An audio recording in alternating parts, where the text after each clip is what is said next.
Chapter 811. Fortunately, there were some dry branches piled up below, and Hui Yao fell on them to cushion the fall, so she didn't fall too badly. But despite this, one of her feet was severely sprained, and the pain instantly made her cry. But coincidentally, it seemed that someone had often gone up to repair the roof here before, so the ladder was placed aside, and there was still a small bottle of medicine for sprains in the room inside, which was placed in the corner, but the sticker on the bottle had been torn off. Hui Yao, who was sitting on the chair, was also a little speechless about this. If she had known the existence of this thing in advance, she would definitely not have climbed up stupidly. Injury to the foot in the apocalypse is really serious. Now among the three of them, one is pregnant, and the other is lame. Hui Yao is the only normal person. She is very brave, and is not afraid even when going out for patrol at night. But at this moment, Zhou Angui can only be responsible for the matter. His walking posture is not good, and he can't run for a long time, otherwise he will fall easily. Originally planned to go to the camp over there at night, this matter had to be put on hold for the time being. Just when the three of them were hiding in the house, roasting half a hare and preparing for dinner, a woman's crying suddenly came from the road outside the door. Hearing this, Nana went up to the second floor from inside the house, hid behind the window, and observed carefully for a while. Then she went downstairs and said worriedly, "There is a woman crawling on the ground with a child in her arms outside, and 2 zombies are chasing her." After saying this, she and Zhou Angui looked at Hui Yao together, waiting for the next opinion. But Hui Yao at the moment was not as cold-blooded and ruthless as when she met Qin Yu again later. She was hesitating whether to care or not. After considering for a few seconds, she raised her head and said, "The 2 zombies are not very serious. One person throws a bowl to lead the zombies away. Brother Zhou, go and help her in, and just escape tonight. At worst, we can retreat tomorrow. This place isn't a good place anyway." Hearing this, the two began to move. They had killed some zombies before, so when there were few zombies, they were not very afraid of them. A few minutes later, Zhou Angui came in with the woman. Hui Yao turned his head and took a look. The woman was wearing a headscarf and a big cotton jacket.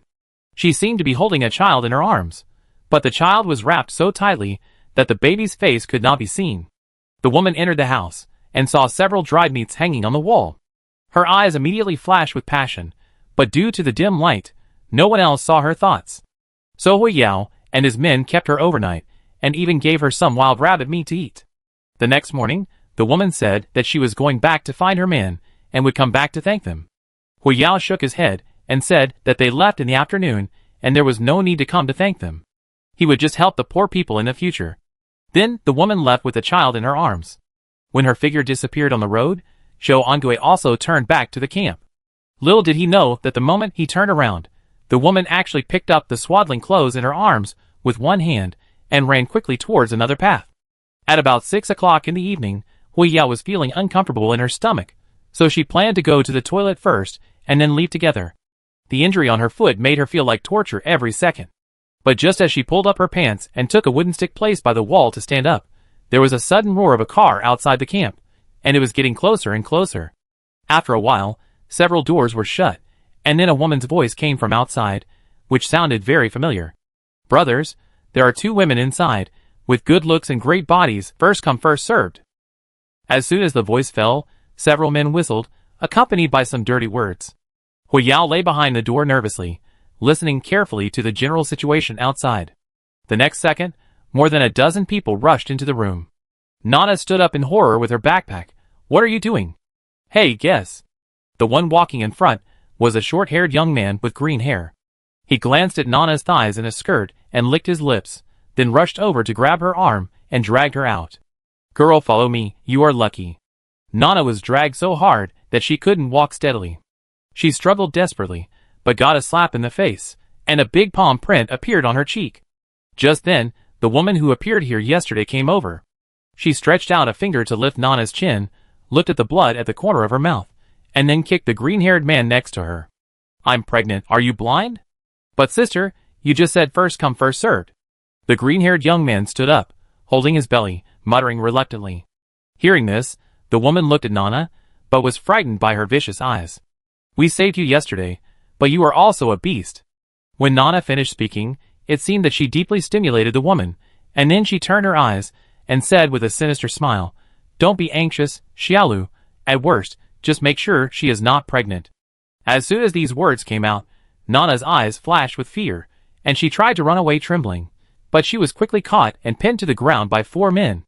Then the woman picked up a tree trunk as thick as her arm from the ground, walked to Nana's side, and said with a sneer, "Hold it down for me."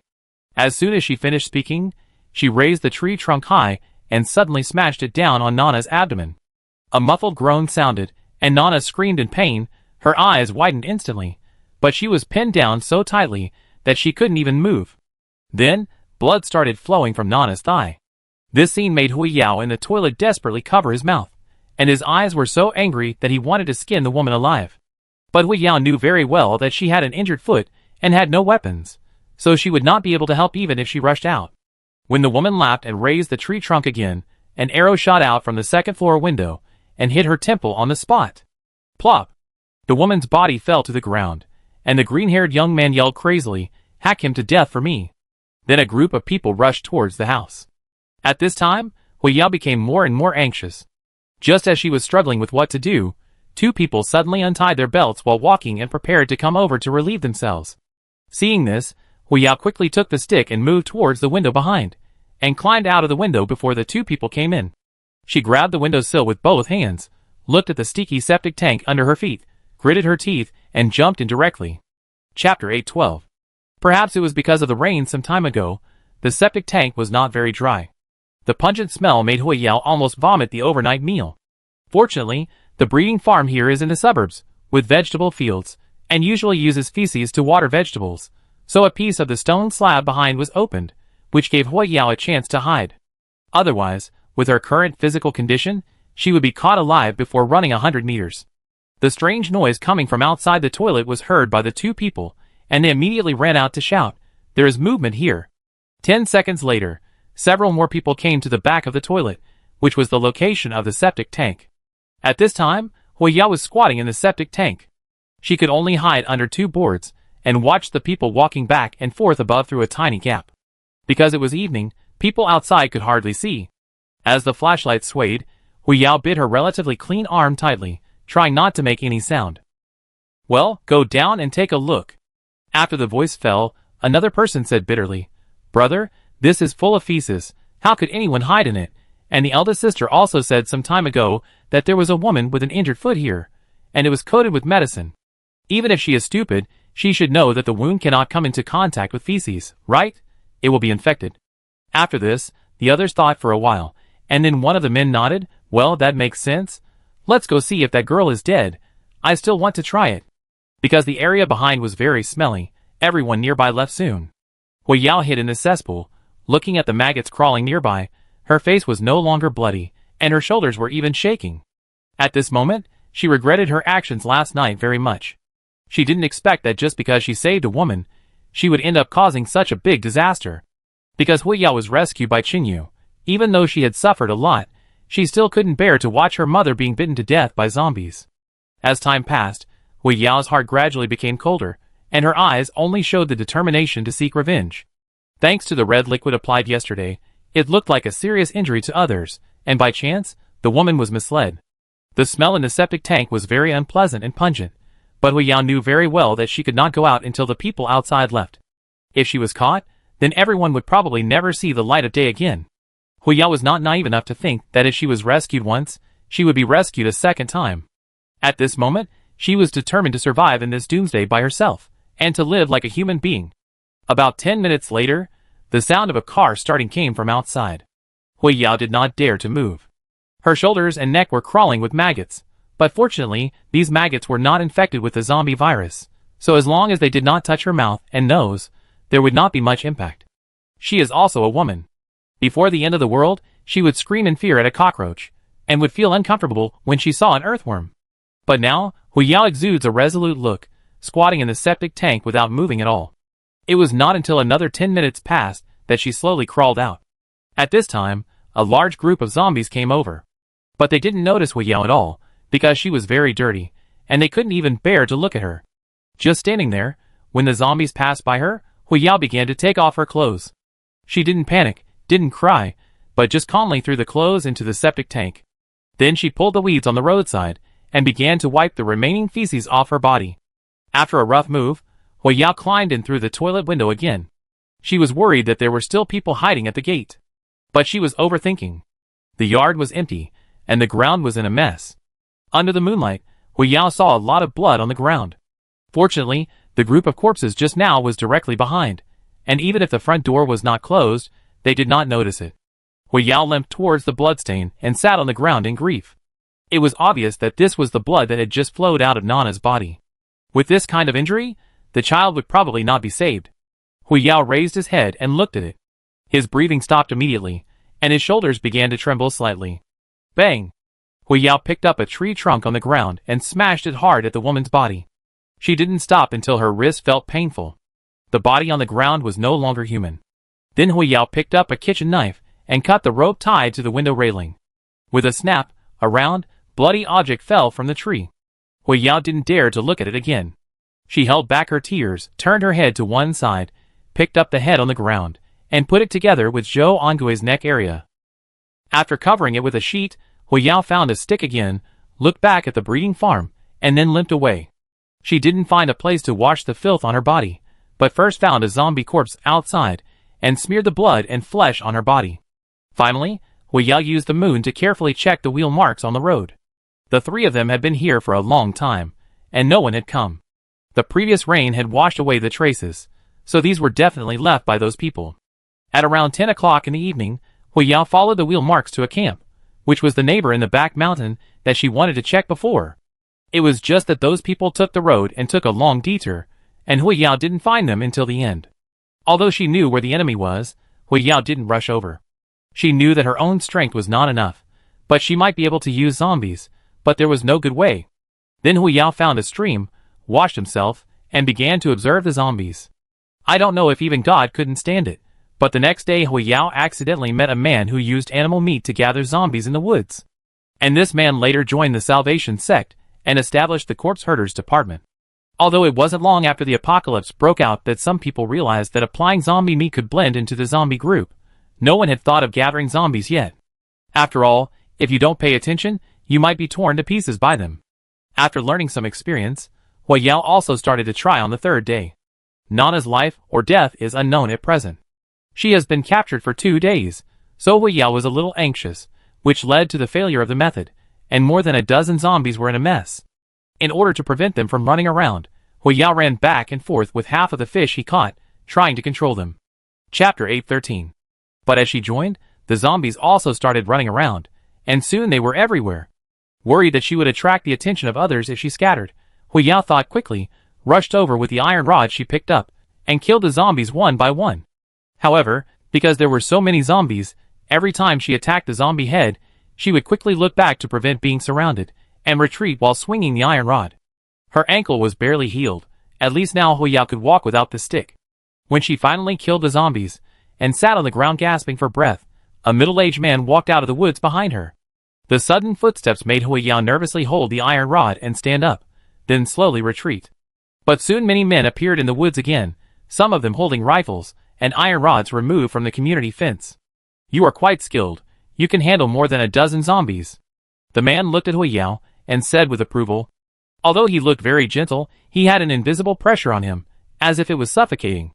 And from the blood stains on the iron bars of other people, Hui Yao was sure that these people were definitely not good people. Finding that the other party did not come up to capture him, Hui Yao gritted his teeth and whispered, "Because the space is vast, I can run back and forth, so I can kill them." The man took a few steps forward, stretched out a hand and smiled. "Let me introduce myself. My name is Mu Chun. Everyone calls me Brother Chun." Ever since meeting those people, Hui Yao still feels like she is dreaming. The other party has been asking her if there are any large forces nearby. Hearing this, Hui Yao mentioned that there is a camp over there with more than 100 people, and the man named Mukin asked her to lead the way. In one afternoon, Mukin and his men broke into the camp. In less than 2 hours, a large number of survivors were held hostage and knelt in an open space. If those people had not had pistols and shotguns, and had been able to deal with them for a while, they would have been basically defeated. At this moment, a sturdy young man carrying a mace walked out of a room, followed by 2 men, who were carrying a girl with bruised eyes and swollen nose, wearing only underwear. "Brother Chun, this girl seems to be tortured to death." Before he finished speaking, Hui Yao screamed and rushed over Nana. "How are you, you?" Hui Yao's eyes were moistened instantly. She wanted to hug the girl in front of her, but found that there was basically no good skin on her body. Lin Hao signaled the two to let go. Without the support of the people around her, the girl was about to collapse to the ground. Seeing this, Hui Yao quickly reached out to support her, and even her hands began to tremble. A few seconds later, Nana struggled to open her swollen eyes, but because of the bloodshot eyeballs, she just murmured, "Sister Yao, why is everything around me red?" As she said that, she turned her head and spit out a mouthful of blood and then fainted. At this time, Mukin had not yet started to attack Pani Bay. He urgently needed manpower, so he began to plunder forces in other areas and happened to meet Hui Yao, who was alone. Mukin was not a person who despised life at present, so he saved Hui Yao. He was counting the young and strong men, and turned his head to find Lin Hao staring at him from a distance. Mukin liked this young man very much. Although he had just joined not long ago, he was very skilled and calm, and helped him a lot. Seeing this, Mukin waved his hand and said, "Save her if you want." Hearing this, Lin Hao stepped forward and pried open Nana's right eyelid, and took out a flashlight from his waist and shone it, and said, "She should not be dead yet, but she is almost dead." After saying this, Hui Yao hugged her and cried even louder. She gently placed her hand on Nana's belly, and felt something was wrong. Although pregnant women usually show their pregnancy after 3 months, Nana has actually been pregnant for almost 3 months. The child was not saved after all. Hui Yao wiped her tears and said sadly. The voice was neither loud nor soft, but it just fell into Lin Hao's ears. He frowned slightly. Was this girl pregnant before? Hui Yao lowered her head and sobbed, "This is my sister. She was captured a few days ago, and her brother has been killed by those people." At this point, she turned her head and looked at the group of survivors kneeling on the ground, looking for the green-haired man. A few seconds later, Hui Yao found the target and stood up angrily, but she didn't dare to rush over. On the other hand, the green-haired young man snorted provocatively at her. At first, Lin Hao didn't care about these people, but when he heard that the girl's baby was not saved and was tortured like this, he also got a little angry. Then he waved his hand and called the doctor and the team. "You two carry her in, and see if you can find a way to save her life." "Okay, Brother Hao." Although the 2 doctors were held hostage, they had not been abused. Seeing the miserable state of the girl, they had long wanted to come up and take a look. Nana's appearance was not bad, but now she looked nothing like a girl. Her cheeks were swollen like a pig's head, her lips were turned outward, half of the flesh on her left ear was cut off, and even her whole body was bruised. There was an iron chain tied to her feet, and it had been worn to the point that the bones were visible. If it were an ordinary person, they might have been unable to bear it, and committed suicide by hitting the wall. But Nana had promised Sister Yao that she would stay by her side. With this willpower, Nana persisted until the last moment. Lin Hao carried the mace, helped Hui Yao up from the ground, raised his eyebrows, and said, "Do you know who did it?" Hearing this, Hui Yao raised his head and looked to the left, gritted his teeth, and said, "I don't know who exactly, but he must be among them." Seeing this, Lin Hao patted her shoulder, handed the mace to her, and walked towards the man. "Do you like dyeing your hair green? Do you like abusing girls? Come, practice with me." Lin Hao grabbed the hair of the green-haired youth from the crowd and dragged him out. As the other party begged for mercy, Lin Hao grabbed the back of his head, pressed down with his right hand, and then suddenly pushed his right knee upward, breaking his nose on the spot. Grabbing the hair of the green-haired youth again, Lin Hao threw him in front of Hui Yao. "It's no use just crying there, you need to let others feel how you feel at the moment." After saying that, Lin Hao looked at the mace in her hand. A few seconds later, Hui Yao raised the mace that weighed almost 20 kilograms, and smashed it towards the lower body of the green-haired youth with a cold face. Chapter 814. Ouch! Under the heavy blow, a scream that made people's scalps numb rang out. Others couldn't bear to look at the side. At this time, Hui Yao's heart beat very fast, her face flushed, and she wanted to stop, but she turned her head to look at the room again, and then walked towards the wall. There was a fire axe in the area over there. The red axe back and the silver axe blade gave people a feeling of being very fierce, but unfortunately, the fire axe was not sharpened. Hui Yao walked back dragging the axe, her eyes fixed on the trembling man on the ground. The next second, she turned her head to look at the side and whispered, "Can I kill him?" Hearing this, Lin Hao thought for a moment, walked over to ask Brother Chen's opinion, and then nodded, "There are enough people, you can do whatever you want." At this point, he seemed to be worried that Hui Yao would have a psychological burden, and added indifferently, "Originally, Brother Chen planned to pick someone to kill a chicken to scare the monkey." "Yeah." Although Hui Yao was a little thin, She resolutely raised the fire axe again and smashed it down on the man's knee on the ground. After more than 10 seconds, the green-haired young man had already died. Afterwards, Huiyao walked outside the room and sat down, watching the captured survivors in silence, watching them being tied up with ropes and then taken outside.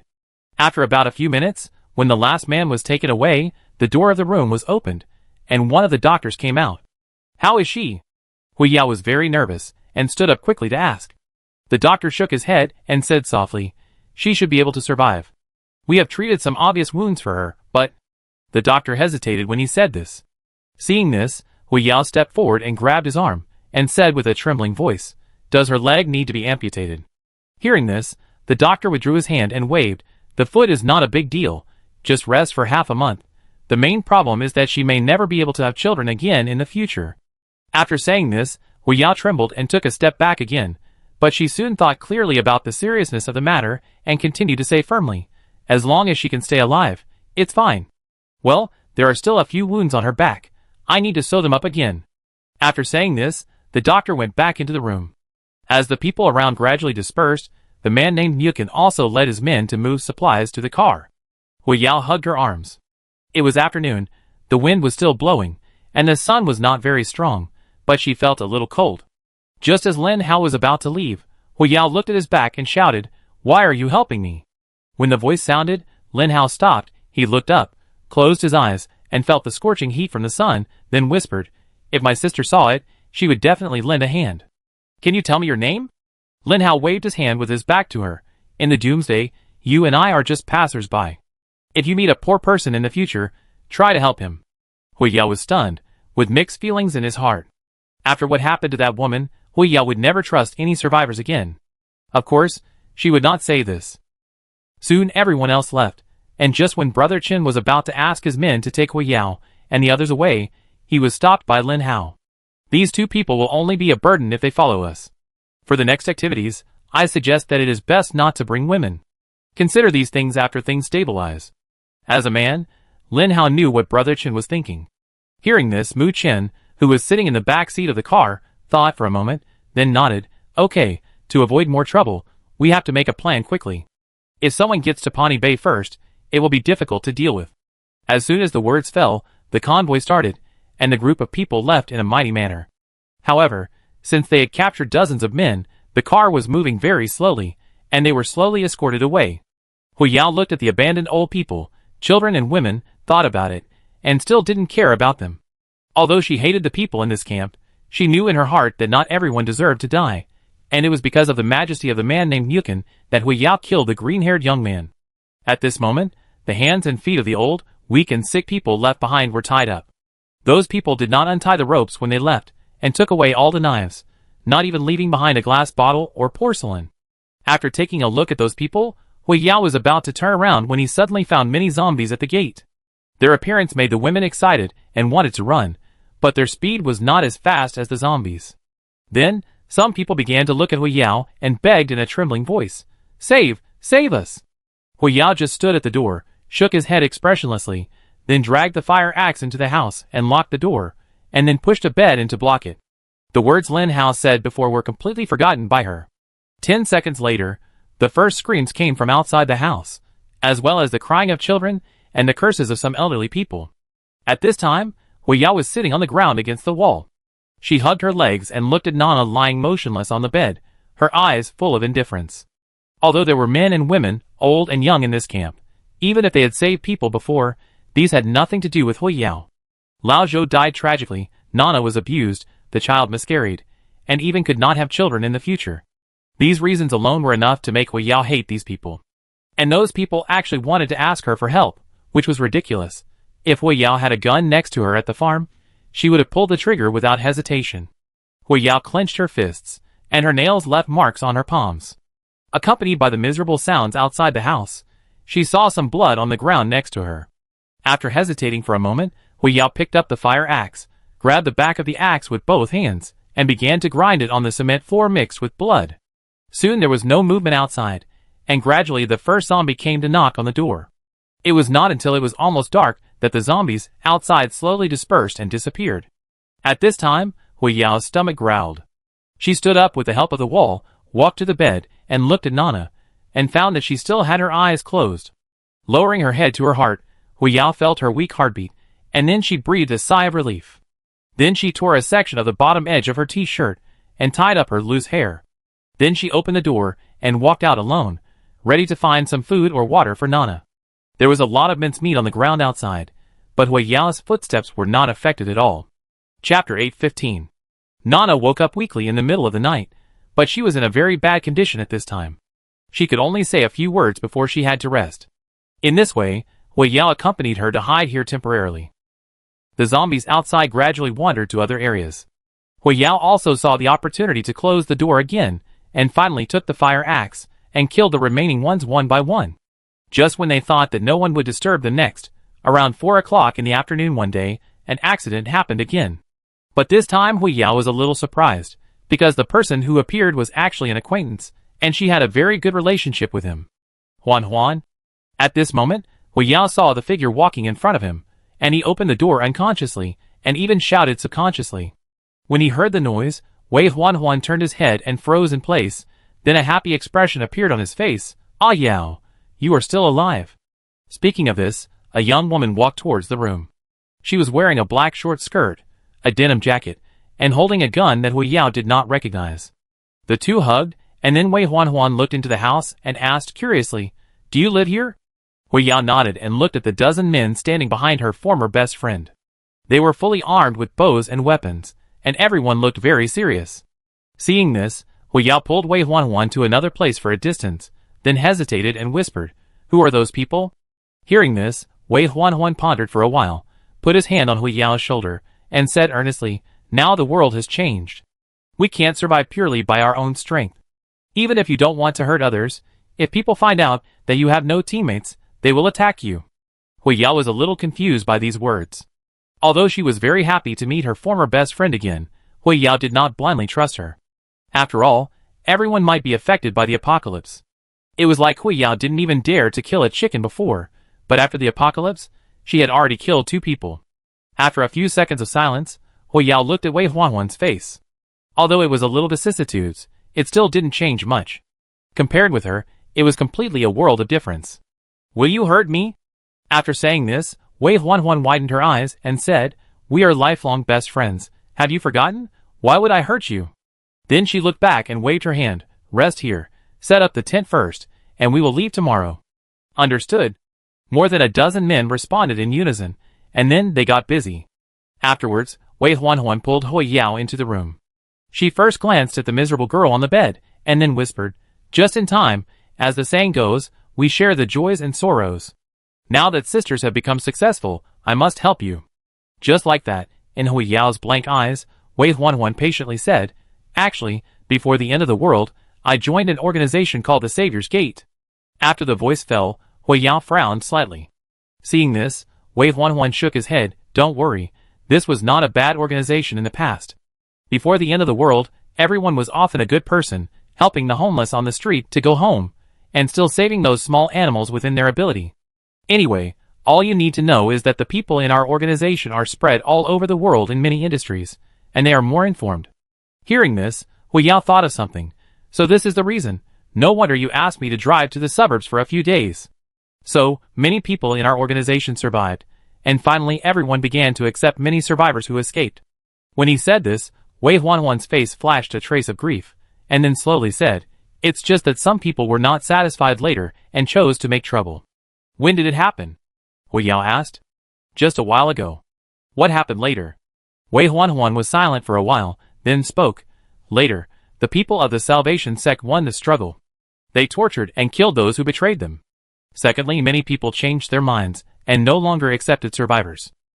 As if what he said was not quite right, Wei Huan corrected it again. "It's not that they don't accept, but they have changed from passive to active. You don't need to know the specific situation for the time being."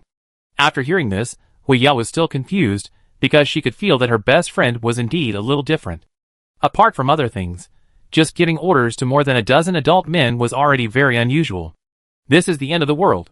There is no order or rules. Women are already in a weak position, but Wei Huan has obviously not suffered much. Hui Yao glanced at the gun in her hand and whispered, "What are you doing now?" "What?" Wei Huanhuan stood in front of the window and asked someone to prepare the food. When she heard the question, she turned her head and was slightly startled. You just said that the Salvation Sect was not a bad organization in the past. What about now? Has it changed? Wei Huanhuan gently stroked the gun body with her hand. She didn't answer. She just stood there quietly. It was not until more than 10 seconds later that she said something ambiguous. It is difficult for good people to survive in the doomsday. After saying that, Wei Huanhuan walked out of the house. When she passed by Huiyao, she patted her shoulder again, but did not speak. If we were to say that there were times when Huiyao and Nana were happiest after the doomsday, then apart from when they were rescued by Qinyu, today was the time.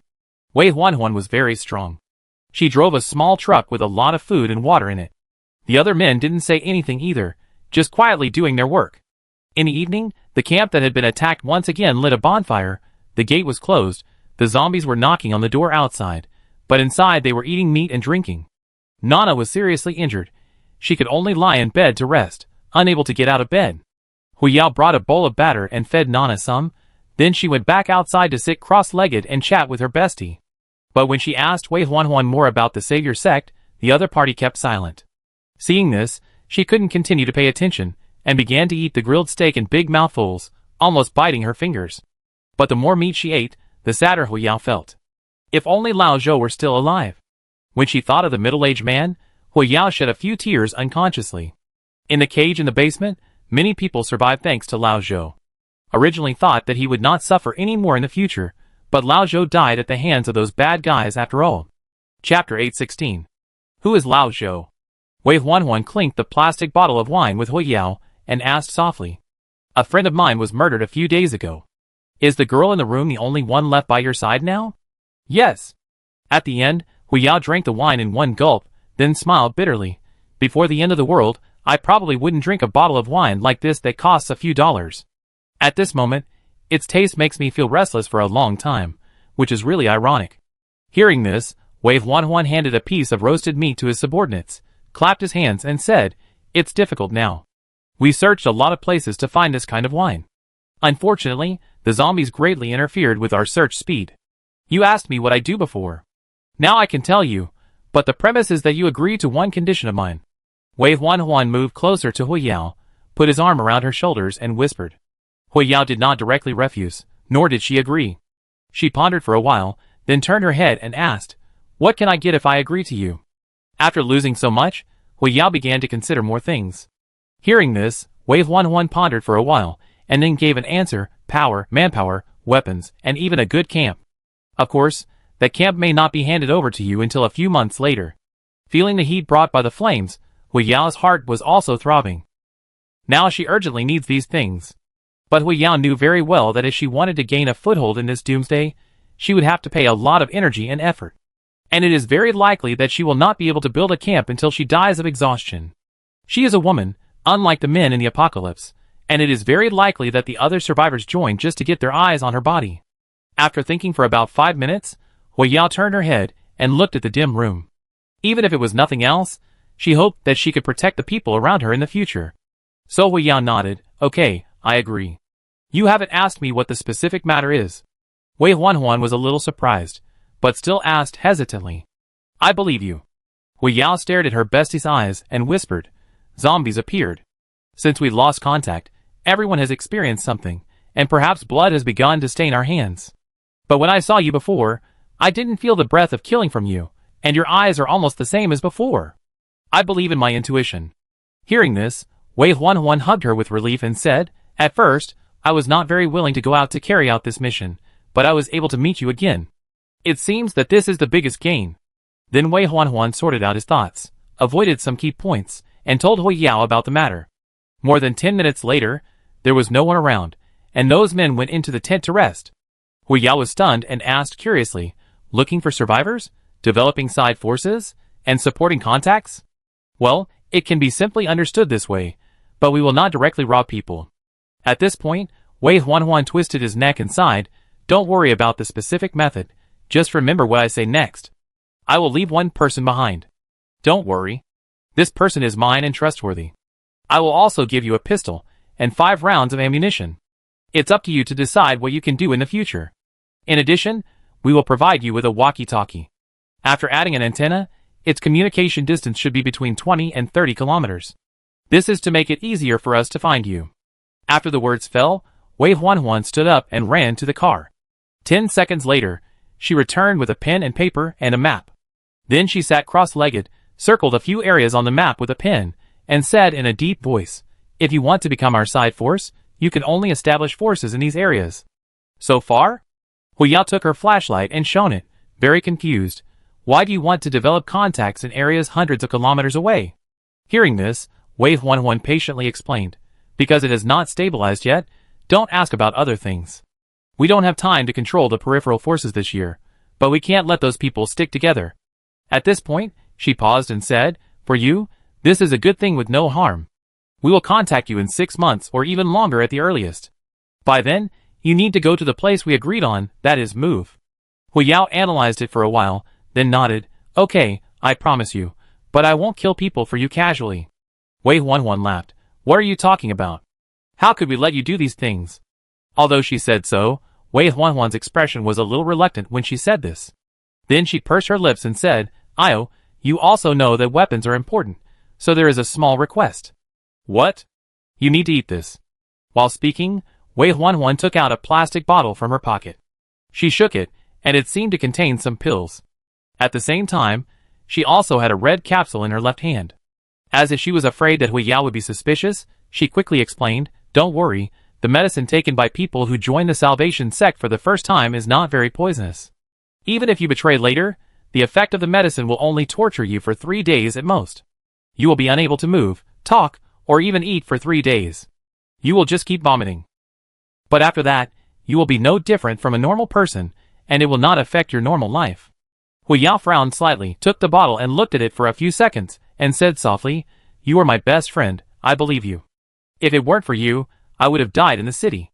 As she said that, she was about to take the capsule and put it down. At this moment, Wei 11 grabbed her hand. "You have to think clearly. Once you take it, you need to take the antidote every half a month. There is only enough for 8 months in this bottle." Huiyao stared at the fire and smiled. "Will I die if I don't take the antidote? Didn't you say that I would only feel uncomfortable for 3 days at most? It's no big deal. And I've thought it through. I'm too weak at the moment and need strength. I must get that pistol." After saying that, Huiyao threw the red capsule into his mouth without any hesitation, then took the cup and swallowed it. Wei 11 was stunned for a moment, then handed the small bottle to her, then stood up and said, "It's getting late, go to bed early." After saying that, she walked towards a tent that had been set up. Huiyao put the bottle in his pocket, then took out the burning wood and put it aside, and returned to the house. Chapter 817. Inside the room, Huiyao squatted beside Nana's bed, holding her right hand and whispering, "When you wake up, we should be able to live a good life." Then he took a thin quilt to cover Nana's belly, and Huiyao went to the small bed and lay down on it. She put her hands behind her head and looked at the ceiling above her head, her eyes a little erratic. Huiyao actually understood that her former best friend might have changed a little now, but she also knew in her heart that this was an opportunity for her. An opportunity that could change one's fate in the end times if grasped. The next morning, everyone was separated. What surprised Huiyao was that Wei 11 did not ask her to leave with him, and did not even pretend to do so. But Huiyao soon figured it out. Perhaps just like the question she asked last night, Wei 11 did not answer her directly. "Let Xiaoyang follow you." Wei 11 finally hugged Huiyao, and then pulled the young man next to him over. Hearing this, Huiyao took a look at him. He was about 1.8 meters tall, thin, with a cold face and a pair of eyes that looked a little cold. "Can I refuse?" Huiyao hesitated, then whispered, "It's not that I'm arrogant, but with the gun you gave me, I believe that unless we encounter a lot of survivors, there should be no accidents." After saying this, Wei 11 shook her head. She took a half step forward, leaned her head close to Huiyao's ear, and whispered, "It's not up to me, the process is like this." Hearing this, Huiyao instantly understood that the reason for this was to protect herself, but in reality, perhaps the Savior sect was worried, so they left one person to watch over her. But this time she was wrong. Wei 11 had no other ideas. She really wanted a Yao to survive. Now Wei 11 was deeply trapped in the quagmire, but she didn't want her former best friend to go the same way. At the last moment, Wei 11 patted the young man on the shoulder, then took the other men into the car and left the camp. As for the zombies that gathered at the gate last night, they had been cleared out in the morning. The zombies may seem scary, but in fact, humans can easily get rid of them with concerted efforts. Hui Yao glanced at the man in front of him, thought for a while, and then said, Xiaoyang, right? We may stay here for a few days. If you have any opinions, you can tell me. After the voice fell, Xiaoyang shook his head, said nothing, took the spear stuck in the ground, turned around and walked towards the gate. Where are you going? Hui Yao asked from behind. To inspect. Xiaoyang's voice was a little low, sounding as if he had no emotions. In this way, Hui Yao gradually began to make her way in the apocalypse with the one person and one gun left by her former best friend. After a long time, Hui Yao had gathered a large number of survivors. Although they were basically recruited by force, it didn't matter. According to the agreement, she went to the place marked on the map, which was the direction where she had finally escaped, and after returning, she walked a little further. As time went on, Hui Yao also built her own camp and sent out 2 or 3 teams, each with about a dozen people, pretending to be a weaker force outside to confuse others. If the other side wanted to attack those teams, Hui Yao would also bring people from the base camp to support them. On the contrary, if there was no hostility, the team members would take the initiative to exchange supplies for weapons. Under normal circumstances, guns are enough in the doomsday, and ammunition is the most important. When it comes to exchanging weapons, most people will be tempted. Finally, if there are signs of a deal, the team will bring the people back to the base camp, and Hui Yao will negotiate with the other party. If Wei Huanhuan had not appeared before, and Nana had not recovered and saved her life, Hui Yao would have planned to kill people and rob people in the future based on his temperament at that time. But later Hui Yao thought clearly that killing alone could not solve the problem in the doomsday, and killing blindly was meaningless. Profits are always the most important. In this way, the two said that they could choose weapons and ammunition after the success, so Hui Yao took people there. After arriving, she found out that she had saved Qinyu once by chance. But time was urgent, and Hui Yao had no chance to reminisce with him. He left with the captives. Anyway, he already knew where his former savior was, and there would always be a chance to meet him in the future. At that time, Qinyu was still worried that he would fight with Hui Yao later, but this was a complete misunderstanding. Although Hui Yao looked cruel now, she knew in her heart that as a woman, if she was not ruthless, she would not be able to control these men. It's just that I didn't have time to tell Qinyu about these things. A few months later, Hui Yao received a notice to move. Although the camp she had built with great difficulty was abandoned, she also asked people to lock the gate to prevent zombies from breaking in. In the service area camp, Hui Yao lay on the chair, thinking about the bits and pieces that happened in the past 10 months, and her thoughts gradually drifted further and further away. I don't know how you are now. She turned her head to look in a certain direction, with a trace of sadness between her brows. That was the address of Su Dali's villa area, and perhaps it was also Qinyu's camp now. Hui Yao did not disturb him, even though some people had been saying that there were abundant resources and perfect terrain there some time ago. Finally, Hui Yao got tired of listening to it, and asked her subordinates to cut off one person's tongue, and then she calmed down. Otherwise, there would always be people who would persuade her to attack there. Just kidding, Qinyu had saved her. If she led people to attack in the end, what would that be? So Hui Yao thought that she was not related to good people now, and was even a devil in the eyes of some people, but she still would not attack her former benefactor. At least not before they develop. A day passed quickly. Nana walked to Hui Yao with a cane, and talked to her for a while, then went back to the house. There are many shops in the service area, and there are also many employee lounges, which are pretty good. Just when Hui Yao stretched and was about to eat something, Xiaoyang came over with a pigeon. Seeing this, Hui Yao frowned slightly and said, "Why is there another letter?" Hearing this, Xiaoyang was about to speak, and found that there were many people around, and then signaled with his eyes. Seeing this, Hui Yao paused and shouted, "Everyone, call it a day and continue tomorrow." As she gave the order, those people put down their tools and slowly walked towards a building. Although they were doing hard labor here, they still lived in the house. Hui Yao did this to prevent these people from being psychologically unbalanced. Chapter 818. When the people around him dispersed, Xiaoyang began to talk. The letter was not given by my family, and I don't know where it came from, but the pigeon flew into a house. Hearing this, Hui Yao stepped forward and took the pigeon from his hand and looked at it for a few times, frowning and said, "It seems that they have more than one batch of pigeons." At this moment, Hui Yao also understood why he asked her to bring her men here some time ago. After taking out the note and looking at it for a few times, she suddenly had a bad premonition in her heart. It said that a man would go out alone to search for supplies, about 25 years old, with a relatively handsome appearance, and the coordinates were simply marked next to it, but it was necessary to find an abandoned community first. For this, Hu Yao's men had already discovered the site. After all, there were many zombies gathered there, and it was hard not to pay attention. For some reason, she felt that this person might be someone she knew, and Xiaoyan must have seen the note. Although Nana was very close to this person at the moment, Hu Yao knew in his heart that this might just be an illusion. After what happened before, Hu Yao became more calm. Then she called two men in front of Xiaoyan, drew the address from here to the ruins of the community, and then handed them a note, and asked them to smear mud on their faces and take bows and arrows to ambush. In order not to arouse suspicion, Hu Yao specifically instructed that the arrows should be smeared with zombie blood. At the same time, she also explained that the reason for not using a gun was that if she did so, the man would be infected and would definitely want to rush home. Regardless of whether he reaches the camp in the end, he will definitely become a zombie, as long as he can affect the mentality of the remaining people. Of course, these words were only said to Xiaoyan and the other two. Hu Yao knew very well that Qin Yu was definitely not that weak. This matter was the most Hu Yao could do within her ability, because she didn't know whether that person was Qin Yu at this time. She just assumed it. What if that person really was? Hu Yao believed that she had to repay the drop of water. Last time, she followed the young man named Lei, although she saved Qin Yu, but she didn't go with the intention of saving people at that time. To put it bluntly, Hu Yao just wanted to grab the weapons, and she didn't care whether those people were good or bad. And if the target this time was really that, it would not lead to certain death. Later, only one person came back.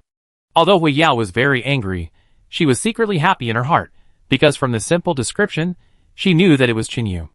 Then she decided to seriously consider this matter, and chose to carry out another mission, which was to target a young girl in a manor camp. The savior sect sent a letter, specifying that the girl must be captured alive. However, due to the excellent defense of the camp, Hu Yao never had the chance to complete the task, and just let his men watch and look for flaws. Little did he know that in the end, Qin Yu stopped him again by mistake. In the camp in the villa area.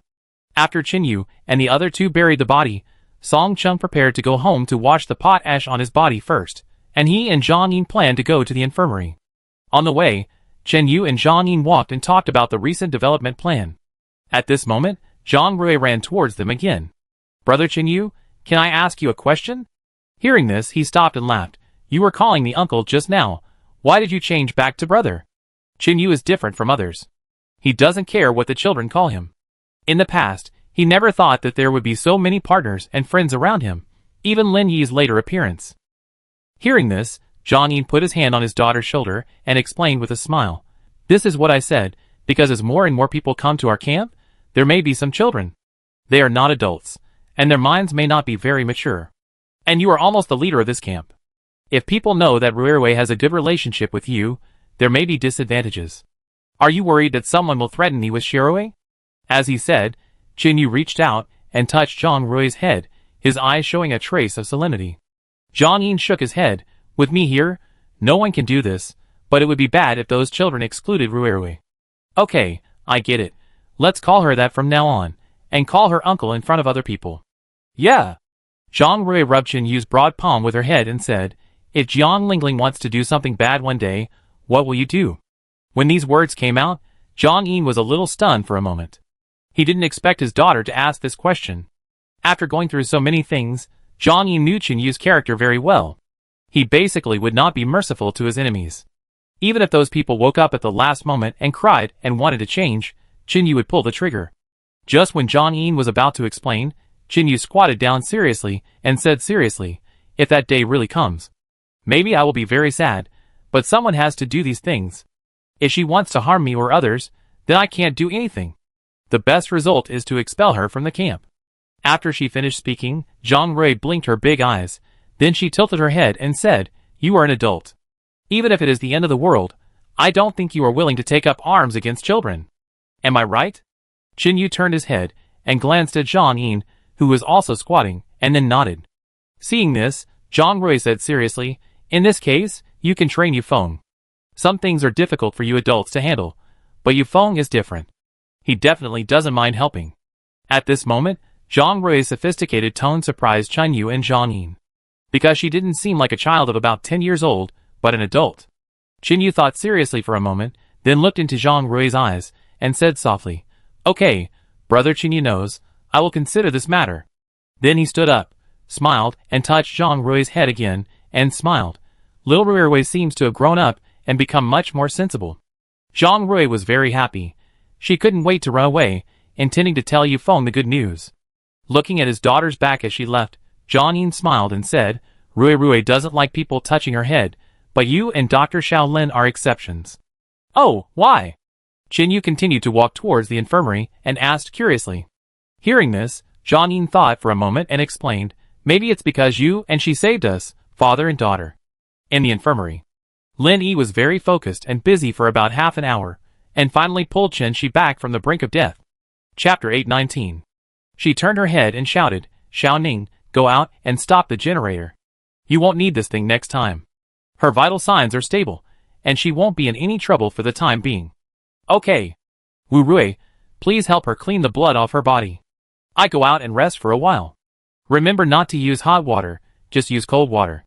After giving the last order, Lin Yi dragged her tired body out of the operating room. Even for her, the high-intensity operation just now was a bit too much to bear, mainly because if she wasn't careful, she might die on that bed. Lin Yi now doesn't want to have more orphans in the camp. After all, everyone knows that Shi is the biological mother of the child. Just as Lin Yi took off her bloody gloves, took off her mask and collapsed on the sofa, two people walked into the room. Have you dealt with the body? Lin Yi saw that it was Chinyu and Zhang Yin, and sat up again.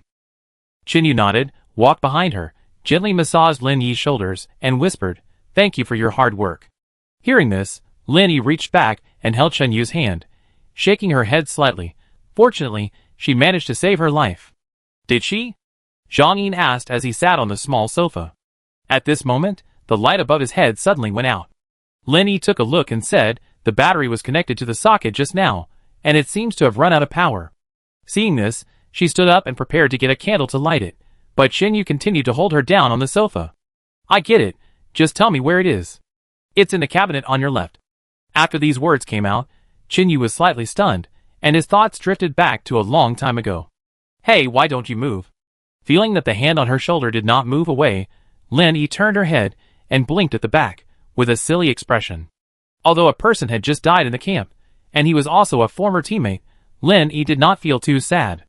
In her opinion, this person was a traitor and wanted to hurt Chinyu, so he could no longer be called a friend. Death is very common, especially in today's environment, not to mention that Shi's life was saved, so Lin Yi was naturally relieved. Hearing this, Chinyu smiled and said, Do you remember that you also said this to me when we first met in that villa park? Lin Yi laughed. Hearing you say that, it seems to be true. Chinyu walked to the left with his hands on the sofa and the wall, opened the cabinet, and fumbled around, and finally found a candle. Then he picked up the lighter and lit it, and walked to the living room and said, Are there fewer and fewer candles in the camp recently? Zhang Yin nodded. It can last about 2 months thanks to the solar energy. The frequency of use is not so high now, which can be regarded as slowing down the consumption rate. With the glass cover on the candle, the light in the living room became much better again. Chinyu sat down casually, and was slightly startled when he saw Lin Yi's face. At this moment, she had long hair draped over her shoulders, her skin was still so fair, and her temperament was very elegant. Whether before the end of the world or now, she was too beautiful, and she was completely a great beauty. What? Is my face dirty? Lin Yi touched her little face, and asked nervously. Hearing this, Chinyu subconsciously said, You are so beautiful. Poochie. Lin Yi was amused by him and covered her mouth and said, It's the end of the world, and you are still so joking. People who don't know would think nothing happened half an hour ago. Zhang Yin couldn't stand this scene. He stood up and said with a smile, You guys continue chatting, I go to the infirmary to see. As he left, Lin Yi spread her hands helplessly and said, Look, I'm embarrassed to look at you. Hearing this, Chinyu walked to sit next to Lin Yi, leaned against her body and hugged her shoulders, saying, It's okay, you will get used to it in the future. Lin Yi leaned slightly to the side, tilted her head and looked at Chinyu, and said after a moment, Chinyu, you won't have another woman in the future, right? Of course not. Chinyu was a little confused. Why do you suddenly say this? After saying this, Lin Yi was quiet for more than 10 seconds. She looked at the candle on the coffee table and said softly, With your current ability, you will definitely not stop at our villa area in the future. As you come into contact with more and more people, it is inevitable that there will be other beautiful ladies in the future.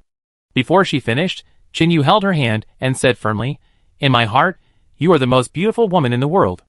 And I love not only you as a person, but also your character, every bit of you, etc. I like them all." Lin Yi was very happy to hear that.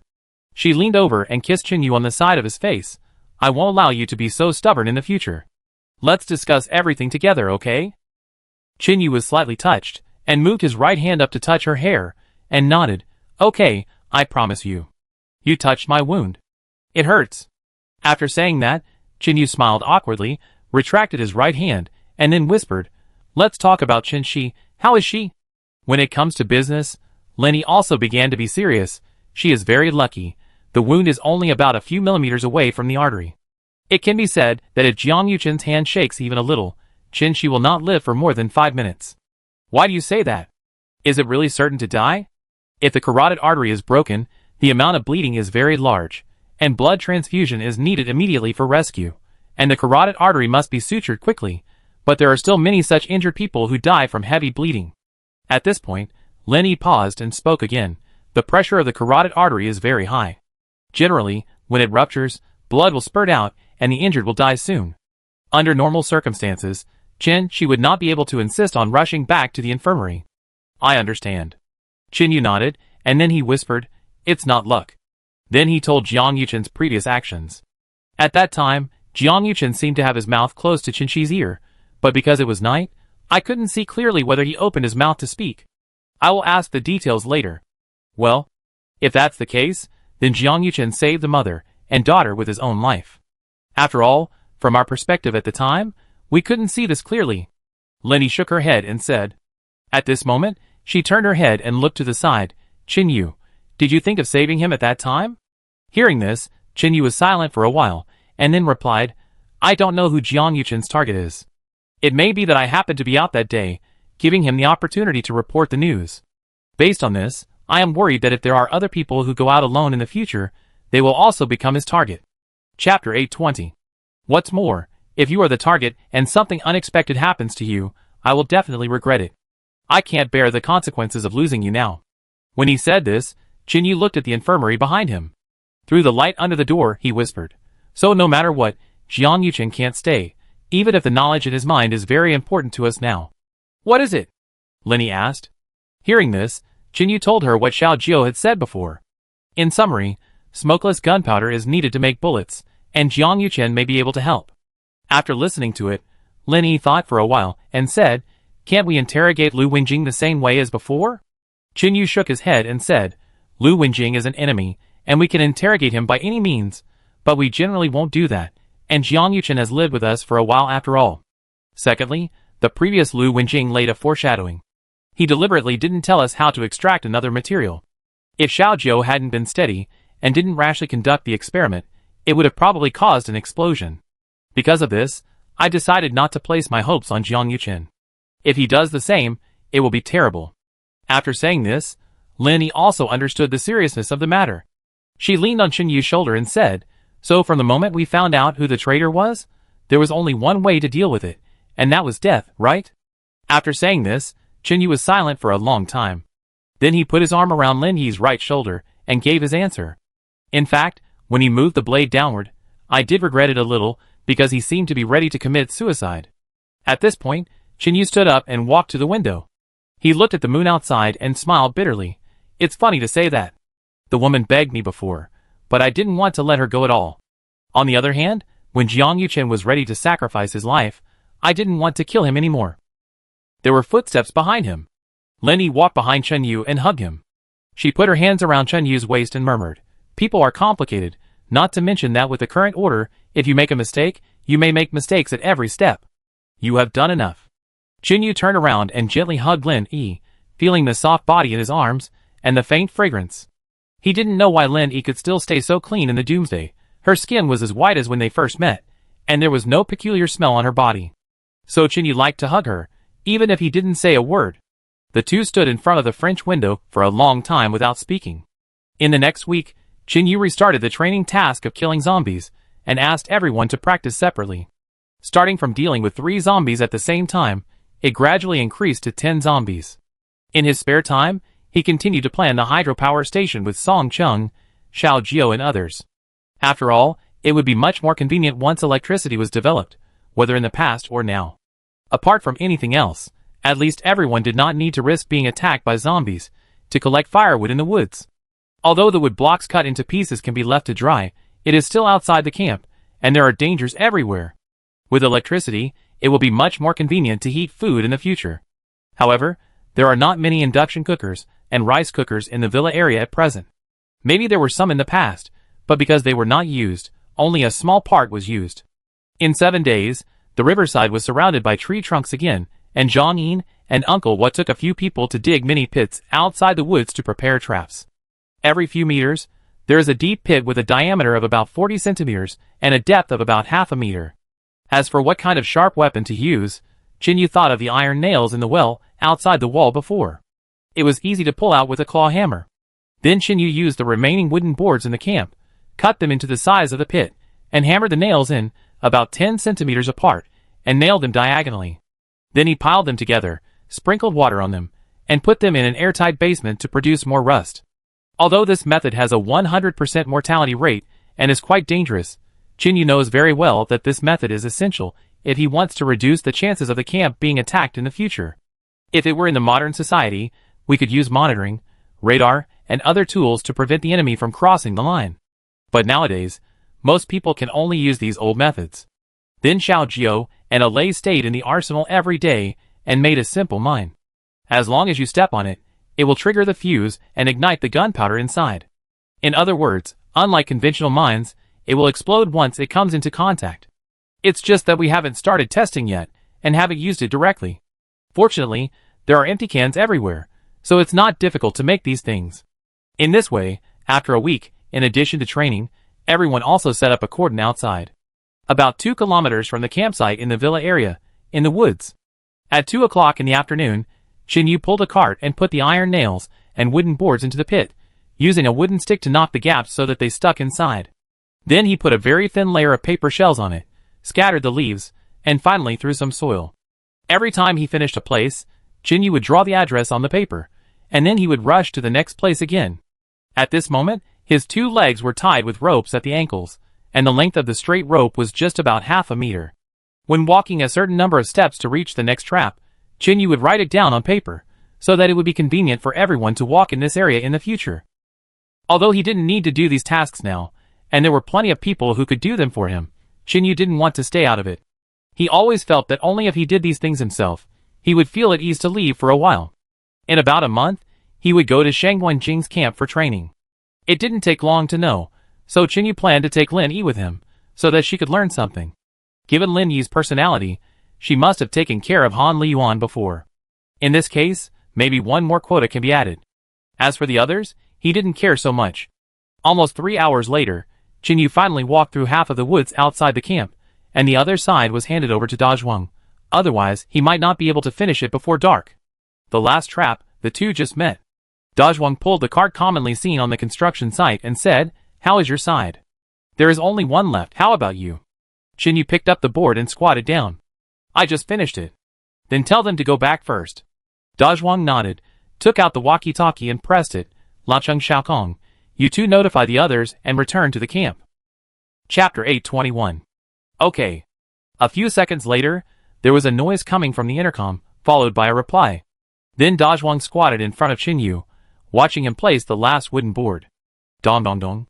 Knocking with a wooden stick, Chinyu suddenly said, "Brother Dazhuang, have you ever thought about improving your strength?" "What do you mean?" Dazhuang held the leaves in his hand, and didn't quite understand. Then he smiled and said, "Am I very weak now?" "That's not what I meant."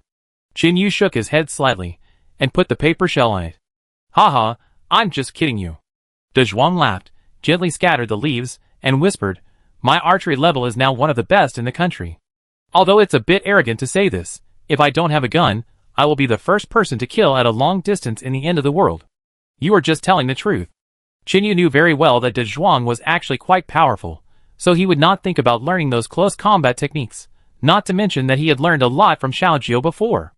If Dazhuang hadn't intervened, Lin Yi's suicide knife would have been cut off in time, and Chinyu would have regretted it afterwards. Of all the people around him, only Dazhuang and Xiao Jiao were the ones Chinyu was willing to call Big Brother. The reason was that Da Zhuang had saved several people from the fangs of the corpse dog on the abandoned construction site, and this favor was very important. Secondly, they gave Lin Yi a good living environment, at least much better than the doomsday outside. Although Qin Yu might not have liked Lin Yi at that time, it was also because of the medical knowledge she had taught him that Qin Yu was able to calmly treat his injuries even though he was washed far away by the flood. Although it didn't seem that his injury was serious at the beginning, if it was not handled properly, or even aggravated, Qin Yu would not be able to survive successfully when he met the fat man. So all of this was linked together. After Qin Yu found that Da Zhuang went out alone to look for his whereabouts, he was willing to call him brother. As for Xiao Jiao, it was equivalent to giving Qin Yu a trump card to survive a second time. That is to say, from that period of time, Qin Yu no longer had to worry about the difference in numbers when facing ordinary survivors. Of course, if he really encountered too many, he would not be able to deal with it. However, Han Liyuan helped Chen Yu again later. Although he didn't know what kind of training he would receive for the time being, judging from the performance of Lei and his junior brother, he would definitely not be weak. It can be said that since the outbreak of the Doomsday, these opportunities were all due to the kindness that Qin Yu still retained in his heart, which was rewarded to him one day. Because he was rescued by kind people when he was a child, even if it was the Doomsday of cannibalism, Qin Yu was still not so heartless. He agreed to the request of the strange girl after careful consideration to ensure that taking Lin Yi would not affect him, and even that he could leave the city safely. Unlike others, even if Lin Yi is indeed a rare beauty, Qin Yu will not be unable to walk when he sees her. Thanks to Lin Yi, she later saved Zhang Yin. And then, he had a very reliable partner around him. If one day, Zhang Yin and Lin Yi pointed their guns at Qin Yu, he would not be afraid at all, because it must be an enemy behind him. Finally, after writing down the coordinates on the paper, Da Zhuang patted Qin Yu on the shoulder and said with a smile, "I am luckier than you. My previous skills can also be used in the Doomsday, and I can also protect the people I care about with it, so I am satisfied." After that, Da Zhuang stacked the two carts together and pulled them towards the camp. Qin Yu looked at his back, thinking. Qin Yu was not done yet. He needed to leave a cordon outside the woods, at least to inform the survivors that some places could not be entered. A few minutes later, Qin Yu returned to the woods near the road, still in the area 2 kilometers away. Picking up the paint bucket that had been placed here before, he wore a mask, held a broom in his right hand, and began to draw lines on the ground. The white mark can basically be found as long as you step into this place. After finishing all these, Da Zhuang came out of the camp again. He rode a bicycle with a lot of advertising papers tied to the back seat. On the back of each piece of paper, there was a sentence written in black pen. The area within the white line is private territory. Anyone who enters without permission will be responsible for the consequences. Qin Yu took a look, and then he and Da Zhuang acted separately to hang these things on the tree with ropes. Of course, although these traps can prevent humans, they cannot prevent zombies. After all, they don't care who owns the territory. So in order to avoid being destroyed, in the area outside the white line, they are prepared to use branches to pile together to make the zombies walk to the road as much as possible. Days passed one by one, and another week was busy. Counting it all, it has been about half a month since Qin Shi was injured. During this time, Qin Yu also went to the infirmary to see her, and found that she was in a very bad condition. She could hardly speak, and even when she was awake, she just stared at the ceiling in a daze. Since it was already April, the preparation for rice planting was imminent, so Qin Yu planned to discuss the next thing with Feng Yi. Xiao Jiao was busy with a small hydropower station, so he would not be allowed to participate for the time being. At 3 p.m. in the meeting room, there were 5 people sitting there, including Qin Yu and Feng Yi, Hong Wu, Xiao Kong, and the woman named Qin Min. After all, they had lived together for so long, and Qin Yu also wanted Hong Wu to participate in more things to avoid being marginalized. As for Qin Min, it was because she said she wanted to know more about planting, so she agreed. After all, it was not a very private matter. Qin Yu sat behind the table and listened carefully to their opinions. After listening to Feng Yi, Qin Yu thought for a moment and said softly, "The rice field closest to our camp is about 10 kilometers away. Well, I think it's a bit too far. It's not convenient for us to watch it, because there are zombies now, and this thing is likely to go in and destroy it," Feng Yi said. "And it takes a lot of time to go back and forth each time." Xiao Kong also spoke. The two people's words fell into Qin Yu's ears. He didn't answer. He looked to the left and asked, "Your name is Qin Min, right? Tell me what you think." Hearing this, Qin Min was a little flattered. "I'm just here to listen. Do I have the qualifications to make suggestions?" Feng Yi smiled and said, "Don't worry, We don't have heirs here, and we don't divide people into different levels. As long as you enter the gate, everyone is the same. After hearing this, Qin Nin was immediately moved. I think there is a barren mountain behind. It's just right to use it. Chapter 822. But there are no tools. Xiao Kong turned his head and looked in a certain direction, frowning and said, and there are weeds all over there. I feel there may be spicy strips hiding in it. What is spicy strips? Feng Yi was slightly stunned. It's a snake. Chen Yu answered her question.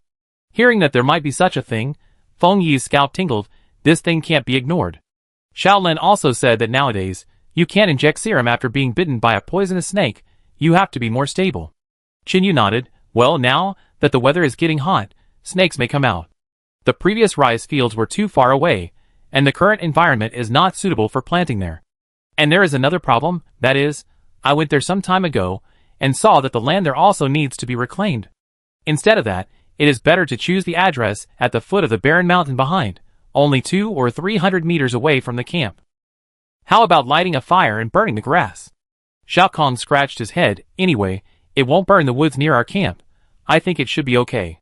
Hearing this, Qin Yu pondered for more than 10 seconds, and then rejected this proposal. First of all, the camp has recently set up traps. Although it is in a circular shape, the back mountain area is still empty.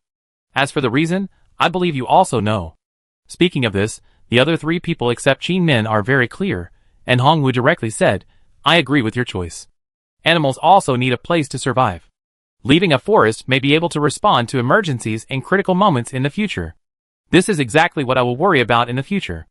Qin Yu took the map on the table, looked at it for a few seconds, and said softly, live by the mountain, live by the mountain, live by the water, live by the water.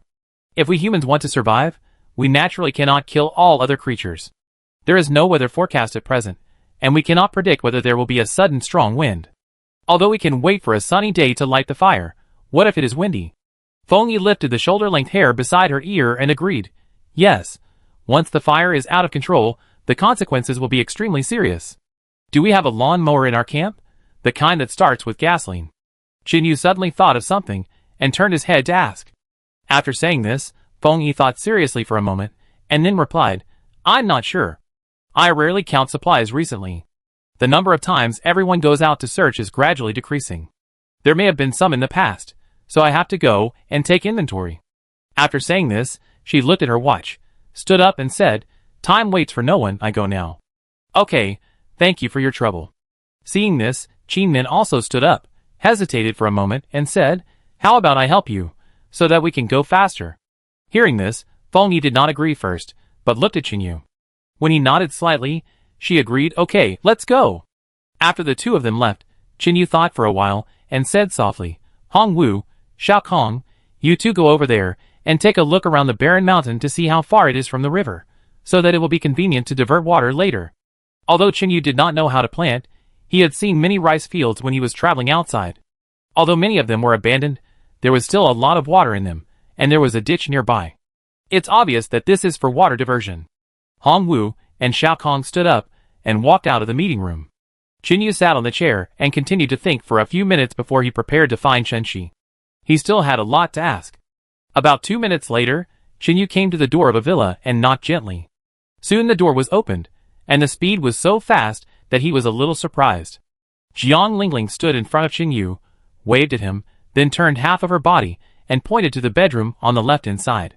Seeing this, Qin Yu was a little unsure and asked, Is Chen Shi over there? The little girl nodded. Seeing this, Qin Yu stepped in, and then Jiang Lingling left the house, and no one knew where she went. Looking at her back, Qin Yu shook his head slightly and ignored her. It seemed that Jiang Lingling did not blame Qin Yu, and she was not even very angry, as if the dead person was not her father. Pushing open the door, Qin Yu saw the person lying inside. At this time, Chen Shi had changed into a clean set of clothes. There were folded quilts and pillows at the head of the bed. She leaned on them and turned her head to look out the window. What are you looking at? Qin Yu pulled a chair over and sat down beside the bed. Hearing this, Chen Shi turned her head to look at him. Her expression was very calm, without any ripples. Her neck was still tied with a pure white bandage. Thank you. After a few seconds of silence, Chen Shi still spoke. But Qin Yu was a little surprised when he heard this.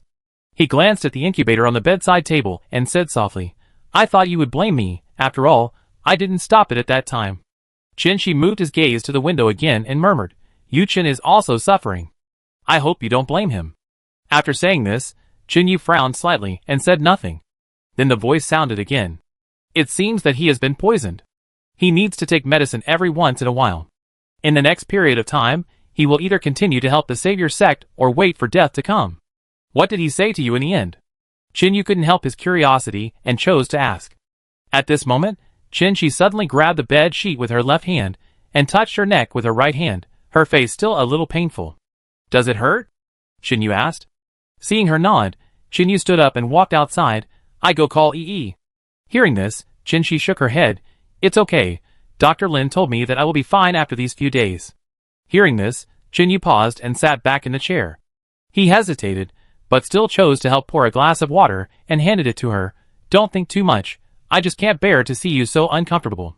Qin took the water and took 2 sips, then held the cup and whispered, People who don't know would think you have feelings for me too. After he finished speaking, Qin glanced at her and said in a deep voice, I hope you don't make such jokes. I will only stay with Yi forever. I know. Qin smiled, and then told Chen Yu exactly what Jiang Yuchen had said to her before. After listening, Qin sighed. Maybe he had expected this day to come since he took the poison. Will you kick us out? Qin took the thermos and opened it, and found that it was filled with some broth. Hearing the sound, he shook his head slightly. As long as you can promise not to cause trouble in the future, there is no problem staying here. Chapter 823. Will you believe me if I say that? Qin lowered his head and spoke. Hearing this, Qin shook the thermos cup in his hand and said, If I'm not mistaken, this should be sent by Lao Cheng, right? Why don't you drink it? No appetite. But how can the body recover without taking in nutrients? Is the baby not taking care of it? Hearing this, Qin turned his head again and looked at the right window. This scene made Qin a little bit unable to bear it. He stood up and walked to the right, intending to see what was over there that was worth Qin looking out. The next second, 2 figures, one large and one small, came into view. Qin was stunned because the scene looked so warm. The sun shone on her calves. Lin Yi was holding the baby in her arms, sitting in the cradle outside, rocking her body gently. She patted the baby's back with her little hands, and her face was very gentle, as if she was the child's mother. Qin was distracted for a while. He even wondered if Lin Yi's smile would be more beautiful if she was holding their child. The baby likes her very much. Every time when she cries, Dr. Lin just holds her for a while, and she calms down. Sometimes, I wonder who is the mother of the child. Speaking of this, Qin also smiled. In the doomsday, she can relax a lot if there is one more person to help take care of the baby. What's more, Lin Yi has a good personality. No matter how much the child cries, she will not be annoyed. Qin walked back and sat down again, answering Chen-Chi's previous questions. Before, I was curious why you didn't agree to be with Lao Cheng. At that time, I thought you no longer believed in men, so I didn't think much about it.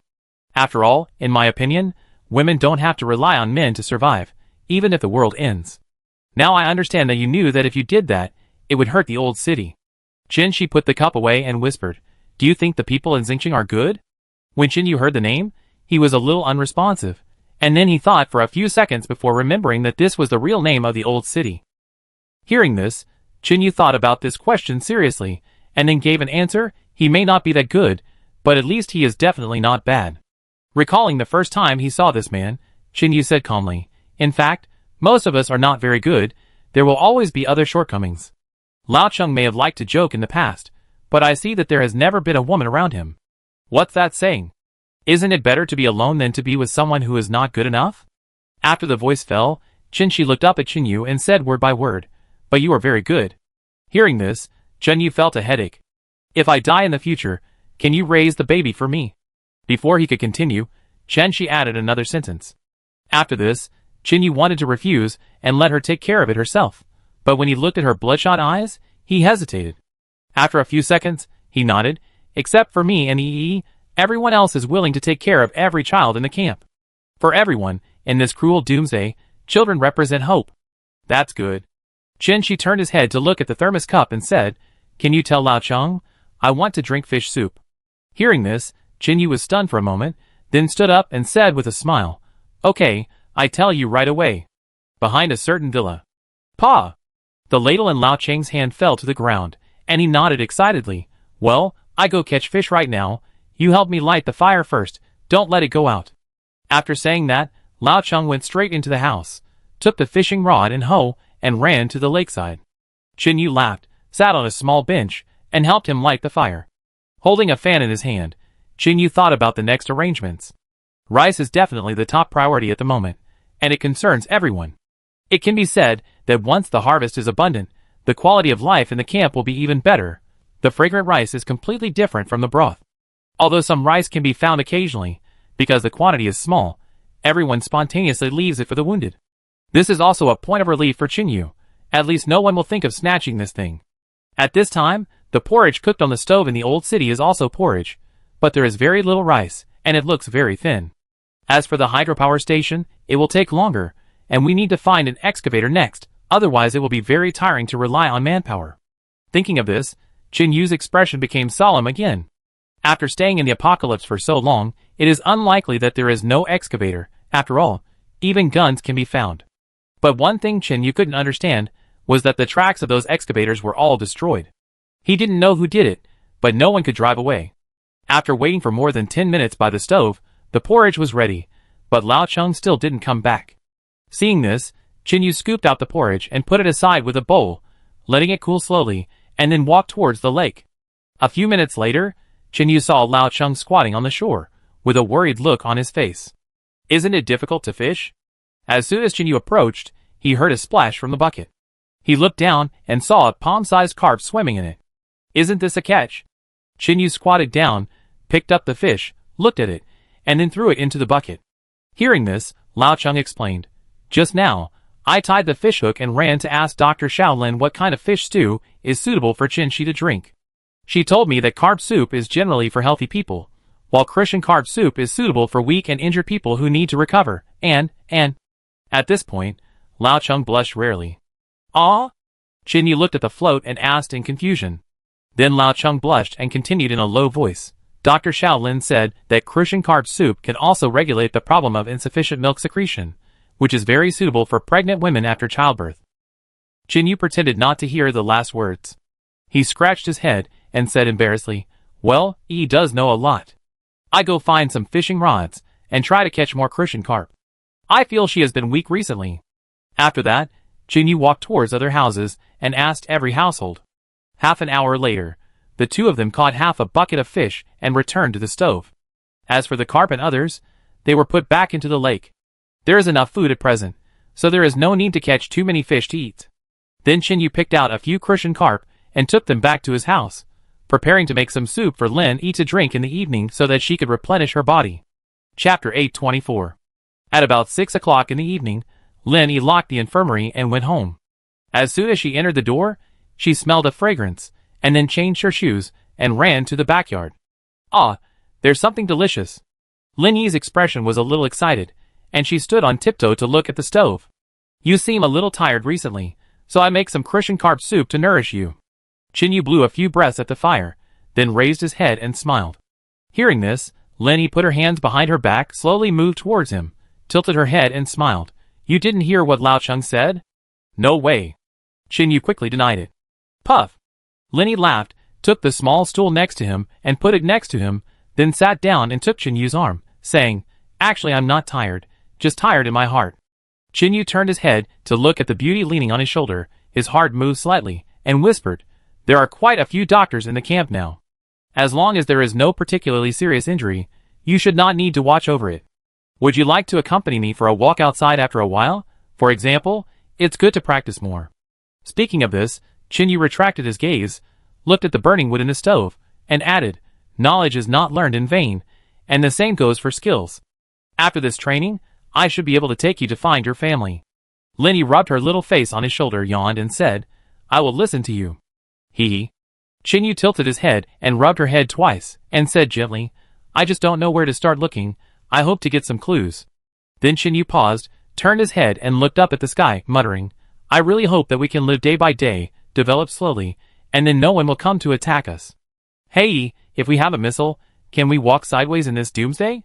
After waiting for a few seconds, he did not hear a response, but heard a slight breathing sound. Seeing this, Chin Yu turned his head, and found that Lin Yi was sleeping with him in his arms. Under the light of the fire, Lin Yi's skin was still so perfect, as if there was no flaw. Moreover, Qin Yu was wearing a black t-shirt at the moment, but there was no other color on his shoulders, which meant that Lin Yi did not wear any makeup, not even powder on her face. In the apocalypse, this situation was really difficult to maintain. The reason why Lin Yi was not affected by the environment too much must have been a bit hard. Qin Yu gently stretched his left hand from behind Lin Yi, and then put his other hand on her knees, picked her up carefully, and walked into the living room. Putting her on the sofa, Qin Yu then took a small blanket to cover her belly, and then went back to the backyard to busy dinner. After all, it was for 2 people, so just boiling fish soup was definitely not enough. There was still some extra fish, so he planned to make a braised fish. After all, this thing didn't need a seasoning packet. At the dining table, Lin Yi held a white porcelain bowl with her 2 small hands, and her cherry mouth approached the edge of the bowl. She blew several times and took a sip, then her eyes lit up, and she continued to drink. But it was a little hot, so Lin Yi quickly moved the bowl away, and then fanned her mouth with her right hand. It's delicious. It's a pity that it's a little hot. Qin Yu came in from the backyard with a plate and smiled. Don't worry, be careful, it burns. After he sat on the chair opposite, Lin Yi put her hands on the table, then supported her chin, blinked and said, Qin Yu, are you willing to cook for me for the rest of your life? Hearing this, Qin Yu nodded seriously. Of course I am willing, but in the current environment, I can't go to the vegetable market to choose ingredients like before. I'm afraid that many of the dishes you want to eat can't be made. I like all the dishes you cook. Oh! Qin Yu suddenly wanted to tease her, and then made a joke. Cold mixed zircon is also okay? Hearing this, Lin Yi frowned. Her expression was a little tangled, and after a long time she sighed. I can only eat a little bit at most, just this little bit. As she said this, she pinched her right index finger and thumb together and gestured. Qin Yu was amused by Lin Yi's expression, took out a tissue, tore off half, helped her wipe the corner of her mouth, and said gently, then leave the rest to me. Yeah. Lin Yi was very happy, and continued to drink the fish soup. Then the 2 of them talked while eating dinner. Of course, there was no rice on the table. If you had realized the need to collect rice from the beginning, you might have been able to save a lot. However, as the apocalypse progressed, this thing basically attracted a lot of people. In the past, Qin Yu was not very powerful. He knew that a tall tree attracts the wind, so he did not take the risk to find those supplies that were easy to find, so as to avoid encountering bad guys in the early stage and getting hurt. This was also the survival experience he had summed up since he was a child. When he met homeless people who looked difficult to deal with, Qin Yu would stay away from them. After eating, the 2 stood by the stove and washed the dishes, just like a couple in love. He boiled some hot water for Lin Yi to soak her feet, and then she yawned again and went upstairs to sleep. I don't know if it's an illusion, but she always feels a little tired after the apocalypse, much more tired than before. Because Qin Yu has been busy recently, he often has to go out with everyone at night to check whether the buried explosives are in the right address, which leads to a late rest time. And Qin Yu also said again that he is a normal man. With such a delicate beauty sleeping next to him every day, he may do something wrong under impulse, so he hopes to continue to move back to the bedroom opposite Lin Yi. After all, it wasn't far, just a few meters away, so Lin Yi agreed, because she also knew Qin Yu's difficulties. Qin Yu was an orphan, and had no family since childhood. If she had an accident during pregnancy and delivery, and the child was left without a mother, Qin Yu would probably go crazy. Because of their work and rest schedules, and this, the 2 of them once again separated their bedrooms. Of course, it didn't mean that there were any emotional problems. As time passed, Qin Yu had to ensure that there would be no problems with the development of the camp in the future. At around 9 o'clock in the evening, Qin Yu chatted with Lin Yi for a while. After she fell asleep, he put on a coat and took a flashlight and walked towards the lakeside of the camp. There was something he had to confirm. Before he got close, he saw a red dot in the darkness, which would become brighter from time to time. It was obvious that someone was smoking. Brother Dazhuang, are you still awake? Qin Yu thought it was Dazhuang, so he asked casually without turning on the flashlight. The black shadow threw the cigarette but on the ground and stepped on it with his foot, then stood up and smiled. It's me. Hearing this, Qin Yu was slightly startled. Brother Xiao, why are you here? Chapter 825. Xiao Jiao turned around and looked at the lake, and said with some concern, Xiao Yin suddenly mentioned last night that she recently found some dead fish floating on the water, and wanted me to tell you if there was any problem. At this point, he looked at Qin Yu and said, but recently I thought you were busy with rice, and had to deal with that wanderer organization, so I planned to solve it for you. It's just that I thought too much, This thing seems a little abnormal. As soon as he finished speaking, Xiao Jiao took out a flashlight from his pocket and shone it towards the lake. With just one glance, Chen Yu's expression instantly became solemn, and he clenched his fists. 7 or 8 more dead fish came into view, and they were all several kilograms in size. Chen Yu even saw a fish weighing more than 10 kilograms with a white belly. The next second, Chen Yu asked in a deep voice, "Before these fish died, would it be harmful for people to eat them?" Hearing this, Xiao Jiao shook his head. These should have died due to lack of oxygen. They were live fish before, so nothing will happen. Chen Yu took a stick, stood on the shore and looked at it, scratching the fish body and said, "Why did the fish suddenly start to die?" He had rarely been involved in aquaculture before, so he didn't know much about it. He originally thought that there would be endless fish to eat. Xiao Jiao looked at his watch and said softly, "I don't understand either. Let's wait for Haozi to come. He has a brother who used to raise fish, so he should know this." As soon as he finished speaking, Chi Hao arrived. After saying hello, he began to walk around the lake to check if there was anything wrong. While Chi Hao was busy, Chen Yu and Xiao Jiao also sat on a stone. After all, they couldn't help much at this time. At this time, Xiao Jiao took out a cigarette box from his pocket, took out a cigarette, and handed it to the side. "Want one?" Chen Yu shook his head slightly. "I don't smoke." Hearing this, Xiao Jiao smiled, lit it himself and took a puff. "It's good not to smoke. It doesn't hurt your body." "Brother Xiao, didn't I see you didn't smoke before? Why did you start recently?" Hearing this, Xiao Jiao turned his head and spit out a circle of smoke, and said lightly, "There are too many things during this period, and the pressure is a bit high." Xiaoyin didn't care about my thoughts and moved in directly, which made me a little insomniac.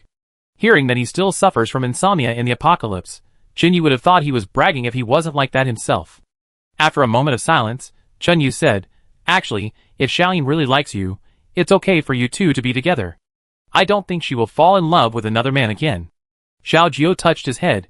His hair had grown a lot, and he said depressedly, "I am a little older than Xiaoyin, and I have always treated her as my sister. In this apocalypse where there are dead people everywhere, what's wrong with being a few years older? He is older than me, but she is still very cute and childish and private. All 3 babies in the camp like her very much.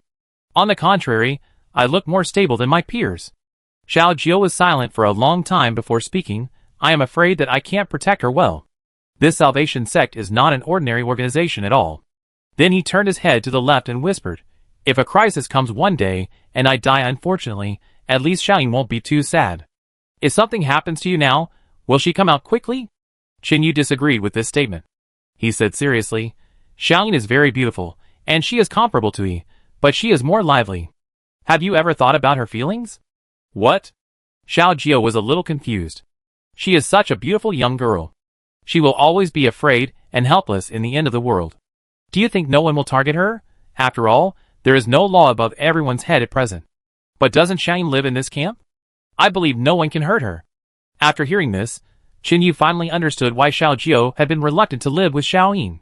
He then pondered for a while, lowered his voice and said, "Believe it or not, once we distribute those guns and explosives to everyone, within 3 days, some people will want to find an opportunity to leave.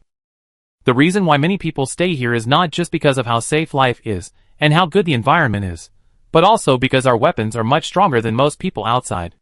After listening to this, Xiao Jiao also understood that he was right, and then took the last puff of his cigarette and threw away the cigarette butt, saying, "I know."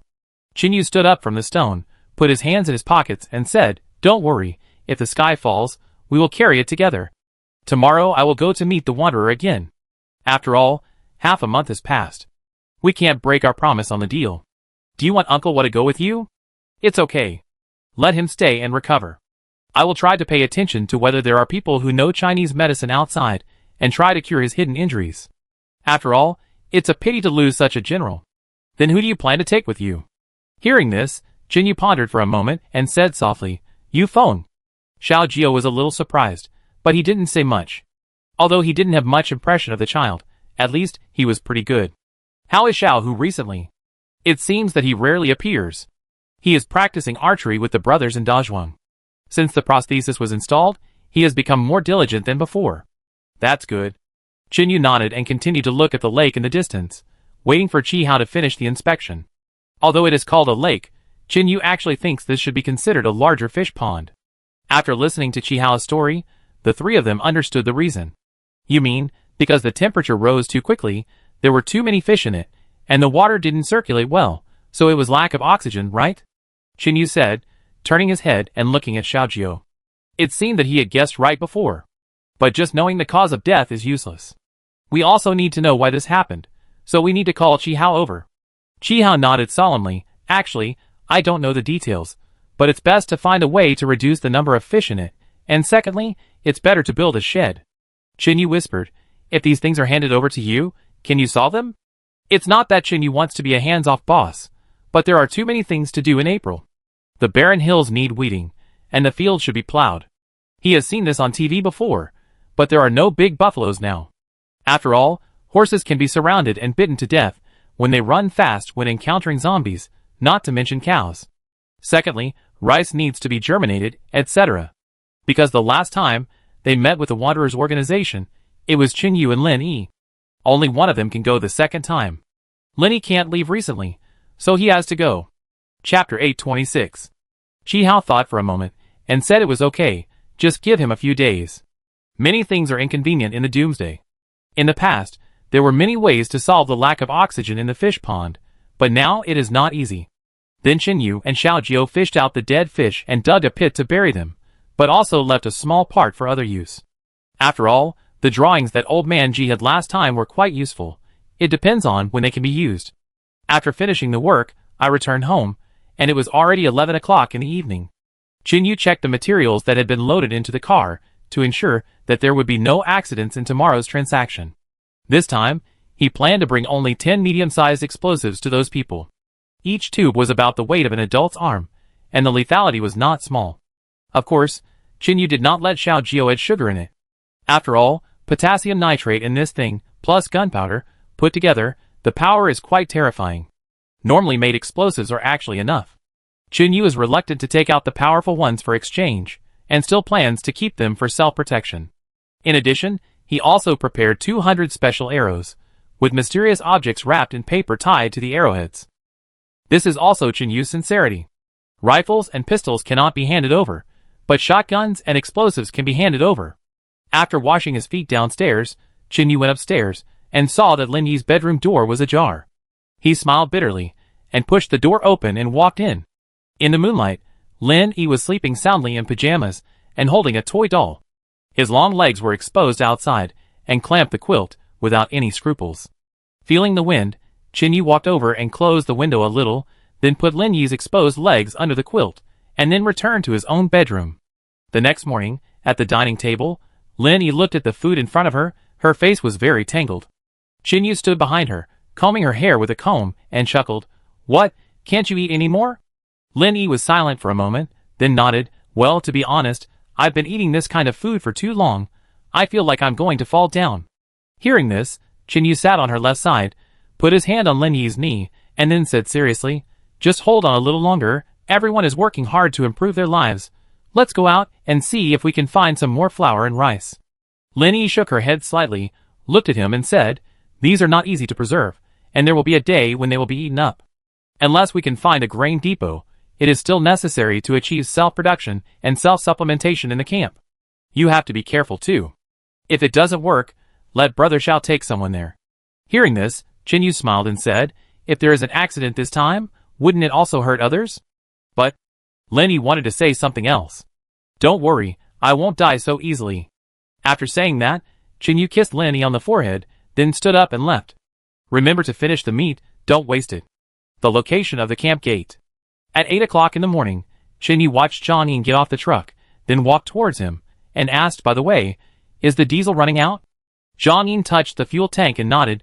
The last time I started the generator, I consumed a lot of fuel. I can only fill this car with 2/3 of fuel, but it shouldn't be a problem to support you back and forth. Hearing this, Chinyu said softly, don't worry, those people should have this thing. I must give more benefits for us, otherwise these good things will be wasted.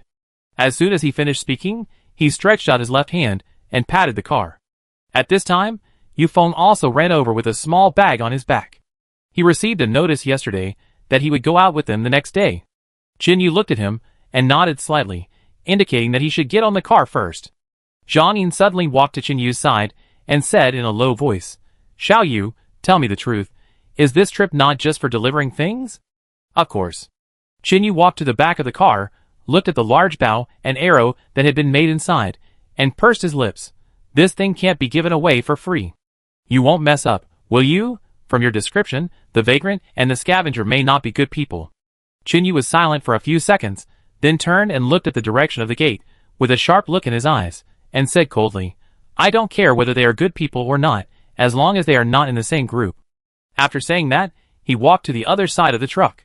Just as Chinyu climbed onto the driver's seat, and was about to close the door, he suddenly heard the sound of running, accompanied by someone shouting, Wait! Wait! Hearing this, Chinyu lowered the window, leaned out and looked back, and a figure came into view. It was Ningli. She had changed her clothes, and did not continue to wear a skirt, but a pair of black casual pants, and a gray long-sleeved t-shirt on her upper body. Her left arm was even wrapped with a can of tin. As if she was running in a hurry, Ningli held her knees with both hands, and gasped for breath as soon as she approached the car. Then she stood up and said with a flushed face, Can I go with you? Hearing this, Chinyu whispered, We are not going out to search for supplies. This trip may be very dangerous. Ningli did not answer, but ran to the car door and stepped on the tire, pointing at Yufeng inside and said, He has only one child and can go, so I am sure it will be no problem. Seeing her like this, Chinyu was a little surprised.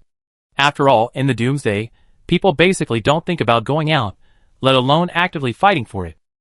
Even he himself, unless there was something going on, really wanted to stay in the camp every day, even if it was just to quietly accompany Lin Yi. Since he had already made a plan, Chinyu didn't like to be affected temporarily, so he thought for a few seconds and then said, Tell me the reason. Ningli said without thinking, I hope I can be a little better, even if it's just gradual progress. It's better than enjoying shelter all day long. Chinyu was touched a little, and then nodded to the right, Get in the car. Seeing that she was allowed, Ningli was very happy, and ran to the right door. Bang!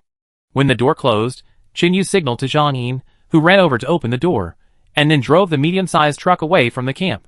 The gate has been modified, and tires have been installed underneath, which are silent, which is much more convenient than the previous door opening method. Because the place to go is not far, and you can return on the same day, you don't bring too much food. The previous pigeon has been more than a month. A few days ago, Chinyu took some time to train it to fly home at half the distance from the Wanderers organization. At that time, Chinyu was very worried, fearing that the pigeon would disappear without a trace. Chapter 827. But when he got home and saw Lin Yi holding the pigeon, he finally breathed a sigh of relief. It was worth wasting gasoline to make such a trip. Although gasoline and diesel are becoming increasingly scarce, pigeons are an important means of transmitting information in the Doomsday, and they must not be dealt with casually. The truck was still driving on that road, and the interior was very quiet. Chinyu held the steering wheel with one hand, put his hand on the window, and asked casually, Xiaofeng, did you bring those laser toy pins? Yeah. Hearing someone calling him, Yufeng quickly unzipped his backpack, holding a handful of small items and said, Everyone's items are here, and they are all willing to hand them over. Chinyu turned his head and glanced at them, and continued, Check them one by one, only keep the red ones, and put the other colors aside. Remember not to mix them up. Then he looked in the rearview mirror, Ningli, help him. Okay. Since they were both sitting in the back seat, it was convenient. Ningli reached out to the right to take it, and then began to scream. The car had just gone a short distance, when a dozen zombies suddenly appeared on the road ahead, as if they were crossing the woods on both sides. Seeing this, Chinyu slowly stopped the car, and then turned off the engine. There are only a dozen or so, it shouldn't be difficult to deal with them, right? Ningli said after seeing the car stop, looking ahead. Chinyu tapped the steering wheel lightly with his fingers and said lightly, Who knows if there are more zombies behind them? As soon as he finished speaking, the last zombie disappeared for only a few seconds, and as expected, some figures walked out from the right. A closer look revealed that there were even more zombies than before. Although these guys seemed to walk slowly and were weak, they were quite strong, and because they were covered in viruses, they would make people unconsciously feel fearful when they were close to them. At the beginning of the apocalypse, Chinyu was also somewhat curious. It was unbelievable that these zombies, combined with animal zombies, could overthrow human civilization. But as time went on, he understood that the more these zombies looked harmless, the more destructive they were. The most important thing was that he had never heard of an antidote. Of course, Chinyu was more because he had never met anyone who was immune to the virus. It seemed that if he was injured, he had to separate his hands or feet, or wait for death. And since Chinyu came into contact with firearms, he found that there was no crosshair in reality, and the hit rate was basically not high. If you really want to use a rifle to hit the heads of zombies one by one, don't even think about it without the experience of killing dozens of them. The main reason why Chinyu's chance of hitting the target when shooting is not bad is that he often exercises privately, using a rope to hang 2 bricks, then tie them to his wrists, and practice aiming with a pistol. He was very clear about the gap between himself and Xiao Jiao, Alei and Zhang Yin, so he practiced very hard on weekdays. After all, most soldiers rely on bullets to get their accuracy. He was an ordinary person, who came out halfway. If he wanted to catch up with them, he would have to sweat more. The truck stopped for about 5 minutes, and the zombies left. Then Chinyu turned the key and continued to drive forward. Ningli turned her head and looked behind, and found that several zombies had discovered them, and then reminded, "Brother Chen, we seem to have been discovered." Hearing this, Chinyu casually glanced at the left rearview mirror, then closed the car window, and said lazily, "There is a red line behind my seat, pull it." Hearing this, Ningli took a closer look and found that there was indeed one in front of her, and then she did it. Bang! There seemed to be some movement from the top. A few seconds later, a foul smell came. Ningli pressed the car window and stuck her head out, and found that there was a lot of zombie blood in the back of the car, then sat down and said in surprise, "I actually thought of this way." Chinyu laughed, "You've been in the apocalypse for so long, you can't just stand still, right?" "Great." Ningli admired him, and then handed a few selected laser pens to Yufeng. She asked curiously, "How did you think of bringing this thing?" "It's a secret, in the afternoon." "Okay." Seeing this, Ningli didn't say anything more. As they got along more, she also found that the people in this villa area were very easygoing and had no airs, so Ningli was getting more and more familiar with everyone. Along the way, Yufeng basically didn't talk, just hugged the bag and slept. Chinyu glanced at the rearview mirror and found that his eyelashes moved from time to time, and he was pretending to sleep. So Chinyu whispered, "Xiaofeng, if your head hurts, you can ask Sister Lin to help you get some medicine. I remember there seems to be some painkillers in the camp." "Thank you, Brother Chen, but it's okay." Yufeng opened his eyes and sat up, lowered his head and said, "Pain can make me grow faster, which is also a good thing." As he spoke, he gently pressed the part of his little finger that had been cut off, his face very calm. Chinyu glanced at him, and said no more, concentrating on driving. If we were to ask which children Chinyu liked the most in the camp, apart from Zhang Rui, who was far ahead, Yufeng and Jiang Lingling should be ranked second, and Chang Lanlan was also good. As for the other two, he rarely paid attention to them, but Song Chung promised that there would be no problems again. At noon, the truck returned to the edge of the county town again. There were still a lot of bird droppings on the ground, which looked a bit nauseating. Chinyu parked the car, took a tube of dynamite, and 2 special arrows from the car, then locked the car and continued to walk inside with the 2. At present, the traffic in this small county town is basically paralyzed, and there are zombies wandering in the city. Driving in such a car is really a big target, so Chinyu would not do it. Secondly, you have to save some oil. Chinyu calmly shuttled through the alleys, walking and stopping with Yufeng and Ningli. After a while, the 3 of them came to a rooftop. The last time Chinyu and Lenny came here, they found that the rooftop was quite clean, and there was a shed on one of the rooftops to keep out the rain. Seeing Chinyu put his things on the ground, Ningli was stunned. "Aren't you leaving?" Hearing this, Chinyu shook his head. "It's still early, wait until it gets dark before going over." After saying that, he looked up and whispered, 3 people, take turns on duty." Ningli held the bow on her back and said, "You're tired after driving for half a day, take a rest first. I take the first shift." After saying this, Chinyu thought for a moment, and looked at Yufeng saying, "Xiaofeng, go first."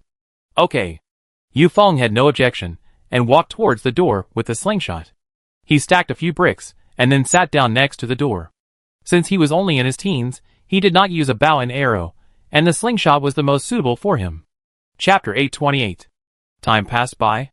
After sleeping for 2 hours, Chinyu opened his eyes on time, and got up from the ground. He looked at the side, and saw Ningli was about to take over Yufeng, so he said, "I go out for a while, and come back later." After that, he walked to the edge of another rooftop, grabbed the electric pole, and slid down. Seeing this, Ningli didn't think much, but asked Yufeng to rest in the corner. Holding a dagger in his right hand, Chinyu walked alone on the dilapidated street. Occasionally, when he encountered zombies, he would stay patiently for a few minutes, and try to avoid them. If he killed them, the bodies left behind might lead to his discovery.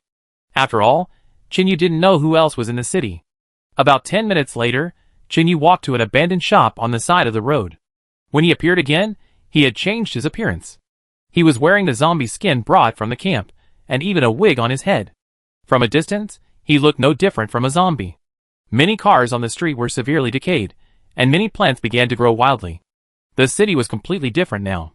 Walking to a zombie that was crushed by an abandoned car, Chinyu squatted down and took out a dagger to kill it, then cut open its abdomen, wrapped his hands with a plastic bag, and smeared the rotten flesh on the surface of its body. As long as it is washed later, the zombie skin can still be used. After finishing his work, he stood up and walked towards the abandoned hospital. Another hour passed, and this time Chinyu took a detour, so it took a little more time than before. At this moment, he was standing on the 4th floor of a commercial street, looking at the hospital in front of him with a telescope in his hand. It was the same as before, with many zombies still wandering outside. Chinyu looked at his watch and noted the current time, which was exactly 15:30 in the afternoon, and then he held the dagger against the wall.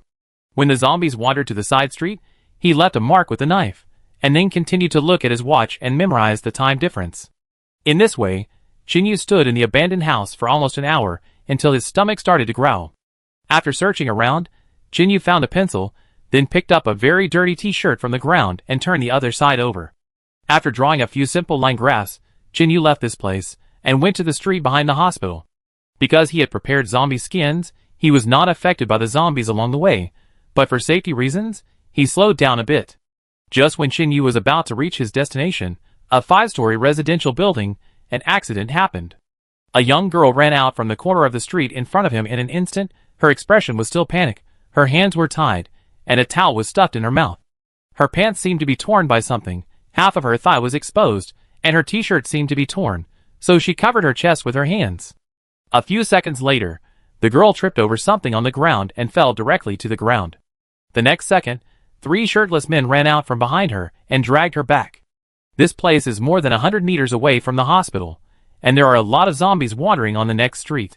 Chinyu didn't understand why the wanderer appeared here. Chinyu recognized that this person was the girl who had led him and Lin Yi to the abandoned hospital when he first came. Chinyu hesitated for a moment, but still didn't choose to go over to help, mainly because he didn't know how many people were in the building. If there are more than 10 strong men, even Chinyu can only run away, and he can't make any mistakes. Although he can deal with 3 to 5 people, if the other party has a hunting rifle, the gunshot will be exposed, and Chinyu will definitely be discovered by the wanderers, which will be unfavorable for the next negotiation. If these people are really problematic, Chinyu may lead people into the tiger's mouth.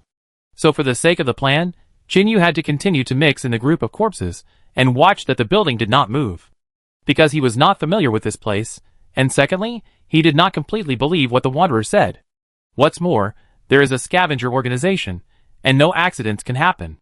To prevent exposure, Chinyu followed the zombies back and forth, and occasionally faced other directions. About half an hour later, there was a sound of heavy objects falling behind him, and a few seconds later, another sound was heard. Then 4 motorcycles started one after another. Chinyu took a look and saw that 8 men left the street. Chinyu narrowed his eyes slightly, and was glad that he didn't act impulsively just now, otherwise even if he rushed in, he couldn't save the girl, and he might even get hurt.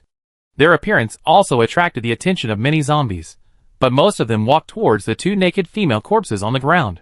In order not to reveal his flaws, Chinyu also mixed in with the zombies and began to move. About a minute later, the zombies walked to the side of the corpses, then began to kneel on the ground, bent over and began to eat, while reaching out to cut the skin and grabbing the blood and flesh and stuffing it into their mouths. Chinyu stood beside them, with a cold look in his eyes. There were several chopsticks stuck in the throats of the 2 corpses, and blood was still flowing out. Their eyes were wide open, and even seemed to pop out of their heads because of fear. The red slap marks on their cheeks and the bruises on their chests seemed to tell that they had suffered a lot of torture in their lives. This scene made Chinyu feel deeply powerless. Without order, the evil of human nature was magnified countless times.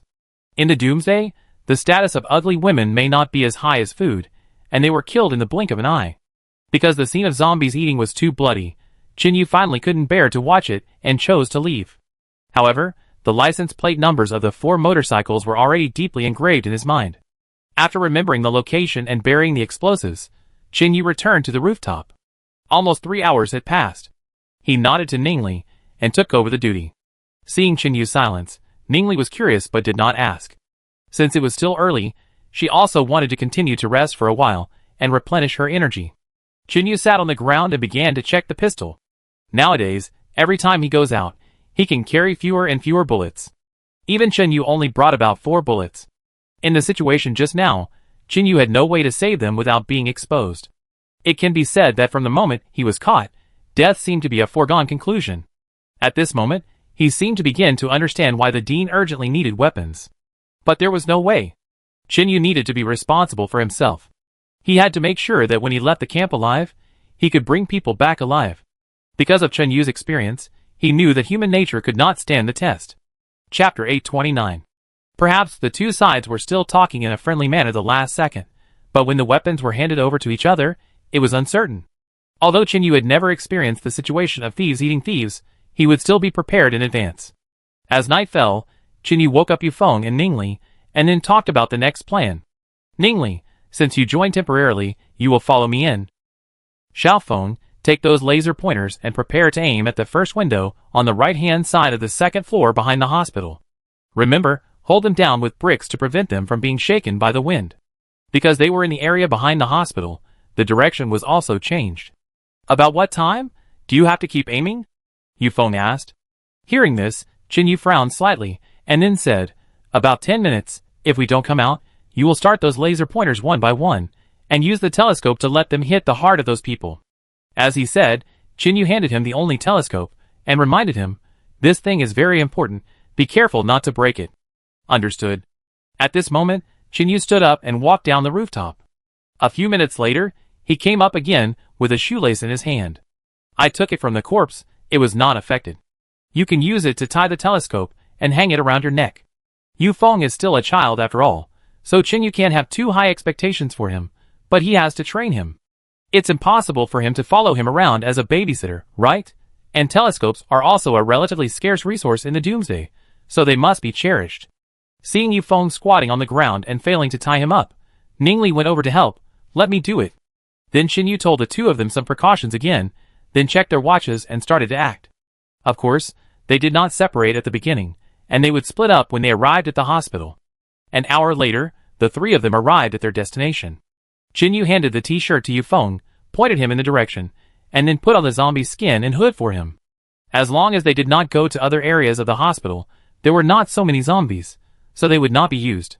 The zombie skin was a bit big, and Yufeng looked a bit funny wearing it, so he threw away the hood temporarily. Qinyu adjusted Yufeng's collar, and felt that his breathing was a bit rapid, so he patiently comforted him. Keep calm, think of zombies as dogs you raised, and now you and them are a family. Finally, Qinyu patted Yufeng on the shoulder and said, when this mission is successful, I will have someone teach you to practice shooting. After saying that, he turned around and left, but his clothes were pulled. Seeing this, Qinyu turned his head and looked behind, wondering, anything else? Yufeng shook his head and whispered, then can you let Uncle Zhang teach me? Hearing this, Qinyu's face darkened instantly, and his whole body exuded a powerful aura. He said coldly, boy, if you want to take advantage of Xiao Rui, don't blame me for turning hostile. No. No. Yufeng's face flushed. He was frightened and explained with some stammering. Sister Rui is better than me. She is brave, and knows a lot of things. I think this should be the credit of Uncle Zhang. How old are you? Qinyu did not answer directly, but suddenly asked. 12. At this point, Yufeng lowered his head again. Qinyu frowned and said, Xiao Rui seems to be only 11 years old. Why do you call her sister? And I remember you seem to have said your age before, and it was also about 10 years old. At this point, Qinyu took a step forward and said, you kid, are you telling the truth? Yufeng quickly stepped back 2 steps and waved his hands. I only said that I was very young, and the adults would relax their vigilance. Because Sister Rui is more capable than me, I am willing to be her younger brother. Don't worry, Brother Chen, I can't beat her at all. Sister Rui is almost bullying me. As he said this, he touched his ears, and said aggrievedly, she often pulls my ears, and I feel like they are going to fall off. Although Yufeng is 12 years old, his height is not very obvious due to long-term malnutrition. He is even about the same height as Zhang Rui. In addition, he once deliberately pretended to be a little kid, so most people thought he was also a child. At this moment, in front of Qinyu, Yufeng was already a little scared, because he knew how cruel this man in front of him was. Let's talk about it after we get back. Qinyu waved his hand, signaling him to go to the back of the hospital. Okay. Okay. Yufeng ran away immediately. Qinyu knew very well about these two people. They were just good friends. After all, children couldn't play with adults all day. After greeting Ningli, Qinyu took her to the abandoned hospital. When they went to the familiar street again, there was still a zombie walking towards them. Under Ningli's nervous gaze, the other party turned and walked in another direction, and at the same time a hoarse voice sounded, "You are finally here. We thought you took the things and ran away." Qinyu shook his head slightly and lowered his voice. That's not the case. When they reached the door, the other party stretched out a hand to block Qinyu and asked, "Where are the things?" Hearing this, Qinyu pointed behind him. Outside the city, there are a lot of weapons, and the roads here are all blocked, and the car can't drive in. The man knew that he was not talking nonsense. The traffic in the abandoned county town was indeed very bad, and there was nothing he could do about it. After all, it was the end of the world, and no one would think of using a trailer to clean it up. Then she knocked on the door and whispered a few words to the people inside. A few minutes later, the door opened and a dozen women came out. They were all between 20 and 40 years old, all wearing black clothes. Qinyu took a closer look in the moonlight and found that it was just dirty and black. "I go with you to get it. Can so many people carry it here? 8 will be enough." "Yes." A shaved-headed woman nodded, turned around and said, "You go back first." In this way, Qinyu and Ningli led a group of people and continued to walk back. This was not because he was deliberately delaying time, but because the large bow and arrow weighed almost 50 kilograms, not to mention there were 200 arrows. Qinyu was not stupid enough to use his own strength to help others carry things. So he would rather make an extra trip and let these people carry it themselves. It took almost 2 hours to go back and forth. In fact, it would take at most half an hour to go directly on the main road, but because of the zombies, everyone had to take a detour. After all, walking through the streets full of zombies is simply seeking death. When the three women were carrying the large bow and arrow and placing it on the ground in the hospital, their faces were red, and they were panting heavily. Chapter 830. The 50-gene bow had to be carried for such a long distance, so it needed 3 people to carry it, and they had to replace it from time to time. As for Qinyu, he was holding the backpack. Because it was covered with cloth, the others didn't know what was inside and thought it was a gun. Of course, in order to prevent these people from being resentful, Qinyu still prepared 2 extra shotguns and 10 rounds of ammunition, but he had to wait until the end to give them to them. After the few people came back, someone signaled Qinyu and Ningli to continue to the second floor. Seeing this, he brought a backpack. Ningli also took out a few arrows and held them in his hand, and then followed the people in. Entering the corridor again, the light was still very dim. The people in front held torches, and the weak light led everyone forward. Ningli occasionally stepped on the feet of those sleeping outside, and bowed from time to time to apologize. Going upstairs, the person who led the way stood in the corridor and turned to look at the two of them, saying expressionlessly, "Please hand over your weapons." Hearing this, Qinyu questioned, "You didn't need to hand over your weapons last time. Why do you need to hand them over this time?" Standing in front of him was a woman in her 30s. "Because we offended you last time, we didn't bring it up at that time in order to dispel your concerns." The woman's answer was neither humble nor arrogant, looking into Qinyu's eyes, as if she had no emotions. Qinyu thought for a moment and said, "What if I say no? Then please go back." As she spoke, the woman slightly turned sideways, raised her left hand, and pointed to the stairs. Ningli wanted to say something, but was pulled by Qinyu, and then he shook his head slightly. At this moment, Qinyu naturally knew that if the two of them left like this, they would definitely not leave the hospital 50 meters away, and there might be someone hiding among the zombies outside. After all, he had taken the pigeon and gasoline last time, and if he didn't return them, how could he let them leave? Secondly, the information was also very important in the end of the world, and the premise was that it was true. Before, Qinyu wore a zombie skin and changed his clothes and pants. He made sure that he was not discovered, otherwise he would definitely be followed when he went back to find Ningli and Yufeng. Because the planned negotiation required going to the dean's room, otherwise Yufeng would have been hiding behind it in vain. Pretending to hesitate, Qinyu nodded, "Okay, it's nothing." As soon as he finished speaking, he took out the pistol from his waist and handed it over. Anyway, there were only 4 bullets, and they couldn't kill everyone if they really fought. And a dagger. The woman waved to the other side of the corridor and called 2 more people. Hearing this, Chinyu and Ningli did as they were told and continued to hand her the knife. Then the two girls stepped forward and began to search her. Chinyu watched a young girl squatting on the ground and carefully searching her pockets. Her hands even touched his chest muscles just now. Then she frowned slightly and said, "Can you please hurry up? I'm in a hurry." Hearing this, the girl stood up. Under the light of the fire, Chinyu's angular face made her a little distracted. He was indeed a handsome guy. Then she suddenly stretched her right hand towards Chinyu's thigh and laughed. "What? Are you going to reincarnate?" As soon as these words came out, Chinyu quickly held her right hand to prevent her from touching him. Then he looked at her with disgust, and then snorted and stepped back half a step. "Please respect yourself, girl." Resisting his anger, Chinyu felt a little sad because of the death of the two girls. He planned to find an opportunity to help them avenge themselves if it did not affect him. But at this moment, the girl's face made Chinyu very disgusted. The girl's wrist was grabbed, and she felt pain. She glared at Chinyu and struggled. "Why are you using so much strength? We are all adults. If something really happens, will you suffer a loss? Let me go." Chinyu ignored her and let go of her hand coldly. Now that he is with Lin Yi and they have had physical contact, Chinyu will naturally not get too close to other girls. Even the old Chinyu would never hug the opposite sex easily. "Stop it, Shaojia. Leave after the search," the woman shouted coldly. "Yes." The girl named Shaojia curled her lips, turned her wrist twice, and stood on the other side, with a person next to her. Ningli looked at the dagger that was taken away from her again, and even the iron sheet on her arm was removed, and she suddenly felt a little confused. After all, she came to a strange camp, and she was still a girl with a good appearance. It was impossible for her to say that she was not afraid. As if she had guessed her thoughts, Chinyu turned his head and said softly, "Most of the people here are women, and the men are basically old or children. Don't worry."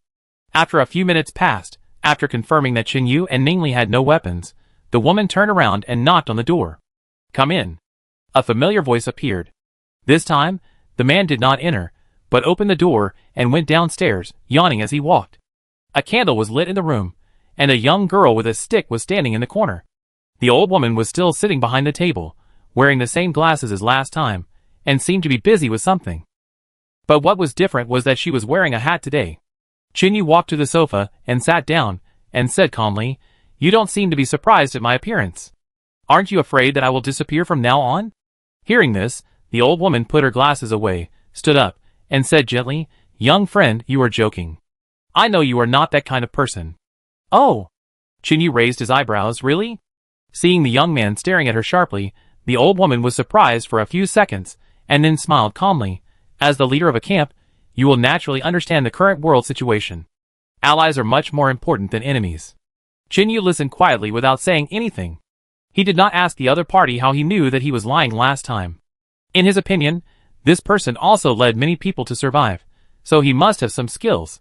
After a few seconds of silence, Chinyu reached out and took out the explosives from his backpack and put them on the table, saying lightly, "Let's check it out." After saying this, the old woman put on her glasses again and came forward with a candle.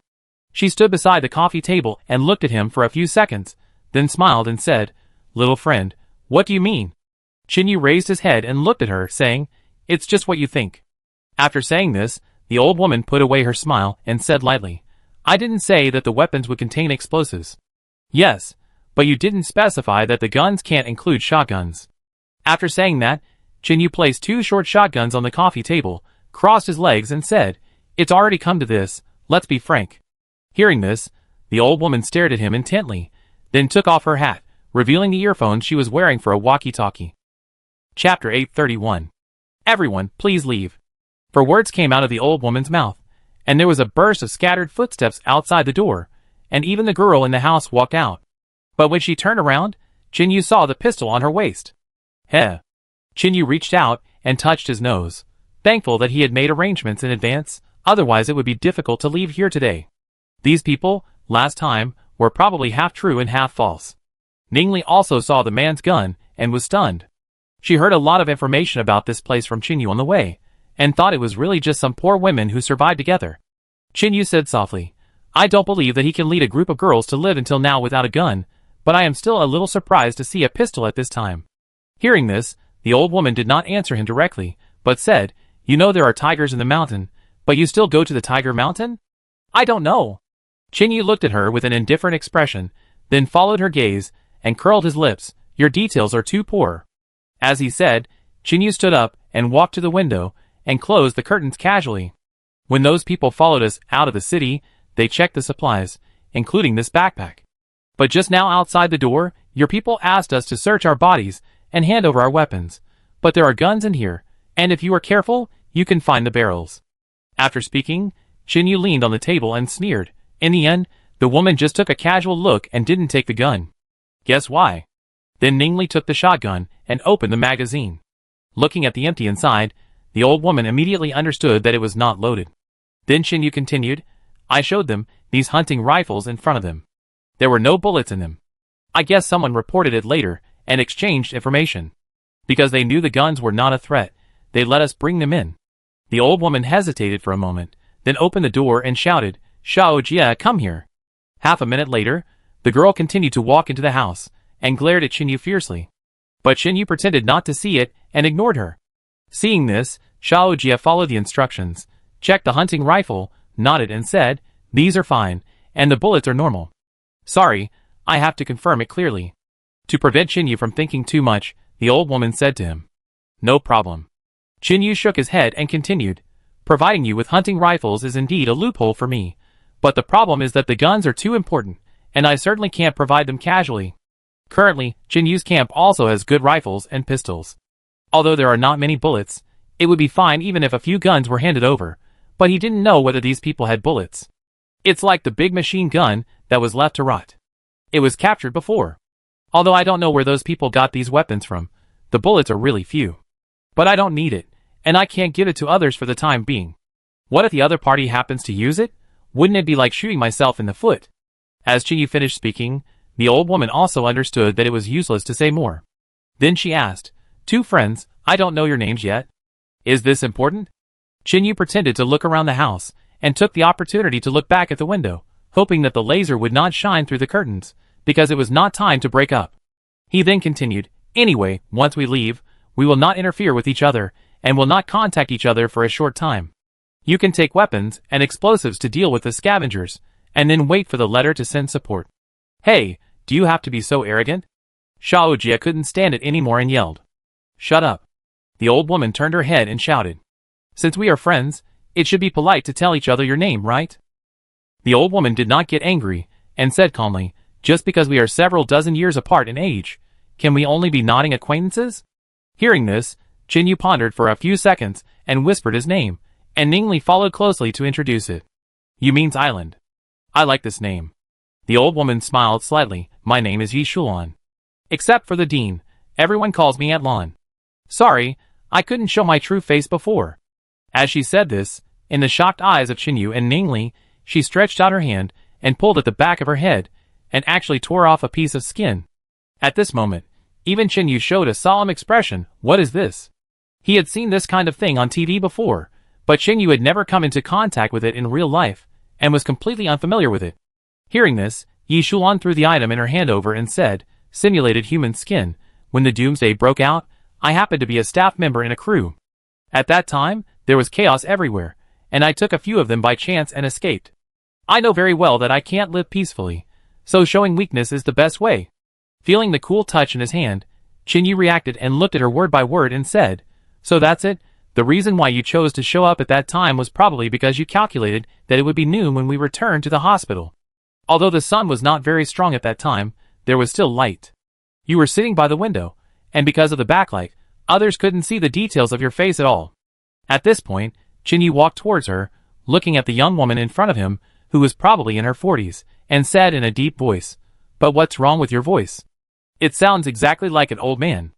After saying this, Yi Shulan handed the headphones to Xiao Jia, then sat on the sofa and said, If you want to learn to speak by clamping your throat, there may be flaws in the end, such as when you are frightened or emotional. She held the tube of dynamite, looked at Qin Yu with a smile on her face and added, But, if you just want to destroy the sound of your throat, there are many ways. In addition to my previous work experience, I can keep this voice for a long time after learning a little. After the words fell, Yi Shulan shook her hands. What is this? Explosives, otherwise it can be edible? After feeling that she was fooled, Qin Yu did not have a good face for her. Looking at this scene, Yi Shulan laughed and said, Little brother, you don't have to look so depressed. There are so many people around me who need to survive. If the boss is a woman, it will inevitably cause a lot of unnecessary trouble. Does it look like this? Chinyu threw the simulated human face on the table. Not very good. Yishuan shook her head, but at least it will make us look weak. Chapter 832. The truth that a lion will use all its strength to fight a rabbit is something that many people will only understand before they die, but it is too late. Chinyu looked at her for a few seconds, then pointed at the coffee table and explained, "This is explosives. It is very powerful." "Of course I know what it is, but where did you get it from? Did you make it yourself?" Chinyu was silent for a few seconds after hearing this, and then replied, "Some time ago, I passed by a camp and found that they were attacked by someone, both sides were injured, and there were a lot of zombies around. Then I took people in, and found this box of explosives." At this point, he paused, to prevent Yishuan from not believing it, and then added, "Because we don't have a lot, we can only give you 10 at most, but don't underestimate it, this thing is very lethal." At this moment, Ningli was sitting on the sofa, and was very nervous. She knew very well that Chinyu was lying with his eyes open. Although there are not many explosives in the camp now, it is not comparable to a box. "Where is the evidence?" Yishuan sneered. Although she could smell the smell of gunpowder, no one could say for sure whether there was only gunpowder in it. "What if these are fake?" As she spoke, Yishuan began to take off the fake skin on her hands, and the wrinkles on her palms disappeared immediately. Chinyu glanced at his watch and whispered, "Wait 2 more minutes." Just when Yishuan and Shaojia had no patience to wait any longer, Chinyu smiled and said, "Now." The next second, a loud noise suddenly erupted in the area about a few hundred meters northwest of the group. Then, Shaojia rushed out of the room and ran to the rooftop with her friends.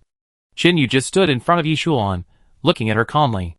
About 3 minutes later, Shaojia ran down with her men, her face still pale. At this moment, she could no longer look down on Chinyu. "How is it?" Yishuan turned her head and asked. Such an explosion was indeed beyond her expectations. Shaojia took a deep breath, and then said in a deep voice, "It's too dark to see clearly, but judging from the fire and dust, this guy blew up a roadside booth, which is much more powerful than ordinary grenades. Do you believe it now?" Chinyu picked up the explosives and handed them to Yishuan. "Aren't you afraid of exposing our position?" Yishuan didn't take it, but just looked at him, with a nameless anger in her eyes, and then she stood up and gritted her teeth and said, "With such a big noise, the zombies around will be attracted over, and the scavengers will definitely find us hiding in here. Look at what you have done now." At the end, Yishuan even pointed at Chinyu's face with her finger, wishing she could skin him alive. Unexpectedly, Chinyu said calmly, "I gave you so many weapons, and there are specially improved fire arrows. If you return and use them to attack my camp, won't it kill a lot of people? So you are forcing us to break up, right?" Yishuan waved her hand, and signaled others to leave. "After all, you said you needed weapons to attack the scavengers, that is, the Helmet Army, so I'm helping you now to avoid more trouble." Ningli also stood up because of the tense atmosphere in the room. She looked at Chenyu's calm appearance and admired him so much. On the way, she was thinking, if she gave these things to a group of strangers, what if they regretted it? But after listening to this, she understood why those people in the camp were willing to follow Chinyu, and they were so good at doing things. With this explosion, the wanderers were directly exposed. Even if these people wanted to hide weapons, they would have to fight. But Ningli was still worried about how she and Chinyu would leave the hospital later. At least for now, the woman looked a little angry. "What's tied to the arrow?" Yishuan knew that she was destined to have a restless night, so she looked at the backpack. Chinyu took it out and handed it to her, saying calmly, "There is pine resin and a small amount of charcoal in it. After the fuse is lit, it will burn violently within 2 seconds. Then Chinyu pointed to the silver material wrapped around the arrow body. "This is tin foil, which can prevent the flame from burning the arrow body in a short time. Because the weight has changed due to the addition of something, in order not to affect the range, they can only be fired with specific bows and arrows, and 7 can be fired at a time." After hearing this, Yishuan found that there were some grooves on the arrowhead, and then she wanted to reach out and touch it, but Chinyu's words scared her. "If you think your life is too long, just touch it." After saying this, Yishuan gritted her teeth and put down the arrow. The footsteps outside became more and more chaotic, and everyone took up their weapons and prepared to fight. They crowded in the corridor at the door, waiting for the dean to give orders. Yishuan stood up, and although there was still a smile on her face, it was a little colder than before. "Two friends, since today is a foregone conclusion, please stay here for a while." Hearing this, Chinyu, although he had prepared in advance, still felt disappointed. He whispered, "The things have been delivered, the transaction is completed, why do you want to stay longer?" "I'm afraid you can't choose." Yi Shuan glanced at Ningli, snorted coldly and prepared to walk out. At this moment, a very cold and emotionless voice sounded behind her. "Are you sure?" Yi Shuan stopped after she finished speaking. "Why do I feel that the air in the house is not very good? How about you open the window to ventilate?" Qin Yu walked to the sofa and sat down, leaning on it with his hands crossed, with a playful smile on his face. "Unless you grow wings out of thin air, I want to see how you leave here." Yi Shuan glanced at the watch of the person next to her.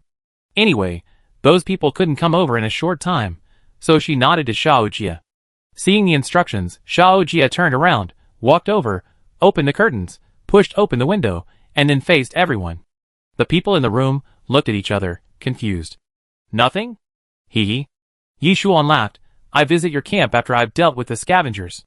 After saying this, Ningli looked at her and gritted her teeth and said, "You really have bad intentions." "Pa!" As soon as she finished speaking, Yi Shuan slapped Ningli in the face with her backhand, and a handprint appeared on her right cheek. "Noisy!" Then Yi Shuan raised her foot and wanted to kick Ningli, who was lying on the sofa, but the next second, the figure next to her quickly stood up and blocked it. With a muffled groan, Qin Yu punched Yi Shuan's feet with his left hand, and then said expressionlessly, "Let your people take the torches and retreat, turn off the flashlights, blow out the candles, and then weigh your identity." Chapter 833. After the punch, Yi Shuan couldn't help but take several steps back. Fortunately, she was supported by someone so that she didn't fall. At this moment, her heart seemed to be stirred by a huge wave. The punch from the man in front of her, even through the shoes, still made her feet numb, and even felt a faint pain. Qin Yu glanced at the faces in the room, who were staring at him angrily, and said calmly, "In the Doomsday, although I usually don't attack women, if I push you to the limit, I don't mind making you bleed like a river." As the last sentence was said, the room fell silent. Although Qin Yu looked very calm, his heart began to pound. At this moment, the roar of many motorcycles seemed to be heard on the street, and in the silent night, it seemed to be magnified several times. "Do as he says?" Yi Shuan was originally very confident, but she was frightened by Qin Yu's calmness. Adhering to the principle of just in case, she still couldn't ignore it. When the others left, the candles went out, and the room instantly returned to darkness. Almost instantly, 3 red laser lines hit Xiaojia's front, which was particularly eye-catching. Then Qin Yu continued, "Unless you are confident that you can hide here for the rest of your life, I don't mind letting you taste the taste of a sniper rifle." Ningli was slapped in the face.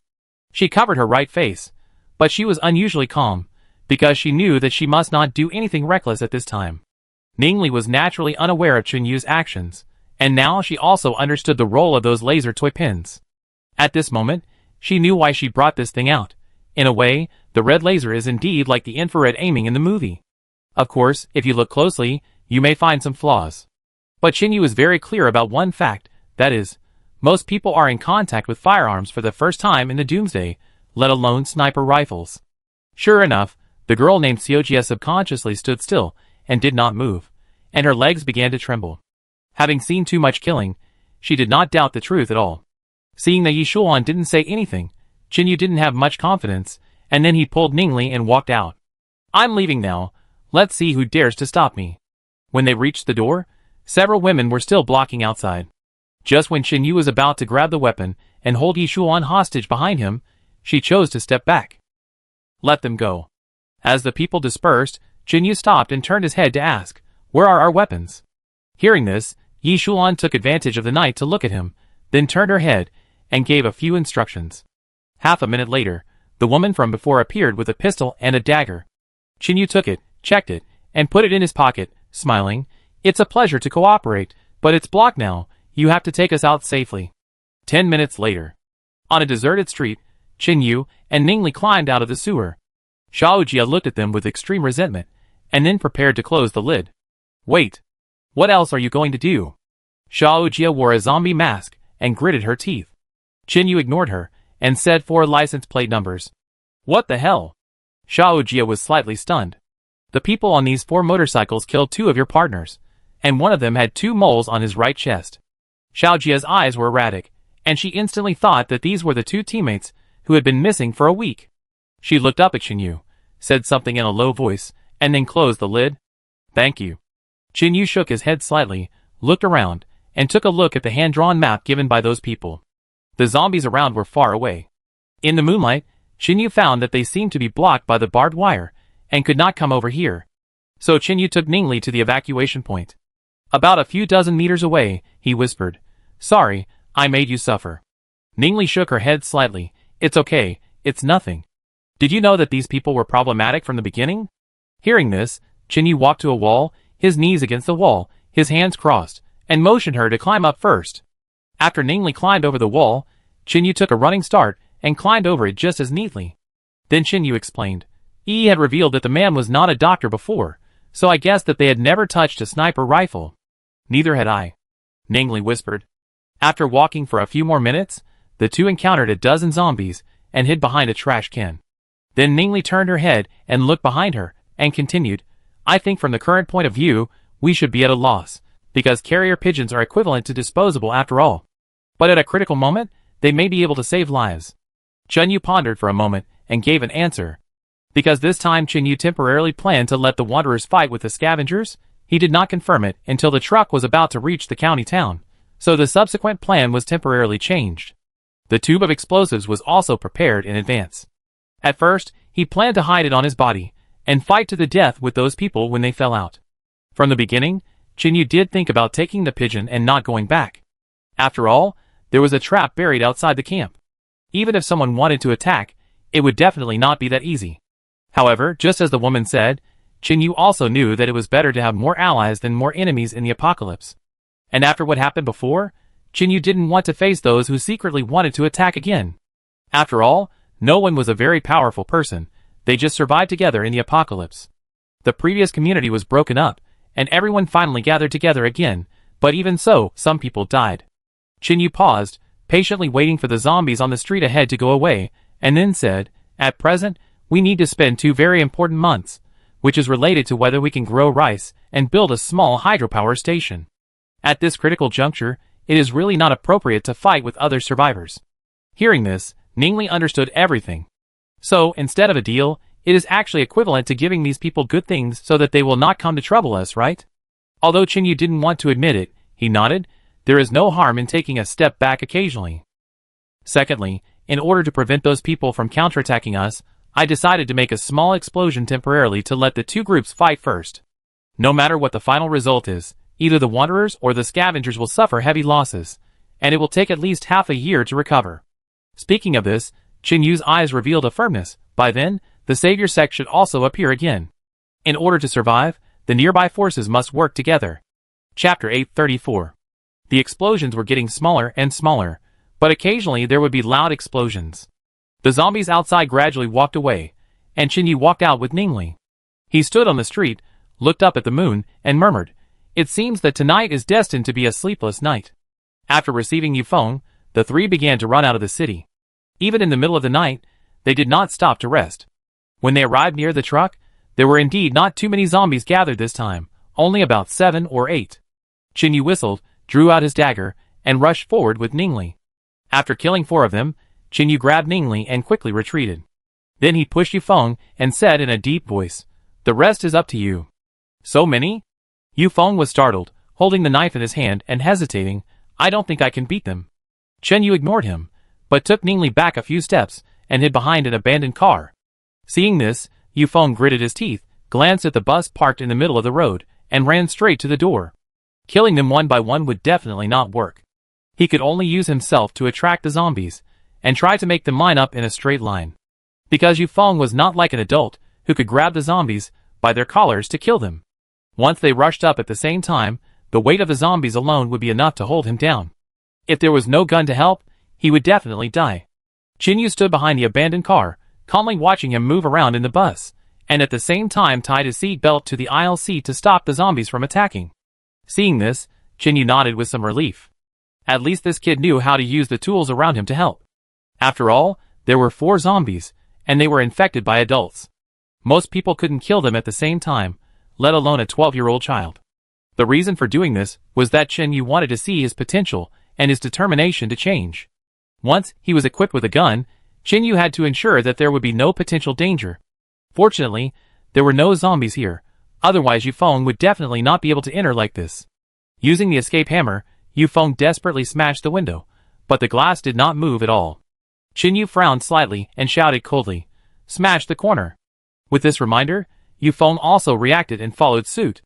Because he just shouted, another zombie came towards the two of them. Seeing this, Ningli turned around and said, "I go." When she just approached, she also saw the general appearance of the zombie, and immediately stopped and gradually retreated. Ningli pulled Chunyu's arm and whispered, "Why do I feel that looks a bit like one of our own?" At the end of her speech, there was a tremor in her voice. Hearing this, Qinyu turned his head and frowned slightly. "You saw it wrong." As soon as he finished speaking, Qinyu stepped forward and killed it. As the body fell to the ground, Qinyu moved to the side and saw the face of the zombie clearly. It was just a zombie wearing a black vest. The difference was that there were people wearing this clothes in the camp.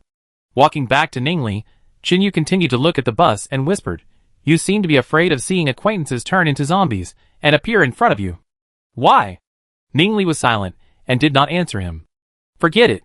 It's okay if you don't want to talk about it, but I hope you understand that no matter how familiar someone was, once infected, they are no longer the person you knew before, and you must not be soft-hearted." Well, the bus was extremely dangerous. For zombies were stuck in the aisle, trying desperately to grab Yufeng, and even the seat belts made a creaking sound. At this moment, Yufeng's disadvantages of being young and inexperienced were reflected. He had no idea how strong the seat belts were, and subconsciously rushed over to kill them. However, due to the dim light, he did not notice the luggage under his feet at the first time, and was tripped on the spot, and fell directly on the aisle, that is, in front of the zombies, almost within a stone's throw. Seeing this, Ning Li's heart tightened. Qinyu shook his head slightly, kicked the street lamp pole behind him with his right foot, and rushed over like a cheetah. Quickly standing outside the window, he slapped the bus with a bang, attracting the zombies to retreat. Killing them one by one with a dagger, Ning Li also ran to the bottom of the window that Yufeng had just smashed, ready to reach out and catch him jumping down. Seeing this, Qinyu used the zombie's clothes to wipe the blood off the dagger, and snorted coldly, "Is he lame or disabled? Do he need your help?" This made Ning Li very embarrassed, so she had to take 2 steps back. Jumping down from the window, Yufeng walked in front of Qinyu with his head down. Because he had just sprained his foot, he was still lame at this time. "You can scold me." Qinyu looked at him quietly without saying anything. After a few seconds, he turned and walked towards the truck. "Why?" Yufeng felt a little aggrieved. He looked at Qinyu's back and questioned, "What? Are you not convinced?" Qinyu stopped, his tone without any emotion.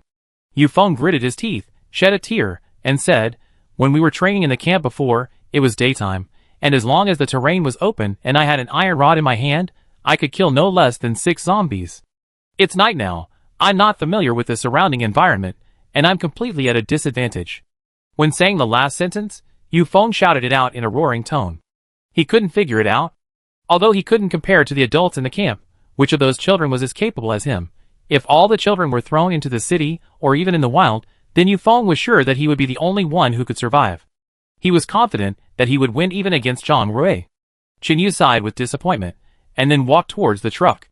Feeling that the atmosphere was a little wrong, Ning Li stepped forward to hold Yufeng's arm, and said softly, "You shouldn't yell at Brother Qin like this. I can feel his good intentions for you, second only to Brother Zhang's daughter. If this method is considered helping me, then I will die one day." Yufeng had tears in his eyes, turned his head to look to the right, and even his lips were bitten red. Hearing this, Ning Li put her arm around Yufeng's shoulders and walked forward, then said, "What you said before, does it mean that as long as it is daytime, you can kill these 4 zombies?" Yufeng did not answer, but silence has given the answer. The next second, Ning Li patted his shoulder with her right hand and said faintly, "But the doomsday is not only daytime. One day, you will go to a strange place. Even if you can run very fast, what if the people around you can't run? Are you going to leave them to die?" Chapter 835.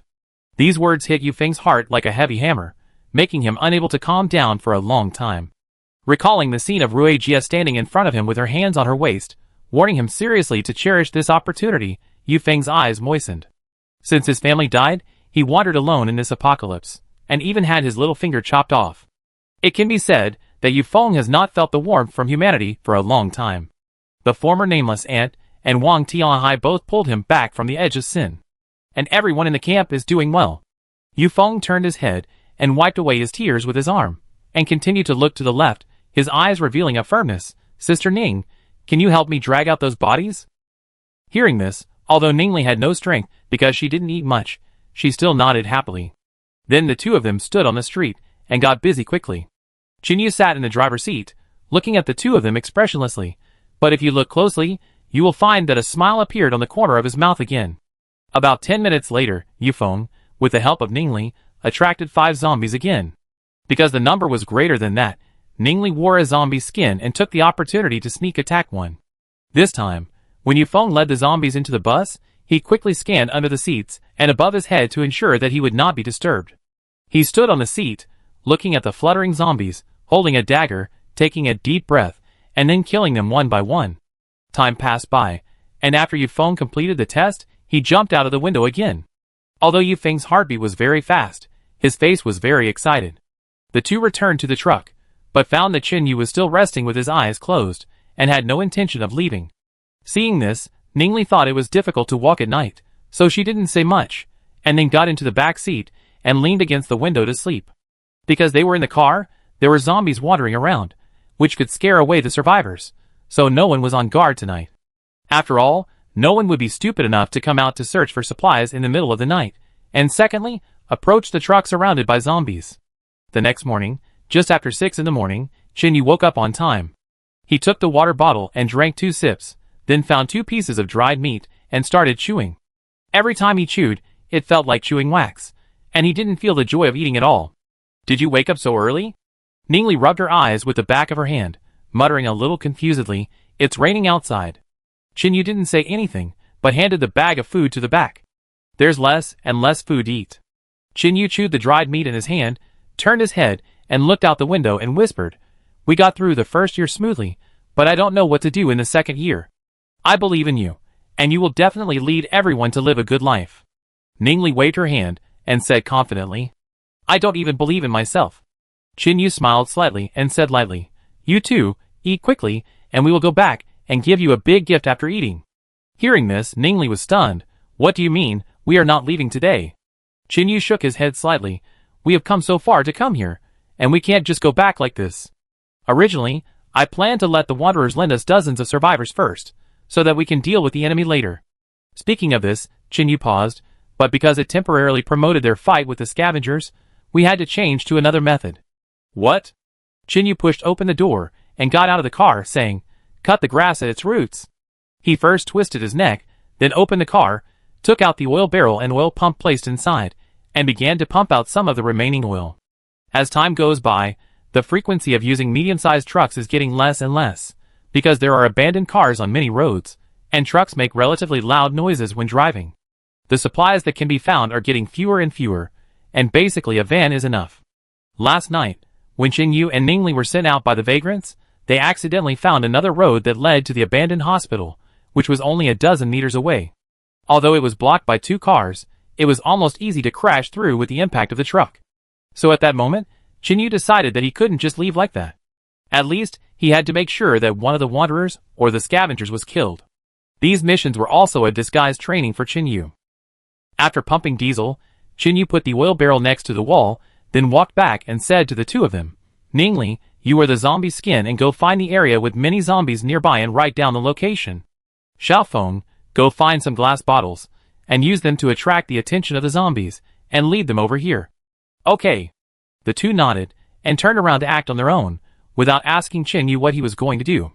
After watching them leave, Chinyu picked up a stone, squatted on the ground, and drew the route in his mind. Chinyu was very smart.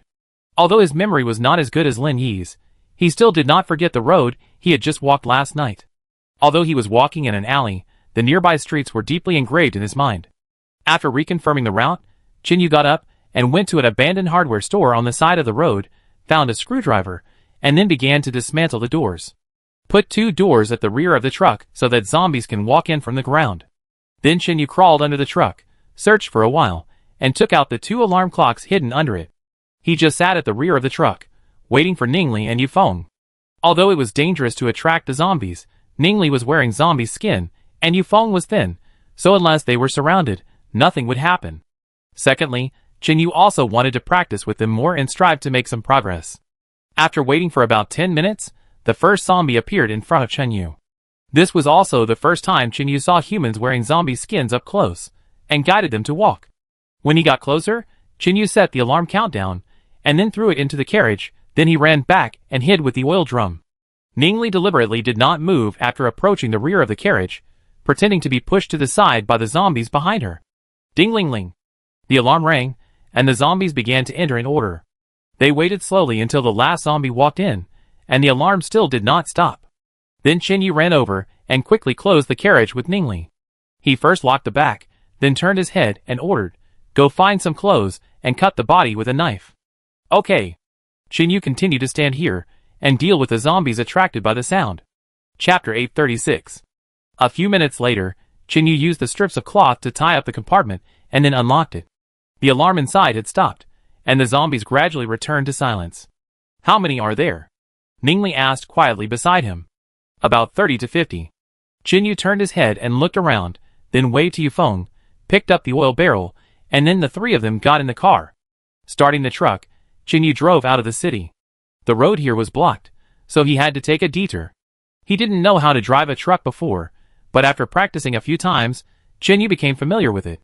The most important thing is that there is no need to take an exam in the Doomsday, and secondly, there is no need to worry about breaking the rules. Of course, for safety, Chenyu basically doesn't drive very fast to avoid accidents. Once again, he arrived at the street near the abandoned hospital. Chenyu stopped the car, and then went out with a telescope. About half an hour later, he returned and then said, "It seems that the Wanderers won. That Yi Shuan is really not a good person. There are many men in her camp. The scavenger is probably deceived and his head is gone." As he spoke, Chenyu handed the paper in his pocket to Ningli and ordered, "Please show me the way later to prevent me from driving in the wrong direction." Hearing this, Ningli looked at it for a while and asked in confusion, "What is this?" "The headquarters of the scavenger organization. Yi Shuan gave it to me." "Ah, she believed you so easily?" "I didn't believe it at first, but they also lost a lot of people. When they heard that I was here to finish off the enemy, they agreed without thinking." After speaking, Chenyu still sat in the driver's seat, and looked at the rearview mirror from time to time. Just as Ningli and Yufeng were about to ask him why he didn't leave, a sound of running footsteps gradually sounded. Then someone opened the passenger door and climbed in. Ningli turned her head, and saw that it was the girl named Xiao Jie from before, but now she had a wound of several centimeters on her face. Although it looked small, it was still very serious for a girl. Xiao Jie's face was red, and she gasped and said, "You are really an animal. You can run so fast in the Doomsday. You are not a human." "He?" Chenyu smiled. He was not surprised by her appearance. After all, Yi Shuan would definitely not be relieved. Chenyu continued to drive the car and said lightly, "I am not the fastest." Although the experience last night caused some embarrassment to both sides, the relationship has eased, so Chenyu's attitude has become better. After about 10 minutes, the truck's fuel was almost empty. Chenyu frowned slightly and said, "How far is it?" "It's just around the corner, about a few hundred meters." Hearing this, Chenyu stopped the car and said in a deep voice, "You get off first, Ningli, go and light the clothes on the car with a lighter. Remember to light the edges first and let them burn slowly." "Okay." The three got off the car and ran to the back. As Ningli stood at the rear of the car and gave a thumbs up, Chenyu began to honk the horn frantically, and the noise spread to every corner. About half a minute later, looking at the zombies gradually appearing around him, Chenyu began to step on the accelerator to avoid being blocked by the road ahead. When he turned the corner, he saw a huge abandoned hotel in front of him. The outside was blocked by iron sheets, and there were people standing in the camp patrolling, still wearing helmets. The sudden arrival of the truck made those people notice it almost instantly. One of them took off his mask, took the pager hanging next to him, and seemed to say something. A few seconds later, Chenyu drove the truck closer and closer. He took the wooden stick prepared in advance to block the steering wheel, and then pressed the accelerator with a brick. When he drove the car within 50 meters, those people shot directly at the truck, and Chenyu held the door with his left hand and lowered his head to block the bullets. Soon the truck was getting closer and closer to the gate of the scavenger organization. Chenyu saw the opportunity to push open the door, tensed his muscles, and quickly jumped down. After landing, he rolled forward, and the bullet hit the open space behind him almost instantly, almost hitting his waist. Without time to rest, Chenyu ran desperately. Just as he was about to run into an abandoned shop on the side of the road, Chenyu quickly braked, then turned around and raised his middle finger to those people in the distance. A zombie inside the door stretched out his hand and put it on Qin Yu's shoulder, then tried to open his mouth to bite, but his neck was held tightly. Qin Yu snorted coldly, pulled out a dagger with his right hand and killed it, then disappeared on the street. Boom! The truck ruthlessly crashed into the gate, and the guards lost their balance and fell down. One of them had his arm bones broken out and lay on the ground howling. Just as the scavenger's teammates came to help, dense zombies began to walk in from the hole that was knocked open, and the people on the ground were almost instantly drowned. Qin Yu stood in front of the window, watching the countless zombies pouring in. After confirming that those people were powerless, he thought of a way to evacuate. He cut a few holes in the curtains and put them on his body, then stepped back a few steps and squatted on the ground, using a knife to cut the corpse's abdomen and smear the rotten flesh all over his body. The only zombie skin was given to Ningli, so he could only use the old method at this time. Just as he was about to go downstairs and blend into the zombie group, it suddenly started to rain lightly, and after more than 10 seconds, it turned into heavy rain. Seeing this, Qin Yu was forced to retreat back to the house to avoid being discovered by the zombies.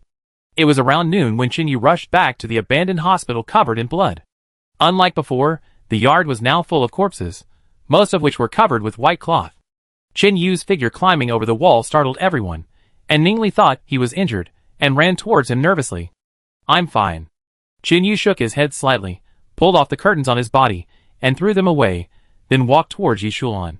"So your hunchback is also fake." Yi Shulan stood quietly in the yard, looking at the dozens of corpses in front of her. Her face was very calm, as if she had no grief at all.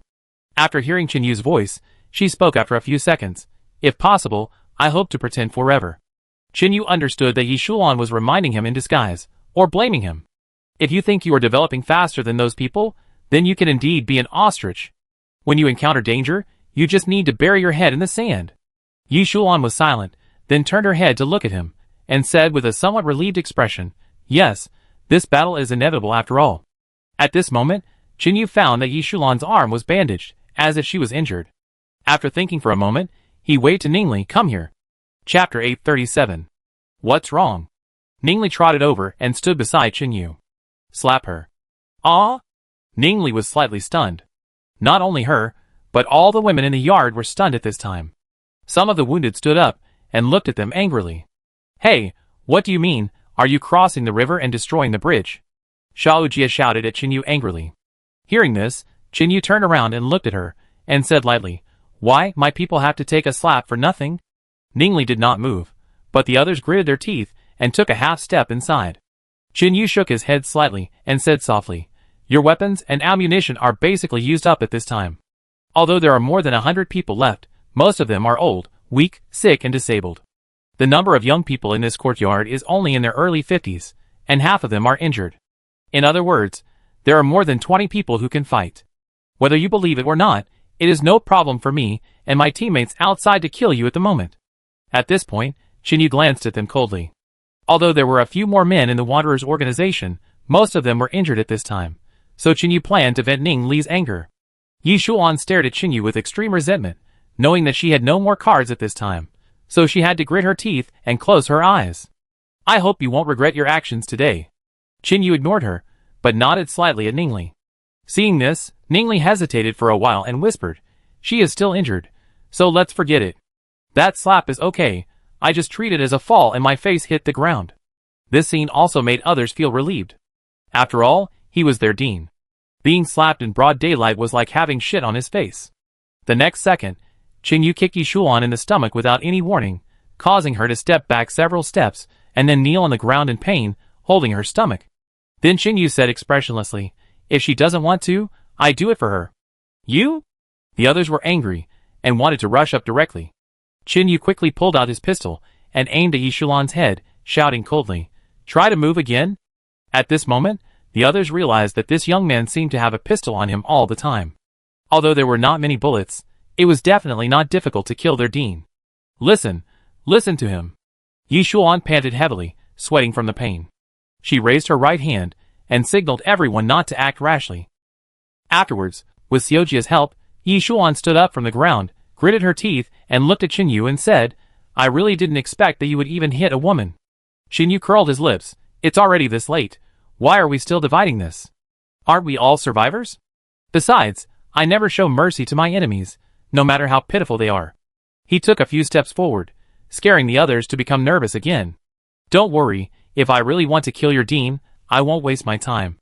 As he said that, Qin Yu stood in front of Yi Shuan and said lightly, if you want to provoke my forces, I will accompany you to the end. No matter how many people are left, I guarantee that none of your people will survive. You don't have to hate me for kicking you, because if you are not a vase, you should know that you have gained more benefits. After saying these words, Qin Yu did not stop, called Ningli, and Yu Feng, turned around and walked towards the gate. The previous movement attracted many zombies in the county town. At this time, there were only a dozen left near the abandoned hospital, which was not a big deal. Looking at the backs of the three of them leaving, Xiao Jia was so angry that she turned her head and shouted, why are you still standing there? Just let them go like this? Kill them! The others had been waiting for a long time, and were ready to rush out with bows and spears, but were stopped by Yi Shuan. You want to rebel, right? As soon as these words came out, everyone stopped. Then Yi Shuan pushed Xiao Jia away and stood up straight. We did want to imprison him and the girl before, and even planned to eat up their camp. And the girl was really slapped in the face. It was wrong for us to do this, both emotionally and logically. But Dean, you were already injured, and he kicked you. Speaking of this, Xiaojia pouted and tears flowed down.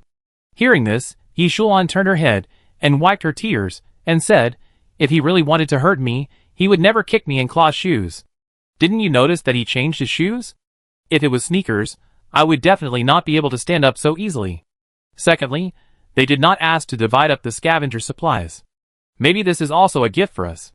At this point, the others reacted instantly, and even looked at the backs of Qin Yu and the other two with a hint of gratitude. On the desolate street, Qin Yu carried the oil drum and led the two to find an evacuation vehicle. Thank you, Brother Chen. Although Ningli had no expression on her face, she was still very happy in her heart. Just help me take care of the camp in the future. Ningli tilted her head and looked at the back of the man in front of her, and said, are you leaving? Yes, I will be out for a while, about 1.5 months. Qin Yu walked to the place where he had hidden his shoes before, and took out a plastic bag from it. Then he sat on the side of the road and kicked off his cloth shoes. Seeing this, Ningli and Yu Feng were dumbfounded. So you. Ningli widened her eyes. Hearing this, Qin Yu laughed. That woman has a bad temper. She dared to arrest people without considering whether we have reinforcements. That kick was just to dampen her spirit. Ningli was also sitting next to him. She glanced at the shoes on the ground and asked curiously, Brother Chen, how do you know that I wouldn't really slap you back at that time? Hearing this, Qin Yu paused, then smiled and said, if you hit him back, it proves that I have misjudged you. But didn't you ask Sister Ning to hit him, Brother Chen? Yu Feng didn't quite understand. You understand later. Qin Yu glanced at him and said earnestly. Then a few of them shuttled through the city, but still couldn't find a car that could be refueled with diesel. Later, it was Yi Shuan who led people to find them and provided them with a pickup truck. It was at that moment that Ningli and Yu Feng realized that Yi Shuan didn't mind the kick at all, and even thanked them for giving up the scavenger supplies. After returning to the camp, Qin Yu led everyone to busy themselves with land reclamation, and didn't dare to rest for a day. Time passed slowly, and more than a month passed in a flash. One afternoon, Chi Hao pushed the tiller he found, and talked and laughed with Yang Zi along the way. Chapter 838. The barren hill has been cleaned up. Alei went to search for some pesticides to weed. Everyone worked together, and cleared a large area in a few days. Then the soil pile was used to separate it into several plots, and then the tiller was used to loosen the soil. The camp is currently developing better and better. Qin Yu only has a few days left before he goes to Shangguanjing for training. The rice has been successfully germinated, and the next step is to wait for planting. Bye, Brother Hao. Yang Zi waved to Chi Hao, then carried the cut grass and walked towards the breeding area. At this time, Dazhuang was squatting outside the wall, looking at the two of them, his face full of sorrow. What's wrong, Dazhuang? Are you unhappy? Qin Yu stood under the water pipe to wash the mud off his rain boots, and saw the expression of the man next to him, and then asked with some amusement. Hearing this, Dazhuang sighed, and didn't want to continue smoking. Damn, it seems that our cabbage is going to be eaten by pigs. After saying this, Xiaoyin, holding a hoe, looked around and blinked. The cabbage in our camp has not started to be planted yet, and the wild boars can't escape. Hee hee. Qin Yu patted Dazhuang's shoulder, watched Chi Hao change the tiller and continue to walk to the back mountain, and said softly, actually, Halsey is not bad. He has been much more stable in the past month, and he is not as careless as before. He has started to do a lot of practical things. I think he has changed a lot. As soon as he finished speaking, Xiaoyin shouted, Uncle Halsey is actually a very good person. Although he is a little lustful and likes to peek at me occasionally, that is on the premise that he does not hurt me. Once in the winter, I wanted to take a shower, because it was unsafe and needed to be alert. Uncle Halsey squatted outside for a long time, almost freezing to death without a single complaint. But actually, he could have come closer. Later, when I asked him why he didn't do that, he said that if he got too close, he would hear the sound of the bath water, which was not good. De Zhuang curled his lips. Who knows if what you said is true or not? Xiaoyin put her left hand on her waist, glared at her and said, Why would I lie to you? Humph, I won't chat with you anymore, I'm going to play with Sister Xiaoning. As soon as she finished speaking, she ran into the camp carrying a hoe. Qin Yu and De Zhuang looked at each other and smiled, and the two of them also walked towards the back door. Nowadays, 2 small hydroelectric power stations have been built in the camp. Although it is not possible for everyone to use daily electrical appliances frequently, every household can use electric lights. From this moment on, everyone's life has been improved again. When Qin Yu returned to the camp, he suddenly shuddered, looked up at the sky and said, Why does it seem to get colder suddenly? Hearing this, Da Zhuang also rubbed his arms on both sides and said with some doubt, It does feel like the temperature is suddenly dropping. Maybe it's going to rain again. Qin Yu didn't think much about it, and went back to his house after parting with De Zhuang. Inside the house, Lin Yi was lying on the sofa reading a book. When she heard Qin Yu changing his shoes, she trotted towards him in her slippers. Qin Yu, that wild goat seems to be giving birth. Really? It looks like we have a treat soon. Qin Yu made a joke and reached out to touch Lin Yi's head. Lin Yi shook his head quickly and said seriously, You can't eat them for now. At least wait until they grow up a little bit. Haha, there are a lot more animals in the camp now. I heard that there are more and more rabbits, right? Yes, yes. Lin Yi took Qin Yu's arm, and they walked towards the living room. Sister Feng just sent a rabbit. I don't know how to kill it. How about you cook it for me? No problem, but you have to help me light the fire. It's a piece of cake. The two chatted about family matters, and started to prepare today's dinner. At present, the camp is on the right track, and the planting area and breeding area are becoming more and more stable, so they started to send supplies to everyone regularly, just like the eggs before, rotating a batch every week. In this way, basically everyone can eat nutritious food, at least they won't have problems with their health due to not taking vegetables for a long time like before. Night fell in the evening. Qin Yu was carefully cutting rabbit meat, when suddenly a thunderclap sounded in the sky. The sudden movement scared Lin Yi. She patted her chest with her little hand, glanced at the shed above her head and muttered, If you don't know, you would think that God is going to rain heavily. The next second, a series of fragmented sounds rang out. Qin Yu smiled, did not respond, and put the cut rabbit meat into the plate. Raindrops fell on the roof, and the sound gradually became louder and louder. 10 seconds later, there was a sudden noise from above, and then something hit the pot on the stove, causing a splash of water. Lin Yi quickly dodged sideways, then she moved her upper body closer to the pot, frowned and said, Qin Yu, look, does this look like hail? At this moment, Qin Yu's eyelids suddenly jumped, and his arms directly protected Lin Yi's head under his body. With a muffled groan, his arm was hit. The two looked at the ground carefully, and found a hailstone the size of an egg, which had fallen to the ground. Then the noise above their heads became louder and louder, and Qin Yu hurriedly took Lin Yi to run into the house, and even did not have time to take the plate of rabbit meat. Almost instantly, there were loud crackling noises around, and there was also a violent storm, and the light became darker, just like it was dark. Many cars in the camp were hit, and the alarm sounded, and the roofs behind some houses were blown everywhere. At this time, everyone stood in the house, looking outside nervously, but no one dared to go out. Because just now someone had discovered that the hail was the size of goose eggs. They attacked like wild beasts, and when they hit the lake, it was like setting off firecrackers. This merciless hail lasted for 2 hours before it stopped, and even the largest one was bigger than an adult's fist. If it hit the head, it would not be a joke at all, and it completely refreshed everyone's cognition. Lin Yi stood under the eaves, looking at the road outside with tears in her eyes, feeling so distressed. The first hail in the apocalypse? Qin Yu held her hand, only to feel the coldness in his palm. Such a large-scale natural disaster almost destroyed a large number of facilities in the camp, and even the cars that could be seen with the naked eye had their windows smashed. You have to know that this is not the world before the apocalypse, where there is a place to repair a broken car. In the apocalypse, there are simply not so many materials to repair it.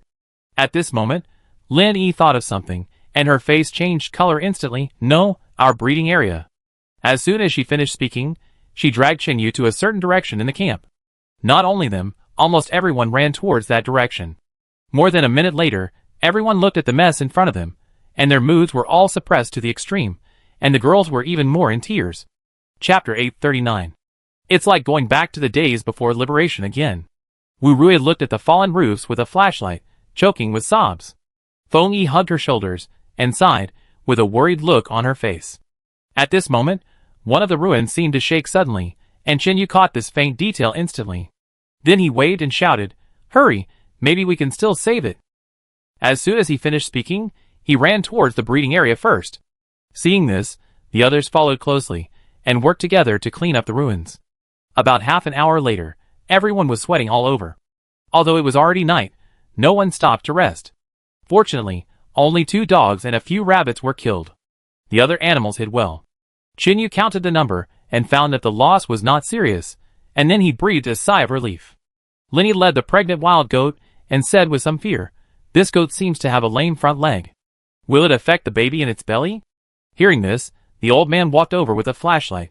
He squatted down and looked at it for more than 10 seconds, then stood up and said, "Well, take it to my yard for a checkup.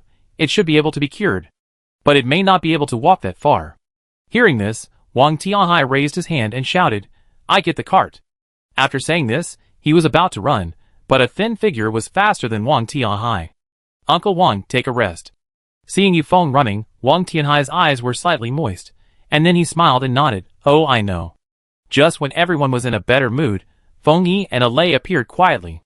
A closer look revealed that they were holding a pile of smashed green vegetables, and even the leaves were mixed with the soil. Feng Yi burst into tears and said, "The planting area is all ruined. The open-air vegetable plots have been destroyed by hail, and the greenhouses are also in a terrible state." As soon as these words came out, everyone remembered that the vegetables in the camp were more likely to be affected by hail. After all, animals still have a roof to help buffer, but the vegetable fields don't. Seeing that everyone's morale was a little low, Qinyu walked towards Feng Yi. He took the vegetables and looked at them, then smiled and said to everyone, "It's okay, we still have seeds, at worst we can just continue to plant. And these vegetables look dirty, but they can be eaten after washing. But there are too many, and now there is no refrigerator, so they can't be kept for a long time." Feng Yi sighed, she knew this truth. Hearing this, Qinyu paused, then looked at the 2 dogs that were crushed to death by the roof and now placed on the roadside, and whispered, "In this case, let's have another big dinner. Let's all go back to rest tonight, and then clean up these ruins tomorrow, and eat to our heart's content at night." Early the next morning, everyone got up almost at dawn. Even Sun Han, who had always been very weak, helped. Recently, when Song Chun occasionally went out to find materials, he followed Lin Yi's instructions, and found some more mulberries to bring back for Sun Han to take. It was the end of April, and the beginning of May, and mulberries were ripe at about this time. So when Lin Yi saw the chapter about mulberries in the book, he immediately remembered that eating this thing could promote blood circulation. In addition to animal organs, mulberries are also suitable for people with anemia. After almost a whole day of busy work, they cleaned up the debris in the vegetable garden, and even moved some soil from other places. In the evening, everyone moved out the previous table again, and gathered together to prepare for the dinner. Everyone knew that Qinyu and Lin Yi were going to be away for a while, so this should be a rare time for everyone to get together. Although every big dinner in the camp would consume a lot of food, it was not good in theory.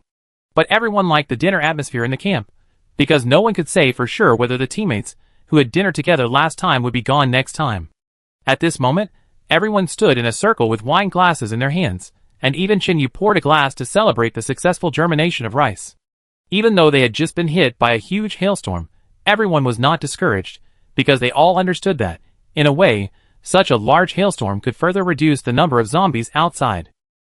After the toast, everyone sat down and enjoyed the rare food in this doomsday. The dog meat had been processed and made into 2 large pots, which were then divided into more than a dozen bowls, so that everyone could get a portion. At first, Lin Yi didn't dare to eat it, but when she tasted it, she was surprised and said, "Dog meat is so delicious." Qinyu picked up a piece of green vegetable and put it in the bowl, then looked at the side and smiled.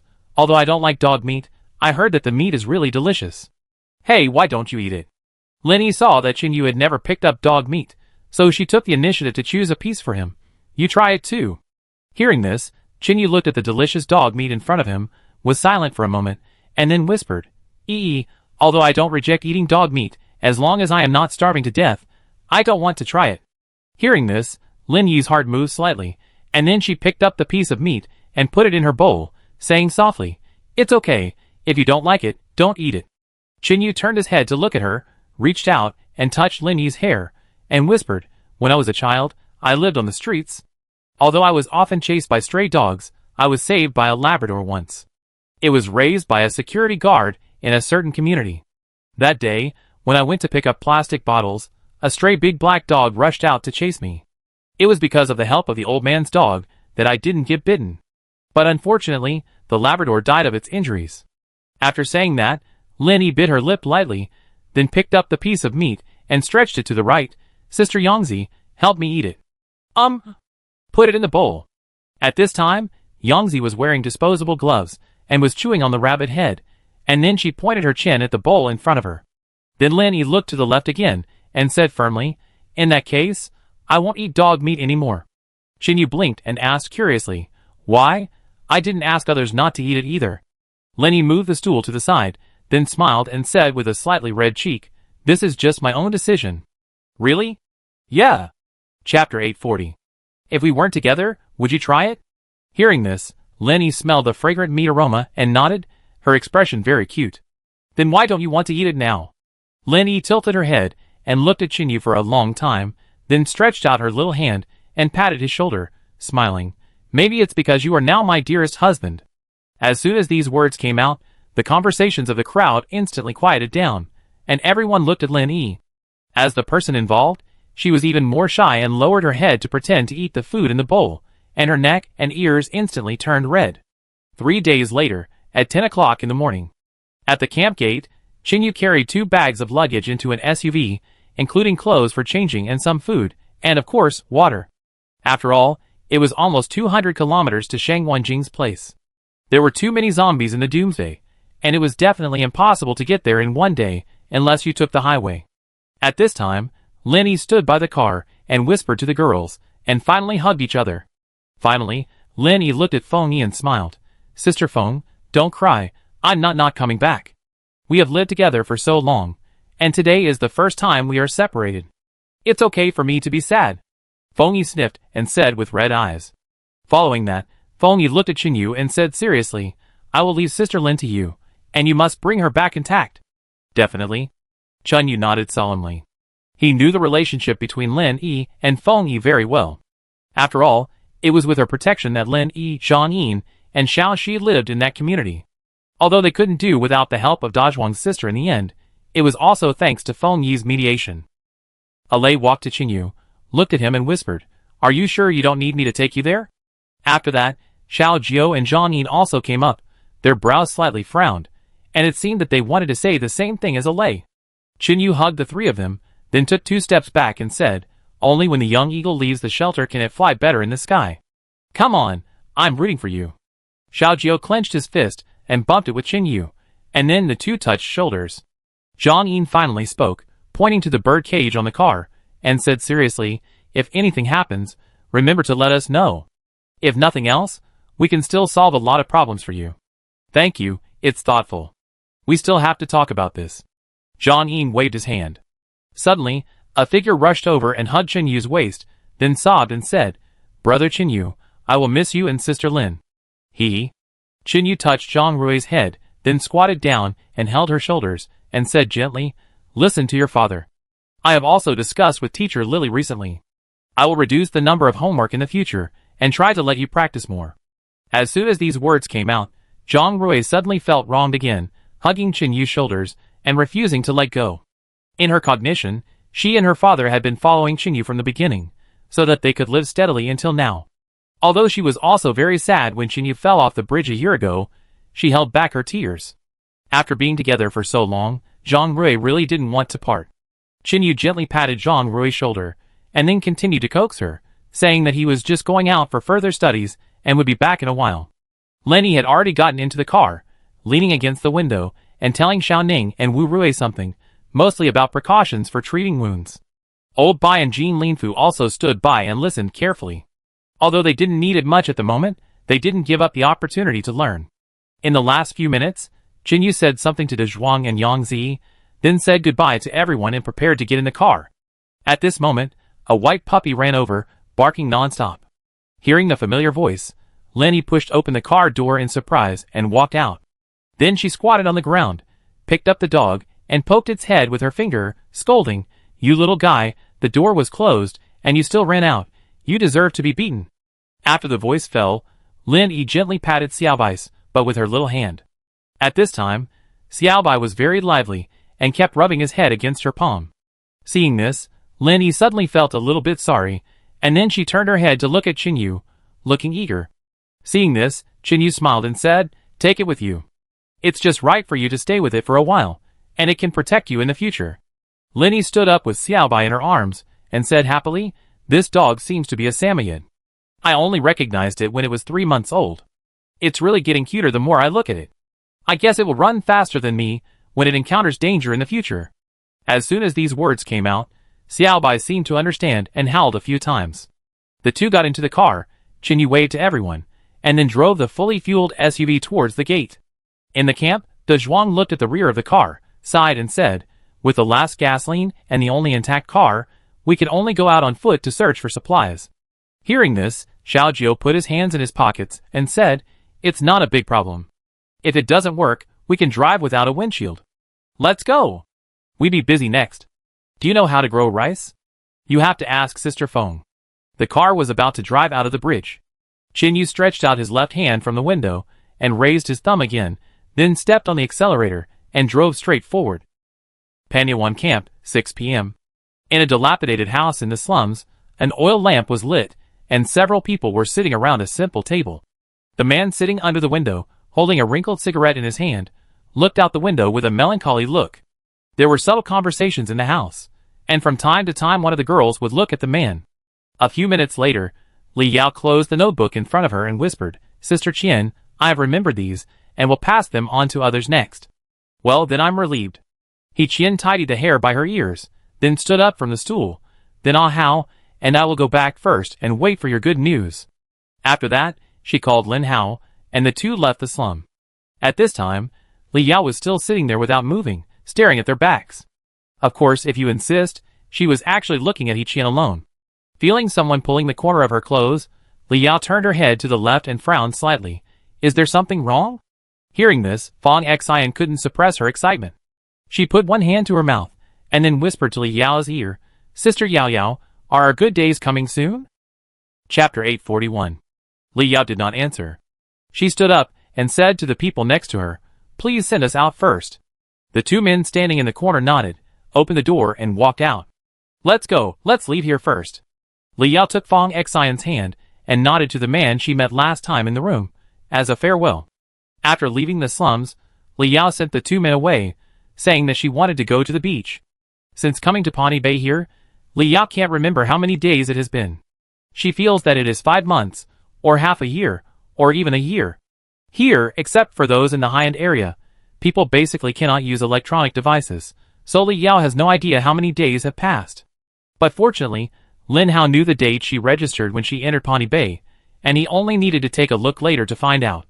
At this moment, Li Yao, wearing a baseball cap and with her hair tied into a ponytail, walked alone on the beach. Her figure looked a little lonely against the backdrop of dusk. Fang Xian looked at her for a while, then ran towards her. "Sister Yao Yao, are you worried about something?" Hearing this, Li Yao turned her head to look at the innocent girl next to her, sighed slightly, then turned around, looked in a certain direction and murmured, "Nothing, I just miss home." Hearing this, Fang Xian looked around to make sure that no one else could hear, and then whispered, "Sister Yao Yao, since the supplies are ready, why don't we just sneak out?" Before she finished speaking, Li Yao directly covered her mouth and shook her head. "We have our own way in this matter, remember not to mention it to anyone." Then Li Yao took her to a rock and sat down, saying, "Brother Lin Hao told me before that the survivors here can leave at will, and the people of Pawnee Bay will not pursue them. But the problem is not that simple." What do you mean?" Since Fang Xian came into contact with Li Yao, Her life has been getting better and better. At least, she doesn't need to deal with coal every day like before, and she has clean water to wash every day. Li Yao pondered for a while, and then told a secret. 2 months ago, a fat woman said she couldn't stay here any longer and prepared to leave Panyawan with a few people. Do you still remember the scene at that time?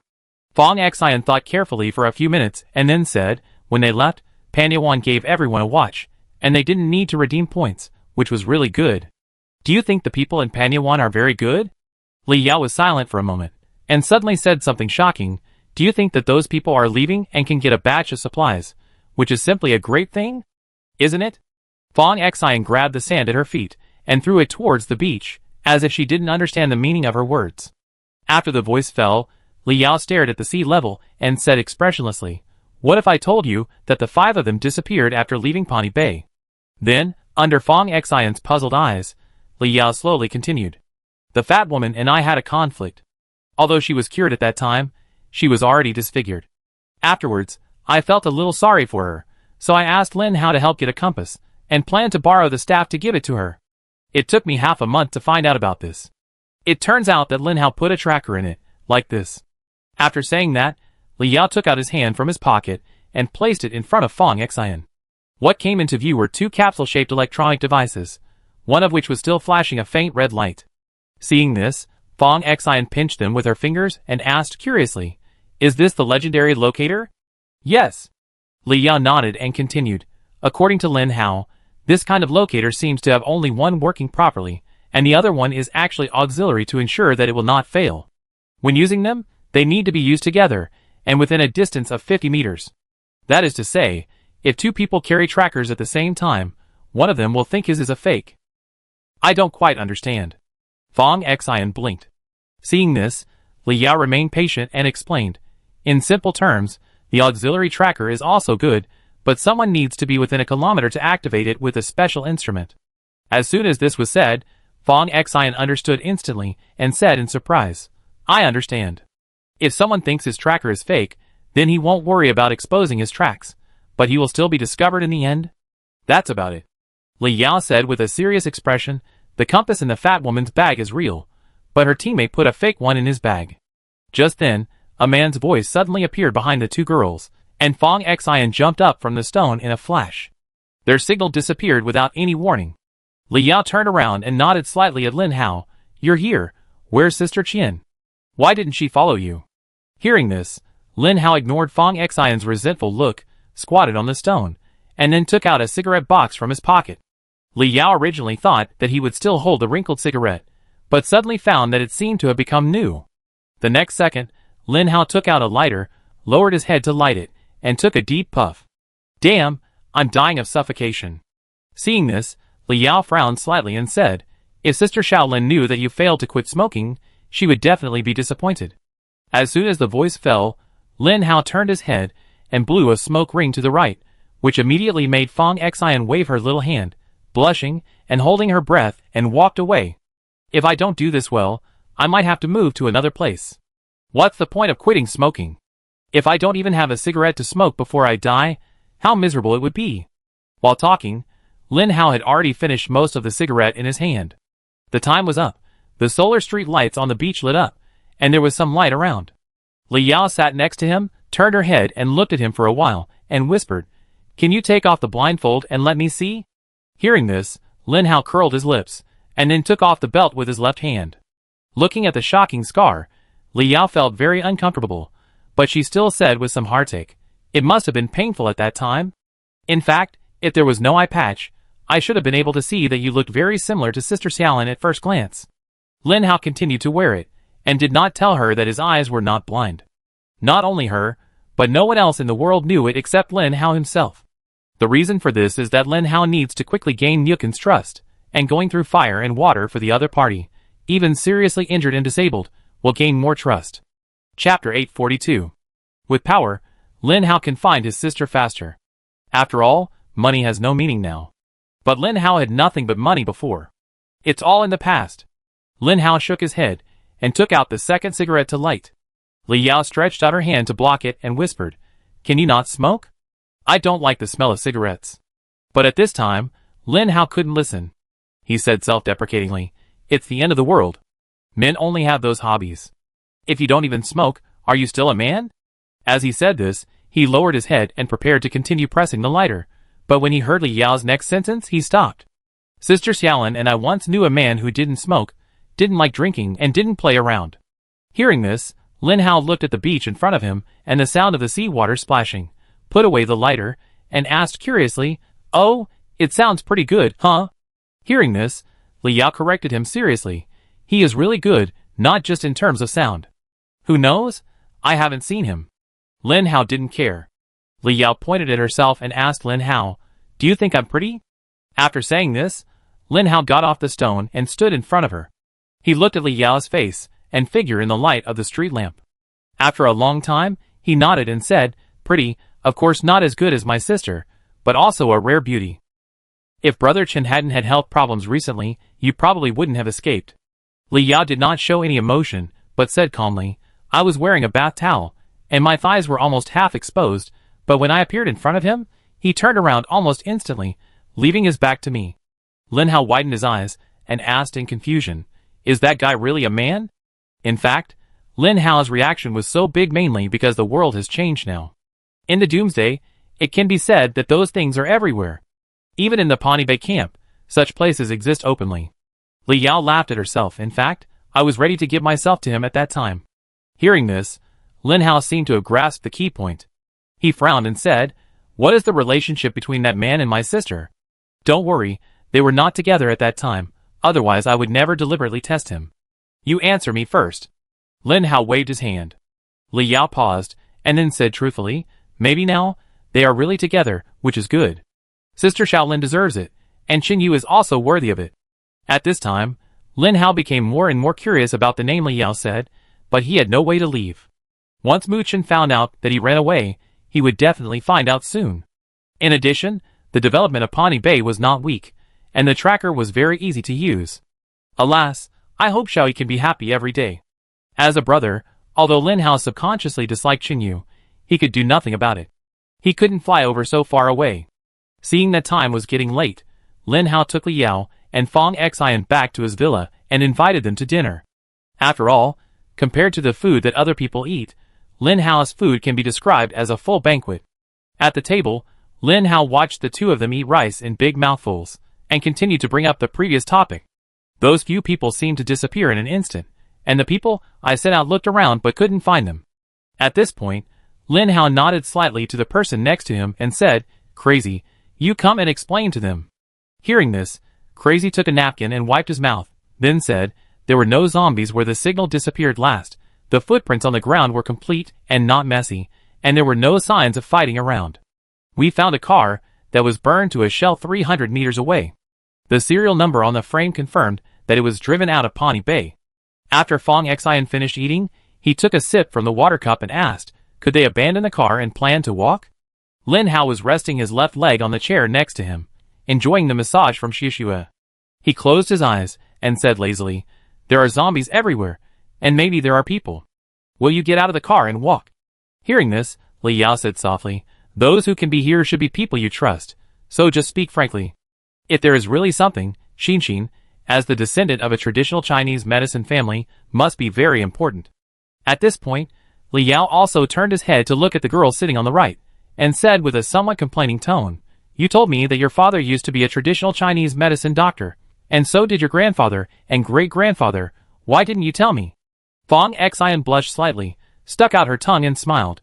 "You didn't ask, and besides, in the Doomsday, I am a little girl, and I said that I came from a traditional Chinese medicine family, and no one would believe it, right?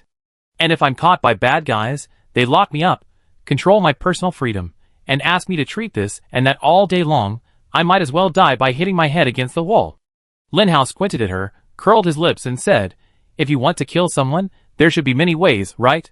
After saying this, Fong Xian blinked her beautiful big eyes, looked at the opposite side and said, "Well, if you have to say it this way, it is true. You just need to insert the needle deeper into certain acupuncture points, or insert it crookedly." "What are the details?" Lin Hao seemed to be more interested in these things. He motioned Xiaoxua to leave, and he sat up and continued to ask. Hearing this, Fong Xian closed her mouth and turned to look at Li Yao, as if asking for her opinion. Li Yao shook her head slightly. If you want to say it, just say it. If you don't want to say it, it's okay. I believe Brother Lin Hao won't embarrass you. After the voice fell, Fong Xian looked at the large table of food in front of her and whispered, "If I tell you, can we take these food away later?" "Whatever." Fong Xian thought for a moment, then turned around and sat sideways on the chair, then pointed to the point below the back of her head, about level with the lower edge of her ear, in the middle. "This is Feng Fu. This acupuncture point is used most of the time to treat diseases. Because it is on the head, the deeper part of this acupuncture point is full of nerve tissue. If it is pierced too deeply, it will be very serious." After saying that, Fong Xian sat down again. "What will happen if it is really pierced?" Lin Hao asked again. "Well, it will probably stop breathing instantly, injure the medulla oblongata, and then cause death." Fong Xian spread his hands and said, "It is very important to master the shallowness and depth of acupuncture, and you must also be familiar with the acupuncture points." Chapter 843. "Then do you know acupuncture?" Hearing Lin Hao's words, Fong Xian proudly put her hands on her waist, waved her right fist and said, "Except for my great-grandfather, I am the most talented person in our family. If the world hadn't suddenly come to an end, I wouldn't have shown up until now. As for acupuncture, as long as it's not some extremely rare and difficult and complicated disease, I have no problem." "Is it that good?" Li Yao didn't have much contact with it, so she didn't know much about it. She just knew that Chinese medicine was magical. Of course. Fong Xian put her hand on Li Yao's thigh and said seriously, "My ancestors were very powerful. Then come over and give me 2 needles. I have been having severe headaches lately." Lin Hao hooked his finger at the other side when he heard it. Fong Xian said bitterly, "Not now." Lin Hao was not happy. "Why?" "I don't have the right silver needle now." Fong Xian thought of what happened in the past, and her eyes turned red as she said, "We finally escaped. Our family's car overturned, and the small passenger car fell off the cliff. I was lucky to escape because I was driving my sports car behind. There are too many zombies chasing behind. I can't even save them." Li Yao held her little hand tightly, comforted her for a few words, and then asked, "Can you drive before you reach adulthood?" "It's just that I can't get a driver's license." Fong Xian whispered, "We live in the mountains. Except for those rich people who come to ask for medicine, we don't usually come into contact with outsiders, so it's okay to drive occasionally." "Then why don't you go find it? It's quite convenient to find silver needles in some places, right?" Lin Hao looked at the time and said, then called Xiaoya and Xiaoxiu over, collected the bones on the table, and took them to the backyard to feed to Anchuan. "If I go to find these things, then others will know my identity. What if I am captured?" Hearing this, Lin Hao glanced at her and said, "If you need it, I can find some silver needles for you. Wait until later, no rush, wait until your next plan is completed." Fong Xian knew that they were going to do something recently, so she was also looking forward to it. If they really overthrew the rule of Pani Bei and achieved equality for everyone, then they would definitely live well here. Even if Li Yao wants to leave, Fong Xian is willing to follow her, but at least she can enjoy it for a while first. Lin Hao touched the tip of his nose and met Li Yao's eyes. He knew what she was thinking, and then said, "We suspect that those people were captured by the neighbors next door, that is, the Savior sect. In addition, according to the latest clues, the people of the Savior sect seem to have also made a tracker. The appearance is very similar to ours, but I heard that it is a replica, and the actual distance cannot be too far." At this point, Lin Hao frowned. "I don't know if this will work. Brother Chen has been ill for a long time, and there are other voices under his hands.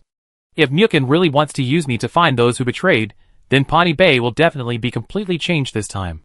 In the following time, everyone talked for a long time, until the end, in order to embark on the journey back to find his sister as soon as possible. Lin Hao still chose to go to the road that might have been arranged by Mukin. He knew very well that Mukin would not let him go for no reason last time. After all, he led people so far and indirectly killed some people because of looking for his sister. But in the end, Mukin did not show much anger, and did not even let him hurt himself. From that moment on, Lin Hao knew that his life was tied to his next move. Or, Muchen had already used him as a pawn, and was preparing to make a big move in Pani Bei. That's why he approached Li Yao to discuss cooperation. Lin Hao knew very well that Yi Qian was sent to monitor him.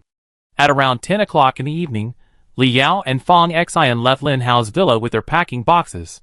But they did not go to the intermediate area. At this time, Li Yao and Fong Xian, because they had worked for several months, and with Lin Hao's funding, had already exchanged 2 survival quotas in the advanced area. Although the place they lived in was just made of wooden boards, it was much better than the collective dormitory in the intermediate area. Lin Hao yawned, then walked upstairs to rest. Madman helped clean up the table, then looked at the stairs, and then returned to his home, a small house next door. He went back to the bathroom, boiled water with a hot water, took a simple shower, and turned off the lights to rest. As Lin Hao's confidant, Madman's treatment was more comfortable than that of ordinary survivors. 2 o'clock in the morning. Madman woke up on time in bed. He first picked up the telescope, stood under the curtains, and looked at the villa next door, and then climbed out of the window. He moved very carefully, holding the water pipe and climbing up to the 2nd floor, then flipping into the balcony. A few seconds later, the madman stood in front of the bed, looking at Lin Hao hugging Yiqian sleeping, looked at him for a while, and then left the bedroom. But the moment he went downstairs, Lin Hao opened his eyes directly, revealing a cold look in his eyes. At this moment, Lin Hao had a 2-meter-long hair tied to his right little finger, which was taken from Xiaoya and Xiaoxue. The other end was connected to the curtain, and anyone who pushed it open would immediately remind Lin Hao. The room was dark, and Lin Hao didn't recognize who it was, but he knew that only a few people knew about the conversation at the dining table that night. Because there was a lot of information, if there was a traitor around, the other party would definitely report it as soon as possible, and would also make sure that Lin Hao would not find out.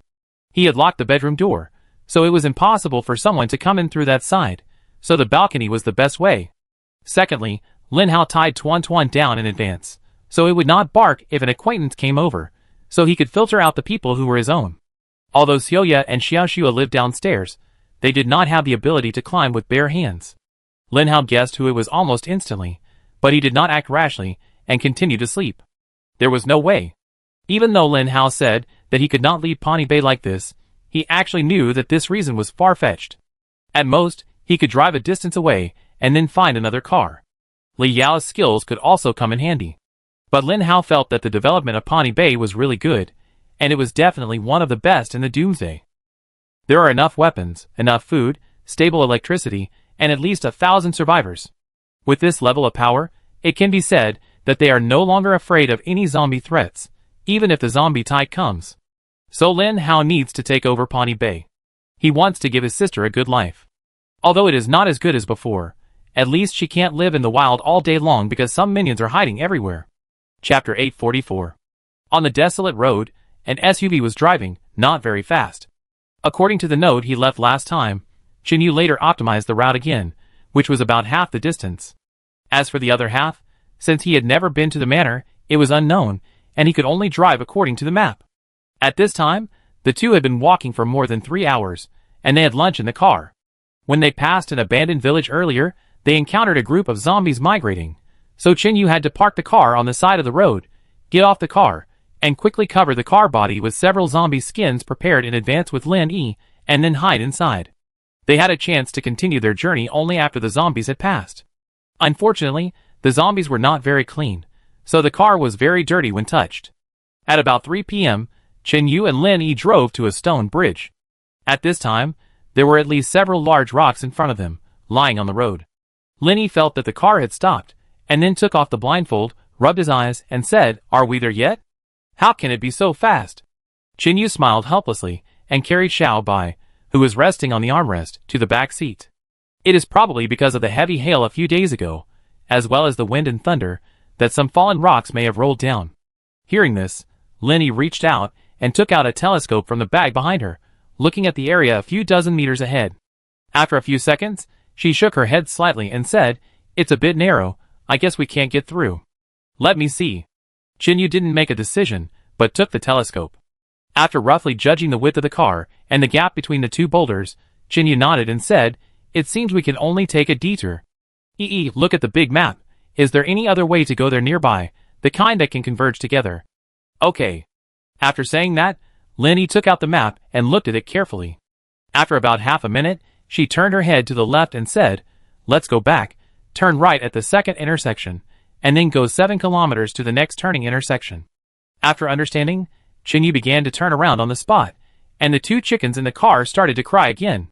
Lin Yi saw that Xiao Bai wanted to tease them, and then shouted, "If you dare to bite the chicken, I will pull out all your teeth." As soon as these words came out, Xiao Bai, who was struggling in the back seat, suddenly wilted and lay on the ground. Chinyu glanced at the rearview mirror and smiled. This dog is quite smart and can understand what you are saying. Oh! Lenny slightly lowered the car window and said in the breeze, I hope it can help us find more supplies. All it does all day is eat and play, and sleep when it is tired. Hee hee. Chinyu smiled and did not continue talking, but concentrated on driving. About 10 minutes later, Chinyu and Lin Yi arrived at the intersection and continued driving according to the original map. Just as they walked for a distance, several houses suddenly appeared in front of them, and the road was replaced by asphalt road. This seems to be a town. Lin Yi took a few glances with the telescope, then opened the map and said, It is marked here. It seems to have been searched some time ago, and there is a check mark next to it. Is it our people? No. Lin Yi shook his head. Based on the timeline, it seems that Su Dali and his team searched it before. Hearing this, Chinyu thought for a moment, then compared the note with the big map. What do you think? Do you want to go this way? Lin Yi knew that it was dangerous outside, so she was not in a hurry, but asked Chinyu about his thoughts. We have only walked a little more than half of the way. This place is far from our camp, and we are not very familiar with it, but this is the route drawn by Shangwan Jing, which means that they also walked this way when they came here. Because it was a doomsday journey, there were zombies wandering on the road from time to time. Although the straight-line distance between the villa camp and the manor camp was about 200 kilometers, the actual distance was more than that. So even though the camp currently has little gasoline resources, in order to prevent Chinyu and Lin Yi from stopping on the road, they still filled up their car with gas. After saying that, Chinyu glanced at the dashboard and continued, although there is still a lot of gas left, it cannot be wasted. If we take a detour, we will need to drive at least another 50 kilometers. We can't afford it. We should try to reach their manor camp before dark. Okay, I listen to you. After the voice fell, Chinyu handed the map to Lin Yi and drove the car forward, but the speed did not increase. By the way, Yi, take out your pistol and load it in case of any accidents. A dozen seconds later, as the car was getting closer and closer to the town, a man with ragged clothes and long, dirty hair suddenly rushed out from the haystack in front. He shouted and then crashed into the car. With a bang, the man's forehead hit the headlight directly. Seeing this, Chinyu instantly felt a little angry. But before he could say anything, the man leaned on the car window and said something to the inside. Quick, quick! Chinyu spent a lot of time trying to understand only these two words. The next second, the man turned his head and looked at the town in front of him, his eyes showing a very terrified expression, then continued to run to the side of the road, and then jumped directly. Is it the same as last time? Chinyu said with a serious expression, holding the steering wheel with both hands. What's going on? Lin Yi was very confused and didn't understand. Hearing this, Chinyu briefly described the actions of Wang Yin's comrade last time, which was also crazy at the time. But now thinking back carefully, the look in the eyes of Yang Yu was no different from that of a normal person, except that he was too dirty and had a beard, so people ignored him. The man who appeared at this time had several missing teeth, and it seemed that he was often homeless, because Chinyu had seen homeless people before, so he had a deep memory. Secondly, his fearful look did not seem to be fake at all. There may be something wrong with the town ahead. After all, it has been 2 months since Shangwan Jing and the others left. Secondly, according to Yi Shulan's description, as time goes on, more and more survivors will come out. Chinyu looked ahead and said in a serious tone. Hearing this, Lin Yi took out a mask from her bag and put it on, and then put on a hat to cover her face. After all, with her current appearance, the probability of being targeted in the apocalypse is too high, and she doesn't want to cause trouble for Chinyu. Seeing Lin Yi's actions, Chinyu felt a little pain in his heart. As a man, it is really painful not to let his woman show the most real and relaxed state. Let's go! Lin Yi put her hand on Chinyu's right hand, nodded and said. Chinyu hummed and continued to start the car. Chapter 845. When the car just drove into the town, the zombies on the street found them. The few zombies that were standing in front of the store immediately walked towards the road. Chinyu slightly increased his speed to avoid being surrounded by them. When he walked about halfway, many figures suddenly appeared on the roofs of the houses on both sides, holding bows and arrows in their hands. At the same time, 2 men ran out in front and threw 2 rows of iron nails on the road, which were spike belts used to prevent vehicles from escaping before the end of the world. Chinyu was not surprised by this. He stopped the car, lowered the window, and shouted to the people beside him, Friends, we just want to pass by here and don't plan to stay. Can you give us a favor? As soon as the voice fell, Those people were about to speak, but a man suddenly came up behind them. He was wearing a face scarf and sunglasses, and his face was completely invisible. He said a few words to the people beside him, and then the others waved their hands, and the people below put away the spike belt. Then the man grabbed a rope and slid down with one hand. The height of almost 5 floors had no effect on him. The man's actions seemed familiar to Chinyu. He looked solemn and whispered, Don't shoot without my order." After that, Chinyu opened the car door and walked down. This scene made Lenny very worried. But there was no way. Chinyu could roughly guess who this person was. He needed to show some respect before the other party started to attack, such as getting out of the car. Sure enough, the man stood in front of him, then took off his sunglasses and face towel, revealing his face. It was Yongyu, who he had met some time ago. But after not seeing him for a long time, he seemed to have changed a lot. He no longer looked lifeless, but full of energy. "Last time, Zhang didn't kill me. Later, I didn't want to live like this all day, so I found some minions, trained them for a few days, and took them to do something." Chinyu pointed to the top of his head and said lightly, "For example, highway robbery?" After all, he was not very familiar with Yongyu. Although there was a relationship with Zhang, the two of them could not say anything after all. So Yongyu just looked at him in silence for a long time, and didn't even look at Lin Yi sitting in the car. He just shook his head and said, "You go, we will move in 2 days, and we will basically take away everything here." Hearing this, Chinyu looked at the dilapidated streets and the scattered zombies, and was a little curious about what was left that was worth taking. But he didn't ask much, and nodded to Yongyu, "Thank you." After the voice fell, Chinyu returned to the car, started the car and drove forward. Yongyu stood there and watched for a long time, until the car disappeared at the corner of the street. He turned and entered the abandoned shop. Near dusk, Chinyu and Lin Yi finally arrived at their destination. Driving on the road, the two saw the luxurious manor in front of them, but they could only see the roof for the time being. There were 2 bonfires at the gate, and someone was on duty. After passing a white line, Chinyu hesitated whether to continue driving, but Lin Yi said with a telescope, "Someone is waving at us, as if to signal us to drive over."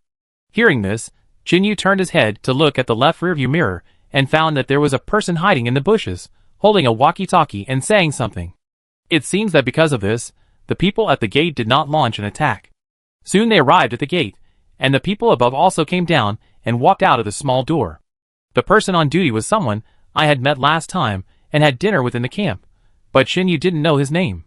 The other person nodded and opened the door. Chinyu thanked him and drove in. What came into view was also a very wide area with many trees planted. At this time, a figure stood in front with his hands behind his back, and a young girl stood next to him. After the car stopped, the girl trotted up and knocked on the window excitedly.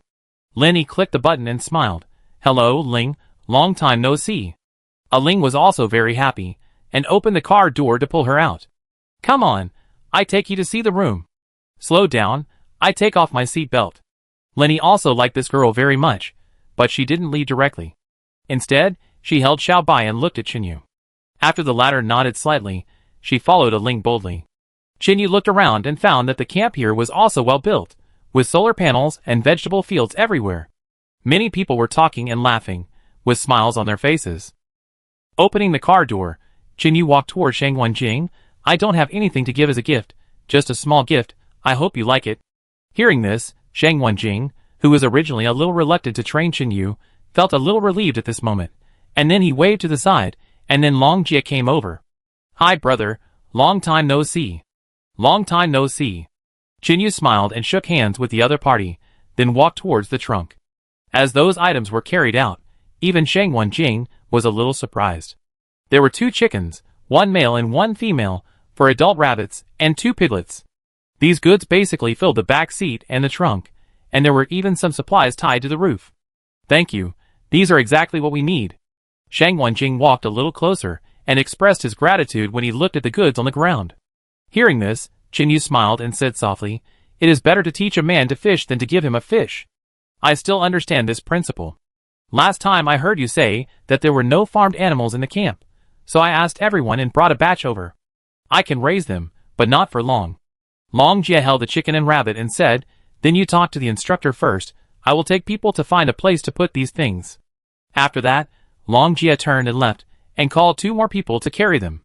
Shang Wenjing looked into the car, searching for a moment, and then said with some disappointment, "Didn't Alay say he wanted to come?"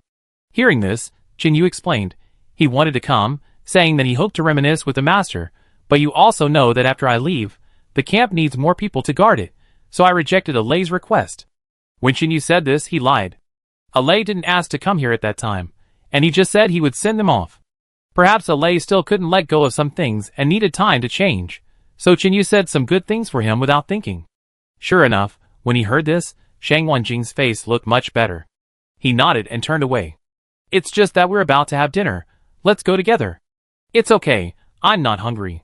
As soon as he finished speaking, Qin Yu's stomach made a rumbling sound, and his old face suddenly turned red. Chapter 846. All the way, Qin Yu followed Shang Wanjing and continued to look at the camp here. The area was also very large, and there were many houses. It seemed that it was also built before the end of the world. However, because the manor was too large and more luxurious, it attracted attention at the first time. As if guessing what Qin Yu was thinking, Shang Wanjing explained to him while walking, "When I first came here, I met a few people hiding in it. Many houses are homestays for some tourists, as well as nannies and cooks. It seems that the person who lived here was a wealthy man." "It doesn't matter," Shang Wanjing said softly. "Maybe he has already fled to some unknown place, or he has already turned into a zombie. Yes, in the apocalypse, humans no longer have their own identities, and it's good to be able to survive." Just as the two were chatting, a figure appeared in front of them again. The next second, the solar street lights lit up. Shang Wanjing said, "These were built before the apocalypse. You should have these in your camp, but zombies have appeared." Under the light, Han Liyuan had her hair tied up behind her head, and she was wearing a beautiful cheongsam that outlined her nearly perfect figure. She was dignified and elegant, holding a fan in her hand, and slowly walked towards the two of them. This scene made Qin Yu slightly absent-minded. No one could have imagined that this woman had hair like dry grass, a dirty face, and was often beaten. Han Liyuan smiled and stood a few meters away from them, then folded her hands together in front of her thighs, then saluted Qin Yu and said with a smile, "Xiao Chun, do you still recognize me?" Qin Yu nodded, and walked towards her with the man next to him. Shang Wanjing held Han Liyuan's hand, and said to Qin Yu, "I already know that you saved her. I won't say more. I will thank you in the next 6 months."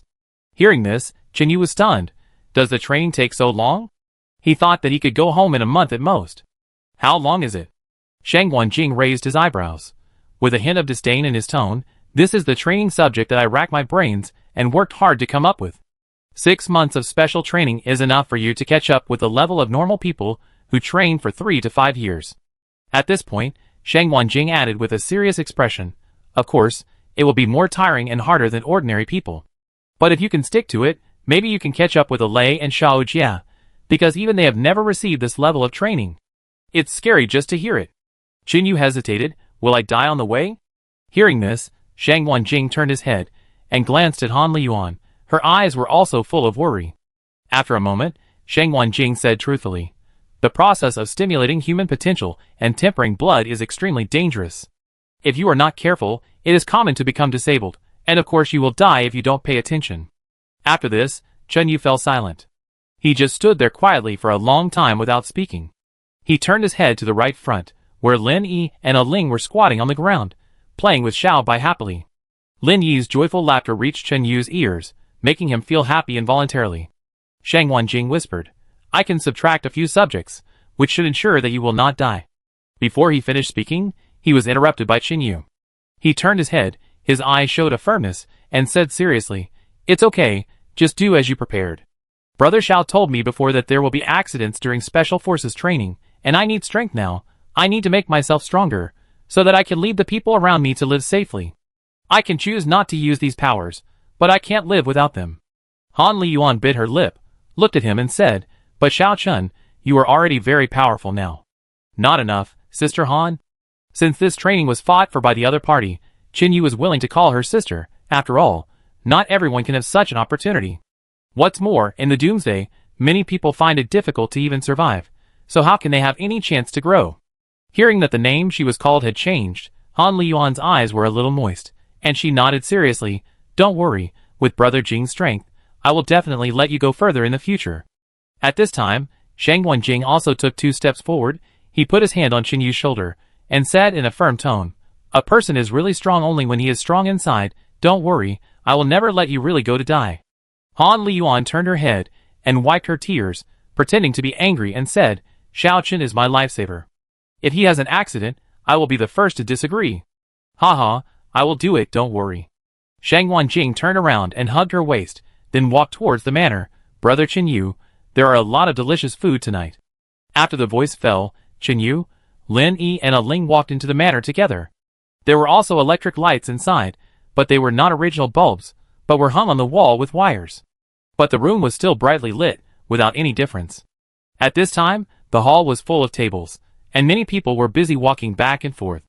Occasionally, there were people holding plates with bowls on top of them. It was obvious that there was food inside. Shang Wanjing asked Chen Yu and Lin Yi to sit down, and found that he was looking at those people, so he explained, these are the chefs who ate here before. There is no threat, so they stayed here. Occasionally, they can have something good to eat. Not bad. Chen Yu nodded without saying much. After a few minutes, the dishes were finally served. They were the common stir-fried wild boar meat, and stewed dishes, with some base ingredients.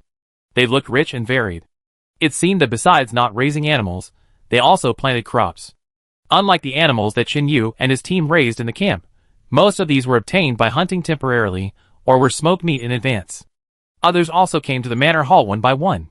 They found seats and sat down. The food in front of them made everyone's eyes reveal enthusiasm.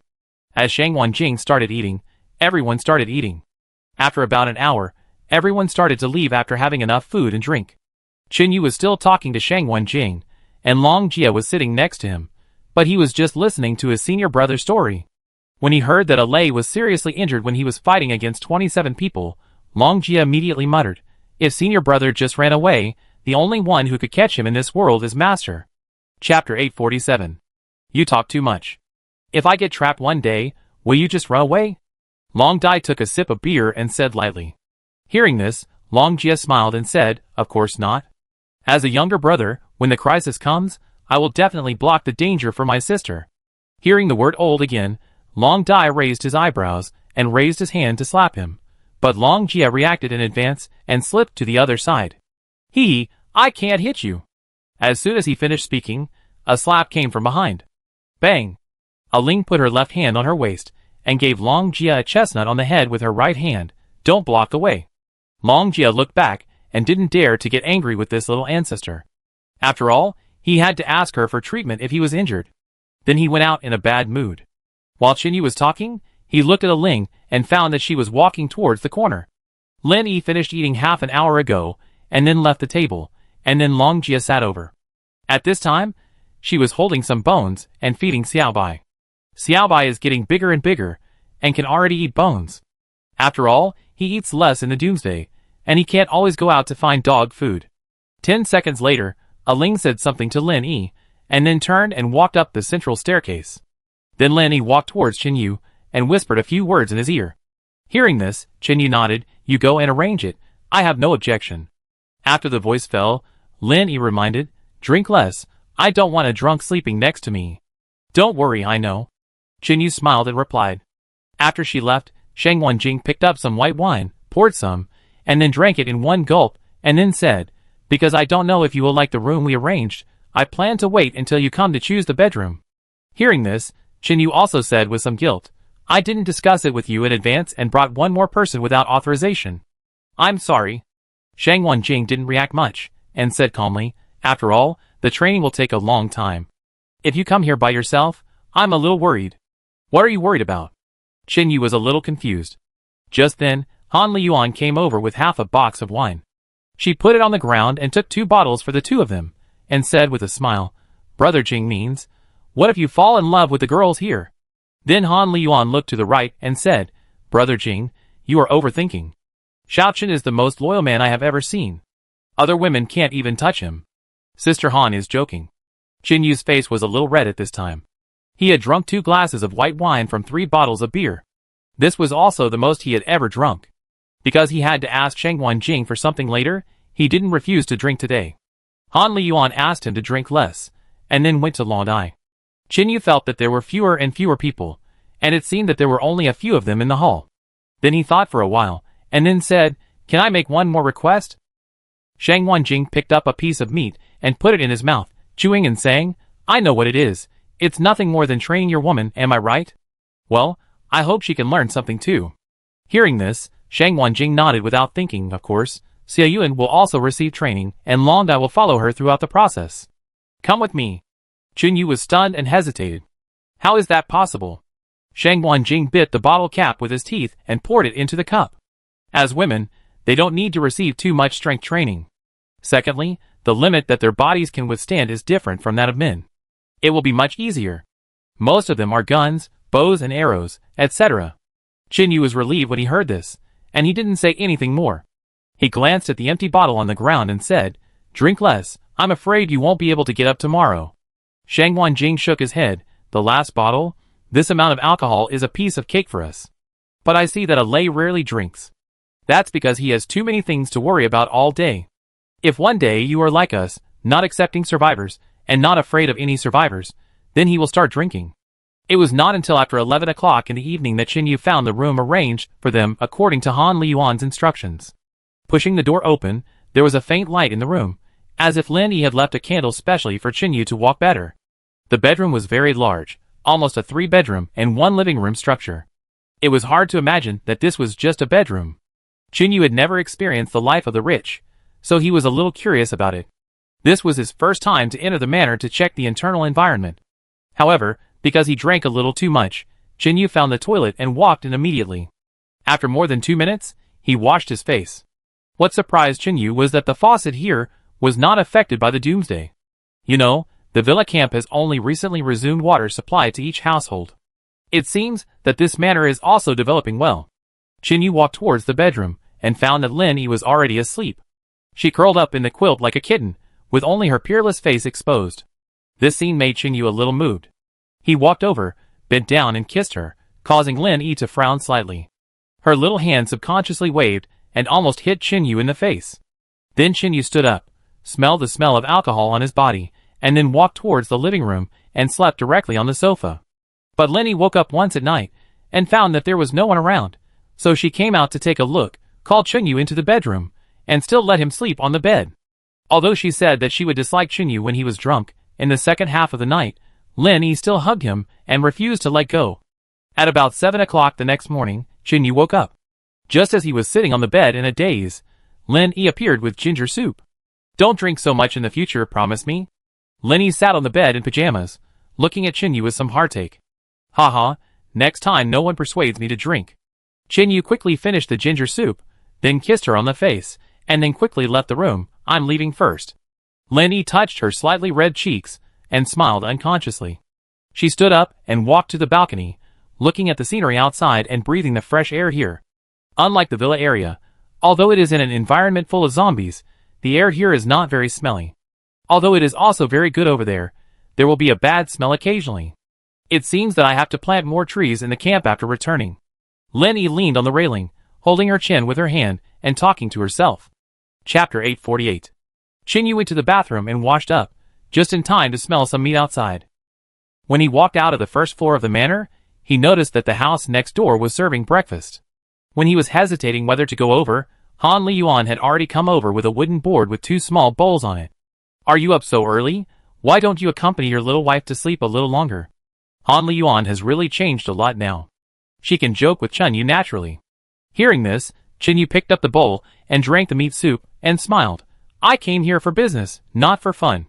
"Then you eat first. I take it to Dr. Kobayashi." "Thank you." "You're welcome.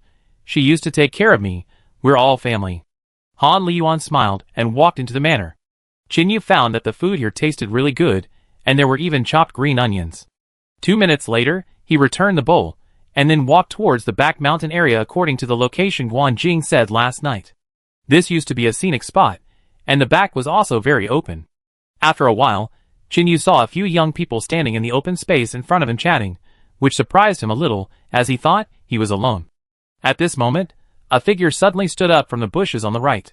Qin Yu turned his head, and saw that it was Long Jie, and then greeted him. "Hello, good morning." "Morning."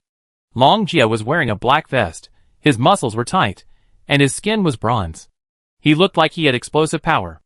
Although he was not very strong, his threat could not be ignored. As he said that, Long Jie handed him the bag in his hand, Put it on. Hearing this, Chinyu took it and saw that it contained a set of clothes, knee-length shorts and a vest, which were similar to what Long Jia was wearing. As if to dispel his concerns, Long Jia explained softly, "You will sweat a lot during training, and clothes that are too tight will not be conducive to regulating the body's sensitivity." Understood. Chinyu nodded and turned to walk into the room behind him. He knocked on the door, confirmed that no one was inside, and then pushed the door open to change clothes. A dozen seconds later, Chinyu walked towards Long Jia again with a bag. Long Jia introduced the young men to him. From left to right, they are Lu Jiyun, Chao Xinyu, Dang Lin, Wei Hu and Dong Jun. As for me, I don't need to introduce myself, right?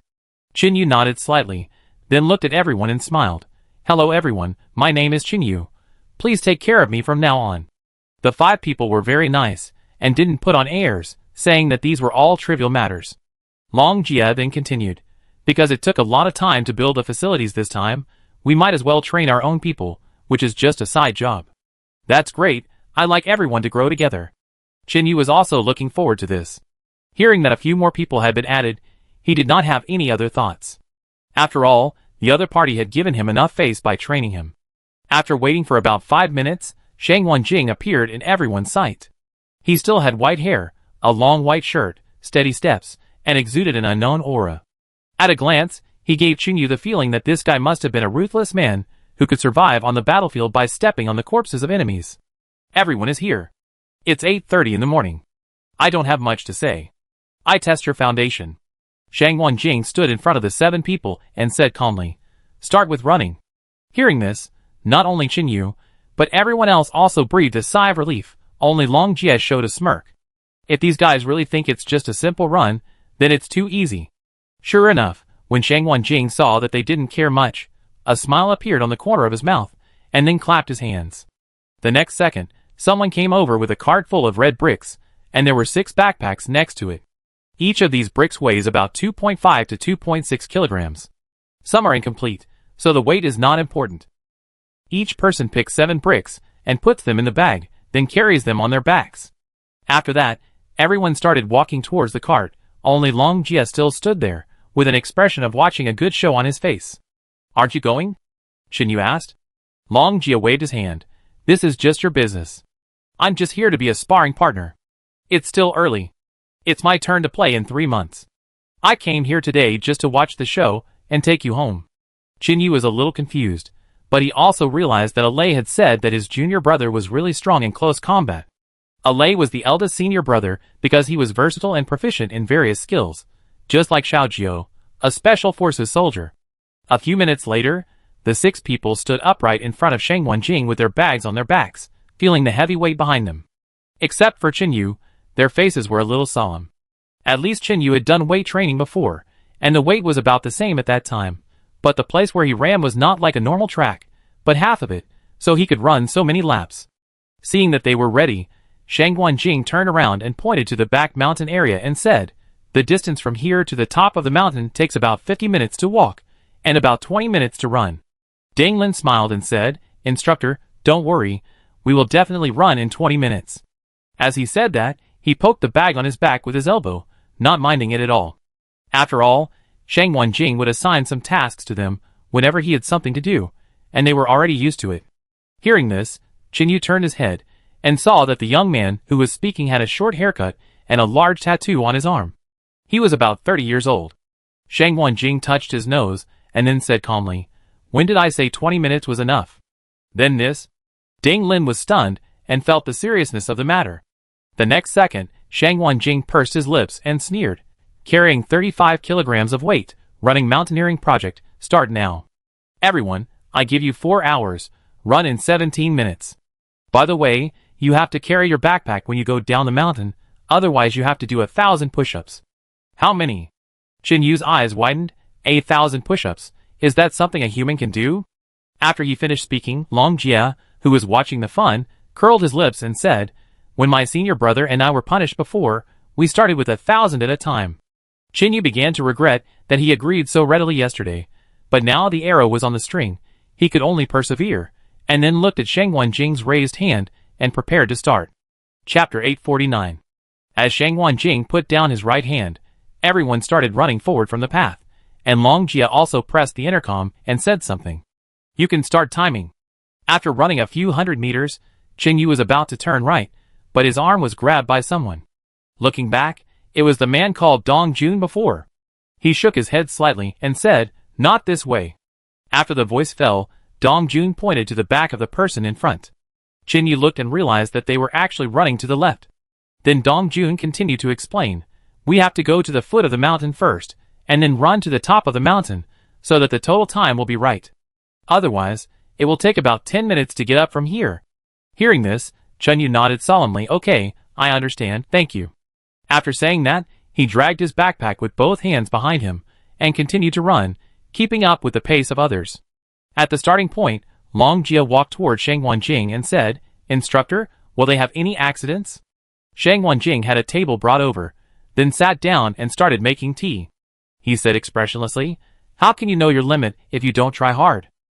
That guy named Chen Yu is really good. I feel a familiar feeling in him. If we had discovered him when he was 5 or 6 years old, his achievements might be higher than a Lei's. Nowadays, it's a miracle to catch up with a Lei, so he needs to work harder than ordinary people." After hearing this, Long Jia seemed to understand, and then said cheerfully, "Instructor, I will help you soak it." A few minutes later, Chen Yu's forehead was already sweating, and even his hands were a little numb, but there was nothing he could do. Once he loosened his backpack, the bricks would rub against his back, causing a pain. Soon everyone began to see that the boulder was used to block the zombies. Sure enough, there was a man standing there with a notebook in his hand. Whenever someone reached out to touch the stone, he would tick the corresponding name. As he got closer, the roar of the zombies outside also appeared in his ears, making people feel a little uncomfortable. But fortunately, those who can survive until now have already gotten used to it, and it does not affect their condition. Chen Yu quickly ran over to touch it, then turned around and looked at the endless uphill road in front of him, and smacked his lips. At this time, he ranked third, which was not too good, but not the last. In front of Chen Yu were Wei Hu and Chao Sinyu. The one in front had muscles all over his body, and seemed to exercise frequently. The one behind, according to Dong Jun, seemed to have run a marathon before, so he was good at running. After an unknown amount of time, the first person reached the hot spring on the top of the mountain. As expected, it was Chao Sinyu. After seeing him appear, Long Dai pressed the clock. She glanced at the time and said expressionlessly, "Chao Sinyu, it took 21 minutes. After the words fell, a Ling, who was sitting on a stool nearby, took a pen and wrote down the numbers. Then she ate a lollipop, continued to swing her legs, and said with big eyes, "It will be better if it's faster."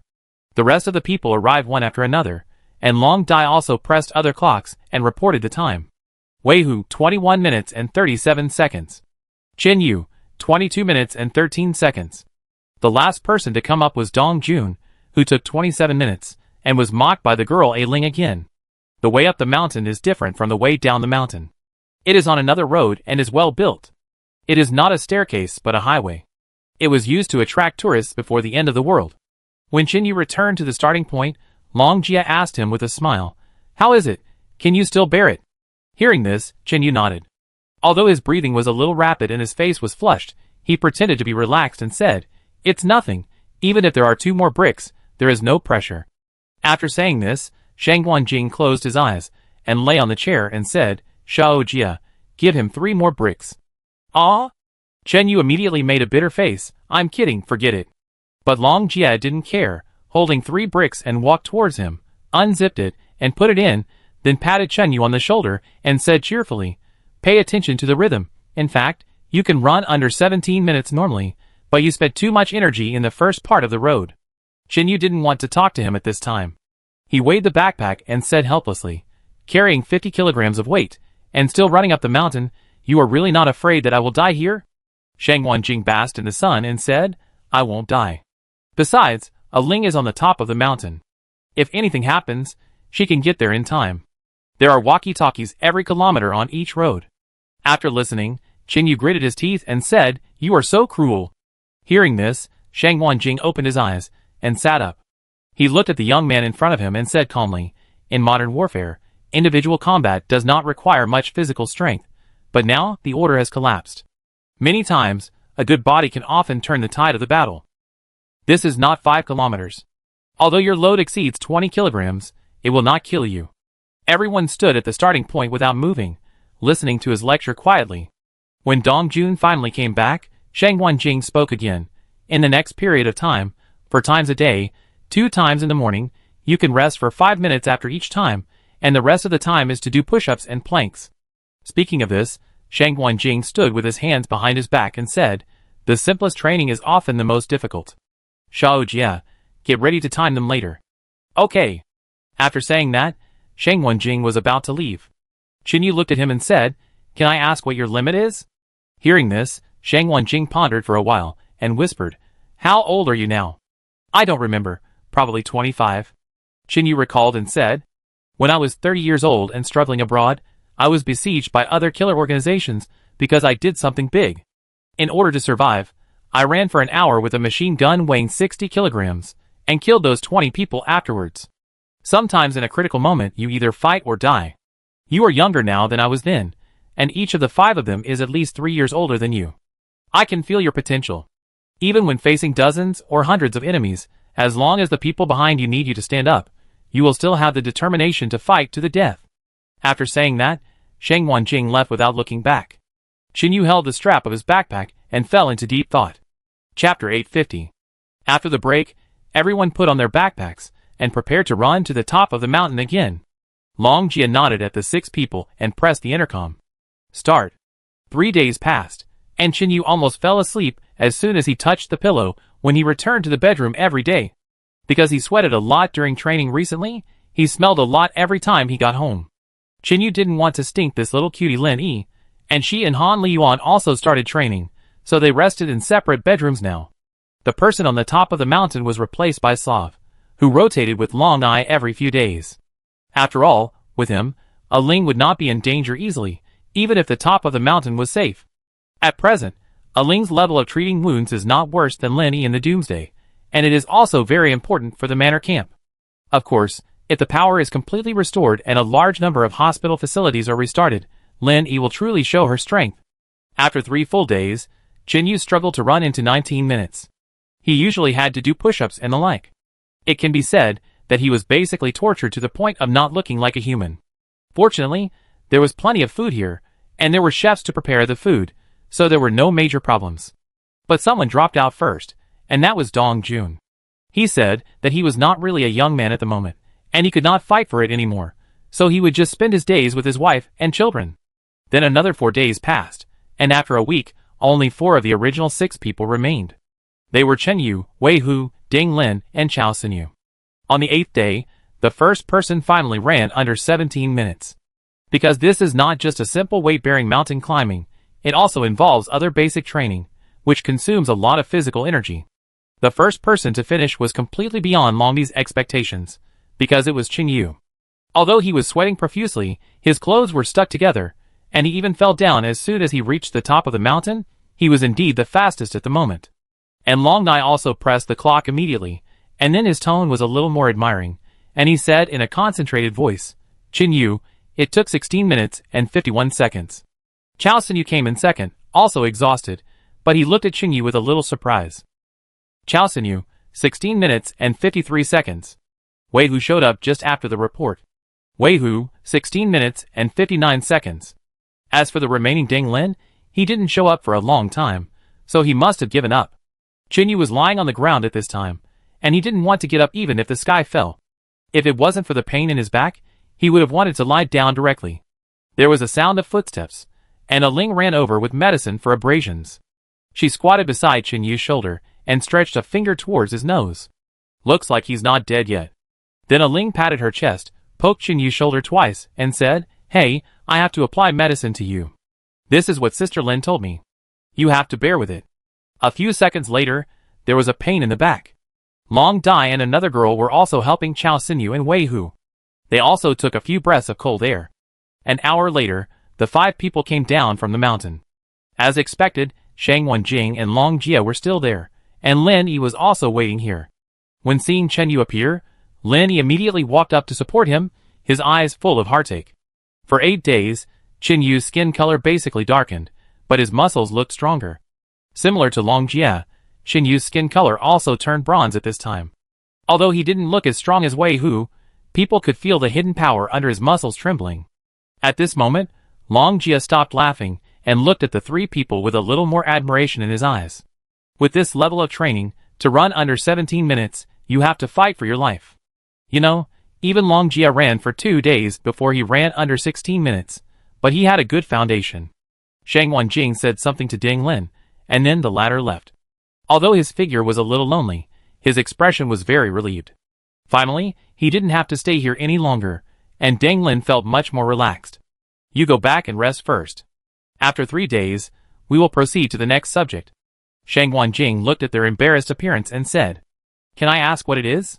Qin Yu turned his head and forced a smile at Lin Yi, then looked forward and asked, "You will know when the time comes." Shang Wanjing did not say much, turned around and left. In the bedroom on the 3rd floor of the manor, Qin Yu lay on the sofa, and Lin Yi continued to check his back. Basically 1/3 of the area had broken skin, and the shoulders and arms were tanned a lot. This is too miserable. Lin Yi held tweezers in his hand, and gently picked up some lines on the clothes from the surface of the wound, feeling so distressed. "It's okay, it's all over." Qin Yu put his hands on his chin, closed his eyes, and whispered, "Sweat more now, maybe you can bleed less in the future. But it's only 8 days, you have to train for half a year." Hearing this, Lin Yi put her hand on his shoulder, feeling a little bit sorry. Hearing this, Qin Yu smiled and climbed up from the sofa, then sat next to Lin Yi, holding her little hand and said, "How are you? I've been too busy these days, and I don't have much time to contact you." Lin Yi thought for a moment and said, "Recently, I have been following Long Dai to familiarize myself with firearms, but most of them are theoretical knowledge. This is also good. After all, women are naturally weaker than men in strength and physique, and they are not at an advantage in close combat. It is enough to be able to use guns well. Yes, so Long Dai suggested that we practice those fighting techniques last. After a while, Sister Han and I will also go to the top of the mountain at night, but it will be easier than you." "Why at night?" Lin Yi turned his head and looked out the window and said, "Because Long Dai said that the sun is too strong during the day, she doesn't want us to get sunburned. Secondly, training at night can strengthen our courage and avoid fear in the dark environment in the future. You know, girls are afraid of the dark." At this moment, Qin Yu felt for the first time that these people were indeed extraordinary. At least this point was really useful in the apocalypse. Then the two continued to chat for a while, and when it was noon, they went downstairs to eat together. 3 days later, it was still 8 o'clock in the morning. This time, they moved to a different place to gather. It was on an open space with many facilities, including large truck tires, 1-meter-long tree trunks, and even several ropes hanging in the air.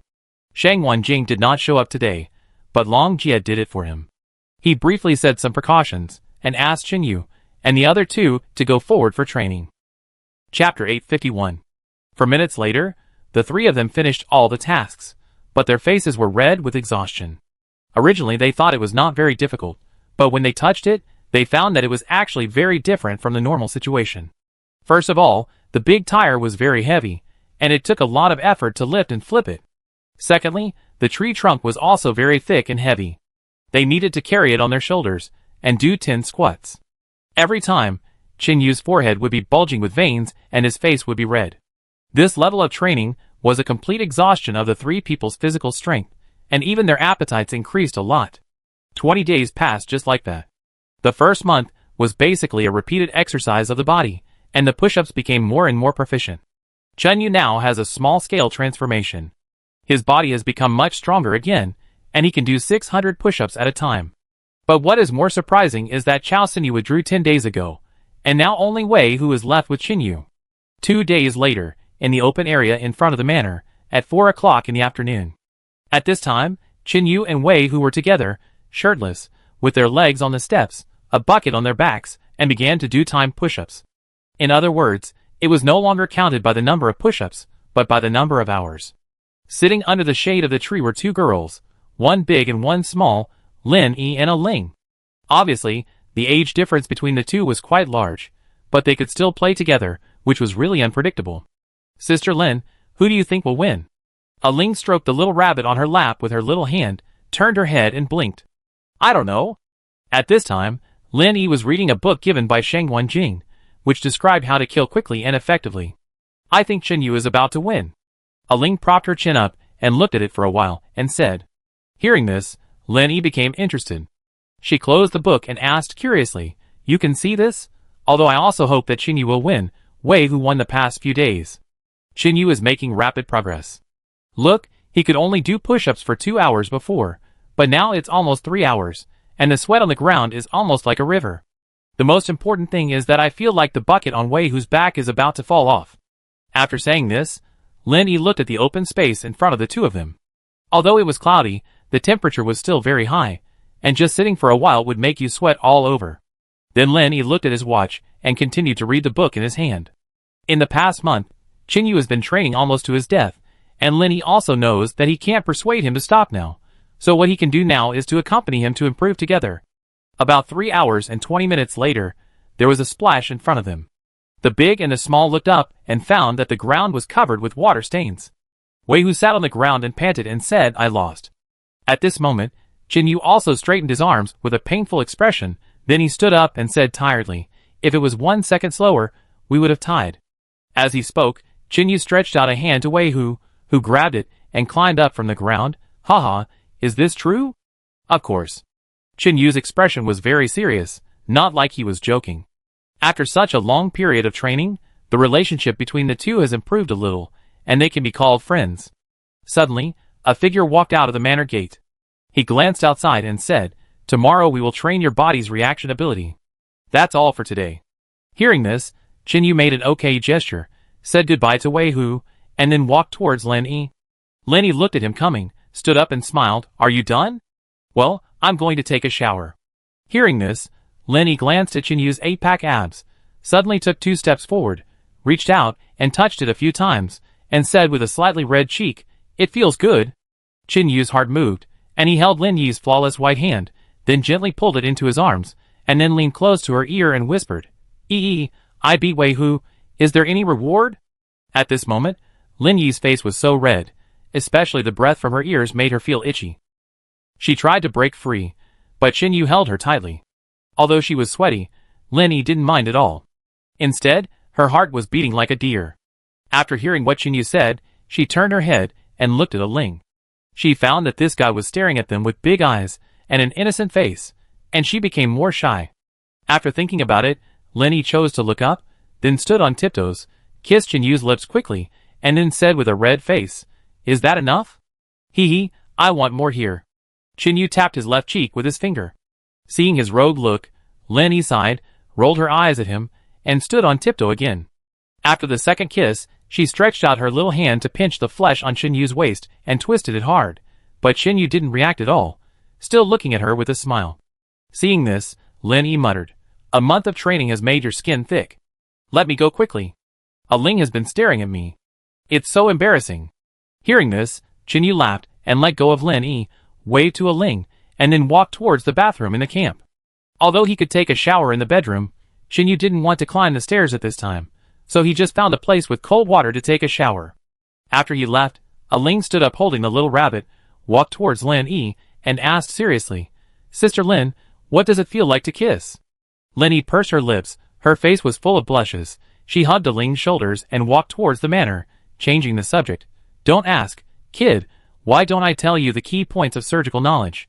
The next morning, at the foot of the mountain behind the manor camp, Qin Yu and Wei Hu arrived on time. Shang Wanjing still waited for a long time, but Long Jia was nowhere to be seen.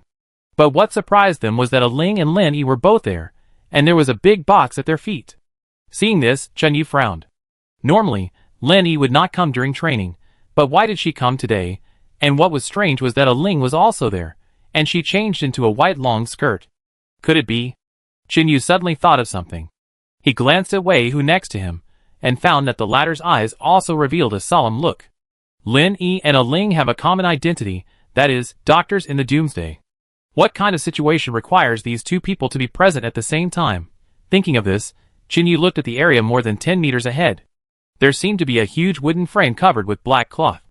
Looking closely, it looked a bit like a 5-pointed star. Chapter 852. After approaching, Qin Yu saw Long Jia and found that he was standing to the side, but he was not seen because he was blocked by the black cloth. Shang Wanjing nodded slightly to the two of them, then pointed to a bucket beside him, and said, "There are some sandbags in here. Each of you pick 2, and tie them to your calves." Hearing this, Qin Yu and Wei Hu did as they were told and walked over to squat down. As soon as he picked it up, Qin Yu felt something different. It was very different from a regular sandbag. The first thing was the weight. After weighing it twice, Qin Yu roughly estimated that it should be around 8 Jin. Secondly, there were more than 4 sandbags in the bucket, and it seemed that more would be added later. Due to the weighted mountain climbing project some time ago, plus a series of exercises, Qin Yu's figure was stronger than before. Although he was not as fierce as Dazhuang and Xiao Jiao, he had changed a lot compared to before the end of the world. 2 minutes later, the two of them had successfully tied the sandbags and continued to look at Shang Wanjing, waiting for the next instruction. Shang Wanjing turned his head to the right and nodded. Then Long Jie grabbed the black cloth and pulled it off. Then a huge wooden frame came into view. There were 5 tree trunks with a diameter of about 20 centimeters and a height of about 5 meters, standing in 5 directions on the ground. Looking carefully, Qin Yu found that it really looked like a 5-pointed star. Secondly, there was a distance between each large wood, and they were connected with wooden boards. In the middle area, there were also more than a dozen pieces of wood, but they were much thinner, about 10 centimeters. The ground was covered with gravel, and Qin Yu even saw glass fragments. The wooden board above was also tied with a lot of hemp ropes, and a box was tied to the area below. Looking closely, it looked a bit like a groove. Just when Qin Yu and Wei Hu were curious, Shang Wanjing explained. This major subject is divided into 7 minor subjects, and the difficulty gradually increases from 1 to 7. There are 20 numbers painted on the wood in the middle, and there is also a display screen in front of you, which will randomly display a number from 1 to 20. As soon as he finished speaking, Qin Yu saw Leander was there too. There were several batteries at his feet, and he was still wearing the glasses. At this moment, Qin Yu suddenly remembered that he had heard Long Jie say last time that this guy was proficient in machinery and poisons. It must not be difficult for him to make this thing in the doomsday. Shang Wanjing glanced at Qin Yu, and a smile appeared on the corner of his mouth again, as if he was brewing some conspiracy. This battery can keep the display on for 3 days. After the number appears, you need to reach the corresponding wooden stake as quickly as possible, and at the same time throw the flying knife on your body to hit the number on the wooden board in front again. At this point, 2 men also appeared, carrying a large wooden board and placed it a few meters in front of the wooden frame. Wei Hu was stunned. If we fall down, will the knife hurt us? Of course. Shang Wanjing said calmly and indifferently. Otherwise, what's the point of practicing? The two were dumbfounded when he said this. Because judging from the rope swaying in the wind, this matter is definitely not that simple, although it doesn't sound easy. The most important thing is that if you fall down, you will definitely get hurt. The wooden stake alone is about 1.5 meters above the ground. Shang Wanjing snapped his fingers, and Long Dai appeared with 2 modified vests, with exactly 20 knives hanging on the clothes. Qin Yu took the vest and put it on, took out a knife, and looked at it. The surface of the knife was a little bumpy. Seeing this, he asked, "Where did you get so many knives?" Hearing this, Leander pushed his glasses and replied, "This is what I designed and forged." "You can also forge iron?" Qin Yu was a little surprised. After staying in the Doomsday for so long, it seemed that this was the first time he met someone who could forge weapons. Leander shook his head. "Leave the hard work to Slav, I rely on this." After he finished speaking, he pointed to his head, which immediately made Slav roll his eyes. Shang Wanjing looked at his watch and whispered, "Who of you will go up first?" "I do it." Wei Hu raised his hand and walked towards the stool. As soon as he stood on the wooden stake, he immediately found something wrong, because the area here could only support one of his feet. When standing on it, the whole person would shake uncontrollably. Then Wei Hu bit his calf slightly, tightened his muscles, and then stabilized his body, and then nodded to the side. Seeing this, Leander powered up the display screen, took out a circuit board removed from an object, connected it, and pressed the switch. Soon, a red number 7 appeared on the display screen in front. Wei Hu glanced at the third wooden stake in front of the left and jumped over it directly. As soon as Karen left, his face suddenly changed. Because he had added a sandbag on his leg, he did not judge the distance well, so his toes stepped on the number 5 wooden stake and fell directly. The gravel and glass fragments on the ground almost instantly cut his skin. This scene made everyone present look solemn. No wonder Shang Wanjing said that this training could lead to accidents or even death. Shang Wanjing watched Wei Hu get up from the ground in a panic, and said in a deep voice, "These glass fragments are very small. They are not easy to cut your blood vessels, but they are not completely avoidable. At this time, I need you to think clearly whether to accept this training. It's not too late to quit now." Wei Hu sat aside, while Aling cleaned up the broken glass for him. When he heard this, he fell silent. Chen Yu pondered for a moment and asked, "What can we learn from this?" Shang Wanjing glanced at him, and began to take off his gown. In an instant, scars of all sizes on his arms and shoulders came into view. Even if he took off his vest, he might have more wounds than Xiao Jiao and Alei. "Give me the vest." Chen Yu took it off and threw it to him. Shang Wanjing took it and put it on, then took 2 sandbags and tied them up, then walked to the wooden stake and directly moved the stool to another position with 1 foot. Shang Wanjing then stood in front of the wooden stake about a few dozen centimeters away, swayed his body slightly, then squatted down and quickly jumped up, actually jumping directly on the spot. He stepped on the wooden stake with his left foot, moved slightly, and then stabilized on it. The next second, he followed the numbers on the display screen, moving quickly on the wooden stake, and quickly threw the flying knife in his hand. His body was not affected at all. TSK, the instructor is still so perverted now. Long Jia was convinced by what he saw, and he stood beside Chen Yu and said, "The former instructor in his prime, the best record of standing high jump was 1.81 meters, and it is said that he broke the world record." Chapter 853. What is the height of the wooden stake here? Chen Yu asked. 1 meter and 5'3", and the instructor is already over 40 years old. When he said this, Long Jia's eyes revealed a heartfelt respect. Even he couldn't jump onto a wooden stake of this height, because being able to jump up is one thing, but staying steady without falling down is another. If it were a step, Long Jia could also jump up to 1 meter and 70. After all, even in the organization, he, Long Jia, is second only to Alei. About a minute later, Shang Wanjing hit the last number, then quickly jumped to the edge of the wooden stake and left the area. As soon as he landed, Shang Wanjing also felt powerless. His breathing was a little rapid, and even a little sweat appeared on his forehead. It was morning, the sun had come out, and the temperature was not low. I am finally old. If it were before, I could still be 7 seconds faster. Shang Wanjing took off his vest, and a trace of loneliness flashed in his eyes. Han Liyuan walked over and hugged him, her eyes slightly red. "If I had known that you had suffered so much, I would never leave you no matter what."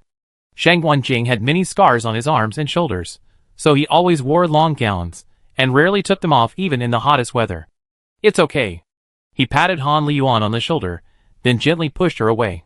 A few minutes later, Shang Wanjing took the vest with the flying knife reinstalled, and when Chen Yu was about to take it, he retracted it, and then spoke calmly. "Chen Yu, I want to remind you and Wei Hu for the last time. Even I have only reached the 6th subject here. Because it is too dangerous, I have abolished this training content, but at the same time, the rewards it brings are unimaginable for ordinary people. If you finally pass, you will subconsciously maintain a high level of concentration when fighting with anyone in the future. But you are also likely to suffer the most serious injury in your life." After the voice fell, Shang Wanjing looked at his arm, and tapped his right shoulder with his left hand. Everyone present instantly quieted down, and everyone looked at the young man and the sitting Wei Hu. Others seemed to have come to watch, and there were more spectators around. Chen Yu put on his vest without any hesitation. He said seriously, "If I could only watch my companions fall one by one because of my lack of ability when the Savior sect makes a comeback, I will pray to be able to return to today. Even if I am covered in wounds this time, it is better than guarding the body of my beloved in the future." When these words came out, Lin Yi's eyes turned red instantly, and tears flowed from the corners of her eyes. Aling felt a little depressed when she heard this. She stretched out her little hand to hold Lin Yi inside. Only in this way can Chen Yu catch up with Brother Jia and the others. Since Lin Yi came, Aling gradually became more talkative. Just when Chen Yu stood on the wooden stake and prepared to start, Wei Hu stood up, smiled bitterly, and said, "Sorry, Chen Yu, you have to go it alone from now on. I feel that my current physical level is enough for me to survive in the doomsday, and I don't have anyone I particularly want to protect." Hearing this, Chen Yu turned his head to look at him, gave him a look, and then prepared to look at Leander. When he was about to jump to the next wooden stake, Shang Wanjing finally wavered. "Wait a minute." Chen Yu's feet stopped in midair, and he looked back somewhat puzzled. Shang Wanjing waved his hand, called a few people, and then said something, and then they ran to a house. Everyone looked puzzled at this moment, not knowing what he was going to do. But a few minutes later, those people pulled a cart and a shovel and began to shovel the gravel and glass on the ground. Shang Wanjing then paused and said softly, "We all have common enemies and teammates. It's not like before when I could only rely on myself, so we need to practice desperately. But in today's environment, you don't need to follow my path, so there's no need to use those. In this way, the ground was soon cleaned up, and then someone pushed a cart of gravel and poured it on top, laying it flat. In this way, if someone falls on it, they will also get hurt, but the risk of bleeding will be greatly reduced. As Shang Wanjing nodded, Qin Yu also started his devilish training. As expected, he also fell when he jumped to the second wooden stake, but Qin Yu quickly got up and continued. Seeing this scene, Wei Hu was filled with regret, but he could not blame anyone. After all, if he was a second slower, Qin Yu would definitely try first, and Wei Hu was sure that Qin Yu would never give up. The second time, Qin Yu fell on the third wooden stake. The third time, Qin Yu jumped on the correct number wooden stake, but the flying knife was thrown crookedly, so he had to start over. Others watched with relish, and Qin Yu fell again, and even had bruises on his arms and thighs. For a whole day, excluding lunch, he tried dozens of times, and at most he hit a flying knife. But fortunately, the area here was blocked by several big trees, so the sun would not be very strong in the afternoon. By the evening, Qin Yu could no longer walk normally, and his forehead was sweating from the pain all over his body. But for some reason, Qin Yu didn't feel very tired. Only then did he realize how important the training in the previous month was. At this time, Long Jia pushed a cart, picked him up, and pushed him into the manor.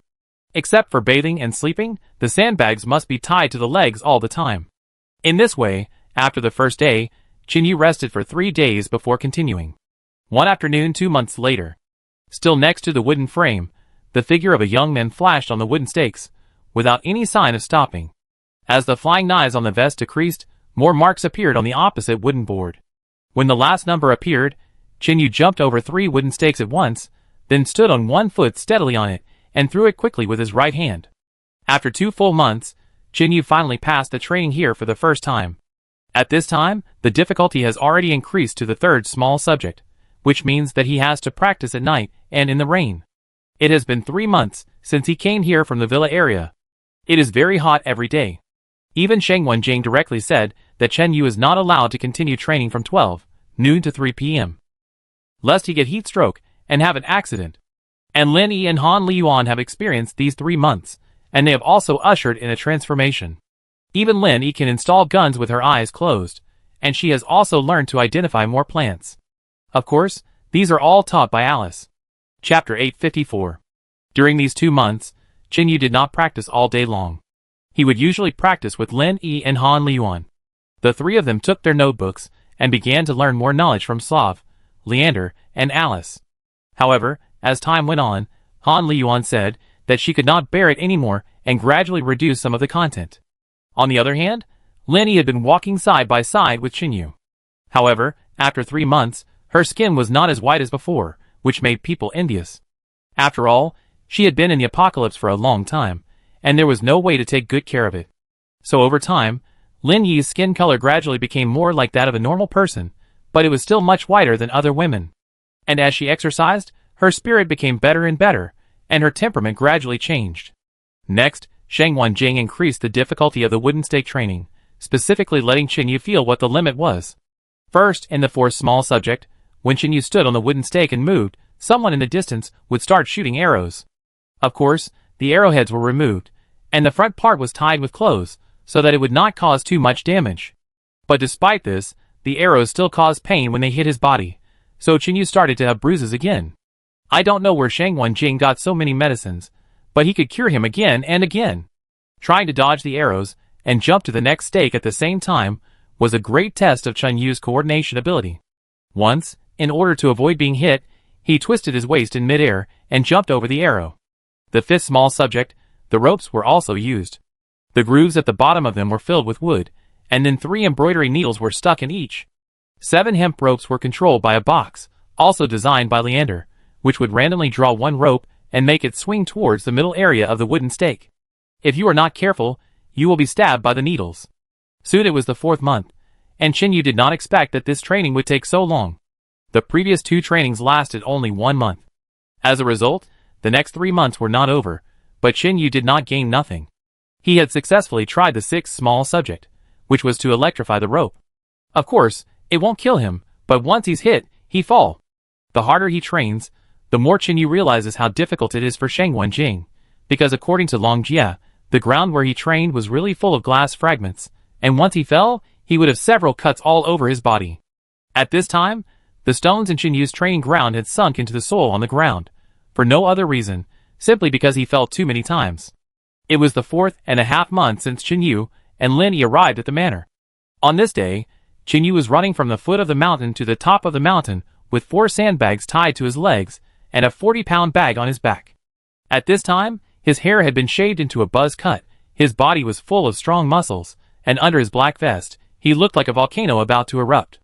When he ran to the top of the mountain, he pressed the clock again. This time, Qinyu still ran into 17 minutes despite the increased weight, which can be described as a miracle. Throwing away the backpack, Qinyu lay on the ground gasping for breath, and suddenly a voice came from the walkie-talkie on his shoulder. "Qinyu, where are you?" "On the top of the mountain, what's wrong?" Hearing Lin Yi calling him, he sat up and pressed down to respond, his expression a little solemn. Unless there was something urgent, Lin Yi would not disturb Qinyu during his training, so at this moment he seemed to have guessed something. Sure enough, the next second Lin Yi's voice came again, with a hint of anxiety. "Come down quickly, there are more than a dozen survivors in the White Line area, trying to break in. Shang Wenjing and Long Jie don't have much patience anymore." "I'll be there soon." Qinyu quickly got up from the ground, then increased his speed to the extreme and sprinted directly to the bottom of the mountain.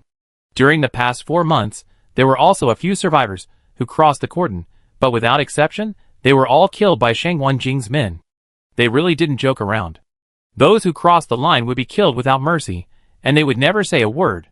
However, Han Liyuan later made a suggestion, saying that there was no need to solve the problem by killing. If those people had forces behind them, wouldn't it be a deadly feud? Shang Wenjing remained silent. Although he didn't care about the lives of those people, he wasn't afraid of them coming to his door. But because of those people who crossed the line, he chased them and slaughtered their camp. Shang Wenjing thought he couldn't do such a thing. And Ling also spoke up at this time. She didn't want her uncle Shangwan to become a killing machine. As for Qinyu and Lin Yi, they said that this was the responsibility of the manor camp, and it was not convenient to intervene. On the outskirts of the manor camp, just when the two groups were about to clash, Qinyu rushed over like a gust of wind. At this time, he ran so fast that his breathing was just a little rapid. If he hadn't just climbed the mountain, Qinyu might not have panted. Lin Yi didn't come out from the gate. There were only Shang Wenjing, Long Jie, and a few men outside, including Wei Hu. As for the people on the opposite side, there were about 20 people. Their clothes were a little dirty. The men were basically in shorts, and a few women were wearing miniskirts, but they were all in a bad mood. Qinyu took a quick look and roughly judged that these people should be frequent wanderers, because survivors who lived a normal life in that state could not pretend. Although Long Jie was good at fighting, he was cursing at those people like a scoundrel at this moment. He cursed so hard that 7 or 8 people on the opposite side couldn't say anything. One of the women even covered her chest in anger. Just as Qinyu was about to step forward, the woman suddenly heard something and yelled at the top of her lungs, "If I have the chance, I will kill all the women in your camp." Before she finished the last few words, Shang Wenjing drew out a dagger and disappeared from the spot. He rushed to the woman almost instantly, and then stabbed her throat with a knife. The next second, those people tried to escape in panic, but found that they were surrounded. Although the lake here is outside the wall, it is now private territory. If you want to catch fish, you have to consider how many heads you have. Shang Wenjing took out a silk scarf from his pocket and wiped the dagger, speaking calmly. Those people huddled together, although they were very scared, but hunger was even more unbearable. Then a girl in her 20s gritted her teeth and said tremblingly, "But we are really too hungry." Chapter 855. We have basically found all the food within a radius of dozens of kilometers. If there is still a fish in the river, why would we come here? At the end, the girl knelt on the ground with a plop, tears streaming down her face. The others followed suit and knelt down. Qinyu watched the scene without saying a word, and he would not persuade Shang Wenjing to do good deeds. After all, if it was a camp in the villa area, Qinyu would not open the door and accept survivors unless they passed the test. Shang Wenjing snorted coldly and turned around to leave.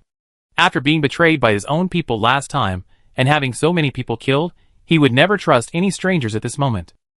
But at this moment, a baby cried. Those people looked panicked, and one of the women even covered her child's mouth with her hand, trying to make the child stop. But the baby was too young and would only cry when hungry, so how could he stop so easily? Then zombies appeared in the woods on both sides, and began to walk towards the road. Shang Wenjing's men were indifferent, and just stood there without moving. Seeing this, The survivors drew their weapons and began to kill the zombies one by one, but there were too many zombies, almost appearing from all directions, and soon the first person began to be bitten. The child's crying became louder and louder, and the surroundings became completely chaotic. Shang Wanjing turned his head to look at Qinyu on the left, and asked with some annoyance, "If there was a ghost in your camp, which indirectly killed dozens or hundreds of people, would you still trust strangers in the future? Do you want to hear the truth?" Qinyu pondered for a while and spoke. "Yes. From the inner level, I will not accept those survivors either." Qinyu whispered, "But the reality is cruel. Some resources cannot be reproduced, so they are limited after all. Even if you can fight 10 or even 100 people with one, what if the enemy exceeds 1,000? No one knows exactly how many people there are in the Salvation sect. In the final analysis, in addition to using weapons of mass destruction, the human wave tactic is also a trick. Ants can kill elephants. The power of human unity cannot be ignored." Hearing this, Shang Wanjing looked back. Those people had lost several companions, and zombies continued to appear. Even Long Jia was forced to deal with the approaching zombies. He said in a deep voice, "But we can't afford to lose. If someone plots something bad or even has ulterior motives, the consequences will be even more serious." Hearing this, Qinyu paused and said softly, "You can design some tasks and send these people to complete them. Just like what you said to us before, in order to completely eliminate those bad apples, you can treat everyone equally, regardless of gender, age or status. Or we can divide a piece of land outside the camp and let these people develop on their own." After the last sentence, Shang Wanjing gradually wavered. He used to be quite indifferent. Even if people often died during training, he would not have any emotions, not to mention the apocalypse now. At this moment, the two of them once again focused their attention on the woman holding the child. Because the baby kept crying and could not be coaxed, more and more zombies appeared, and this was outside the white line area. Shang Wanjing and his team did not deal with the nearby zombies. The next second, something happened that shocked everyone present. The woman raised her head and looked at the others with red eyes. As if she was touched by the corpses on the ground, she actually pulled out a dagger and prepared to stab the crying child in her arms. Even Shang Wanjing couldn't bear to watch this scene. He kicked a stone on the road with his right foot, hitting the woman's wrist on the spot and knocking the dagger out of her hand. The woman felt pain and her wrist became red and swollen instantly. She raised her head to question Shang Wanjing, but when she found that the men began to help deal with the zombies around them, she froze in her place. A few minutes later, the ground was full of zombie bodies, and many of the people who had been there before also fell down. The rest followed Shang Wanjing and retreated a little further inside. Qinyu pulled off the grass on the roadside to wipe the blood off his hands. Because he came here in a hurry, he did not carry a dagger with him, and he used stones to kill the zombies. Qinyu is much better now. Under high-intensity training, his progress can be described as qualitative change.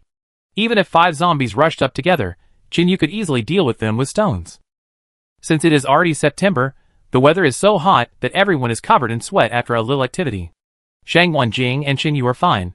They can usually replenish water, but others are not so good.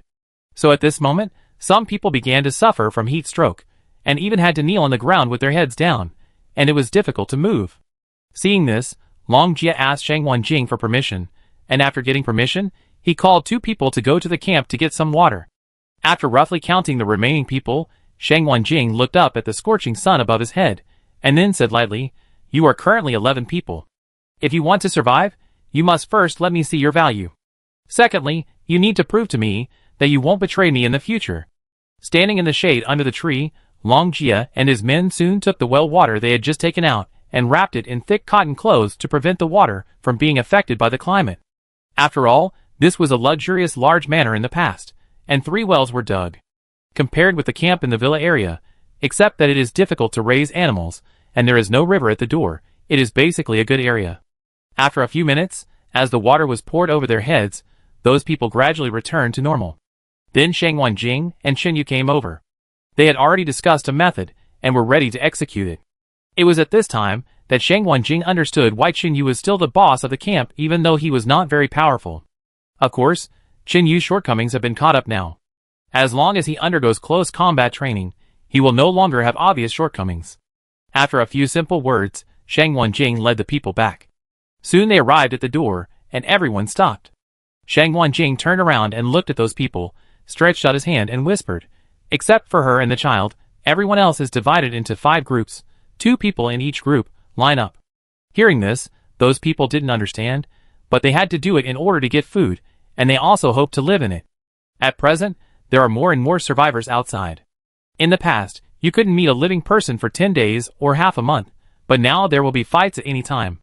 After more than 10 seconds, Shang Wanjing turned his head to look at Qinyu, took 2 steps back, and said, "Leave it to you." Chapter 856. Qinyu nodded slightly, took the dagger from Wei Hu and Long Jie, and handed it to the 2 men in front of him, and then said, "There are currently 132 people living in our camp." When the others heard this number, they were obviously excited. Because there are so many survivors in the Doomsday, it at least shows that the camp has stable operation capabilities, and will not have problems due to food shortages. This also strengthened their determination to join in. Long Jie stood at the back, and turned his head to look to the side. The reason for this was that he was afraid of laughing out loud. He knew very well how many people were in the camp. How could there be more than 100? At this time, Qinyu was talking nonsense seriously. He deliberately doubled the number of people, and then continued to add, "So the number of people we can accept is limited. Only 5 of you 10 people can come in. What should we do?" A thin man lowered his head, and asked in a low voice. Hearing this, Qinyu shook his head and said, "I don't know, but I've already told you the answer." As soon as this was said, everyone present fell silent. There are currently 10 people, but only 5 can go in. Even a fool knows what this sentence means. A few seconds later, the thin man turned his head to the right and said, "Du Yang, I'm not in good health. Even if I go in, I won't live for a few years, so I'm willing to withdraw. I'm willing to give you the opportunity."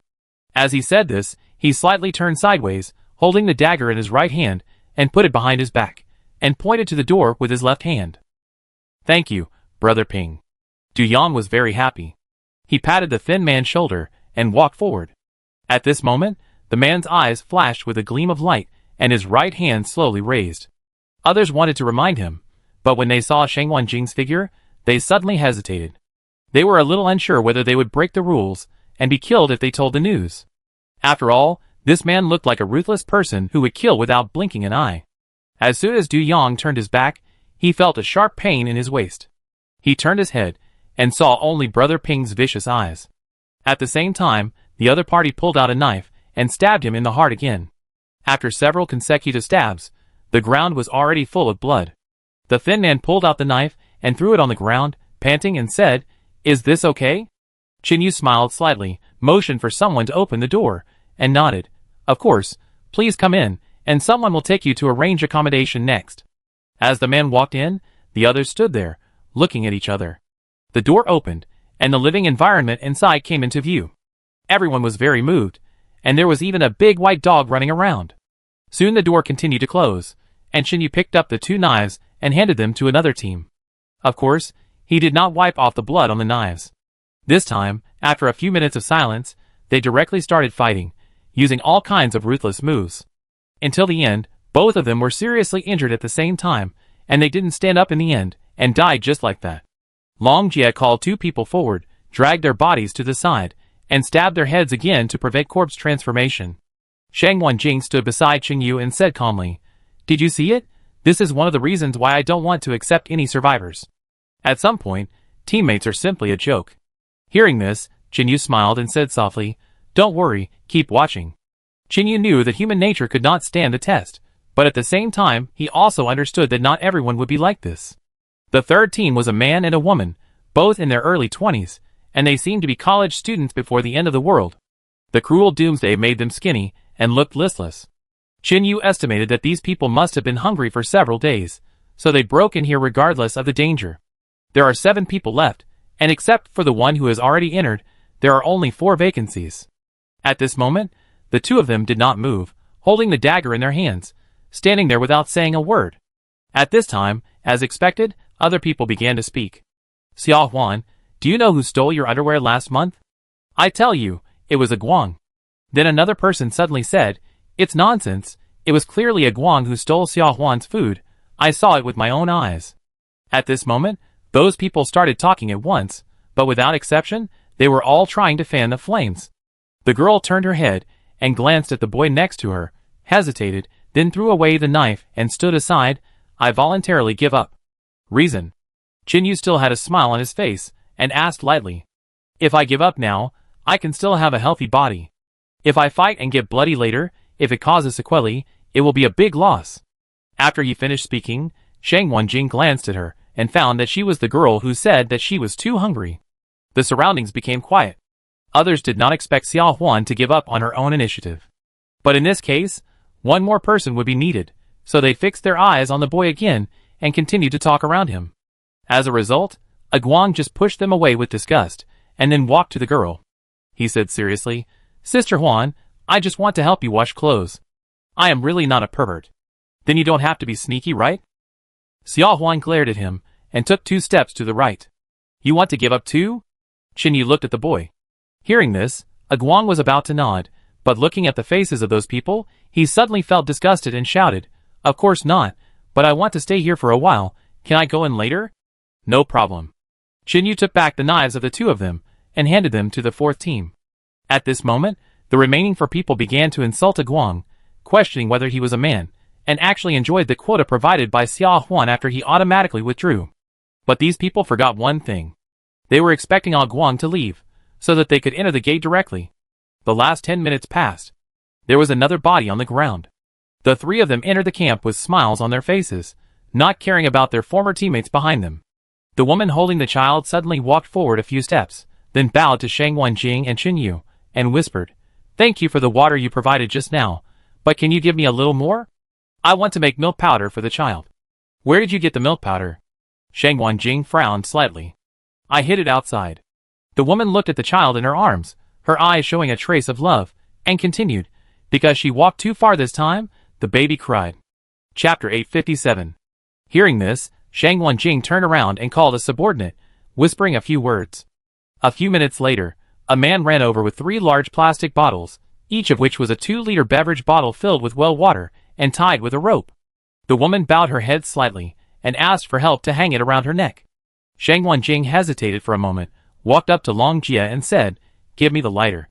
Long Jia blinked and said, "What are you talking about, instructor? I don't smoke, why would I carry that with me?" Hearing this, Shang Wanjing continued expressionlessly, "Are you going to hand it over voluntarily, or are you going to wait for me to call Long Dai over?" After saying this, Long Jia curled his lips and reluctantly took out an object from his pocket and handed it over. "It's better not to let my sister know."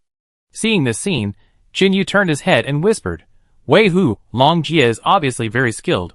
Why does he seem to be afraid of his sister?" "This is the blood suppression power. Long Jia is only very strong in close combat. His sister Long Dai is superb in using firearms. If she really wanted to take action last time, your people would not have had a chance to react at all. You know, Long Dai didn't use a professional sniper rifle. Otherwise, how could that man let her fall accidentally?" Chen Yu nodded and agreed. After all, in many cases, the influence of external objects is also very important. Shang Wanjing handed the lighter to the woman and said no more. Then Xiao Huan also said goodbye and walked over to help hold the child. The 2 walked outside. However, while walking, Xiao Huan also looked at the lake next to him, with a hungry expression on his face.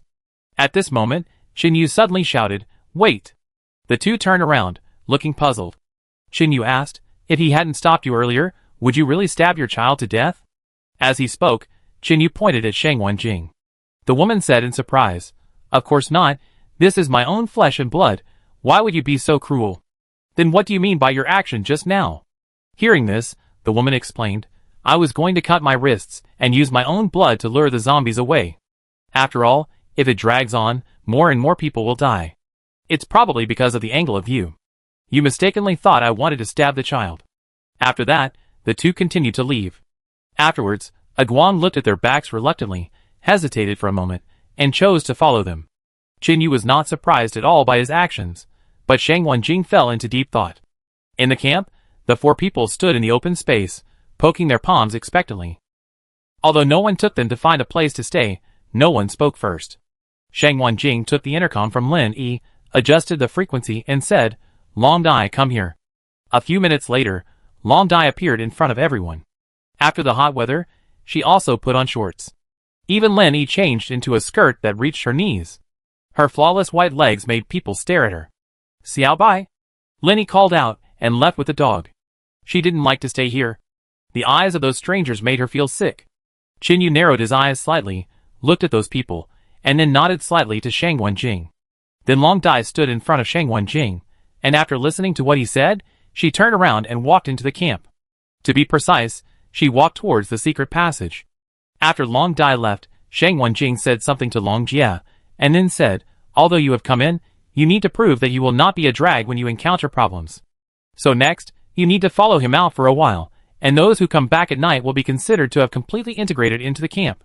At this moment, the 4 people heard this, and were a little unhappy, but there was no way. They did not dare to say anything, so they had to follow Long Jie and leave. These people can't stay in the camp, Qin Yu said directly when he thought of the way these people looked at Lin Yi just now. It's not because he is petty, it's just that those people swallowed their saliva while looking at her. Guang also looked at Lin Yi twice before, but he didn't look at her more. This is also a normal psychological activity.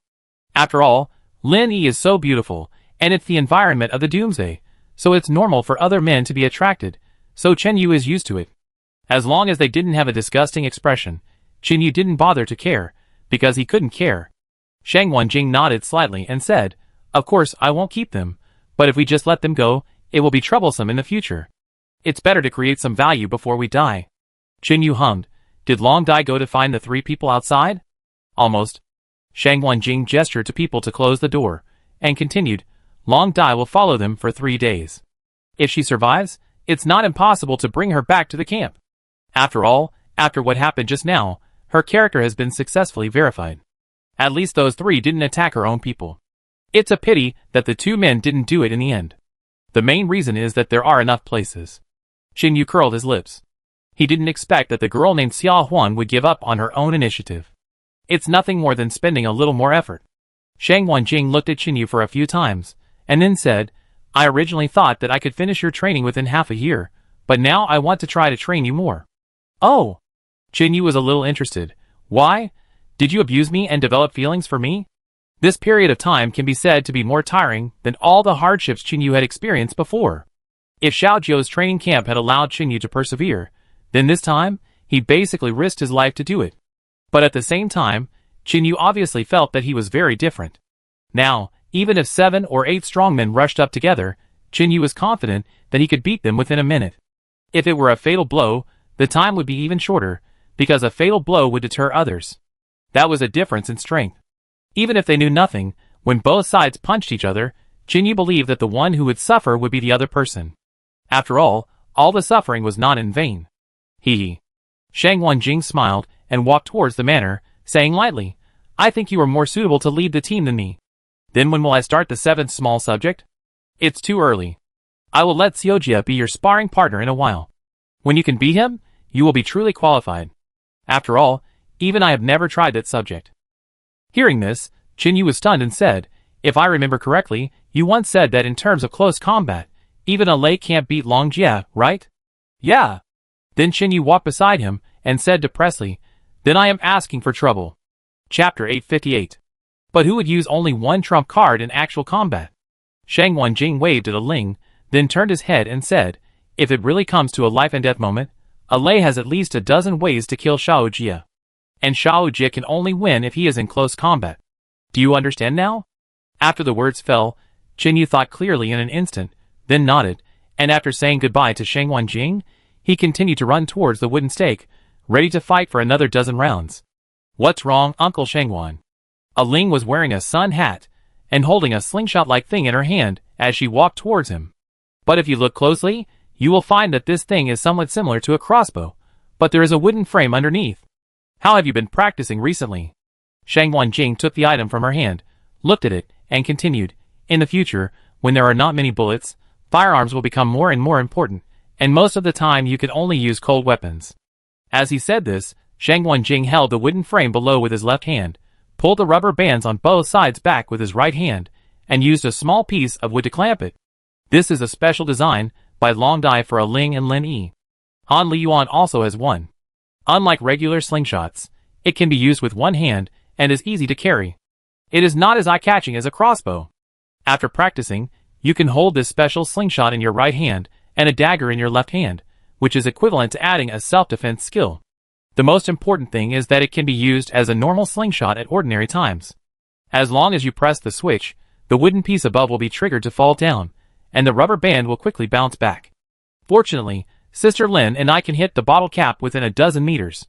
Ah Ling answered truthfully. Where is your Aunt Li Yuan? Her hand seems to be injured, and she can only shoot about 8 or 9 meters. Ah Ling was silent for a few seconds and whispered. Well, I know. Shang Wanjing nodded, picked up a small stone from the ground, put it into the bullet pocket, and then aimed at a tree 20 meters away. Almost without aiming, a leaf blown by the wind was shot through by the stone. Ah Ling did not doubt that Shang Wanjing had chosen the target at random. She knew very well that with Uncle Shangwan's skills, using this kind of thing was completely easy. After returning the special slingshot to Ailing, Shang Wanjing touched her head and said lovingly, Will you blame me for not letting you participate in the training? Ailing was putting the thing on her waist. When she heard this, she raised her head and asked with her head tilted, Why should I blame you? Before Shang Wanjing could answer, Ailing continued, I don't have that much energy to learn these, and I believe that when we encounter danger, Uncle Shangwan and Brother Jia will definitely rush forward first, and so will Sister Long Dai. Shang Wanjing listened, straightened Ailing's collar with satisfaction, and then walked into the manor. Time passed by, and soon it was dark. At about 8 o'clock in the evening, Long Jia walked into the gate slowly, carrying a nylon bag and holding a piece of grass in his mouth. Qin Yu happened to be training Xiao Bai to execute some orders. When he saw Long Jia, he immediately stood up and walked towards him. What are you resisting? Qin Yu was not at all surprised by the disappearance of the 4 people. After all, Shang Wanjing and his people are not good people. If it weren't for the relationship between Han Liyuan and Alei, the two sides would definitely have a tough battle. The current situation is already very good, so Qin Yu will naturally not do something that will disgust others, such as persuading them to be kind. Plop. Long Jia carefully put the bag on his shoulder on the ground and said with a smile, You will know if you open it yourself? Hearing this, Qin Yu squatted down and untied the rope at the mouth of the bag, but due to the dim light, it was a little unclear. Qin Yu was about to reach in and touch it, but suddenly he thought of something and turned around and shouted, Xiao Bai, go get the flashlight. Xiao Bai barked twice, wagged his tail and ran away. Half a minute later, Qin Yu took the flashlight and touched its head, then took out a piece of dried meat from his pocket and threw it on the open ground. Eat it. Ha, this big white dog is quite smart. Long Jia walked over, squatted down and touched Xiao Bai, and said casually, Of course, I was also a little surprised. This dog seems to really understand human language. Qin Yu glanced at them, turned on the flashlight and looked into the bag, then asked in surprise, Why are there so many liquors and sugars? There is a small store about 10 kilometers away, but unfortunately a few wild boars accidentally fell there a while ago, which attracted many zombies. We have not had time to clean it up. It's a good opportunity to take those supplies back to avoid being contaminated. Hearing this, Qin Yu tied the bag again, stood up and said, Oh, what method did you use? Long Jia clapped his hands and smiled. Are you sure you want to listen? After he finished speaking, Qin Yu looked at his harmless smile and felt a little disgusted, then shook his head, Forget it. It's not because Qin Yu has a poor tolerance, but there are basically only a few methods, either using living people to attract zombies, or breaking one of those people's legs and leaving them there to die. Anyway, there are too many ways to simply attract the attention of zombies.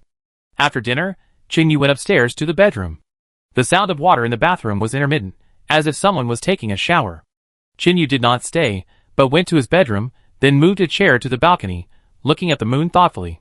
He planned to come back to the manor camp again, in a while, and send a pigeon to Shang Wanjing and others to facilitate future communication. This time, although Qin Yu and Lin Yi also brought a pigeon, they could only contact the villa camp unilaterally, and there was no way to communicate with them. The weather was too hot recently, so Qin Yu simply slept on the balcony, with a mat spread out, and he was still able to sleep. About 10 minutes later, the door of the room was pushed open, and Lin Yi, wearing summer pajamas, walked in. She was stunned when she saw the back figure on the balcony, and then walked over. Are you not practicing tonight? Hearing this, Qin Yu turned his head, and looked at Lin Yi's delicate body at this time. Her proud figure and delicate skin were simply exciting under the moonlight. Now those intensities are not stressful for me, so I take a break occasionally. Lin Yi wiped her hair with a towel and said, It's windy here, so I thought of blowing my hair, otherwise it's easy to catch a cold when sleeping at night. You know, electricity should be used sparingly now. Hearing this, Qin Yu stood up and took Lin Yi's hand, pressed her to sit on the chair, and whispered, Let me help you. Okay. Lin Yi handed him the towel, and then lay on the small table in front of him. Chapter 859. After about 10 minutes, Chinyu finally dried her hair. At this time, Lenny had already fallen asleep on the table, as quiet as a kitten. Chinyu smiled and gently carried her to the bed in the bedroom. Then, when he was about to go to the balcony to rest, he found that his hand was grabbed by someone. Looking back, Lenny bit her lips and looked at him. Her face was red and almost dripping with water. "Stay with me tonight, okay?" Before Chinyu spoke, Lenny looked at the end of the bed again. There were a few more things there, not big, square packaging and jagged edges. Seeing this, Lenny felt even more embarrassed. She buried her head in the pillow and whispered, "A Ling told me that the camp here usually sends an item to those who have a partner every month. This guy actually received it without our knowledge for several months, and today he gave it all to me." Then Lenny muttered, "How come there is another A Ling here just after I left Shaoyin?" Looking at her, Chinyu also felt that he was really too busy recently, so busy that he didn't spend much time with Lin Yi. Because Chinyu knew that he was not very strong, but the threat from the Savior sect always existed, so he urgently needed to improve his strength quickly, and he had no time to think about those things. The last time the two spent a night together seemed to be a few months ago. And Lin Yi also said that she was not afraid of getting pregnant. Chinyu's heart moved, and he smiled. "I'm afraid that you will find me annoying." Hearing this, Lin Yi replied in a mosquito-like voice, "You are my husband. How can I dislike you? Kiss me if you want, hug me if you want. As soon as he finished speaking, Chinyu ran to the bathroom. "I take a shower first." 2 minutes later, Lin Yi was hiding in the thin blanket and counting her fingers, when she was suddenly hugged up. She looked back and saw that it was Chinyu who was breathing a little fast, and then she hugged his shoulders. This night was very long. The next morning, in an open area somewhere in the camp, Long Jie squatted on the steps and smoked, looking at his watch every few minutes, his face full of depression. "Damn it, did Chinyu know that today was my subject and was deliberately late? It's already 9 in the morning, and you haven't come yet?" After waiting for a while, there was still no sign of him. So Long Jie threw the cigarette butt on the ground, stomped it out, swept it into the sewer, and stood up, ready to call Chinyu to get up. But he had just taken a few steps when he saw a figure walking towards him. Seeing this, Long Jie's face sank. When Chinyu got closer, he rushed towards him, jumped into the air and shouted, "Take my move." With a muffled groan, Chinyu crossed his arms in front of his chest to block the blow, and even took 2 steps back. He rolled his eyes and said speechlessly, "What's wrong with you so early in the morning? I've been waiting for you for 2 hours, 2 whole hours." Long Jie kicked the ground and rushed towards Chinyu again, sneering, "If I don't beat you into a pig's head today, I write my name upside down." Chinyu and Long Jie started sparring for a whole morning. As expected, he was always passive in the first 2 hours. In the end, Chinyu even used Krav Maga, which he had never used before, but still couldn't get the upper hand from Long Jie. Even though the opponent didn't look very strong, when he punched, Chinyu felt like he was hit by a hammer, and even his arm was numb. At this moment, he knew very well that if he had not been stronger than before due to the training in the past few months, he would not have been able to last a few rounds. But as time went on, Chinyu gradually became able to cope with Long Jie's attacks, and could find opportunities to fight back while dodging. At this moment, he truly realized how abnormal the training results on the wooden stake were. At about 1 o'clock in the afternoon, Chinyu was beaten into a pig's head, just as Long Jie said, and even one of his eyes was swollen. The consequence was that Long Dai also saw this scene, and rushed up with a gun on the spot. When facing his sister, Long Jie never dared to fight back, because if he was really forced, Long Dai would probably kill him. And once there was no way to fight in close combat, Long Jie was really just a younger brother. A few minutes later, Long Jie had a black eye and limped towards Chinyu, with one shoe missing from his feet. Then there was the roar of his sister behind him, when Dr. Lin asks, "You go and explain to me yourself. Besides, I've told you hundreds of times not to smoke. You really don't know how your father died, right?" Because the 3 of them were just hiding in a house, on the roadside in the wild and basically didn't go out, Long Dai took the time to go back to the camp and planned to bring some food. She needed to keep an eye on them secretly. In order not to be exposed, she certainly couldn't search for supplies openly. As a result, she happened to see her brother bullying Chinyu, and there were cigarette butts all over the floor. This scene directly made Long Dai, who was already in a bad mood, furious. You know, Chinyu has not yet received the close combat training here, and it is impossible for him to beat Long Jie, and Shang Wenjing's arrangement is not for him to use his ultimate move right at the beginning. So this time, Long Dai was really angry. After all, Chinyu was the boss of the next camp. so he had to give him some face. After she left, Chinyu touched his swollen face, turned his head and smiled bitterly. Tell me, are you satisfied now? Although he didn't win and was injured, Chinyu didn't have any complaints, because these were not very fatal. To put it bluntly, it looked serious, but it was actually okay. Many times, when Long Jia was about to get close, he would instantly change his fist into a palm, reducing a lot of damage. Secondly, Chinyu knew very well that Shang Wenjing and Xiao Jiao had said the same thing, that is, if you want to learn real skills, you should start by getting beaten. So Chinyu had already prepared for today's result. Now he can really be described as thick-skinned and thick-fleshed.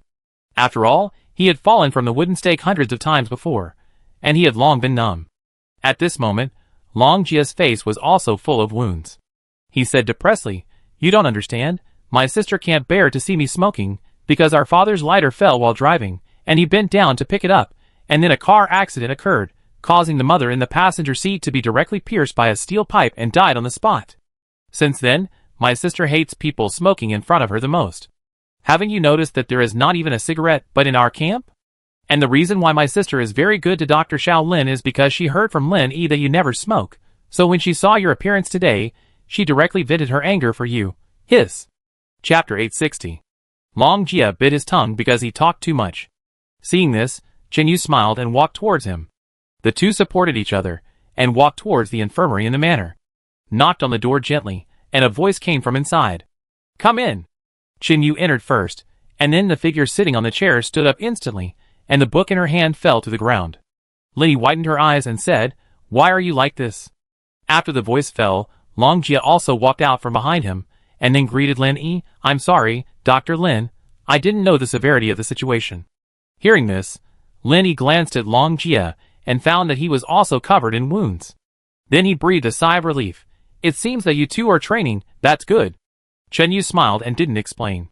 "Chinyu, come here first, I take a look at you." Lin Yi opened the curtains, making the light in the infirmary much better. Long Jia leaned on the table with his hands. He looked around and asked, "Where's A Ling? Why can't I see her?" Hearing this, Lin Yi took the kettle in his hand and poured some water into the basin, then wet it with gauze and replied, "She is sleeping in the inner room. Do you need me to call her out?" "Forget it, it's not a serious injury." A few minutes later, the bruises on Chinyu's arms and face had been medicated, and Lin Yi continued to treat Long Jia. After that, the two of them also rested for 3 days. But I don't know if A Ling heard something in the infirmary last time, and this matter later reached Shang Wenjing's ears. So Long Jia's hard days came. He had just recovered from his injury, and he almost died of exhaustion after doing 2,000 push-ups and 3 hours of mountain climbing. But Chinyu did not watch the show, but practiced with Long Jia, which moved him very much. In the evening, they lay on the grass, panting, looked at each other, and then smiled. Long Jia sat up and punched Chinyu in the chest. He said firmly, "Give me 2 months, and I will definitely train you into a real tough guy. By then, you will be well-rounded. Even if you meet a strong man like the senior brother in the Doomsday, there is a great probability that you can escape unscathed." Chinyu put his hands behind his head, smiled and said, "What if it's not the end of the world?" Hearing this, Long Jia curled his lips and said, "Assuming that order has not collapsed, with the means of the eldest brother, it is not a problem to start a war even in some small countries." At this point, Long Jia paused, turned his head and looked in a certain direction and said, "Of course, the tall guy in your camp also has such strength, provided that it is before the end of the world." After this, Chinyu understood that he should be talking about Xiaojiao. In the camp over there, only Xiaojiao and Hongwu were nearly 1.9 meters tall, but the difference between them was quite large. Chinyu had seen it with his own eyes. Hongwu wanted Xiaojiao to help him train, but after 10 minutes, Hongwu couldn't even touch Xiaojiao's clothes, but he started to get injured. If Xiaojiao had a dagger in his hand, it would probably be even more serious. Just when Chinyu was silent, Long Jia continued to talk to himself. The reason why the instructor is so strong is because he has made unimaginable efforts for ordinary people. Otherwise, do you think he can face the 3 in your camp alone? The instructor is not Superman. If I hadn't come, he would have been injured. As soon as he finished speaking, the door seemed to open suddenly, and several figures walked in. Long Jia stood up from the ground, then stretched out a hand to Chinyu and said, "My sister should be back." Then the two walked towards the door, and saw several familiar people. But what was more surprising was that the boy named Guang seemed to be injured, and Xiao Huan was supporting him. As for Long Dai, she was actually walking in front holding the baby. After talking to the people next to him for a few words, Long Dai turned around and spoke with a very calm expression. There is a fence a few dozen meters to the right. Someone will use wire to block the area. You will live there from now on. The three of them expressed their gratitude and had no complaints. After all, no matter how bad the environment is, at least it is inside the fence, which is better than being scared outside. There are also some concrete fences on the manor camp side, but they are blocked with wood again and connected to the back mountain area, and the area connected to the scenic area has also been expanded. So from the front door, you will find that this place seems small, but the actual area is ridiculously large. However, the disadvantage is also obvious, that is, there is no suitable place to feed animals, and most of the edible grass is used to feed horses. It was only later that Chinyu figured out that the first reason why those animals were not raised here was that they were easy to kill, and secondly, priority was not the most important for them. After returning the child to the woman, they followed the people and left. Long Dai turned around and glanced at his brother, who was standing in front of him and laughing, and his expression eased a little. She walked over and patted the dust off Long Jia's shoulders, and said, "Can't you let me worry less every day?"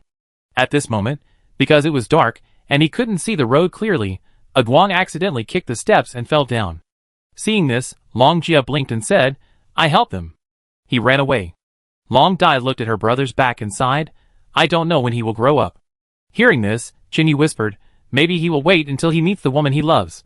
Hearing this, Long Dai smiled helplessly, and her cold face seemed to melt like ice.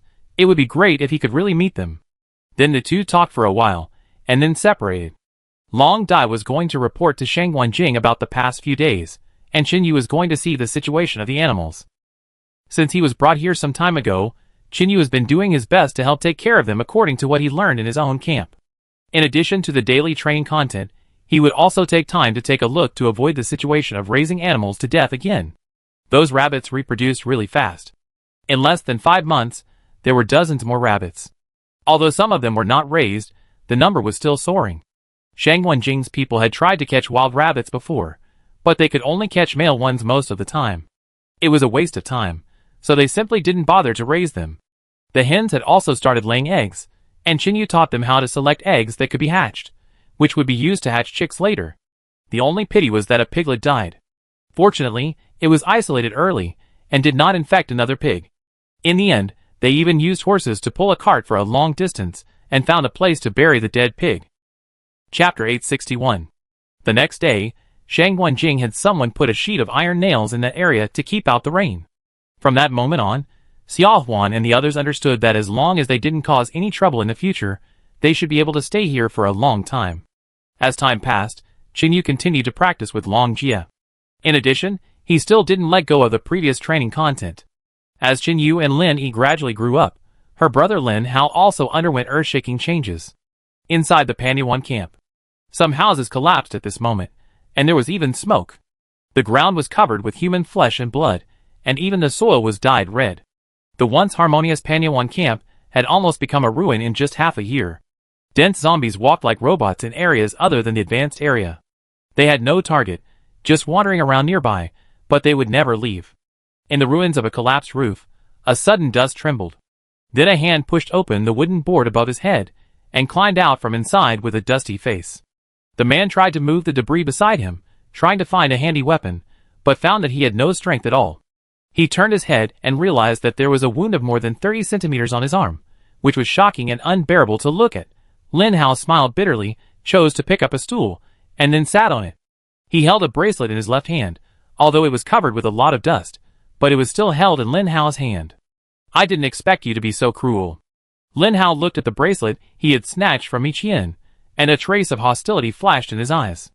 He didn't care about his bloody right hand at all, and just sat in the room, even though the zombie army had surrounded the room, and the sound of banging on the window never stopped. After discussing the plan last time, Li Yao began to implement it step by step. According to the plan, the people in the slums wanted to rebel, but the weapons were stored in a high-end area, and they had no way to fight without these things. In order to implement the plan smoothly, Lin Hao arranged many confidants, including Li Yao, Yi and Xie Chong, and even told Ichien to avoid any accidents. Because Lin Hao didn't want Ichien to be a traitor, but he had to do it. Although he knew that Mukin would probably kill him, Lin Hao knew one thing more clearly: if he didn't jump in, he would definitely be shot. It might even implicate Li Yao and the girl. Originally, Lin Hao planned to randomly arrange a dozen people from the slums to protest, and then pick out a few people who really had this intention and hand them over to Mukin, and simply deal with them. But what he didn't expect was that Mukin didn't play by the rules at all. Those people gathered and made trouble for 3 days, but Mukin never showed up. In this way, the voices of protest became louder and louder, and the patrol team and the law enforcement team only symbolically controlled them from entering the high-level area. From that moment on, Lin Hao discovered that Mukin's ambition was not just to clear out the traitors. He might want to wipe out half of the population, but he needed a reason. After all, there were more than 1,000 people living in Pawnee Bay. Even if it was only half, the number would reach 600. No one dared to carry out such a large-scale massacre, not even the Savior sect, because humans are also resources in the end times. On the 7th day after the protest, although things were a little out of touch, with more than 100 people on strike every day, it was still under Lin Hao's control. But that night, something that shocked everyone came out. That was that Mukin was seriously ill and died. Even the body was loaded on a cart, revealing only a bloodless face. Even though Lin Hao was very sure that it couldn't be the real Mukin, he had no way to go and confirm it, because Jiang Qishan was leading people to blow up the wall of the advanced area. The body was just a dozen meters away from the crowd, and then slowly pulled out of the camp. In an instant, the controller of the camp died, and things were completely messed up. It was from then on that Lin Hao discovered that Mukin was not called this name at the beginning, but Jiang Chen. Jiang Qishan was not his relative, but his biological father. Jiang Chen even concealed his age, because his skin was tanned, and he looked very old, so he pretended to be a middle-aged man. In addition, he couldn't wash often in the doomsday, so he naturally looked much older. In fact, his real age was only about 39 years old, which was what Celia told Lin Hao before she died. Almost instantly, Lin Hao felt the seriousness of the matter. Jiang Chen was probably really sick, but he didn't want to die like this, so he used Lin Hao's hand to clean up the mess, and Jiang Qishan fell into the trap. Although his son controlled Pawnee Bay, Jiang Qishan was ambitious, and was influenced by the women beside him, so he chose to take risks. At that time, Lin Hao already felt something was wrong, because there were no survivors in the high-end area, and others began to rush in to grab various supplies. Although Lin Hao quickly returned to his villa, he only saw the bodies of Celia and Xiaoxua hanging on the door, and they had even turned into zombies. The dog was nowhere to be seen. Lin Hao ran to the doghouse and found a note under a loose floor tile, which contained the words Celia left for him. From the beginning, Xiaoya and Xiaoxua were sent to monitor Lin Hao, but they were never violated. In addition, Lin Hao usually respected them very much, and over time, the two girls changed their hearts. But they knew that they could not escape the claws of Brother Chen, so they chose another way. During the days of trouble outside, Xiaoxua found an opportunity to lead the madman away, and then Xiaoya hid Li Yao and Fang Xian in the sewer, and sent them away. It was not until then that Lin Hao began to regret it, because after the people in the slums and the intermediate area began to rebel, the high-level area closed the door, and even he could not go back. So during that time, Lin Hao had no idea what was happening inside. Later, Lin Hao gathered all his confidants, about 90 people, plus those in the slums and intermediate areas, and almost turned the entire Pawnee Bay upside down, but they could not find any trace at all. It was as if all those people had disappeared. A month later, when everyone was sitting on the ground with low morale, a truck drove in from the only entrance. And Qian just jumped out of the car, looked at Lin Hao expressionlessly, and then pinched her nose and jumped into the sea. Lin Hao followed closely, but he only grabbed Qian's wrist in the sea, and then was stabbed by the other party. After he got ashore, those people opened the truck, but there was a truck full of corpses inside. Chapter 862. All those familiar faces were now lying in the car, and blood was everywhere.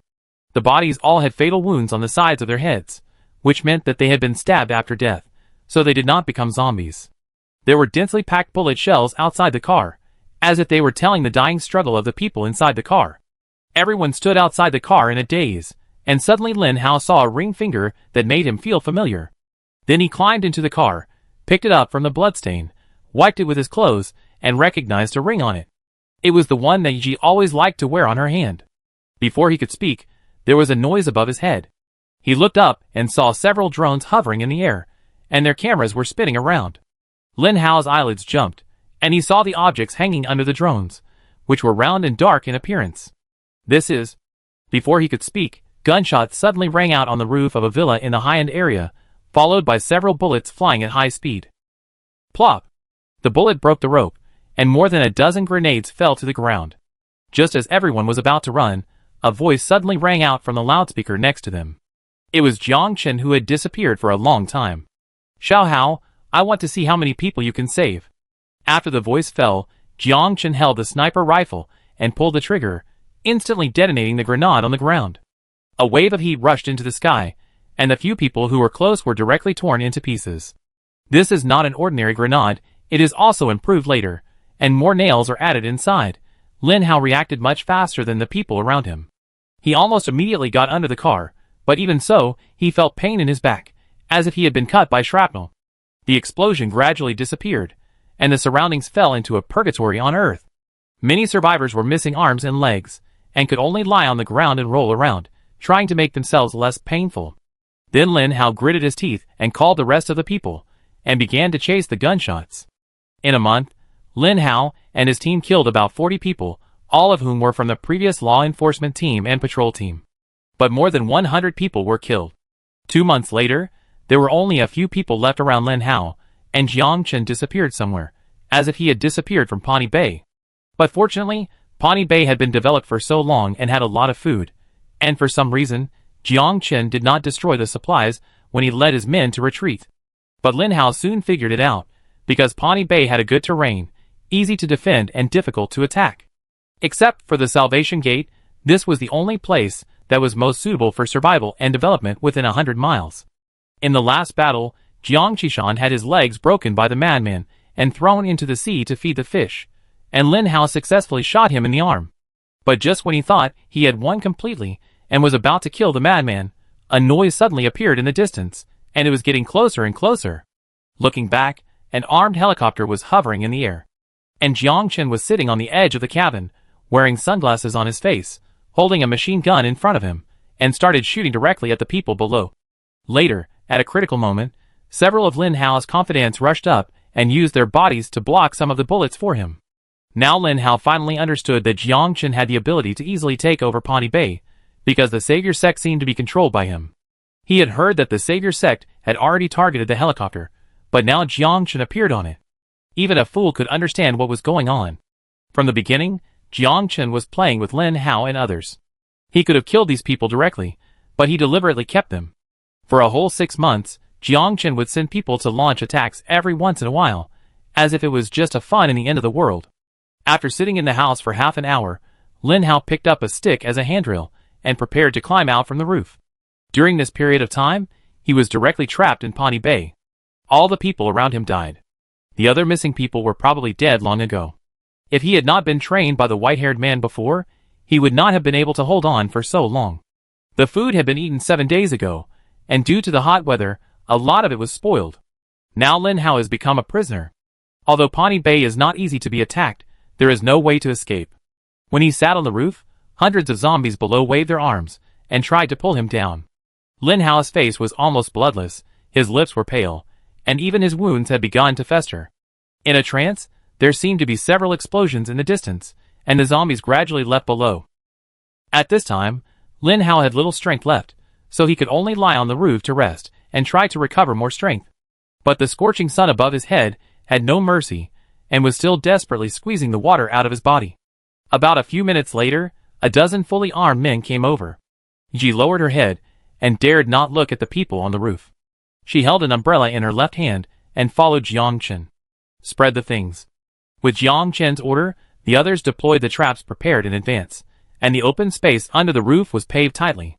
Lin Hao opened his eyes with difficulty, and what came into his sight was a large number of iron nails, all of which were covered with rust. Ji no longer had the beauty of the past, and her body was covered with wounds, but her face was still pretty. Jiang Chen coughed twice and said lightly, "Where is that girl who knows Chinese medicine?" As soon as these words came out, Lin Hao immediately understood the general situation in his heart. He died a long time ago. Lin Hao forced himself to sit up, glanced at the man in the open space in front of him, and sneered, "You are seriously ill, and now the medical care has collapsed. Although there are doctors in Pawnee Bay, they can't save you. So your only hope now is that girl, but you have calculated everything. But you don't trust other people after all. So the madman doesn't know that you need to find a Chinese medicine doctor in the doomsday. You lock us up here like mice and kill us at will. Now I want to ask you, who is the mouse and who is the cat? After the words fell, a haze flashed in Jiang Chen's eyes. He reached back and took a dagger, then asked his men to grab Yiji's hair and tilted her head up. Then Jiang Chen kicked Yiji's knees, making her kneel on the ground. Just as he was about to kill Yiji in front of Lin Hao, he suddenly became interested. Jiang Chen looked up at the roof and sneered. Two women, one loves you the most, and the other is the one you love the most. I want to see, what will you choose? Chapter 863. After the words fell, Jiang Chen took the intercom from the side, pressed it and said, bring Yiqian here. Then he thought for a moment and added, bring those garbage with you. Yiji was caught. She looked at Lin Hao with tears in her eyes, and her whole body began to tremble unconsciously. Time passed by. Jiang Chen stood under the umbrella, talking to himself.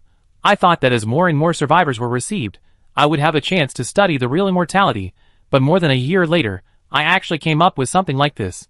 As soon as he finished speaking, a pack of pills appeared in Jiang Chen's hand. They were about the size of soybeans and white in color. There were 5 pills in total. When she saw this, Yiji's pupils shrank sharply, as if she had seen something very scary, and she retreated desperately. Heh. Jiang Chen looked at Yiji's frightened appearance, and a sense of evil rose in his heart. He nodded to the men next to him, take off her clothes for me. After receiving the order, 2 men grabbed Yiji's clothes on her shoulders, and pulled them to both sides with great force. Almost instantly, Yiji's fair skin was exposed to the air.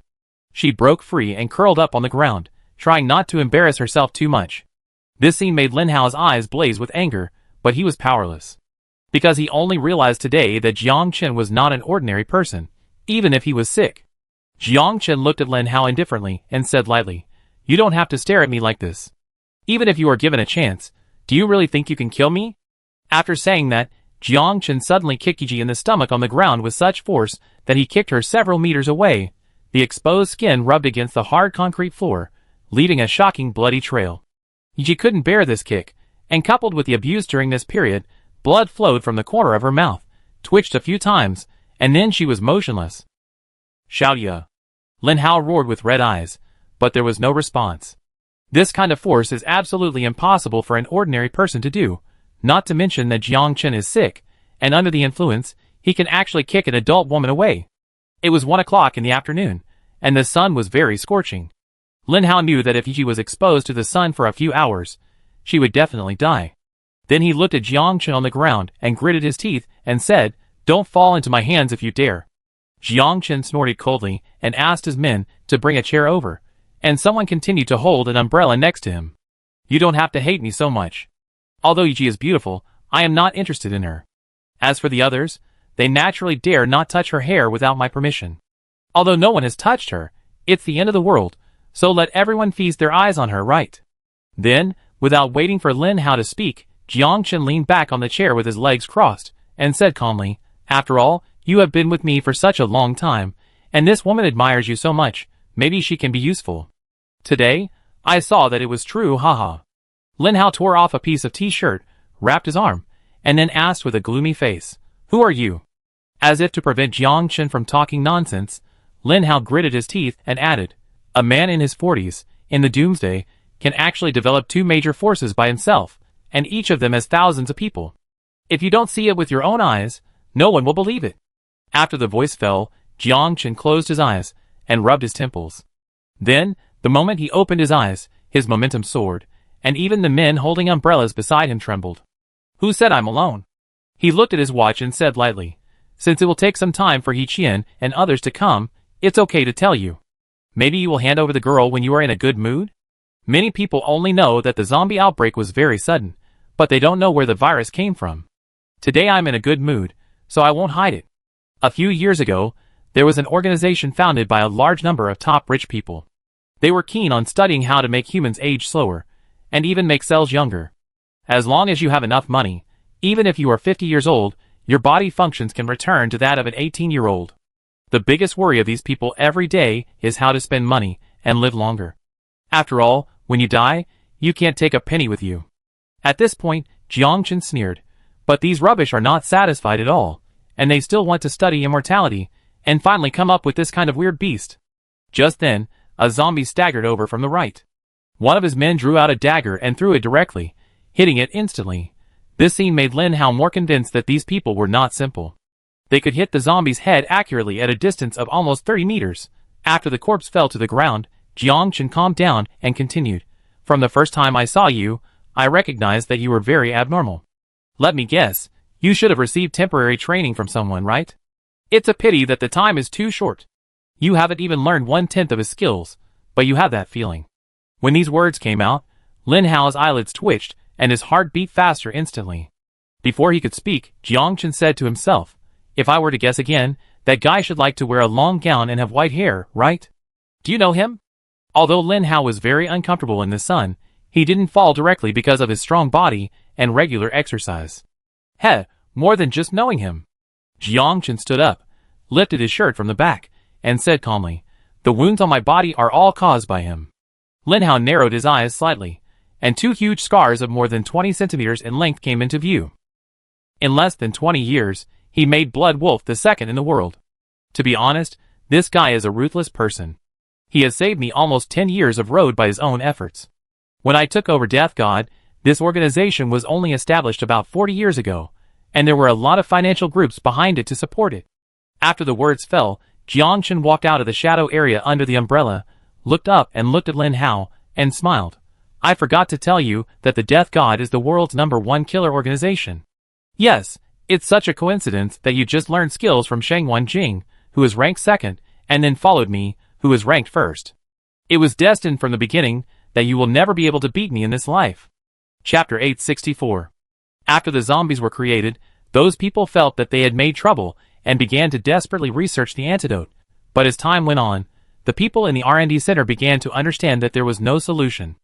After the zombie outbreak, there was no way to enter the primeval forest, where the raw materials were obtained, and the traffic in various cities was paralyzed. Whenever Jiang Chen thought of this matter, he was very irritated. Originally, his status was very high, he had endless money, and his eyes were dazzled by all kinds of beautiful women. But those old immortals were determined to study immortality, and in the first month after the zombies appeared, Jiang Chen had to take people to the forest. However, due to the influence of the magnetic field, the helicopter crashed, and the humans on board died and turned into zombies, and the virus spread to other animals in the forest. If Jiang Chen had not been so powerful, he would have died there. Even so, it took him half a month to return to human society. No, to be precise, he returned to the modern society full of zombies. During the escape, Jiang Chen also suffered irreversible damage, affecting his respiratory tract and immunity, making him prone to illness. Although he had the raw materials, he needed new humans to conduct experiments. Secondly, in order to control one or even several countries in the future, Jiang Chen brought the Death God back to the country. He wanted to establish a huge power camp, while others were still trying to survive. Because if he was abroad, he would probably fight Sheng Wanjing again in the future. This situation was something Jiang Chen did not want to encounter at all in the end of the world. After leaving modern warfare, even if the #1 Death God meets the Blood Wolf, it may not be able to eat the other party 100%. Many high-precision instruments cannot be used, and the strength of both sides will be affected to a certain extent. What's more, their two organizations have a deadly feud. It's okay if they don't meet. Once they come into contact, it will basically be a fight to the death. And Jiang Chen also knows that if it develops like this, it will inevitably be too much. If he encounters soldiers who stick together, he may not be able to deal with it in time. So when he was still abroad, Jiang Chen had already planned everything. So when the zombies broke out, he heard that someone in China wanted to buy guns, and he knew what the other party was going to do without thinking. Almost without any hesitation, Jiang Chen asked people to get a large number of guns and ammunition for that group of forces, and they were even quite professional. Among them was a TAC-50 sniper rifle, and he also gave them a rocket launcher. Jiang Chen didn't even care that the gold paid by the other party was fake. He just needed those people to occupy the mountain and use guns to attract some people's attention first, so that he could find a place to develop when he returned to China later. This is why Longshan and others can quickly build up their power with guns, because even in the Doomsday, most survivors have never touched a gun, let alone find a way to find one. Unarmed survivors have no ability to resist villains holding modern thermal weapons. Other survivors with guns will try to deal with zombies, but they don't know that they can't be killed unless large weapons are used. But in that case, many survivors will inevitably be affected, and over time, zombies will completely flood the world. In this way, under the close arrangement step by step, Jiang Chen found a steam train that could go to China. With those weapons and ammunition, as well as a large number of people from the Death God organization, Jiang Chen developed rapidly as soon as he returned to China. Later, he heard that a force was massacred and there were a large number of survivors. So Jiang Chen analyzed it, took advantage of the situation to capture a person, interrogated some useful information, and then sneaked in. The people of the Savior sect never understood until their death that the reason they were able to fight back was just because they happened to be useful. Later, in order to avoid problems, Jiang Chen asked others to stay in the Salvation sect and gradually infiltrate the upper echelons, while he walked alone in the apocalypse, trying to find a way to build another force. Jiang Qishan didn't know much, and he thought his son was the same as before. When more than 10 minutes passed, Lin Hao was completely disheartened after listening to Jiang Chen's self-narration. As for those subordinates, they showed a proud expression, because the boss they followed was really strong. Lin Hao lowered his head. His mind was very confused. If Jiang Chen had not lied, if he was telling the truth, then now, perhaps no one or force could really beat him. What if I hand Fong Xian over to you? Lin Hao was silent for a moment, but still chose to say this. He had no choice, because at this moment Lin Hao had no ability to protect her. But if Fong Xian was really the heir of a traditional Chinese medicine family, she would definitely be a hot commodity. Even if she can only delay my condition, you guys can save your life. Jiang Chen looked back and saw a group of people walking towards him. Then he looked at Lin Hao and spoke again. Of course, in order for you not to threaten me in the future, the man needs to break a leg and the woman needs to cripple a hand. In the apocalypse, what's the difference between this situation and death? Then you can also choose to die directly. After saying this, Jiang Chen no longer had much patience. If Lin Hao hadn't really helped him with something in the past, he wouldn't have bothered to waste time talking about this at this moment. Soon those people came over, and behind them were about a dozen captives with their hands and feet tied up, and their skin was even peeled by the sun.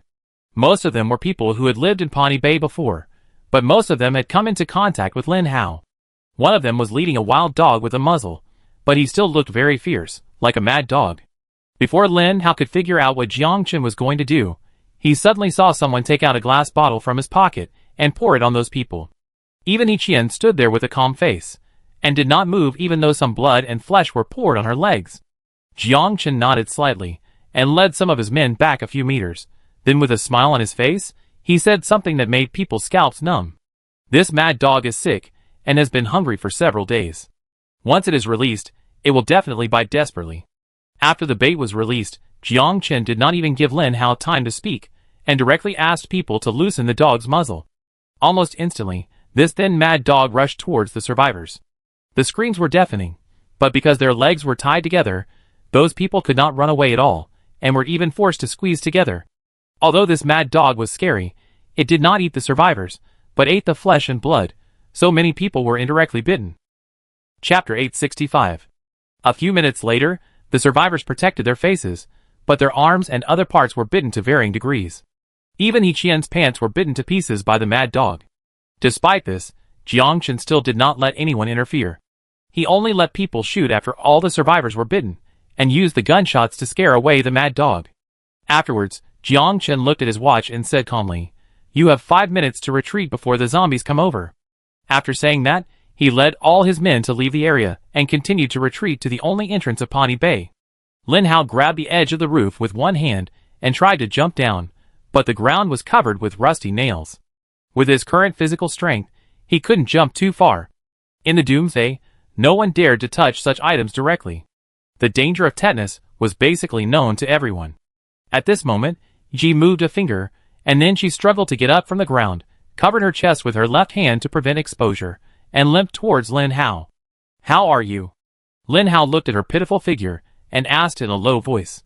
At this time, when Ji came closer, Lin Hao saw that she had been wearing a glove on her right hand, but it was summer now, so it was normal. Ji raised her head, and her pale face made Lin Hao feel distressed. I'm fine.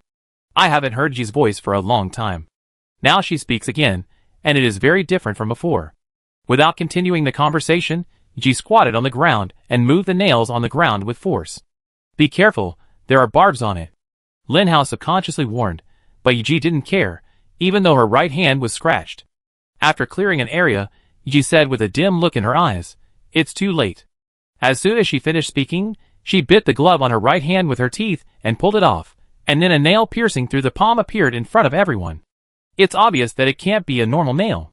Nowadays, many survivors know that rust can kill people.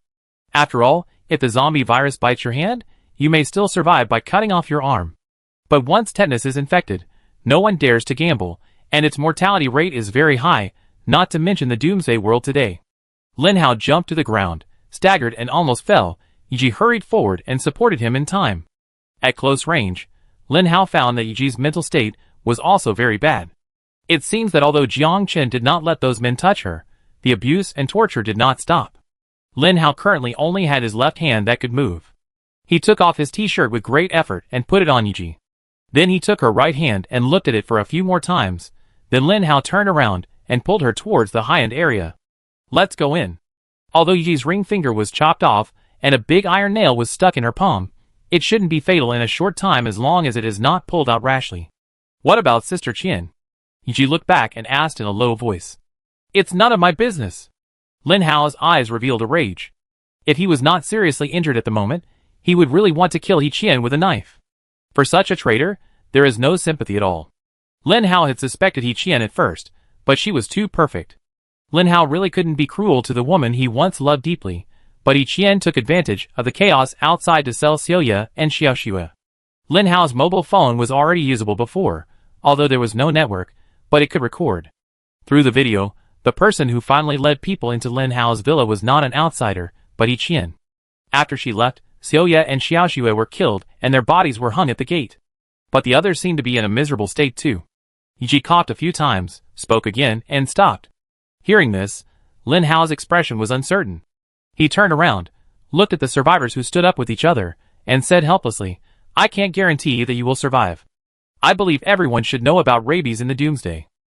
After the voice fell, Lin Hao put his hand on Yi's shoulder, bare-chested in the scorching sun, and continued to lead the way slowly. In the entrance area of Pawnee Bay, a highly alert open space. Jiang Chen enjoyed a massage from a very beautiful girl while listening to the report from his subordinates. When it was almost over, the subordinate hesitated for a while, but still chose to ask, Brother Chen, since it has been confirmed that the girl is hiding inside and has not come out, why don't you just kill her? Hearing this, Jiang Chen reached back, grabbed the beautiful girl's neck and moved her in front of him, looked at her for a few times and said, Go down. Okay. The girl turned her head and kissed Jiang Chen's palm, then got up and left. Then Jiang Chen looked at his subordinates and said calmly, What did you see from the scene just now? The subordinate was a little embarrassed. He was just a young man in his 20s. After thinking for a long time, he shook his head. Seeing this, Jiang Chen closed his eyes and continued, It's loyalty and obedience. I want these people to be obedient from the bottom of their hearts, not to go against their own will for the sake of survival, otherwise they will betray me sooner or later.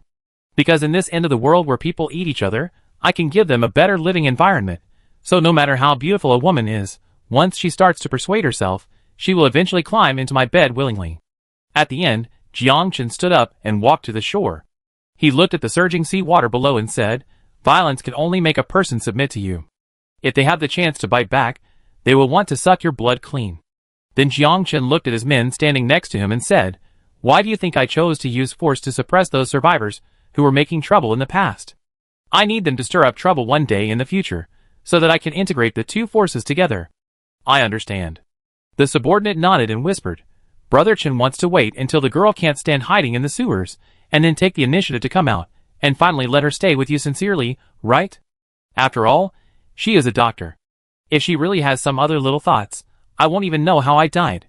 Because Jiang Chen was too confident in the past, so confident that he didn't trust anyone, the survivor of traditional Chinese medicine he was looking for ended up living in his camp. As the disease became more and more serious, he had no choice but to choose a last-ditch effort, and finally found out that he could have found it from the beginning. Chapter 866. When a person's power and status have reached the peak, he will care more about whether his body is healthy or not. And Jiang Chen happened to be such a person. Although he did not believe that he could come up with something like immortality, Jiang Chen also wanted to live a few more decades smoothly. He even sneered at those anti-aging drugs. In Jiang Chen's view, even if a person lives in the world for only 100 years at most, it should be normal for birth, aging, illness and death. What is the point of forcing yourself to live according to a fixed step every day? However, after the world went into chaos, Jiang Chen also chose to take a gamble, so he let those R&D personnel continue, and sent them survivors for experiments regularly.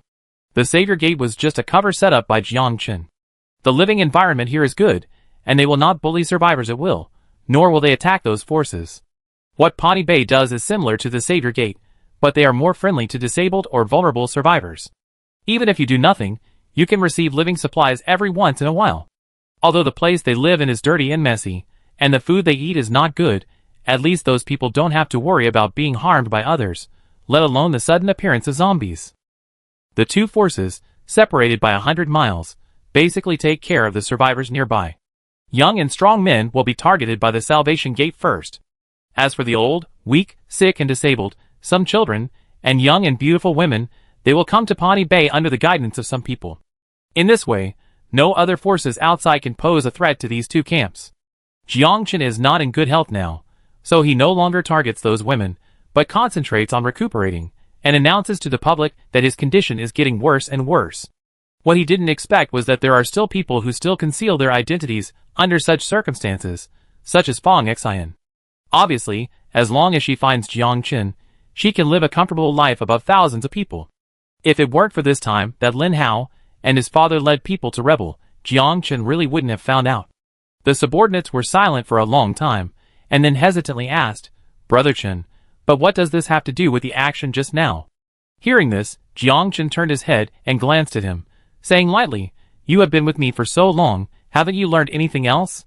After saying this, his subordinate lowered his head and took 2 steps back, saying, "Please let Brother Chen explain." Jiang Chen stood with his hands behind his back, staring at the city buildings in the distance, which have now become deserted and no longer have the glory they once had. He felt the hot wind blowing in his face and whispered, "Rabies not only sounds terrible, but it can also kill people when it attacks. But the question is, when there was no vaccine thousands of years ago, did people who were bitten by dogs just have to wait to die? I don't think so." As soon as these words came out, his subordinates suddenly realized. Then Jiang Chen continued, "Although I don't know what method can be used to prevent rabies except vaccination, Chinese medicine may know some folk remedies.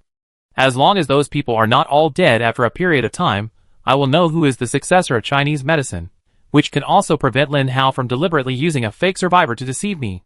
Speaking of this, Jiang Chen paused and said, "Where did the mad dog go?" "It's still inside. Have someone catch it and throw it into the advanced area to prevent it from biting our own people." "Understood."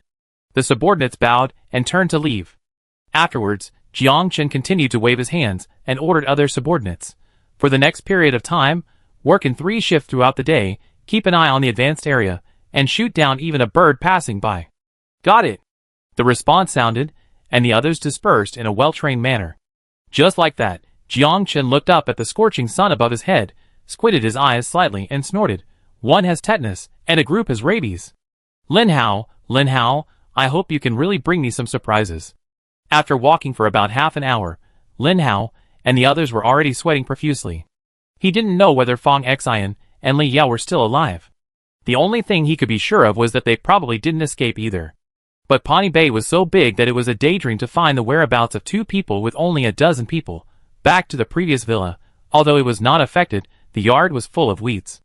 Lin Hao put his arm around Yi's shoulders, and the 2 of them walked to a shaded place and sat down, ignoring those people. At this moment, a girl fell down, and the people around her scattered instantly. Yi pursed her lips and recognized that it was a survivor who had been with her. After hesitating for a moment, she chose to walk over and take a few glances. More than a minute later, she licked her dry and chapped lips and whispered, "It should be that the dog bit her blood vessels. There is no way to stop the bleeding, and she walked so far." "Is she dead?" Lin Hao asked with his head down. "Yes." As soon as this was said, the others gritted their teeth. Although most of them were bleeding, it was not serious. It was just that this girl was unlucky. He Qian picked up a brick from the ground, dragged her right foot with blood flowing, and slowly moved over. She squatted down, took a few deep breaths, then raised the brick and smashed it hard on the head of the corpse. On a big tree a few hundred meters away, a girl in dirty clothes stared at Lin Hao and others quietly. It was none other than Li Yao, who was hiding in Pani Bay. Because she had learned many useful skills, Li Yao was more alert than others. When she and Fong Xian were just sent into the sewer by Xiaoya, Li Yao felt that something was wrong, because Lin Hao didn't say he would take them away. But without thinking too much, adhering to the principle of being vigilant, Li Yao quickly checked back and forth in the sewer with a flashlight and blocked many exits. In this way, it would not be so easy for others to come down. At first, they were still worried about what to do with the food, but in a room somewhere, they found a large amount of homemade canned food and dried meat, and even drinking water. Pawnee Bay has a complete production site, so even making canned food is not difficult. Finally, it was discovered that it was Xiaoya and Xiaoxue who had taken advantage of their living in the high-end area. One of them would keep an eye on the situation while the other would sneak in and hide a lot of daily necessities. Originally, it was a way out for themselves, but unfortunately, it ended up being a wedding dress for others. So Li Yao and Fong Xian discussed it and decided that since they couldn't escape anyway, they might as well find an opportunity to help them get revenge. Today was also the day when Li Yao was looking for an opportunity to go out for inspection, but she happened to meet Lin Hao and the others. After thinking for a while, Li Yao didn't rush over, but quietly jumped down from the tree. Chapter 867. The sewers here are smaller than the one Xiao Jiao and his friends used to stay in. And because of the apocalypse, many of them have dried up, otherwise normal people can't walk in them. But it still stinks, so Li Yao and Fong Xian only hid in it for the first half of the month. When they had a chance, they climbed out in the middle of the night and hid in a mountain behind Pawnee Bay. In a few days, they moved all the daily necessities out. Pawnee Bay covers a large area and has many forests. In addition to the living area, there are scenic spots like this one. Because there is only one way to leave Pawnee Bay, Jiang Qin did not send people in for patrol, which was a complete waste of manpower. It just gave Li Yao and the others the opportunity to change places. In a jungle surrounded by bed sheets, Fong Xian was squatting in front of a smokeless stove, counting the herbs on the ground. A long time ago, when her took the time to train Li Yao, he taught her how to dig this kind of stove. Now, after trying a few times, it can be regarded as barely working properly. After half a year, both of them looked a little vicissitudes, and their mental state was not very good. But fortunately, they were not often exposed to the sun, so their skin color and appearance were still good, and their faces were still beautiful. Li Yao walked to Fong Xian and sat down, telling her what she had just seen. Well, Sister Yao, did you see what the wound looked like? Fong Xian turned her head and asked. It's too far to see the details. Li Yao shook her head. Hearing this, Fong Xian was silent and did not continue to speak. During this period, she basically only listened to Li Yao's arrangements and rarely raised her own opinions. Lin Hao has helped us a lot. This kindness cannot be ignored. After a dozen seconds of silence, Li Yao looked at the herbs on the ground and spoke. I know. Although Fong Xian is not very old, she is very smart. Otherwise she would not be able to take over such a big family business. She took a jar from the side and put the herbs in it. Fong Xian knocked it with a wooden hammer. After a long time, she looked up at Li Yao. Her young face was firm. If I say people, I will definitely be targeted by more people in the future. You must protect me in the future. Li Yao was slightly touched, moved slightly to the side, and then hugged Fong Xian's shoulders, saying, You will be my real sister from now on. After the voice fell, Fong Xian stretched out her left hand to block Li Yao's mouth, and said anxiously, Don't say that. Huh? What's wrong? Li Yao was puzzled. Fong Xian held the jar and said seriously, In the past, anyone who said this in TV dramas would end up with a box lunch. I don't want this to happen. Li Yao was amused by her, but nodded solemnly, Okay, I understand. Then Li Yao looked down and asked curiously, What are these herbs for? Crush them and add them to the meat to stew. It tastes delicious, and this can't be considered as herbs. After hearing this, Li Yao was a little helpless. Although Fong Xian was not yet an adult, she was very lively. Thinking of this, she suddenly felt a little sad. If they had the chance to meet again, Xiaoyin and Fong Xian should get along well. In this way, the two agreed to go down the mountain at night and help Lin Hao to prevent him from getting into trouble. After walking for a long time in the high-end area, even Lin Hao was exhausted, but he didn't see a shadow. At night, the solar street lights continued to light up, barely allowing them to see the road clearly. Others also went to the hospital to find some gauze to bandage the wound, but everyone knew that there was no solution to being bitten by a mad dog unless they were vaccinated. Now following Lin Hao, they would only live a few more days. After all, basically no one has heard of any other way to prevent rabies besides injecting serum. Soon, night fell, and it was late at night. Lin Hao sat under the tree, enduring the pain in his arm and hunger. Ji curled up beside him, shaking from time to time. Just then, a piece of wood at his feet attracted his attention. Lin Hao reached out and picked it up, then walked to a pile of weeds and started digging. 10 seconds later, Lin Hao found the first moving earthworm. Under the tree, Lin Hao woke up Ji, then put his hand in front of her and whispered, "Do you want to eat?" Ji's face turned even paler. She looked at the crawling earthworms and trembled. "Can this be eaten?" Hearing this, Lin Hao put the earthworms on a plastic bag to prevent them from getting into the ground. Then he picked up 2 pieces of wood with difficulty in his right hand and clamped the body of an earthworm. Then he grabbed the head and pulled hard to squeeze out the mud. Finally, he threw the earthworm into his mouth and chewed it in front of everyone. This scene made the others feel sick. At this time, He Qian also stood up with her injured foot and started digging on the ground. After a few seconds, she dug up the soil and picked up a worm, tilted her head, and opened her mouth, biting the worm directly. Although her brows were furrowed and her face was distorted, she still didn't spit it out. After successfully swallowing it, He Qian turned her head and looked at Lin Hao, whispering, "I blame myself for Xielia and Shishua's death. I wanted to save them at that time, but unfortunately." Before she finished speaking, Lin Hao said expressionlessly, "What's the point of saying this?" He Qian was stunned, and then laughed at herself. "Yes, it's meaningless." Then, the others also started to try to dig earthworms. After all, they had not eaten for 2 days, and they would not be able to enjoy food regularly as before. Ji hesitated for a moment, picked up one from the ground, and chose to try. Just then, a light and puzzled voice sounded. "What are you doing?" As soon as these words came out, Lin Hao turned his head and looked to the right. There were 2 figures standing there. Although it was a little dark and unclear, he was sure that it was Fang Xian. As the 2 walked out of the shadow area, the others immediately saw who it was, but they didn't know Fang Xian's identity. Li Yao glanced at the others and didn't say anything. Instead, she took Fang Xian's hand and walked to Lin Hao, saying, "Come with us." Lin Hao nodded, and just as he stood up, he suddenly thought of something. He pulled Yi's arm and said, "Can her wound be treated?"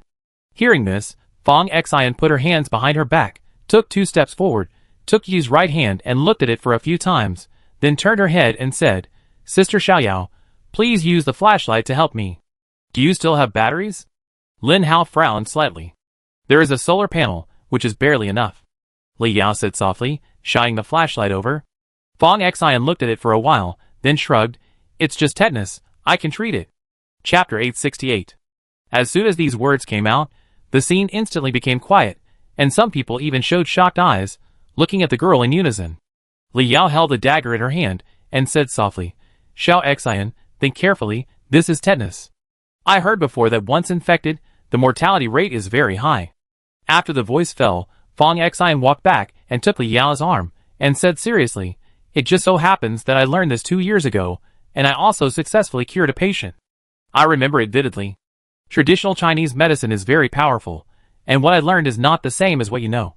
Fang Xian paused, then continued, "To be precise, the ones inherited from our family belong to the direct lineage, while most of the ones on the market are collateral lines."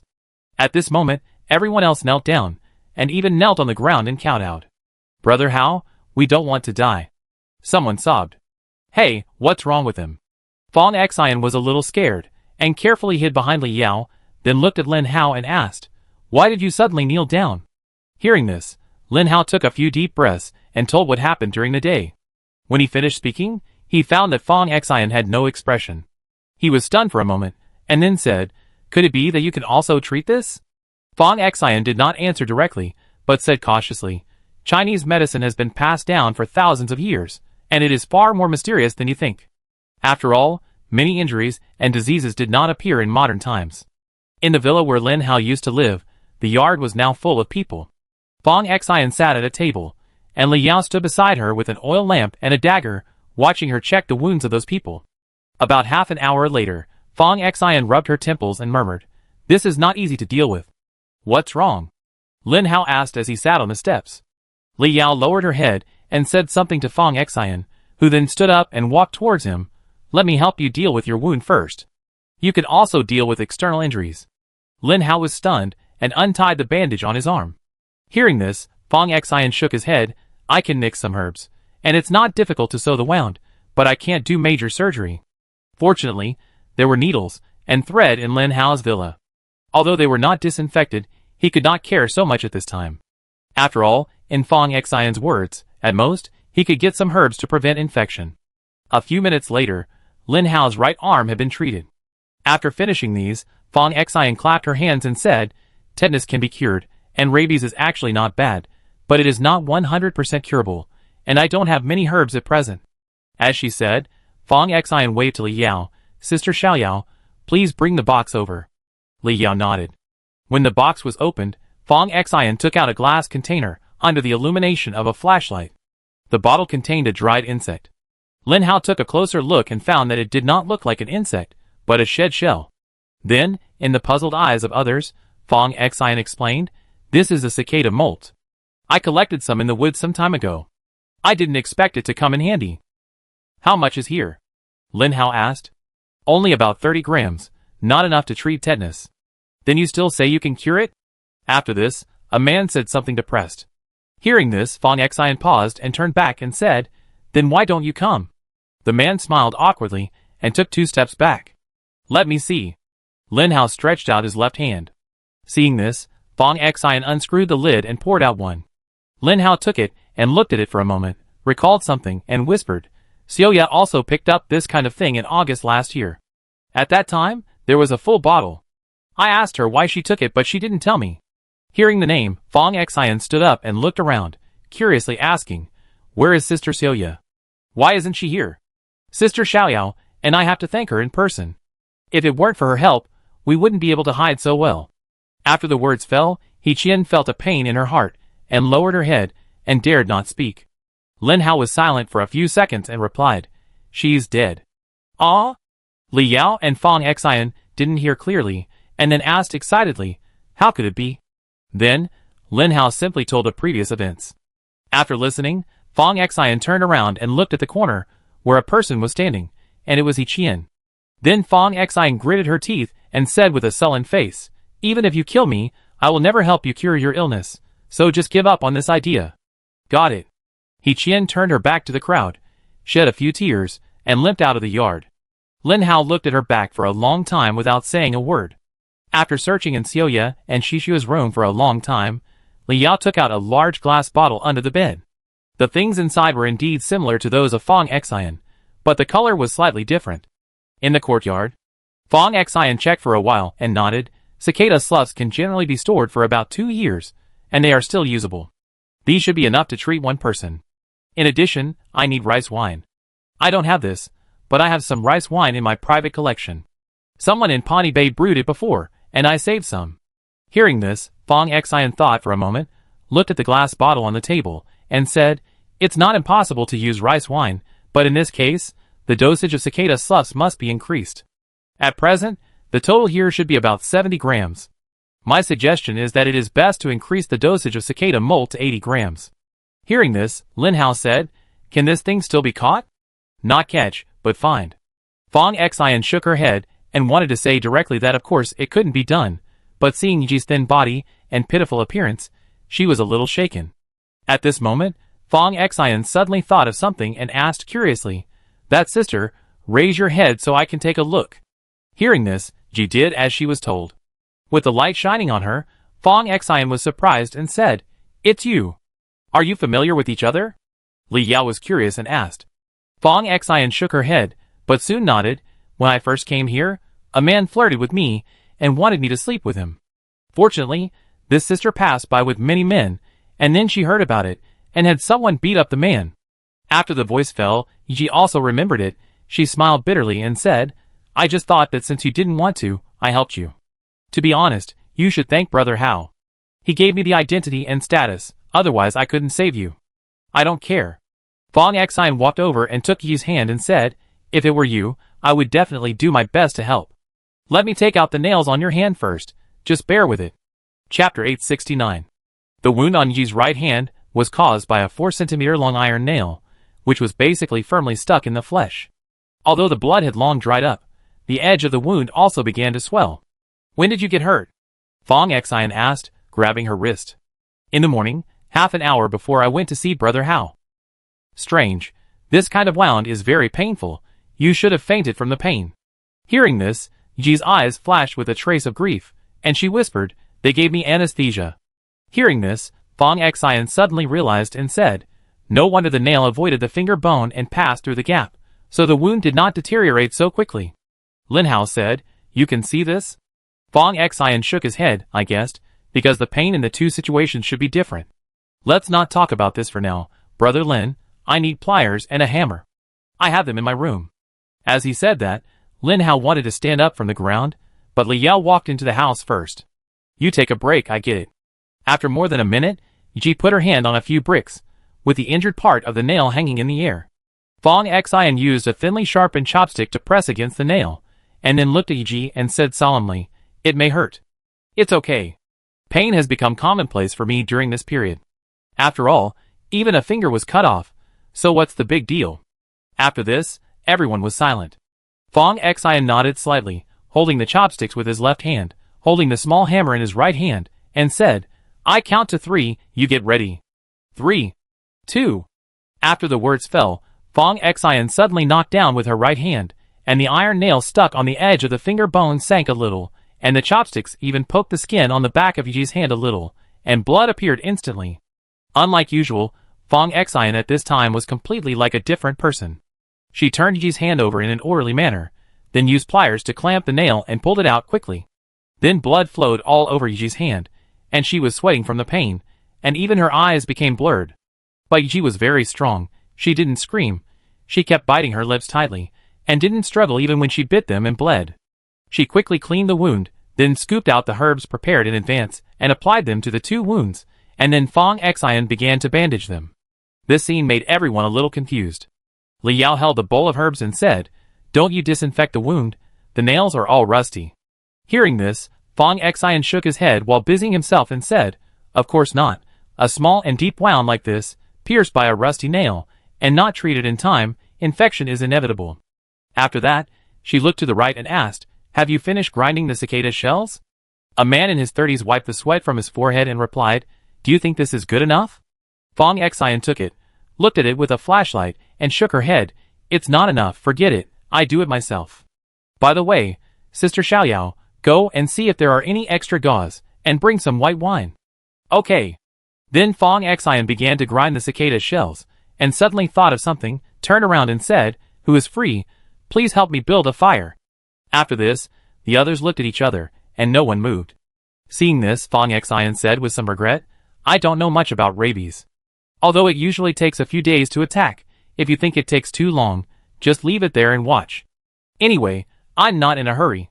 Can you really cure us? A woman in her 20s spoke weakly, with worry between her eyebrows. Hearing this, Fong Xian paused and said, where is the dog that bit you? No one answered. Fong Xian quickened the grinding action on her hands, and she said in a deep voice, if the dog dies, I suggest you choose a suitable address now. What do you mean? Some people were puzzled. You can just dig a hole for yourself, remember to choose a cool place, so that the body will not stink so quickly. This is not Fong Xian's way of scaring them, but according to the records in ancient medical books, if the mad dog that hurt people cannot be found or dies prematurely, then even if the gods come, they can't do anything. As soon as the voice fell, the other people's faces changed, and they quickly ran out of the yard, but soon they ran back, made torches, and started looking for the dog. Although everyone was tired and hungry, and even sweating, they still did not miss any corner. If the beast was not found, everyone would die in a few days. Because there was an obvious fact, that is, the dog that bit them was different from ordinary dogs, it was really a mad dog. No one dared to bet whether it would attack. When the others left, there were only 3 people left in the yard. Fong Xian glanced at Yi who was sitting next to her, and Lin Hao who was resting with his eyes closed, and sighed slightly. What's wrong? Although Lin Hao was still wearing an eye mask, he had not taken it off. Hearing the sigh, he opened his eyes and asked, is there something wrong? Hearing this, Fong Xian poured the ground cicada slew powder into a small bowl, and then continued to grab a handful from the glass bottle. She whispered, how many dogs bit those people? Is it important? Lin Hao felt pain in his arm, and didn't want to answer this question. If there are more than 2, then 15 people can be treated, but if it is... Fong Xian didn't finish the last sentence because she believed that the other party would understand. Sure enough, Lin Hao fell silent after the voice fell. After more than 10 seconds he said, "There is only one." Without waiting for Fang Xian to speak, Lin Hao raised his head and added, "But there should be other mad dogs. I have seen more than one wandering outside during this period.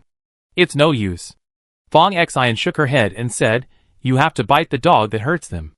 Then Fang Xian turned her head and looked outside the yard. Those people holding torches were walking farther and farther away. She whispered, "You have to think clearly about who will be the candidates. You can only save 8 people at most. I don't want medical disputes to happen at that time. After all, I still want to live well." Lin Hao clenched his left hand into a ball, feeling helpless. Time passed by, and since those people went to look for the dog, it was Li Yao who started the fire. She squatted on the ground. Although she was sweating all over because of the fire, a man's face appeared in her mind. Now, whenever she started a fire, Li Yao would occasionally think of Chun Yu's figure. This was also the life skill he taught Li Yao. Chapter 870. There were footsteps behind her. Fang Xian threw the herbs into the casserole, then squatted beside Li Yao and said, "Sister Xiaoyao, don't worry. We will definitely survive. I am here. I will take care of all your injuries in this life." After saying that, Fang Xian patted her chest with a serious expression on her face. Li Yao turned her head to look at her face, put her hand on Fang Xian's knee, and said softly, "I'm not worried about this." "What is that?" Fang Xian blinked halfway through her speech and said, "Oh, I understand. Are you thinking about your former partner?" "Yeah." Li Yao threw 2 pieces of wood into the fire and whispered, "I don't know how many of those familiar faces are still alive now." Fang Xian looked at the bloodstains on the table, sighed and said, "Alas. It would be great if humans didn't kill each other." Suddenly thinking of something, Fang Xian turned her head and shouted, "By the way, Sister Xiaoya, you shouldn't be pregnant, right? If you are pregnant, you can't use this prescription." Hearing this, Ji glanced at Lin Hao who was resting against the fence. A blush appeared on her face, and then she shook her head. "No man has touched me in the past 2 years." "Okay." Fang Xian nodded and continued to fan the fire with a fan in her hand. About half an hour later, those people gradually came back, but without exception, everyone's face was full of disappointment. "Didn't find it?" Fang Xian was about to continue chopping wood, and asked when she saw them appear. "I don't know where they went." The person walking in front shook her head, then she sat on the ground and continued, "It's too dark near the entrance of the high-end area, and there are zombies everywhere. We dare not get too close." At this moment, someone suddenly said, "Do you think He Qian has already caught the dog, but she hid it and didn't give it to us?" When this was said, everyone's eyes lit up instantly, but soon another man said, "She is a woman. How can she catch that mad dog? And there are injuries on her feet. I'm afraid she will be bitten to death." Hearing this, everyone's scalp numbed again, and it seemed that the wounds hurt a little. Fang Xian did not continue to speak, but concentrated on boiling the medicine. If she were to ask who in the yard she wanted to save the most, then Li Yao would naturally be the first, followed by Lin Hao and Yi. Because before she came into contact with Lin Hao, Li Yao had already started to take care of Fang Xian, although she was the one who took the initiative to show her kindness at the beginning. As for the life and death of others, for Fang Xian, it had nothing to do with her at all. Although she looked young and was still a few months away from adulthood, she was extremely cautious. She had met some very pitiful people before, but Fang Xian never looked at them too much. Even after she heard that the controller of Pani Bay was also sick, she only hesitated for a long time. At that time, Fang Xian believed in her sixth sense. She always felt that this place was not simple, and Pani Bay was very wrong, but she could not run too far alone. Until later, Li Yao appeared. Fang Xian saw a glimmer of hope. Because Li Yao came from a very far place, it would be more difficult to travel long distances in the doomsday, and ordinary people would not walk so far. Then from then on, Fang Xian secretly observed Li Yao. When she saw that she did not interact with anyone, only focused on her work, and was decisive, and even fierce in dealing with those who bullied her, Fang Xian decided that the opportunity had come. Later, it was proved that Fang Xian made the right bet. Although Li Yao was kind-hearted, she was not indecisive at all. It was no exaggeration to say that her moves were more vicious than many people. Fang Xian once asked Li Yao this question, and her answer was, "I only learned for a period of time. Although I was trained later, there was still a gap. If I want people not to provoke me, I need to make them afraid of me." So whenever she could no longer bear it, and had to have a conflict with someone, Li Yao would try to defeat the other party with one blow. However, Li Yao knew very well that she was a girl after all, and it was inevitable that she would not be able to cope with too many survivors, so she kept a low profile on weekdays. When she found out that Lin Hao's sister was Li Yao had the opportunity to continue practicing shooting. Soon after the medicine was boiled, Li Yao helped pour it into a small bowl and then handed it to Yi.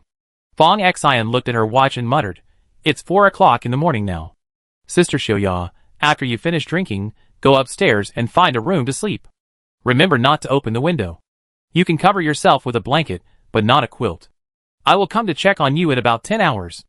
Yi finished drinking with a frown, wiped the medicine stains from the corners of her mouth, and looked up and asked, "What kind of situation means it is effective?" Hearing this, Fong Xian touched her chin thoughtfully and replied, "You will sweat a lot, and it will be a bit sticky.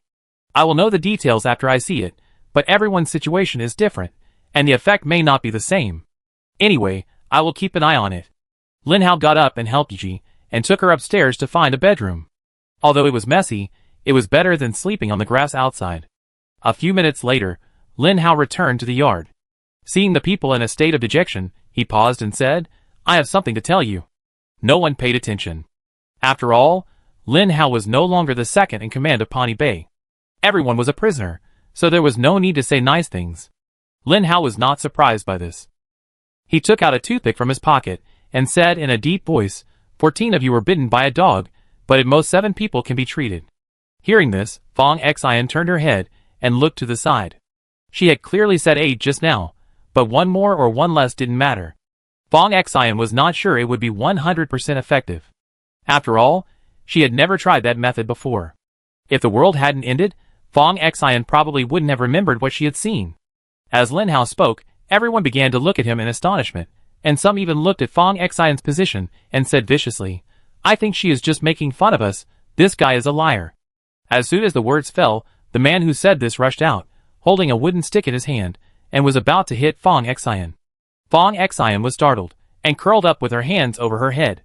At the critical moment, Lin Hao snorted coldly and jumped down the steps to block Fong Xian, kicked the man in the stomach, then grabbed the other's wrist with his left hand, and twisted it half a circle again.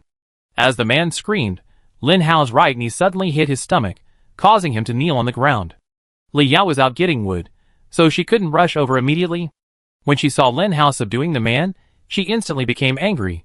Then she pulled out the dagger from her waist, and walked over with a grim face. Chapter 871. Then, under everyone's gaze, Li Yao kicked the man on the shoulder, then stepped on his arm to prevent him from moving, and then stabbed him with a knife with an expressionless face. In an instant, the man's palm was directly pierced, and even half of the dagger was stuck in the ground. Then Li Yao pulled out the knife, and the man screamed again. Before he could say anything, the bloody blade was against his throat.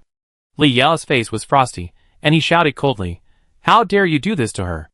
As she spoke, Li Yao raised her head and glanced at the others, and said in a somewhat annoyed tone, "It seems that you have never thought about who your enemy is. At this time, is she the only one who has the final say on life and death, huh?" As the questioning sounded, the others lowered their heads and did not speak. They really forgot that Jiang Chen was the culprit. Li Yao snorted coldly and was about to retract the dagger, but a figure suddenly rushed out from the side, and the knife was taken away before she could react. Compared to Li Yao, Lin Hao was too lazy to talk nonsense. He knelt on one knee with a knife in his left hand and slashed across the man's throat. A line of blood appeared in the air in an instant. The sudden action made everyone stunned. Then Lin Hao stood up, ignoring the man who was struggling on the ground with his hands covering his throat, and said lightly, "You guys went out and came back. Didn't you notice that there was a stranger?" After the voice fell, Lin Hao turned on the flashlight and shone it on the face of the man who had already died. At this moment, a girl covered her mouth and exclaimed, This is not Luo Yu." Li Yao frowned and stepped forward, took the knife from Lin Hao's hand, and hit the corpse on the head. Then she wondered, how could someone suddenly sneak in and attack Xiao Xian directly? Hearing this, Lin Hao pondered for a while, and then whispered, "It seems that Jiang Chen does not completely control the 2 major forces." Fong Xian was shocked at this time. The vicious look of the man just now was simply to kill him. Moreover, she had just seen that the wooden stick was not smooth, and the edge was angular as if it had been cut by a knife, and there was a lot of black blood around it. She knew without thinking that it must be from the zombie. If it hit Fong Xian, even if it only broke her skin, it would probably kill her. "Sister Xiaoyao, Fong Xian threw herself into Li Yao's arms, tears in her eyes, and she began to tremble uncontrollably. What is she doing? Lin Hao was a little puzzled. Why was Fong Xian still crying because of fear?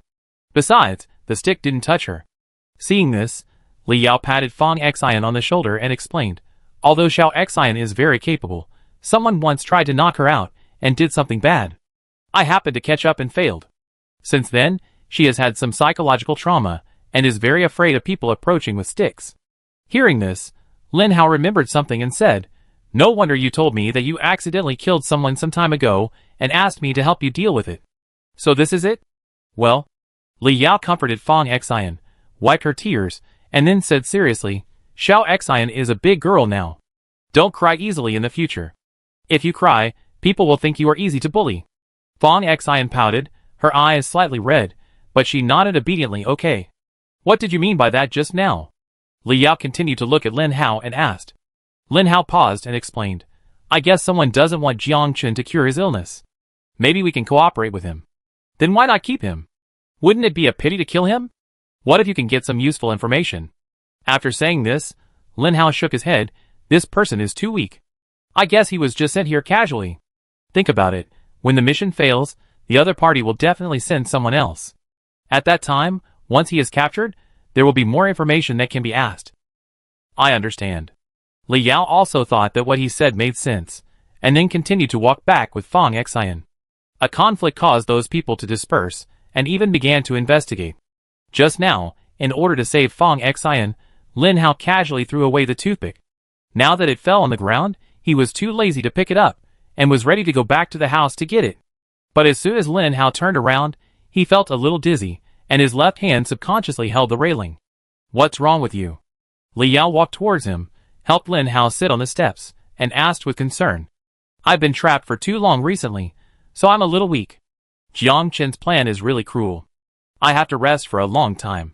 Hearing this, Fong Xian came over, stood in front of the two and said, Give me your hand. What? Lin Hao didn't hear clearly, shook his head, and then raised his head. Fong Xian didn't say anything, but bent down, grabbed Lin Hao's hand, and put it on his knee, then squatted down, stretched out 3 fingers and put them on his wrist, quietly feeling it. You can also take the pulse? Lin Hao smiled and said it subconsciously, but he soon realized that this sentence was wrong. After all, if Fong Xian is a Chinese medicine practitioner, it is not surprising that she can do this. Sure enough, Fong Xian was speechless when she heard this. She curled her lips and rolled her eyes slightly without answering. About a minute later, Fong Xian held Lin Hao's other hand again. She squatted on the ground, thinking about something, then stood up and said, Fortunately, it's not serious. I make some medicine for you tomorrow to relieve it. After the words fell, Fong Xian's eyes moved to the side of Lin Hao, saw the group of earthworms, squatted down, took them in her hands and said, Don't eat this, earthworms are medicinal materials, but eating them raw can easily cause problems. Hearing this, a girl's face changed, and she asked in a trembling voice, What should we do? We just ate it. At the end, her tone was even a little pitiful. Fong Xian shook her head. With that amount, eating it will probably only make you nauseous. Soon Lin Hao rested for a few minutes, and then went to get some toothpicks, asked everyone to line up, and started to draw one by one. Looking at the people standing in front of him one by one, Lin Hao said in a deep voice, There are only 13 people left now. Among the toothpicks in my hand, 7 are shorter. If anyone draws a shorter one, he will consciously stand on the right. Lin Hao did not say the last half of the sentence, but others naturally understood it. Before the start, Lin Hao turned his head and said to the person next to him, Li Yao, you take Fong Xian and bring the things on the ground into the house first. Okay. Li Yao did not ask more questions, and simply cleaned up with Fong Xian. When they entered the villa and closed the door, Lin Hao nodded. Come on, let's start, not only to draw the length, but also to decide life and death. Chapter 872. Half a minute passed quickly, and all the toothpicks in Lin Hao's hand were used up. He glanced at the people standing next to him, and memorized some of their faces. Then he whispered, Now, those who draw the short ones, consciously stand on my left, which is your right. At this time, Li Yao and Fong Xian were standing by the window, looking at the people outside.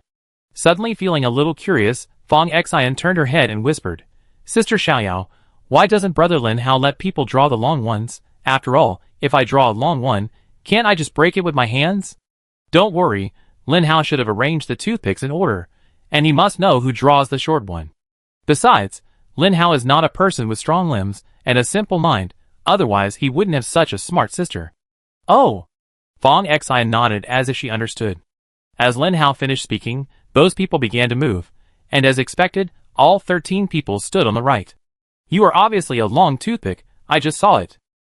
At this moment, a voice of accusation rang out from the crowd. Bullshit, when did I get so long?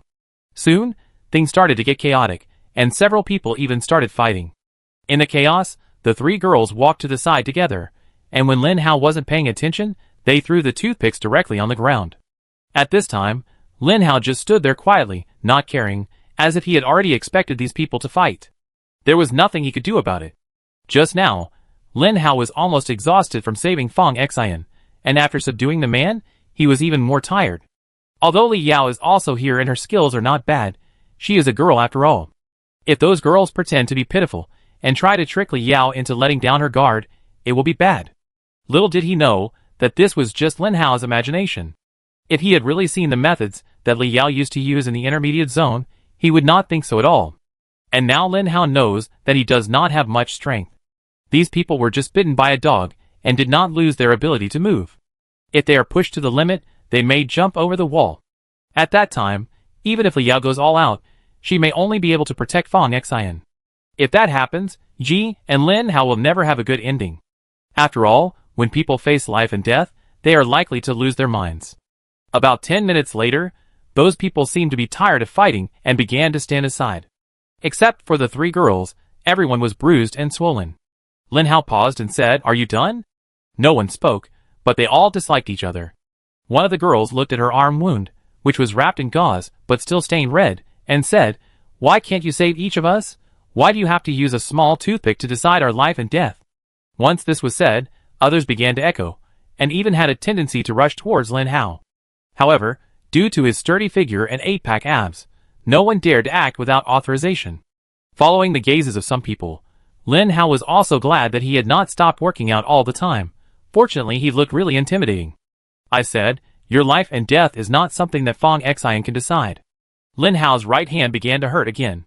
After all, the wound was very long, and even if he wanted to treat it properly, he had to wait until dawn. He took a deep breath and said in a cold voice, "They are all poor people, so I am also very sad, but there is nothing I can do. The fact is this." After the voice fell, a girl began to cry. Lin Hao looked at her and remembered the type of toothpick this person drew. Then Lin Hao shook his head slightly, stepped forward, and began to call out the names one by one. "You, and the rest of you. Come with me." After counting out 7 people, Lin Hao took a few steps back, and the other 6 stood there, looking puzzled. They had clearly mixed the toothpicks together, and Lin Hao hadn't checked which one was longer and which one was shorter, so how did he know who was drawn?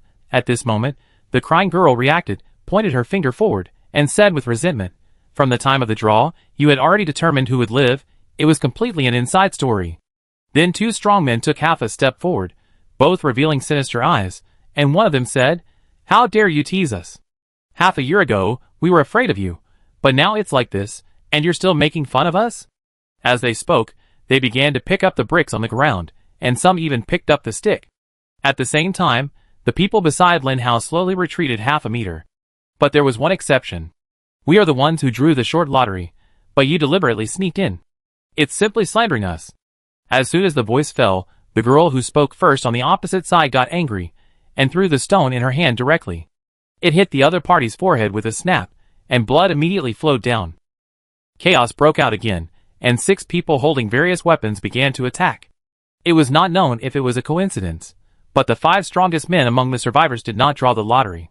Seeing that Lin Hao was about to be in trouble, Li Yao took the knife and prepared to rush out without thinking. At this moment, a gunshot suddenly rang out in the yard. Bang!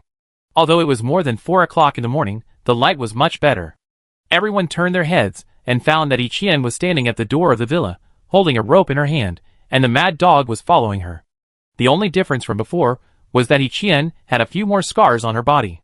Her clothes were tattered, blood was flowing from the corners of her mouth, and even her hair was messy, but her right hand was firmly holding a pistol. The dark hole pointed at the 6 people in the yard. Then Yiqian said with a cold face, What are you doing? Hearing this, someone began to talk about the matter. But the strange thing is that even when she heard that it could prevent rabies attacks, He Qian's face did not show any ripples. She said lightly, "What do you mean by dividing into two groups? We drew the short lottery and got the treatment quota, but they didn't, so they wanted to make trouble." A girl next to Lin Hao answered in a low voice. After understanding, He Qian paused, swung the gun and said, "Come here, 6 of you, I give you the gun." After saying this, Lin Hao felt even more disappointed. The 6 people were delighted and walked directly to the door. But the next second, He Qian pulled the trigger without any nonsense. 6 gunshots, 6 more bodies on the ground. Then, in the blank eyes of everyone, He Qian looked at Lin Hao, with a smile on her face when the two had just met. She had red eyes and murmured, "Ah Hao, whether before or now, I have never thought of harming you, but I am stuck in the quagmire and really can't get out. My life was saved by Brother Chen. The zombies hadn't appeared yet. Later, I appeared in front of you in order to get close to you. But Brother Chen has done me a favor. If I help you, I will betray him. But watching you being abused day by day, my heart feels like it's been cut into pieces." At the end, He Qian was already in tears and couldn't speak. She raised her head again, looked at Lin Hao, and said firmly, "Brother Chen is much more powerful than all of you think. If you want to win, you must find the Blood Wolf people. They are also a killer organization, led by a man with white hair. According to the clues I overheard, the group of people is in the area where you met Li Yao. Goodbye, Ah Hao." After saying that, He Qian aimed the gun at her chin with her right hand. At the last moment, she saw Lin Hao desperately running towards the door. This scene made her close her eyes in relief. With a smile on her face, He Qian pulled the trigger again with her right hand. Chapter 873. The moment Lin Hao touched He Qian's body, the bullet was fired from the gun barrel. At such a close range, the bullet pierced her head on the spot. Plop! The pistol fell, and the grief-stricken Lin Hao subconsciously hugged He Qian's body, and then knelt on the ground. The mad dog next to him had its mouth covered, and it couldn't bite anyone anymore. Although the continuous gunshots scared it several times, it couldn't run away at all. Because before dying, He Qian tied the rope directly to her hands, and tied a knot. Lin Hao looked at He Qian, whose eyes were tightly closed at his arms, and his heart seemed to be crushed by a hand. The pain seemed to be magnified several times. Various memories came to his mind, and his eyes gradually became wet. In this way, Lin Hao held He Qian's body, and sat in the yard until dawn. She drank the medicine, and she was very weak, so although she heard the gunshot, she didn't have the strength to get out of bed to check. She didn't know what happened until the next day. In the bedroom. After Fong Xian carefully examined Yi, she whispered, "Take it again at night, it should be almost the same." Yi lay on the bed, looked out the window and said, "How is Brother Hao?" Hearing this, Fong Xian pursed her lips, and shook her head slightly. Back in the yard, the mad dog had been tied up, and the others were waiting for Fong Xian to rescue it. But they knew that it was useless to rush. Fong Xian walked to Lin Hao, and squatted down, put her hand on his shoulder, and said seriously, "You have been very weak recently, and you haven't slept all night, and you haven't put on clothes. Even in summer, you may catch a cold." Lin Hao turned his head, his eyes were full of bloodshot, and Fong Xian felt a little distressed. Then, Li Yao appeared with a shovel. She also squatted down and patted Lin Hao, and said softly, "For Sister Qian, the palms and backs of her hands are all flesh." Perhaps this action was also decided after she thought for a long time. "You have to cheer up. There are still many things waiting for us. Instead of being heartbroken here, it is better to let Jiangchen experience the same taste." After the voice fell, Lin Hao's muscles tensed up, he gritted his teeth and said, "One day, I will make everything Jiangchen has disappear." After saying that, he stood up holding the body, not letting Li Yao and Fong Xian help him at all. However, Lin Hao fell to the ground after taking only 2 steps. Fortunately, it was grass, so the damage was not great. Seeing this, Fong Xian turned her head to look at the yard, and found that those people were indifferent, and then shouted angrily, "Why don't you come and help?" Soon, 4 people ran up, carefully carried Lin Hao into the villa, and put him on the sofa. Fong Xian sighed, then turned and walked towards the yard. Suddenly, the only girl grabbed her arm, and asked weakly, "And what about us? I treat you now." Fong Xian was helpless, and took the other's hand away. A few minutes later, Fong Xian was ready, wearing clean gloves and a small bowl beside him, and said, "Come here and hold the dog." The others followed suit. Fong Xian took a few deep breaths, held the dagger in his hand, and stabbed the mad dog's throat directly. Fong Xian then took a lot of effort to open the dog's head, and then used a bowl to catch the dripping cerebrospinal fluid. Looking at the dripping liquid in front of them, the 7 people became curious. Fong Xian clapped his hands and stood up, saying seriously, "Watch carefully, don't miss a drop, and call me after you have completely received it. If you spill it or miss it, you will die." Does this really work? Some people don't quite believe it. Hearing this, Fong Xian put the back of his hand on his waist and said, "I'm not sure, but this is the only way I know except for vaccination in the doomsday. If you are bitten by a dog, it is definitely best to get a rabies vaccine, but in the current environment, where can you find a vaccine? So I be honest, I advise you not to hold too high hopes. This is just a matter of trying to survive, when there is no other way to deal with it." After waiting for a while, the collection was finally completed. Fong Xian first cleaned up the areas where the 7 people were bitten by the dog, and then smeared the cerebrospinal fluid on them. In this way, time passed by, and everyone was worried. Lin Hao woke up after sleeping for a day, and started to go fishing on the beach with Li Yao. Fortunately, the tools in Pawnee Bay were still there. About 7 days later, the most nervous time came. According to Fong Xian's recollection, rabies attacks usually occur in about 7 days, or a month. If there is no attack in 3 months, it means that there is basically nothing to worry about, but it is not 100% certain, because some incubation periods can be very long.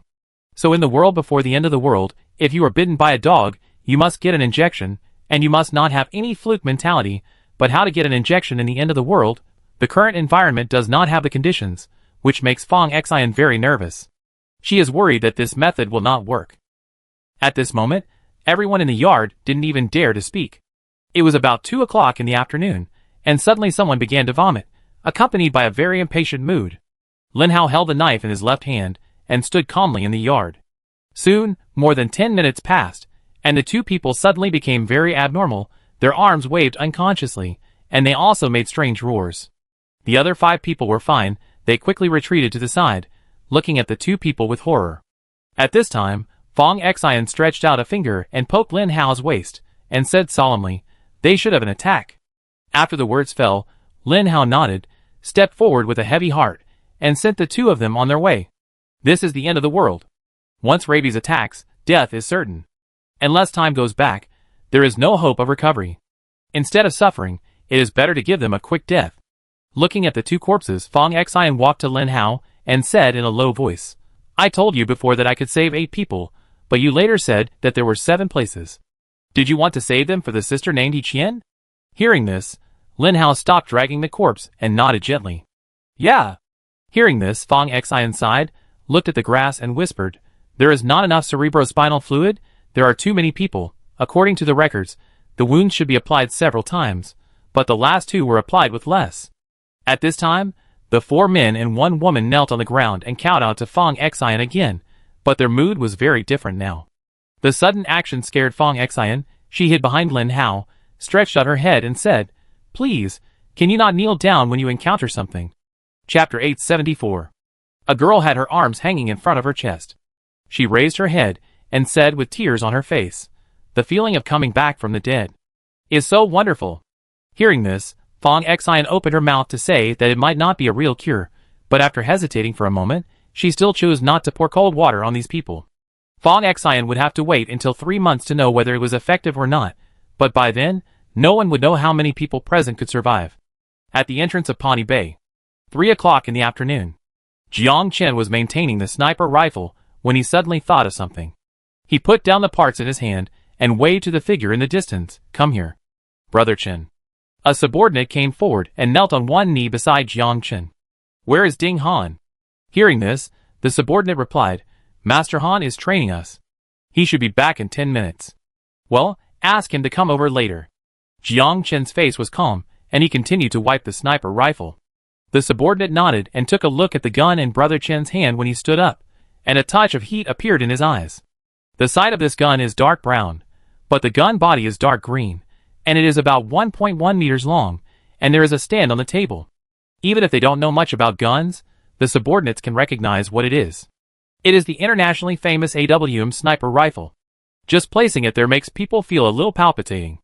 After a while, a man wearing a waistcoat, and with muscles as fierce as a beast appeared. He is about 1.72 meters tall, with a short haircut and dyed blonde hair. Although he is not very tall, his eyes are as sharp as an eagle, as if he can see through people's hearts. This person is Jiang Chen's strongest fighter, and the top killer in the Death God organization, Ding Han. He is proficient in all firearms in the world, knows more than 10 kinds of fighting techniques, and can speak 7 international languages fluently. Whether before the end of the world or now, Ding Han is the kind of person who gives many countries a headache. However, there is a country that makes all killer organizations terrified, and they all reach a consensus in private that it is a forbidden place for killers, and no one dares to extend their claws there before the end of the world. If the end of the world hadn't come, they would never have thought of returning home. The young man walked to a recliner and sat down, opened a beer, and then clinked glasses with a man lying next to him. The two of them seemed very familiar with each other. "Brother Chen, what do you want to talk to me about?" Ding Han took a sip of beer and wiped the corner of his mouth. Hearing this, Jiang Chen crossed his legs and wore sunglasses, and said lightly, "When you fought with those people some time ago, did you notice that he had many scars on his body? You mean the one with white hair?" Ding Han thought carefully for a moment, then his eyes revealed a trace of solemnity, and said, "That guy is 10 years older than me, but his physical fitness is not inferior to mine. In fact, if we were not outnumbered, and the three of us had a high degree of tacit understanding in combat, he might have cut my neck on the spot." After listening, Jiang Chen took off his sunglasses and sat up straight, saying in a deep voice, "If I'm not mistaken, he is probably Shang Wenjing." Hearing this, Ding Han rubbed his cheek and said depressedly, "Is that damn blood wolf really not done yet? It's the end of the world, why are you still staring at us?" "How is Ishihara Muling?" Jiang Chen asked, changing the subject. After saying this, Ding Han's eyes flashed with anger, and he gritted his teeth and said, "That guy was too cruel. We rushed back desperately, but the journey was too long and bumpy. Xia Yuan ended up with a disabled lower body, and had to rely on a wheelchair for the rest of her life. So, the only way to cure her in the end of the world may be through acupuncture." Jiang Chen paused and continued. Ding Han shook his head, snorted, and said, "If you ask me, Brother Chen, there is no need for you to keep Lin Hao. Anyway, we know that the girl must still be in Pawnee Bay. I will lead people to kill her. I don't believe we can't find her. When the time comes, starve her for 7 days and 7 nights. Are you still afraid that she will have other intentions?" Jiang Chen waved his hand and said, "Doctors are very important, especially in the current environment. Even if you are given a hospital that can operate normally, where can you find so many medical staff? And the merger of Panyawan and Jayashiman is imminent, and there can be no mistakes. What's more, the girl has been able to hide in Panyawan for so long without revealing her identity. If she is really pushed to the limit, she will have many ways to commit suicide. We can't restrict her freedom all day and expect her to treat patients honestly." Ding Han paused and said, "Then use her closest people to threaten her. I can torture the people she cares about most in front of the girl so that she can neither live nor die. I know what I mean by this, you don't need to say anything more." Jiang Chen looked at his watch and lowered his voice. "I asked you to come here for more than just this matter. How is the Savior sect recently?" Hearing this, Ding Han said truthfully, "Brother Chen, I was just about to remind you about this. Since our people took control of the Savior sect, the 3 hall masters seem to be increasingly dissatisfied with you staying in Pawnee Bay all day. I think there will be trouble there soon." After the voice fell, Jiang Chen pondered for a moment and ordered, "Who are they specifically? Can you find them out? Aboju and Jui have been getting closer recently." Jiang Chen frowned and said, "Not all the people we brought back were there, some of them are still abroad. Can we find a way to contact them?"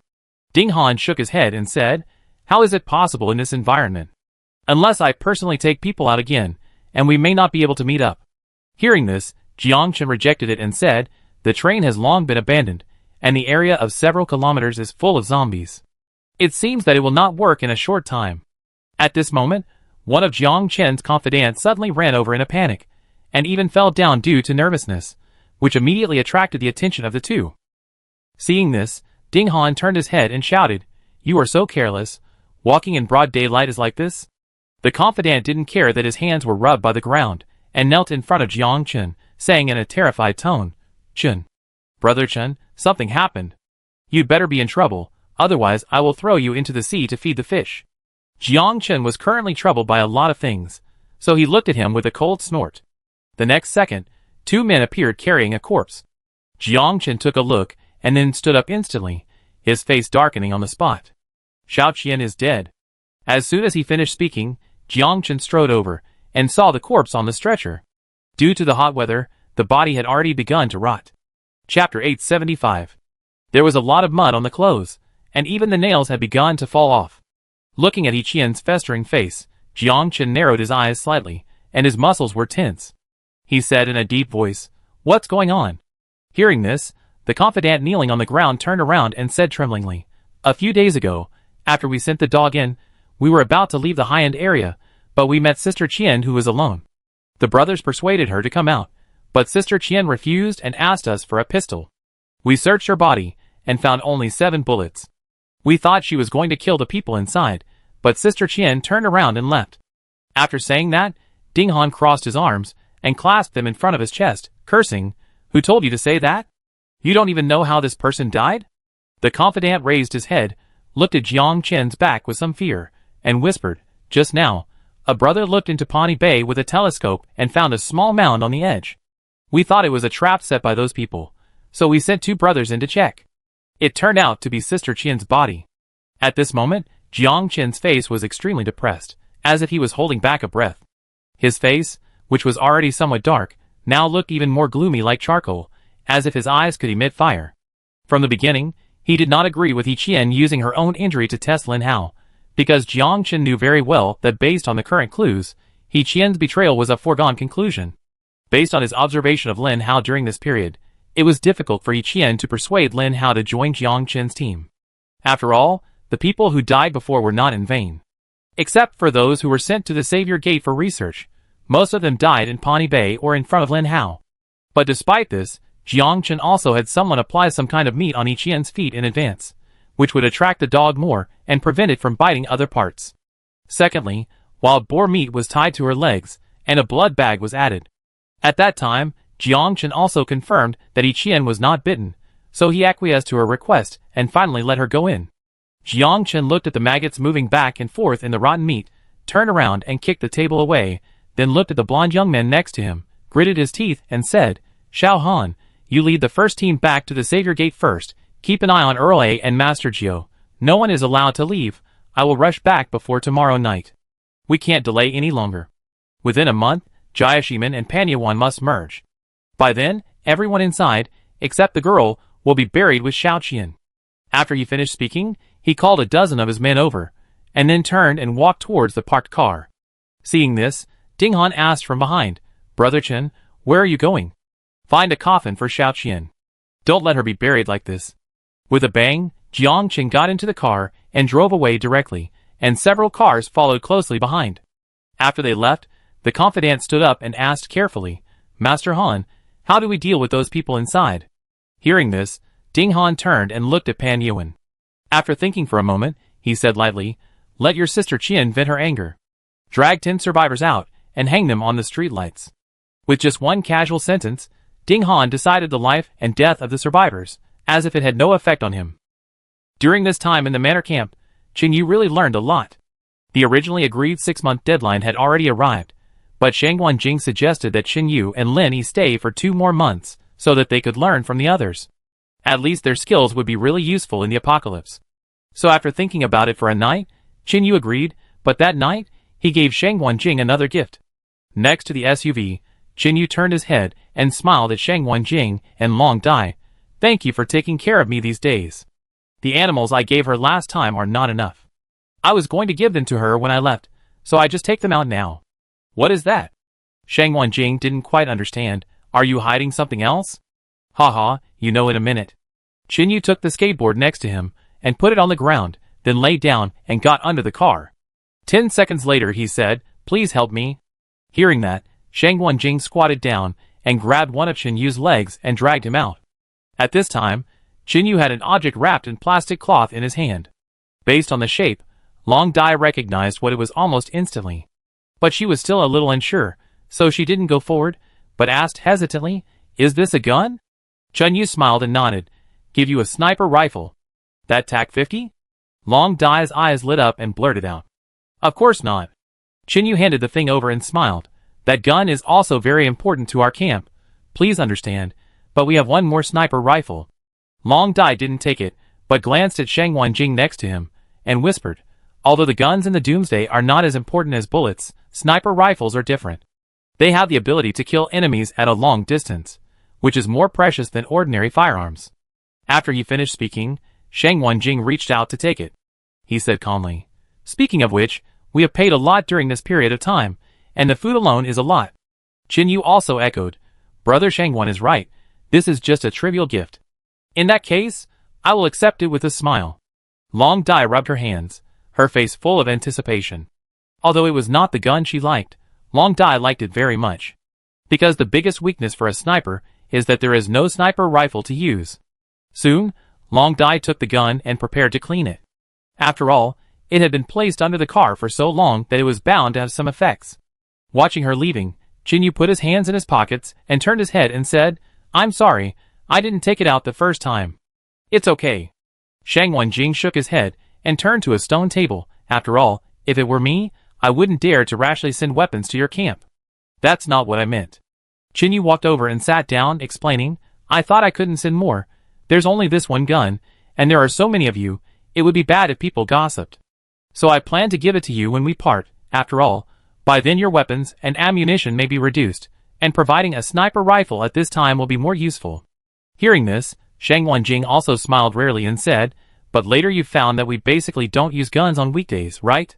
Chapter 876.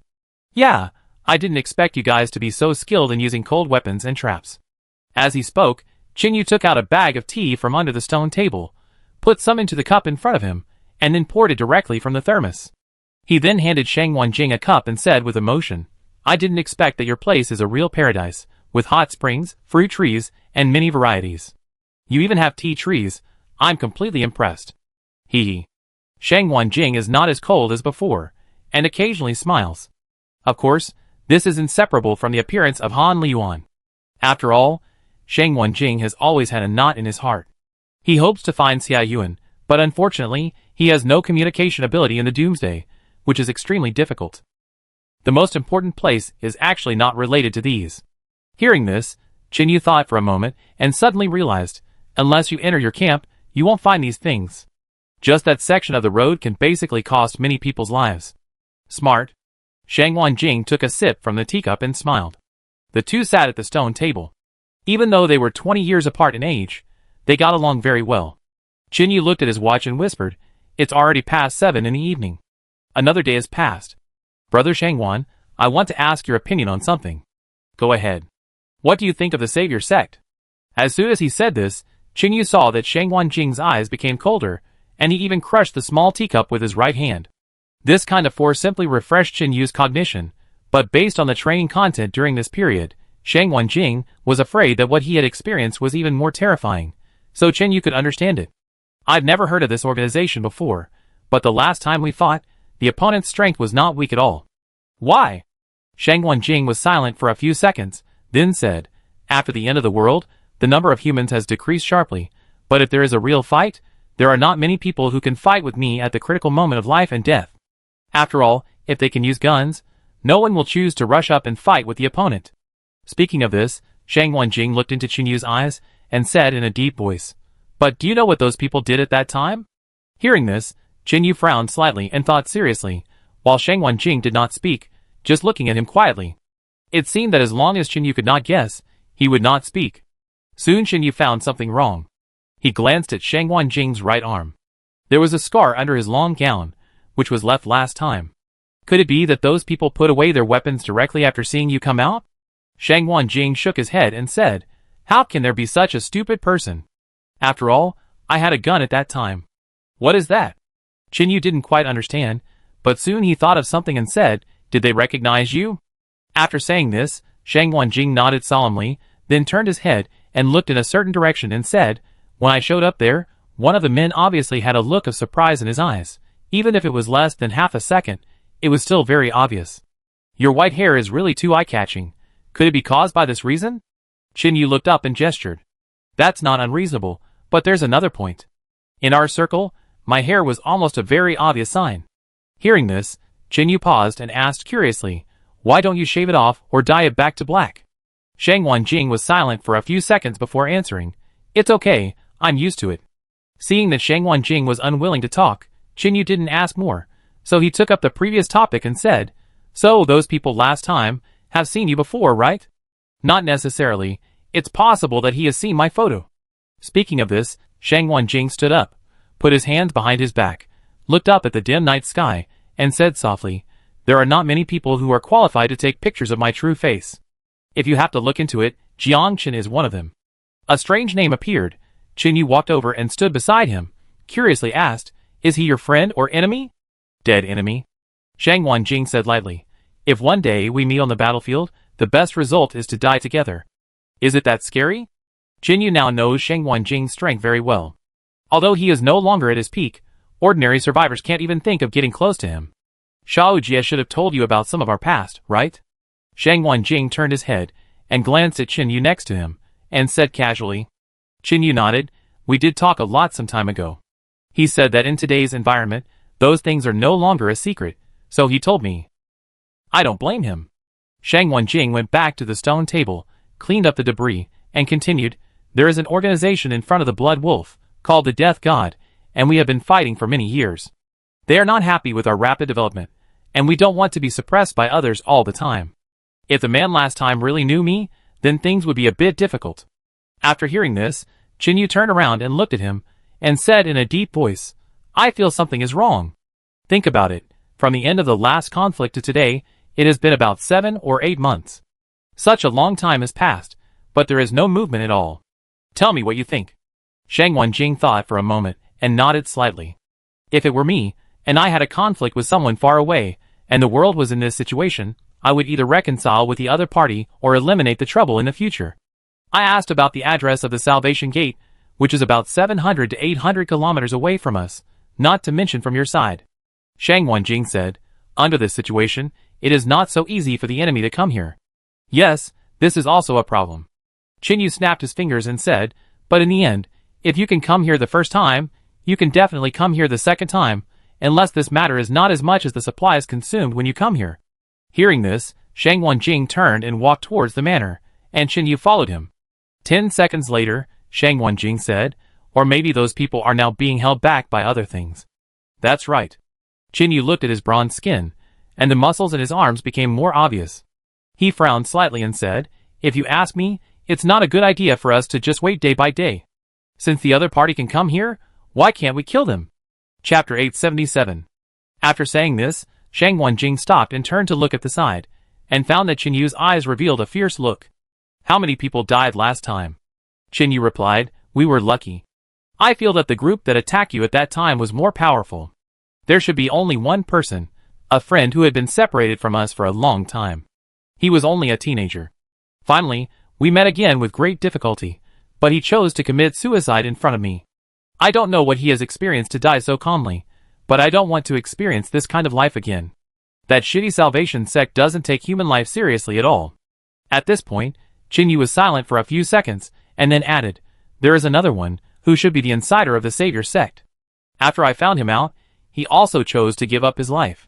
Hearing this, Shang Wanjing looked at the figures busy in the camp and said softly, "Speaking of which, we lost more people last time, but we are not in a hurry. Do you know why?" Qin Yu shook his head. "Because if the person from the Savior sect is really related to Jiang Chen, this matter will be completely difficult to solve. When I got the map, I originally thought that it was too far away, and it would be inconvenient to go there. Revenge would require a lot of manpower and resources, so I planned to eat up your camp and take those weapons and resources into my hands." Shang Wanjing put his hand on Qin Yu's shoulder and said in a deep voice, "But then I remembered those 3 people and the look in that person's eyes, so I planned to take a long-term view. But in this way, none of us knows what the enemy is like. What if their development speed is much faster than ours, or even several times faster? Then if we meet them in the future, the chances of winning will be even lower." Qin Yu expressed his concerns. Although he worked very hard and tired every day during this period, at least he gained a lot, and secondly, he did not experience the crisis of the Doomsday again. Many times, there were survivors who wanted to steal things, and Shang Wanjing and his team took action to solve them.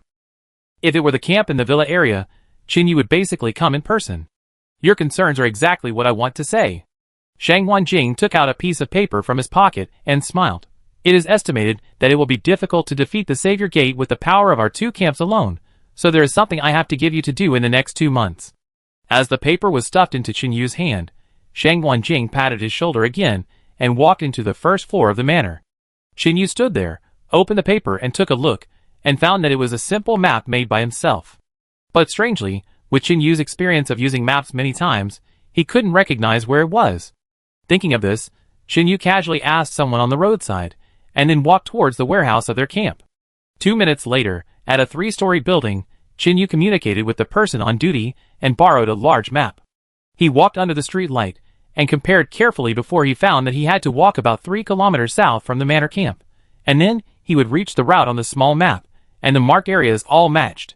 However, there was a difference in that the small map was more detailed, with several points circled around it.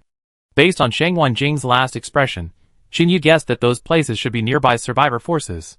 Because Chen Yu did the same thing in the villa camp, all the survivor camps, big and small, were recorded when each team went out, but they just didn't visit them.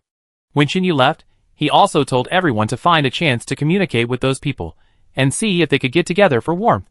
It's been 6 months, and I don't know how my family is doing. Chen Yu looked up at the night sky and suddenly felt homesick. After returning the map to the warehouse, he continued to walk towards the breeding area here. When he came here, Chen Yu brought an adult pigeon in his car, just in case of emergency, so that he could contact his family in time. A few minutes later, an area under a shed. In front of Chen Yu, there is a cage with a diameter of about 2 meters. It is made of bamboo pieces, with a gap of several centimeters between each piece, and it is tied firmly with wire. At this time, a pigeon with gray feathers is standing in it, flying up and down non-stop. This is also what Chen Yu did after arriving at the manor camp. Although it doesn't look good, at least the pigeon didn't fly away. Shang Wanjing is really good here. He actually successfully planted corn and harvested a lot. Now Chen Yu could only hope that his family would grow more crops. After all, it was difficult to survive in the apocalypse by searching for food. The plastic bags hanging on the wall contained food for the pigeons, which were all defective products after screening.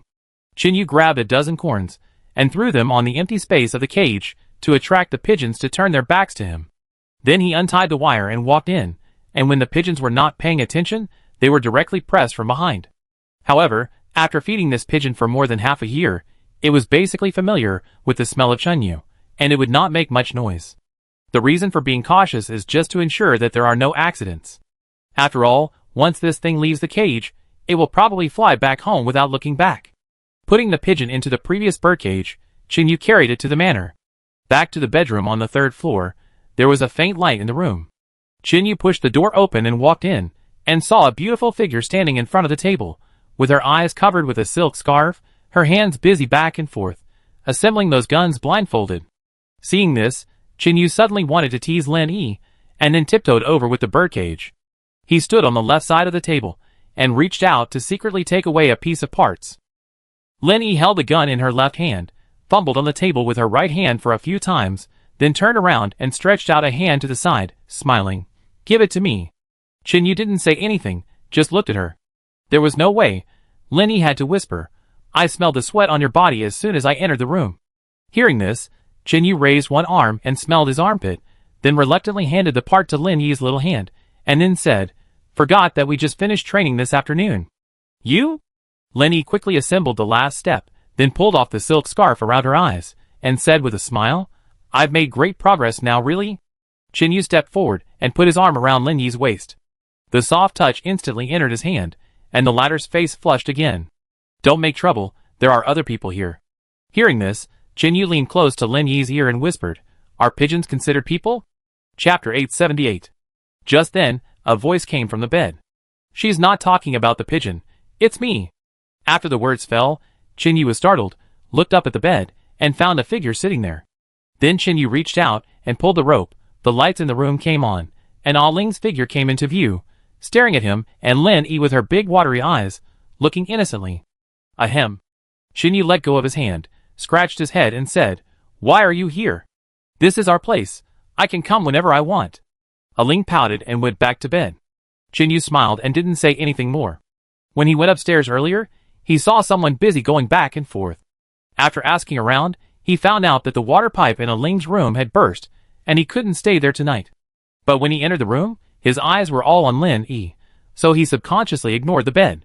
When Ah Ling finished speaking, Lin Yi reached out and touched Chen Yu's cheek. The look in her eyes was as gentle as water. She whispered, "Your beard has grown again. Let me help you shave it." Chinyu held Lin Yi's hand, lowered his head, and tapped her lips, and smiled. "Don't worry, I write a letter to my family tonight, and do it tomorrow." Lin Yi pursed her lips gently, and nodded with a slightly red ear. Even though the two of them had already had physical contact, Lin Yi didn't know why. Every time she was very intimate with Chinyu, she would blush unconsciously. Perhaps it was because Chinyu was the first man she fell in love with, and the best man to her in her life besides her brother and father. "Then I continue practicing," Lin Yi said, holding a silk scarf in her hand. "Come on," Chinyu encouraged her, and then he waved at the bed. "I'm leaving, a Ling." The girl did not answer, but stretched out her right hand from the quilt and waved. After such a long time together, a Ling was like Lin Yi's little follower, sticking behind her all day long. So Chinyu was also very happy with this, because a Ling was very important to the manor camp. Where she was, the risk factor would be greatly reduced, and it could also prevent Lin Yi from having accidents. Chinyu walked out of the room carrying the bird cage, and returned to his bedroom. Lin Yi took a deep breath, and continued to disassemble the pistol into parts. Then he took another one out from under the table, disassembled it, and mixed it together. This was also the special training content that Long Dai gave Lin Yi. The same model of pistol, the same parts, she needed to assemble them completely and accurately according to the subtle differences. With this level of training, Lin Yi's familiarity with firearms has reached a terrifying level. After finishing, she put on the scarf and continued to perform the steps that had been repeated dozens or hundreds of times. Lin Yi, who used to only be able to hold a scalpel, now did not tremble at all when holding gun parts. In the bedroom next door, Chinyu turned on the light switch and then took it to the front of the table. Taking out paper and pen from the drawer, Chinyu sat down and began to think about what to write to his family. "I haven't contacted you for half a year. It would be a lie to say that I don't miss my old friends." After a few minutes of silence, Chinyu picked up the pen and started writing. From the first day of arriving at the camp to the things that happened every day, Chinyu certainly couldn't write down everything. So he only picked out some key points. Because the weight that a pigeon can carry is limited, it is necessary to use very thin paper to write. The above content talks about how he and Lin Yi are both receiving training, living well here, and having great changes, etc. Finally, Chinyu said that they still need to stay here for 2 months. Secondly, if the pigeons at home hatch, they will take the time to pick 2, train them, and then send them here. Of course, Chinyu specifically asked Lei to send him off, mainly because he wanted him to meet Sheng Wenjing again. After all, with Lei's temper, if Chinyu didn't try to push him, he would probably never come here on his own initiative in this life. After writing, Chinyu went downstairs to Long Jia's room and asked him to borrow a small electronic scale. At present, the manor camp can also use some electricity, and the proportion of solar panels is even higher than that of the villa camp, so there is some extra electricity that can be used to improve the living experience. After putting the note on the electronic scale and calculating the weight, Chinyu breathed a sigh of relief.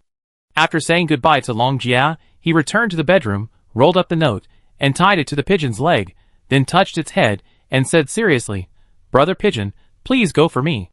I will feed you good food every day when I get home." The pigeon didn't understand, it could only shake its head mechanically.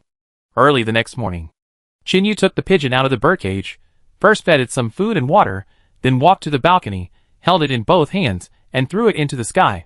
The pigeon fluttered twice in the air, then quickly rushed in a certain direction, and flew dozens of meters away in an instant. Looking at its back, Chinyu was also full of expectations. When training this pigeon, Chinyu trained it 3 times at 1 kilometer, 10 kilometers, and 100 kilometers respectively, and each time it could fly back to the camp in the villa area accurately. Although a lot of gasoline was wasted, it was inconvenient to communicate over long distances in the doomsday. But the distance was even farther at this time, so he didn't know whether he could do it. After all, those people said that it could fly very far, but it was also the first time for Chinyu to use pigeons to send letters. At this time, Lin Yi also came in with a razor. Chinyu smiled, turned back to the bedroom, and lay on the chair. Soon Chinyu's beard was shaved clean, and Lin Yi helped him trim his hair a little shorter. Although he didn't know any skills, the main thing was to do it the first time, and then the second time. Then the two went downstairs to have breakfast, and Chinyu began to prepare to do what he had agreed to do yesterday. In order to fight against the Savior sect, Chinyu knew very well that the more people the better. Last time, the woman told him to beware of the Savior sect, so it was just right to visit her first this time. In addition, Qin wanted to do one more thing. This place was not far from the former community site. He also wanted to move the buried bodies to the villa camp in the future. Although they might have turned into bones long ago, Qin did not want those people to be trampled by zombies every day. In one morning, Qin loaded the supplies on the cart. Nowadays, gasoline is getting less and less, and it is basically difficult to find. So this time, they used horses to pull the cart. Because Qin had never ridden a horse before, in order to prevent accidents, Long Jia would also follow. In addition, they also brought two people, Dong Jun and a girl. Dong Jun was convenient for driving, and the girl knew some simple bandages. Chapter 879. The reason why I brought her along was that after this period of high-intensity training, Qin gradually mixed up some of the medical knowledge he had learned before. Although he said that he had no major problems, Lin Yi was very tough and said that this was not okay. If he remembered the wrong sequence of steps, it would aggravate the wound and cause trouble. So I brought someone with me so that she could tell Qin if there were any wrong steps. Qin could only accept this with a smile. Although he rarely got injured outside, he couldn't let his guard down. After all, this trip will take a long time, and we may not be able to come back for a month. In the open space, at the gate of the manor camp, two horses are standing in front of the cart, and Long Jia is checking the ropes hanging on the horses to make sure they are firm. The cart is very long, with some food and water tied in the middle, as well as clothes for changing, and a small amount of weapons and ammunition. Because of Slav, the manor camp can also make explosives by itself, and the power is not weak at all. In front of the carriage, Lin Yi adjusted Chun Yu's collar, patted his shoulder with her little hand, and said seriously, "I want you to come back safely." "Definitely." Chun Yu smiled and nodded. "Pin it." Lin Yi stretched out her pinky finger and bit it, blinking. Chun Yu smiled and did as he was told. Just then, Slav came over carrying something. It was wrapped in a piece of cloth, long and about 1.5 meters long. "What is this?" Qin Yu was a little curious when he saw it, and said, "Aren't all the things packed?" As soon as he finished speaking, Shang Wenjing, who was standing next to him, said, "Last time, Ali told me that you like to kill zombies with spears, so I thought it would be more appropriate to give you this thing. After all, to be honest, even when it comes to close combat with others, daggers are not your strong point. In the era of cold weapons, if the training content is the same, then the combat power of the gun is undoubtedly the strongest." After saying that, Shang Wenjing grabbed the edge of the cloth and pulled it, and suddenly a dark brown spear with a sharp tip came into view. In just a moment, Qin Yu's eyes lit up, and he couldn't help but take it in his hand. Wow, this must be 20 kilograms, right? Qin Yu's muscle contours are quite obvious now, and his tendon need allows him to swing the spear with one hand. Shang Wenjing continued, "After all, we are also a modern civilization. Although it is the end of the world, there is no need to give you such a heavy spear. Compared with a dagger, this thing can allow you to exert your full strength to a greater extent." Qin Yu placed the spear beside him, and said helplessly, "Although I like this weapon very much, I killed the first zombie with a stick on a broom and a screwdriver. So for me, the spear is quite popular, but I have never come into contact with this type before. Maybe it is better to use an axe." Hearing this, Shang Wenjing shook his head and said, "Of course I know this, so before you set off, I will temporarily train you for 3 days. Ah? Not only Qin Yu was confused, but everyone else was a little confused. Long Jia even put his hand on the horse and said, "Instructor, but we have packed our things." Shang Wenjing was silent for a few seconds and said softly, "We have to go to many places on this trip. I have never come into contact with those survivors, but I am not good at dealing with them, so I can only ask you to come forward for this matter. The success or failure of this matter is related to whether we can survive in the future when facing the Savior sect in Jiangchen, or how many people can survive. So I decided temporarily to give this spear to Qin Yu in advance." Hearing this, Qin Yu turned his head and looked at the spear head, and found that it was made very beautifully. I think Slav and Leander must have spent a lot of effort. He looked at Shang Wenjing and said seriously, "Even if you give it to me in advance, I won't use it." At this point, Qin Yu frowned slightly. Could it be that brother Shangwan has learned this thing? As soon as this was said, everyone focused their attention on the white-haired man. Shang Wenjing paused and said softly, 20 years ago, when I led a team to perform a mission, I broke into a tribe. The people there were out of touch with society, and still used hunting to survive. Among them, their current chief is very keen on using weapons such as spears. At that time, I saw that he could fight an adult wild boar alone. Later, when I returned to China, I visited a senior who really knew how to use a spear. Unfortunately, it is not used in modern warfare, so I gradually ignored it, and only recalled some of it recently. Long Jie said, "It's been 20 years, instructor. Can you still remember it?" "Some things can be remembered for a long time." Shang Wanjing looked at him, and said something earnestly. Just like that, Qinyu took the forged spear and followed Shang Wanjing away. Others shrugged helplessly, and continued to unload the supplies. During this period, no one saw the figures of Qinyu and Shang Wanjing. Until 3 days later, the camp gate opened. A young man with ragged clothes and several cuts on his body walked in. He had a spear hanging diagonally behind him, and a black-haired wild boar on his shoulder. Although it was not as ferocious as an adult, its fangs still made other people's eyelids jump. Unless they had a gun, ordinary people would never dare to provoke a wild boar. Every time he took a step, the people gathered around him would be surprised. Unlike before, Chen Yu, who was carrying a spear, had a slightly different aura from before, and even looked more handsome. It was a kind of conquering power full of wildness. In the camp, 2 girls in the distance watched this scene, and the girl on the left couldn't help but excitedly said, "Too handsome. This is what a man is." At this moment, the person next to her whispered, "What's the use of being handsome? I love Dr. Lin the most." The spear now has a red tassel to prevent blood from flowing onto the spear, and prevent it from slipping out of the hand. Plop! Qinyu threw the wild boar on the ground, wiped the dirt off his forehead with the back of his hand, and said with a smile, "Brothers, extra food tonight." The next day, Qinyu and Lin Yi hugged and said goodbye. He got on the carriage and rushed to the destination with the other 3 people. Qinyu sat on the left side of the cart, stroking the spear beside him with his right hand, and couldn't let it go. He had never thought that there would be a time to use such a weapon in the doomsday. Long Jie held the reins and said lightly, "Brother Qinyu, you don't have to rely too much on this thing. After all, we don't have many opportunities to fight in close combat.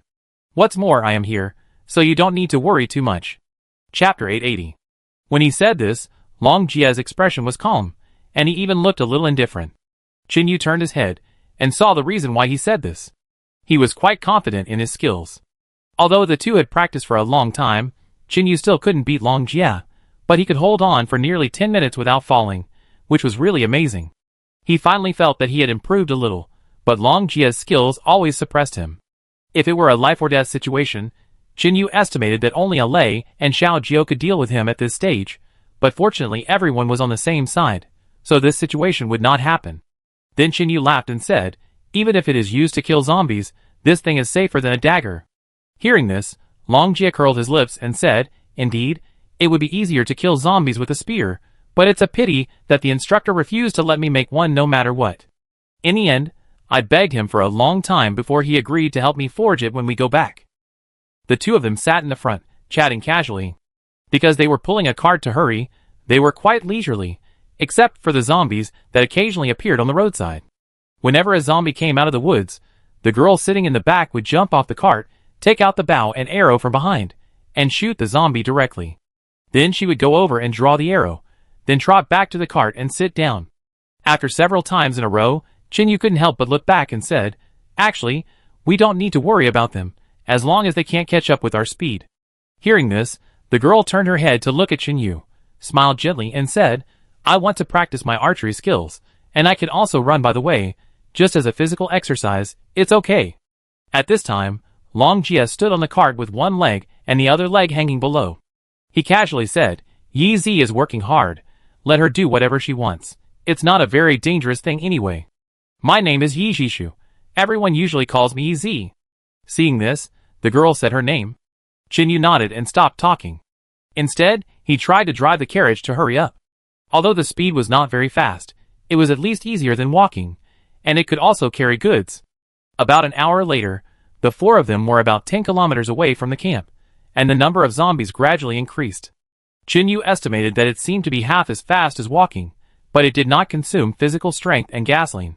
Before, there was still an occasional zombie in front of him, but now several of them appeared at the same time.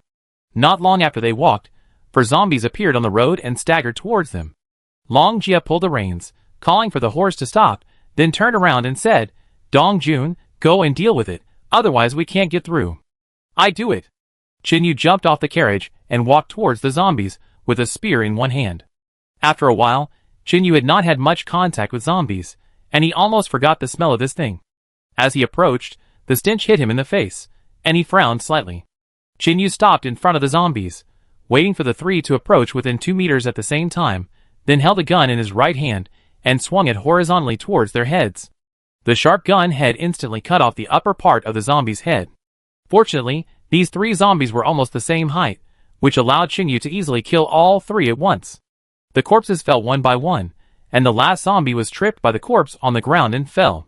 Just when it was struggling to get up, Yu directly pierced its eyeball. Then Yu simply dragged the body to the side of the road. Seeing this, Long Jia swung the reins and drove the carriage to continue on the road. At present, they have reached the route marked on the small map, and they still have to go a long way to reach the first survivor force. Yu continued to return to the carriage. After thinking about it, he put the spear on the wooden board outside to avoid hurting people later.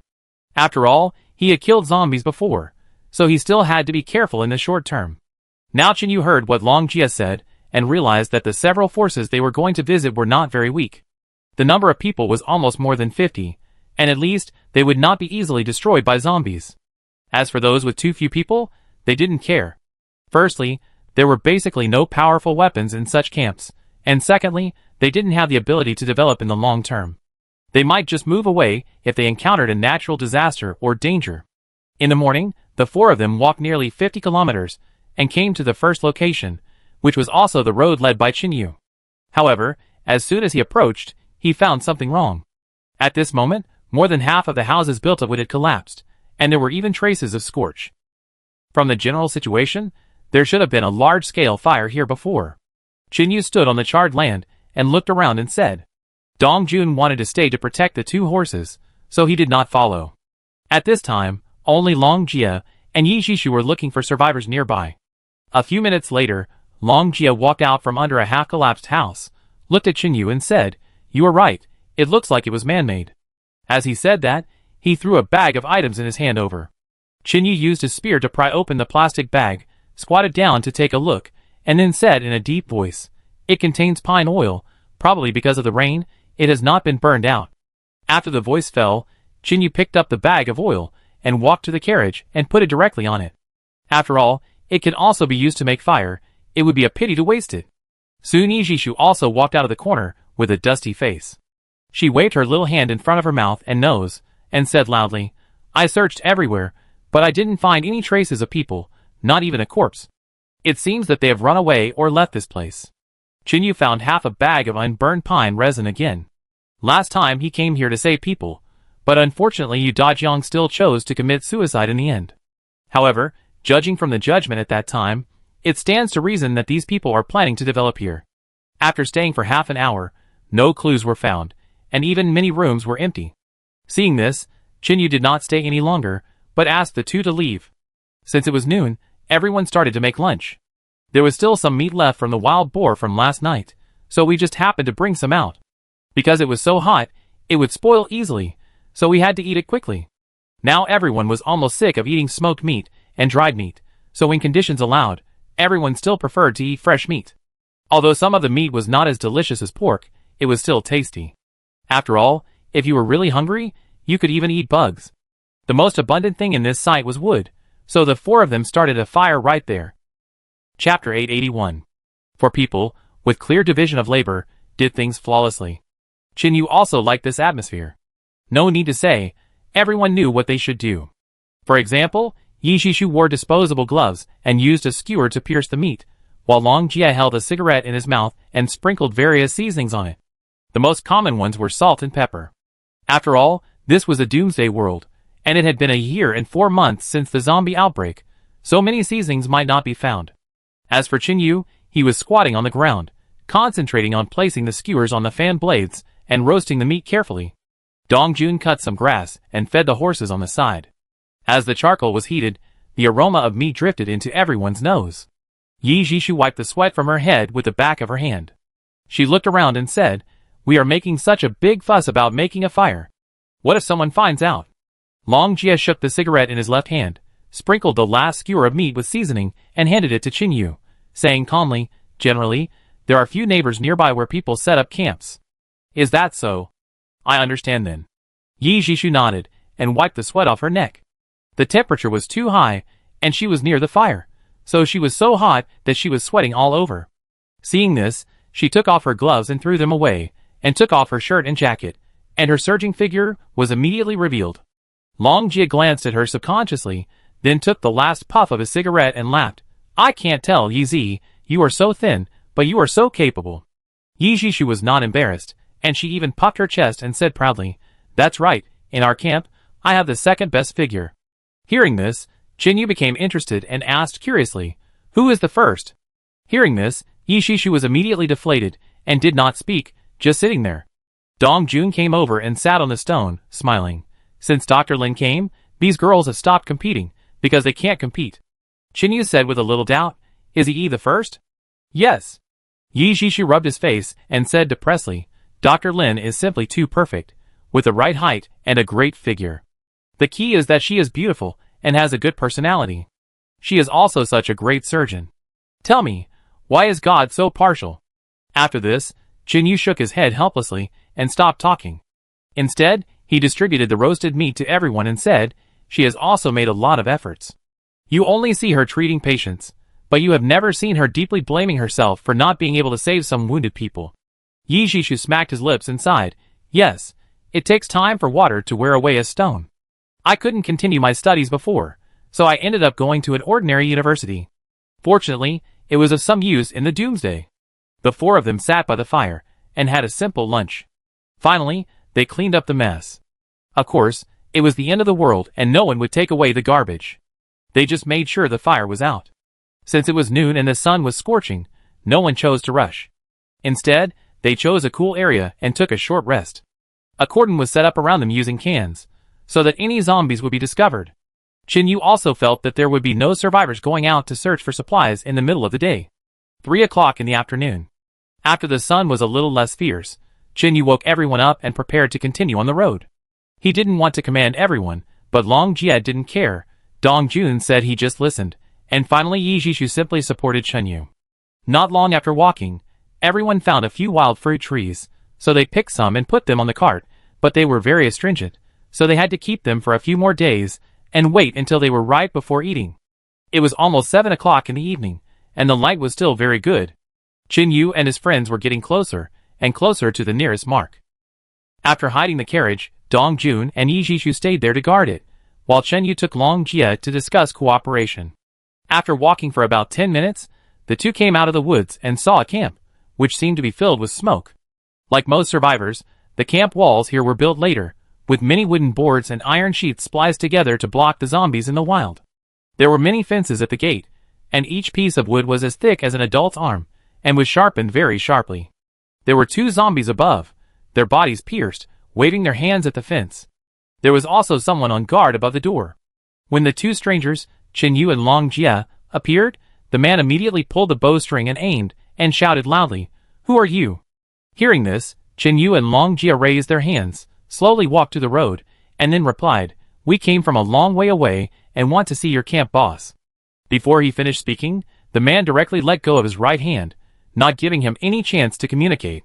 Seeing this, Qin Yu's eyes condensed, and his right hand quickly pulled out the machete from his left waist, then swung it forward, directly cutting off the arrow, and at the same time, he slightly turned sideways to avoid the arrow. This moment happened in a flash, and even Long Jie was a little surprised. As the person involved, Qin Yu's eyelids twitched twice, and he was extremely excited. Just now, he didn't even think about dodging after seeing the other party shooting an arrow, but directly drew his knife to block it. It was at this moment that Qin Yu realized how perverted the training on the wooden stake was. In the later stages, Qin Yu was required to dodge arrows flying around, while moving quickly on the wooden stakes. After a long time, he didn't realize that he had already formed muscle reactions. By the angle of the opponent's arrow shooting, he could judge where the arrow would land roughly, and thus make a prediction in advance. Although the arrow was very fast, Qin Yu could guess its attack route. The sudden attack also made Long Jie a little angry, so he prepared to retreat, but Qin Yu grabbed him, and shook his head slightly. Qin Yu knew very well that Long Jie was planning to sneak in at night, and capture the camp leader alive, and then talk about it. But Qin Yu felt that since he was here to discuss cooperation, he must show his sincerity to the other party. He suppressed his unhappiness and smiled. Friends, let's talk it out. There's no need to kill right away, right? The action of Qin Yu cutting off the arrow just now also fell into the eyes of the 2 people inside the door. They looked at each other, and could see the fear in each other's eyes. Then one of them stepped back, as if to call for help. Chapter 882. After waiting for a few minutes, a man appeared again in the gate of the opposite camp. This man was about 30 years old, with his right eye covered with an eye patch, and there was a 10-centimeter long wound on his left face, which was shocking. The man glanced at the two people more than 10 meters away, then asked his men to put away their weapons, and then said, "If you have something to say it quickly, and if you have something to say, fart quickly." Hearing this, Chinyu took a step forward, which immediately caused the man to raise his bow and arrow again. Seeing this, even Chinyu's good temper was somewhat worn out, and he said coldly, "Brother, you don't really think that with my skills, I still need to pretend to be pitiful to trick you into opening the door?" It's not that Chinyu is arrogant now, but he has indeed undergone a considerable transformation. 6 months of super high-intensity training, plus more than a year of struggling in the Doomsday, have made Chinyu's current skills far superior to those of ordinary survivors. Hearing this, a trace of embarrassment flashed across the man's face, and then he reluctantly took 2 steps back. Then Chinyu looked at the one-eyed man and said loudly, "We are here to discuss cooperation with you." "What kind?" The man held a fence on the door with both hands and said expressionlessly, "Food or resources, or a woman?" "Neither." Chinyu shook his head and said in a deep voice, "To save your lives, or the lives of both our camps." When these words came out, I don't know if it was because the two of them only brought a machete, but they actually caused the people inside to burst into laughter. The one-eyed man crossed his hands on his chest and said lightly, "I have 65 men, 2/3 of whom are young and strong men between 25 and 35 years old, as well as 5 hunting rifles, 3 boxes of fireworks, and even a large number of archers. What can you two trash use to save me?" Chinyu smiled slightly, put the machete back on his waist, nodded and said, "In that case, we will leave first." After that, Chinyu turned around and left, which made Long Jia even more confused. Just now, he wanted to leave, but Chinyu didn't let him. Why did Chinyu change his attitude just after a few words? But Long Jia was too lazy to talk to these people, and followed Chinyu into the woods. After walking more than 10 meters, Long Jia grabbed Chinyu's arm, and couldn't help but say, "Are you leaving just like that?" "Of course not." Chinyu shook his head and said softly, "These people will not give up until they see the Yellow River. The Savior sect may not have attacked them. In this case, if we just say how dangerous it is, they will definitely not believe it easily." "What do you mean?" Hearing this, Chinyu turned and looked at the camp. Under the cover of a large number of leaves, his eyes met with the man's by coincidence. Then Chinyu said expressionlessly, "When people encounter things, they will try to protect themselves, and the end of the world is no exception. If you are in danger downstairs in a residential area and shout that someone is robbing, no one may come out to help you. But if you say someone's car is on fire in the underground garage, it will definitely attract a lot of people. Since these people think the fire can't reach them, let's set a fire." Hearing this, Long Jia rubbed his palms expectantly and said excitedly, "This is going to be a good show." Chinyu didn't say anything and continued to walk towards the place where they had stopped before. In fact, he didn't want to use this method. After all, these people had nothing to do with their grievances with the Salvation sect. But Chinyu was very sure of one thing in his heart, that few of the forces that had lived in the apocalypse for so long had clean hands. Take the situation just now for example. If it weren't for Chinyu's agility, one of Yi Jishu and Dong Jun would have been shot to death on the spot. The other party shot and killed people for a disagreement, which greatly showed what kind of people they were. That's why Chinyu didn't continue to communicate with the other party. Only when the fire burned to his own yard, those people would find ways to help put out the fire, instead of watching the show from the side. At the temporary resting place, Chinyu briefly told Dong Jun and Yi Jishu about the next arrangements, and then he and Long Jia left. About 10 minutes later, the two found 2 zombies in the woods, with a body shape similar to theirs. "Let's go with these two." Seeing Chinyu nod, Long Jia put his fingers into his mouth and whistled, then pulled out the dagger, spun it in the air, caught it casually and threw it out. With a hiss, the dagger hit the forehead of the zombie behind, and then fell to the ground. Chinyu smiled, pulled out his machete and threw it, following closely behind. Although the spear is very useful, it is not necessary to carry it with you at all times. Then the two walked over and began to deal with the 2 zombies. Chinyu took the knife and cut the corpses horizontally from the abdomen. Suddenly, a foul smell came to their faces. The black juice and the smelly rotten meat stimulated the nerves of the two. Long Jia frowned and took 2 steps back. He smiled awkwardly. "Chinyu, how about I help you guard the surroundings?" "Haha, okay." Yu stuck the machete into the ground, put on disposable gloves, and began to dig out the rotten meat from the stomach. This scene made Long Jie frown even more. Because of his own strong strength, and the fact that he had the instructor and his sister by his side, as well as several former teammates, Long Jie had never dug out the bodies of zombies since the outbreak of the apocalypse. He even didn't wear zombie skins if he could. Although he knew many ways to kill people, he basically didn't deal with corpses, let alone corpses that had become zombies. At this moment, Long Jie really couldn't stand this scene. Yu didn't have any opinion on this. In his opinion, this was a very normal thing. After all, they were in the wild and needed someone to be on guard. Even if Long Jie could accept it, the two of them could only take turns to deal with these corpses. In the past, Yu often did this kind of thing in order to survive, so he was used to it, and could even be described as being familiar with it. In just about 5 minutes, he had cleaned out the rotten meat in the two corpses. Then Yu picked up the knife and carefully separated the skin. Time passed by minute, and Long Jie stood a few meters away, watching Yu busying himself alone. As the two bloody zombie skins were turned over and spread on the grass, Long Jie walked over and said apologetically, "Sorry, I have never done this before. You have been busy for so long." Hearing this, Yu wiped the sweat from his forehead with his arm, then threw away the disposable gloves that were pierced by the bones, shook his head and smiled. "It's okay, it's a small matter. Let's go back."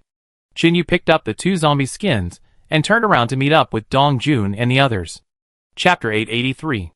After such a long time, it is now evening, and the light around is getting darker and darker.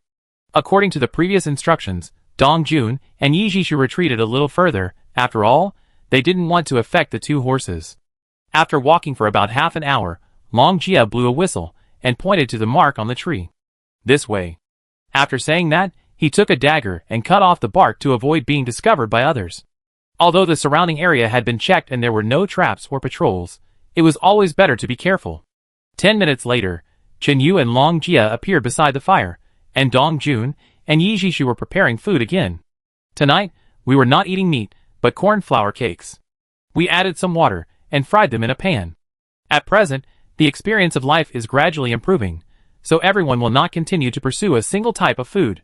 If we used to eat for survival, now more than a year has passed, it can be called life. Watching Yi Jishu kneading the dough, Yu began to understand why Lin Yi asked him to bring this girl with him. It seems that she can not only treat wounds, but also cook a little. Because he wanted to bake the zombie skin, Yu was going to make a fire. Long Jie took a stick and ignited it, then turned around and planned to start a fire, but Yu shook his head and whispered, "Wait, that's not the right position." Hearing this, Long Jie nodded, looked around, then picked up a handful of dandelions and threw them in the air, randomly judged the downwind direction, and then walked towards another area. After making the fire, Yu took a few sharpened sticks and stuck them into the ground, then opened the zombie skins and opened them like drying clothes. As the flames baked, the rotten meat that was originally wet began to drip blood. This step was to ensure that the zombie skin was dry inside to prevent the wearer's skin from being affected later. Yu just stood by the fire, scraping off the meat with a knife every once in a while, and then used his feet to dig it into the fire to burn. Long Jie thought about it, took out his dagger, and started to walk over to help. Soon 4 pancakes were fried, and Yi Jishu came over with a plate, looked at Yu's hands full of zombie blood, and said, "Brother Chen, how about I feed you?" "No, leave it there first, I eat it later." "But it will get cold later, it won't taste good then." Yi Jishu stepped forward, picked up a little with chopsticks, and handed it to Yu's mouth.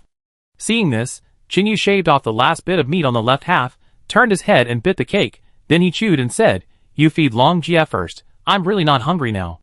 The next second, Long Jie waved his hand and said, "Yi Zi, come here quickly. Really, we are obviously a family.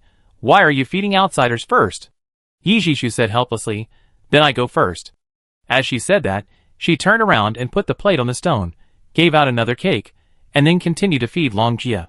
9 o'clock in the evening. Long Jie nailed the dagger to the tree next to him with difficulty. He sighed and said, "It's too troublesome to make this thing." Hearing this, Yu ate the cake with the resharpened chopsticks and whispered, "If you want to use it for a longer time, and can use it repeatedly, you need to handle the details well." "Okay, when exactly do we take action?" Yu glanced at his watch and said, "It's 1 a.m., let's take a break. We've been sitting in the car for so long during the day, and we're pretty tired.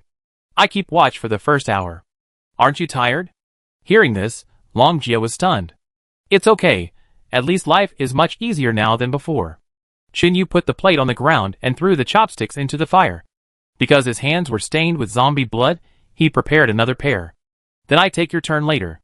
Long Jia yawned, took a piece of cloth from the cart and spread it, and soon after he lay down, he began to snore. At first, Long Jia was not convinced by Qin Yu. This guy didn't have the skills of the instructor, but he controlled such a large camp with just his brain. However, with the subsequent training, Long Jia saw the fighting spirit in Qin Yu, so he gradually recognized him. During the fighting sparring during that period, Long Jia also taught Qin Yu a lot of real skills. Qin Yu glanced at the 3 people who were sleeping, got up and walked to the 2 horses, and began to feed them grass. During this time in the manor camp, Qin Yu would go to feed the horses whenever he had time, so they were all willing to be next to Qin Yu. Unlike at the beginning, they would move around as soon as they got close. After feeding, Qin Yu touched the heads of the 2 horses to make sure that the cans near them were tied well, and then went back to the fire. Because it was not cold, the fire had already gone out. At this time, the light around was a little dim, and the road could barely be seen. In the silent woods, it seemed that only the sound of insects remained. Fortunately, Qin Yu was always very brave, so he was not afraid even if he was alone at night. An hour later, it was time for the rotation. Qin Yu was about to get up and call Long Jia, but he found that this guy sat up instantly, and then stood up. Seeing this, Qin Yu blinked and whispered, "Not more, not less, just 1 hour, wow, no wonder he is Lei's junior brother." Then the 2 nodded slightly, and then Qin Yu went over and lay down to sleep. As expected, Qin Yu was not woken up by Long Jia, but woke up by himself, with a time error of less than 3 seconds. In this way, it was soon 1 o'clock in the morning. Yi Jishu, with panda eyes, yawned and started to put on his coat. After all, it was late at night, and the wind was blowing, so it was still a little cool. Qin Yu said a few words briefly, and then he and Long Jia put on the zombie skins and started to move. When they came here during the day, they had already noted which areas had zombies nearby, and now they just had to lead them over. Because horses are important, Dong Jun and Yi Jishu need to make sure that zombies don't wander over when they leave. Long Jia also said in advance that if there is no way to solve those dangers at a critical moment, the reins on the horses must be cut off, and even if they are allowed to run away, they must not be bitten to death by zombies. Late at night, around 2 in the morning, in a campsite somewhere, a man was dozing off with his hands on the fence. Suddenly, there was a rustling sound on the road. The low roar of the zombies, and the noise of walking reached the man's ears. He rubbed his eyes, then picked up the telescope and looked forward. The next second, the man panicked and beat the gongs and drums, and turned back and shouted, Zombie tide is coming." With this roar, light came from under many tents in the camp. Many people ran out without putting on their pants, because the words of the notice were not about the zombies, but the zombie tide. Chapter 884. Although there is only one word difference, the meaning is very different. To put it bluntly, no one would think it was a zombie tide unless there were hundreds of zombies. In the woods, 2 zombies looked at those who were desperately shooting arrows in the shadows. They were even pushed by the zombies occasionally, causing their bodies to stagger. "Let's go and continue to lead the next batch." Qin Yu spoke expressionlessly, and did not stay any longer. At this time, all the people in the camp were panicked. They had never encountered zombies coming in waves. The one-eyed man held an axe in his hand, looking at the corpses below with a gloomy face. He said in a deep voice, "Hackett, these 2 guys in the daytime are trying to deceive me." Because there were too many corpses piled up under the wall, some zombies stepped on them and began to pile up, and even the iron sheet had a tendency to collapse. As the 2 waves of corpses ended, several of them were bitten, and one of them was even bitten in the shoulder. If it was just the limbs, they would have a chance to survive if they were cut off in time to stop the bleeding, but the shoulder was not saved. When Qin Yu was in the villa area before, he used a lot of wire to block the camp in advance, but even so, they didn't last long and were still blocked in the end. The camp wall of Qin Yu and others was made of cement, and ordinary zombies couldn't break it at all. But these people didn't know that there were still people who could guide the zombies to attack, so they were not prepared from the beginning. When the 3rd wave of zombies appeared, the people in that camp were immediately disheartened and had to take out a box of small fireworks and run to the side from the back door. Finally, in an open space about a few dozen meters away, fireworks were ignited, scattering brilliant fireworks in the air, and then a group of zombies were led away. But there were still a few zombies walking into the camp. The one-eyed man held the axe with both hands, and suddenly smashed the heads of the 2 zombies in front of him, and then the axe stood directly on the ground. He chopped for more than an hour, and was already exhausted. Seeing that there were only 2 zombies left, the one-eyed man looked around and found that his men were dealing with other zombies, and had no time to help here, so he had to pick up the axe again. When he got closer, raised his hands behind his head, and was about to swing down, the zombie in front of him suddenly stopped. The next second, the man was shocked because he found that the zombie in front of him had a smile on his face. Then, there was a flash in front of him, and the man was hit in the abdomen, followed by a sharp pain in his wrist, and the axe was taken away directly. Before he could call for help, a sharp and shiny machete was pressed against his throat, with only a gap of less than 1 centimeter. Do you believe now that we are qualified to save you? As soon as he finished speaking, Chinyu kicked the man's knee, and there was a cracking sound. Then he grabbed his hair and pulled his head back, and then he was ready to attack. Don't. The one-eyed man's pupils suddenly contracted, and he ignored the pain and started begging. What he didn't expect was that this man was ready to attack without saying anything. Hearing this, Chinyu's knife only cut his skin and stopped. Seeing the man's frightened look, Chinyu knew that his goal had been achieved. In the end times, this group of forces is likely to be the kind of people who live on the edge of a knife, because after entering, Chinyu saw that there were 5 bodies hanging inside. They were covered with wounds, obviously whipped, and hung naked under the tree. The calves of 2 of the men were sawed off. Such a tragic scene, so just now, Chinyu really planned to kill this man and then choose a puppet. It is useless to talk to such evil people nicely. Only when your fist is more fierce than his will he sit down and discuss with you honestly. Chinyu turned his head to look to the side and nodded slightly. Long Jia made an okay gesture and then walked towards a man with a shotgun hanging on his waist. He raised his palm and casually chopped the side of the man's neck, and he fainted immediately. Then Long Jia picked up the gun and quickly checked it, and pulled the trigger directly to the top of his head. Bang! The gunshot startled everyone and subconsciously looked towards the source of the sound, only to find that his eldest brother was being held hostage. The next second, Chinyu reached out and took out the zombie hood and wig on his head, and then spoke word by word. Everyone, we are not bloodthirsty people. As soon as this was said, the others immediately showed anger on their faces. Isn't this a bloodthirsty person? 3 consecutive waves of zombies, hundreds of zombies, indirectly killed more than a dozen of their companions. Some people were so angry that they picked up their shotguns and prepared to shoot at Chinyu. At this moment, Long Jia rolled his eyes and shot directly at him, piercing his neck on the spot. Then Long Jia said in a deep voice, "A bunch of bastards who can't do anything together, you are taking advantage of me when I talk to you nicely, right? Do you really think I don't know what kind of people you are? 5 months ago, you captured 7 survivors, more than 10 kilometers away from here. Among them, a woman couldn't stand your insults and snatched a knife to commit suicide, but despite this, you didn't let her body go." When he said this, Long Jia's fists were already clenched and cracking, and the air temperature around him seemed to drop a few degrees. "Although we are not good people now, we won't meddle in other people's business, otherwise I can massacre your camp by myself. Fuck, you little jerk, your parents died too early, and didn't teach you well, right?" Suddenly, a bald strong man stood up and roared with a mace in his hand. Hearing this, Chinyu shook his head helplessly, then picked up the one-eyed man and stepped back 2 steps. He knew that this was going to be a good show. Long Jia narrowed his eyes slightly, picked up the machete on the ground with his toes, and then disappeared in an instant. The next second, he appeared in front of the bald man, cut off his arm with a knife, and then pierced his instep, and said coldly, "Who the hell are you? How dare you talk to me like this?" Long Jia suddenly jumped up, and before the others could see clearly, he had already killed the bald man. Seeing this, everyone threw away the weapons they had used to kill zombies, and then stepped back in fear. The bald man was the one who was more skilled than the eldest brother among them, but he couldn't even hold on for a face-to-face encounter and farted instantly. Chinyu sighed and continued, "I know that to you, we are strangers who broke into this camp, and it is very bullying to do this. But now I want to ask, when we wanted to communicate in a friendly manner before, why did you shoot arrows and kill people when you disagreed? Do you look down on other people's lives so much?" Chapter 885. As soon as these words came out, everyone lowered their heads and dared not speak. Their faces changed. A few seconds later, a woman wearing only underwear, covered in zombie blood, could not help but ask, "Just because we don't agree to cooperate, you are going to kill us all?"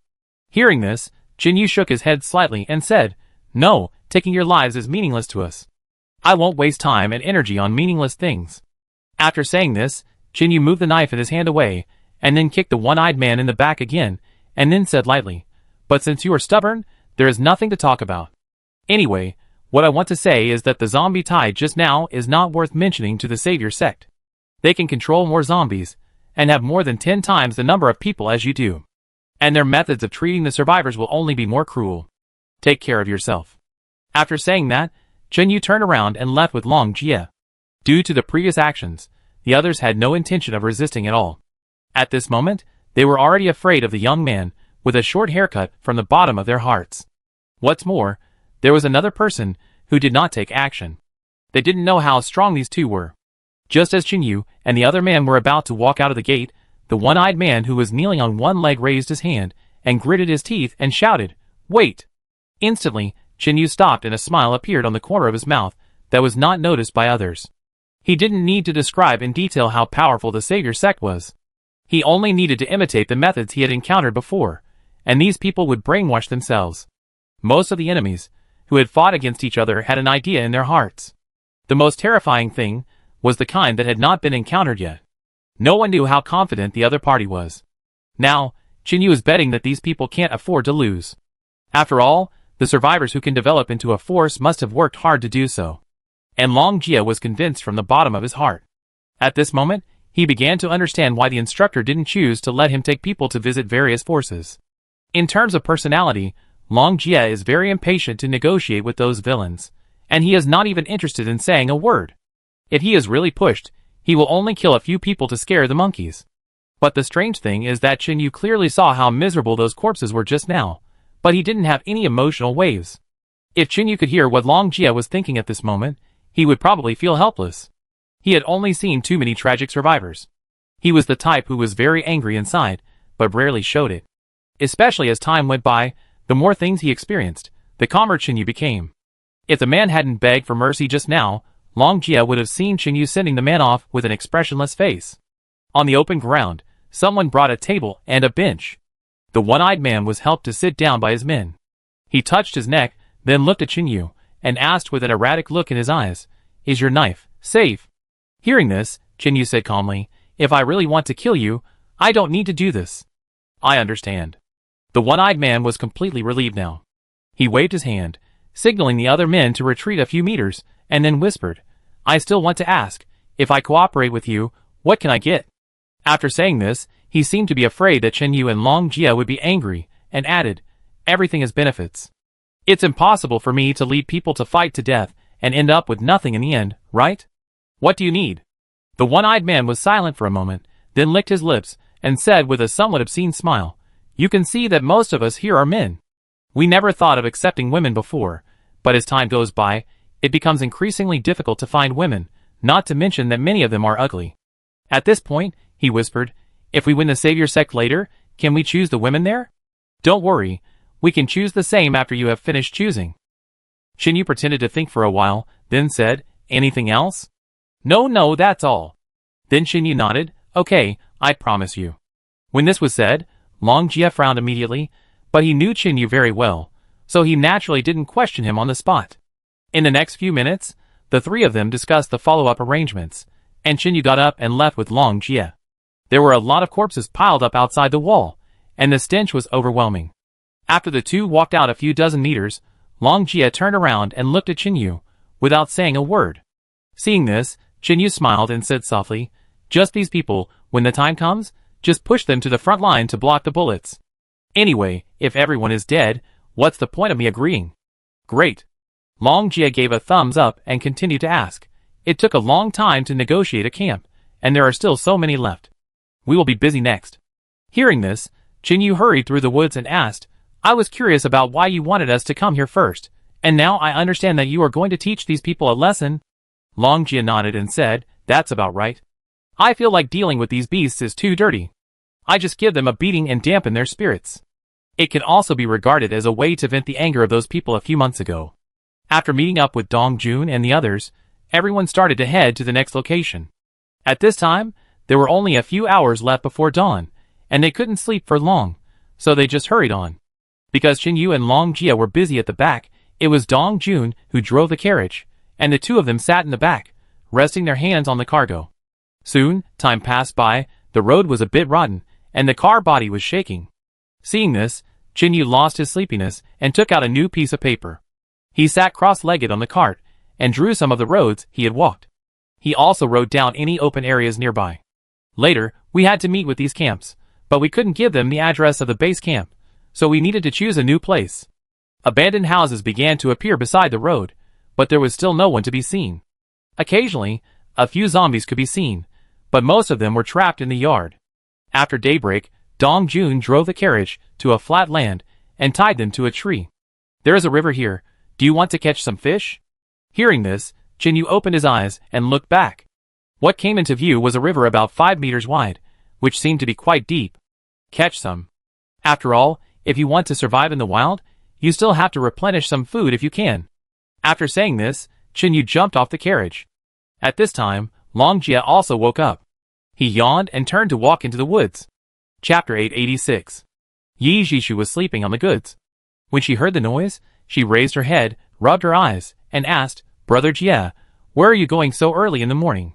"Of course I'm going to the bathroom." "Are you going shopping?" Yi Jishu mumbled twice, said no more, and continued to sleep on her stomach. Jinyu walked towards Dong Jun, who smiled and lowered his voice. Yi likes Long Jie, but she has never dared to confess. "Oh, there's this thing?" Jinyu showed some interest. "Haha, there are many girls who like Long Jie. Most of our campers like him, but this guy is stubborn." Then the two took traps and shovels, and prepared to find some wet areas to dig earthworms. After walking a little further, Dong Jun continued to say with a smile, "Don't think that Long Jie made a joke with Yi last time. He didn't even dare to hug Yi. What kind of girl does he like?" Moving the wetwood away, Dong Jun thought for a while, and replied, "He said last time that he seemed to like the personality of his sister." "Long Dai?" "Yes." Dong Jun nodded and started digging earthworms. Seeing this, Jinyu also followed to help. He squatted down and whispered, "Speaking of which, Long Dai does look very aloof. She basically doesn't talk to outsiders. Even after getting to know each other, she doesn't talk much. She only seemed very excited when she asked me about the sniper rifle last time. Long Dai is a real weapon fanatic. I once heard Alice say that before the doomsday, when she was still abroad, she once killed a gangster's entire family with a sniper rifle and hundreds of security personnel. She fixed the guns, set up the mechanism, and controlled 3 machine guns to fire by herself, making those people unable to fight back." Hearing this, Jinyu said, "I thought she was only good at sniper rifles." Dong Jun shook his head and said, "Long Dai was trained by the instructor himself. They look mediocre, but in terms of 1 or 2 skills, they have reached the pinnacle." At this point, Dong Jun paused and said with envy, "The instructor also said that if all his apprentices were gathered together to perform tasks, the power they could exert would be quite terrifying." Jinyu pulled a fat earthworm out of the soil, then tied it up with wire and put it in the ground trap, and then continued, "Except for a lay, each of them has more or less shortcomings, but if they stick together, their shortcomings can be made up, which is really scary." Dong Jun smiled and said, "Fortunately, we are family. But your camp is so big, there must be 1 or 2 quiet girls, right?" Jinyu couldn't help asking. "Yes, but Long Jie has another problem. He likes white skin even though his skin is like that. But who won't get tanned in this doomsday? At present, only Dr. Lin and Ling are the fairest girls we have ever seen. No one else can get such treatment. After all, you have to work to survive." After the voice fell, Jinyu was stunned, and the figure of Sun Han appeared in his mind, but he did not say it. After all, this kind of thing requires both parties to be in love, and it would be useless even if he mentioned it. They will naturally get to know each other when the fate comes. A few minutes later, Jinyu and Dong Jun had prepared the bait, and Long Jie also made a fire. After putting the trap in place, he took out the thin line with the fish hook and tied it to the stone, which could also increase the probability of catching fish. At 8 o'clock in the morning, 4 people were sitting by the fire eating grilled fish, occasionally chatting. But at this moment, there was a sudden movement in the woods. They looked back and found 2 ragged survivors, a man and a woman with messy hair, and one of them was even barefoot. The exposed skin of these 2 people was covered with red spots, as if they had some kind of disease. Seeing this, Yi Jishu hesitated, put the clothes on his legs on the ground next to him, and covered the processed fish. However, this scene did not escape the eyes of the 2 people. The woman begged, "Brothers, can you give us something to eat?" Before Jinyu and the other 3 could answer, she took a half step forward. The next second, Chinyu spat the fish bones on the ground and said lightly, "Get out of here." After these words, the two stood there awkwardly, and then reluctantly walked towards the front of the road. A few seconds later, Yishishu whispered, "The red spots on these two people look familiar. Is it the disease before the end of the world?" Hearing this, Dongjun turned around and looked at their backs, whispering, "It does look a bit like it." Chinyu clapped his hands, took the wood and pulled the bones into the fire, and whispered, "No, you are wrong, this shape of red spots is fake." Long Jia was a little curious and asked, "How did you know you had it before?" Hearing this, Yi was a little speechless, and she said seriously, "Brother Jia, can you please stop making such jokes?" Sorry. Long Jia laughed and closed his mouth again. After the voice fell, Chinyu fell silent and spoke after a while. "I had a friend before. In order to survive, she pretended to be sick so that no man would touch her. Didn't you notice that the locations of those red dots are very regular?" Dongjun shook his head. "It's too scary to look at it carefully." "Yes, I'm going to have intensive phobia." Yishishu shuddered and said with a tingling scalp.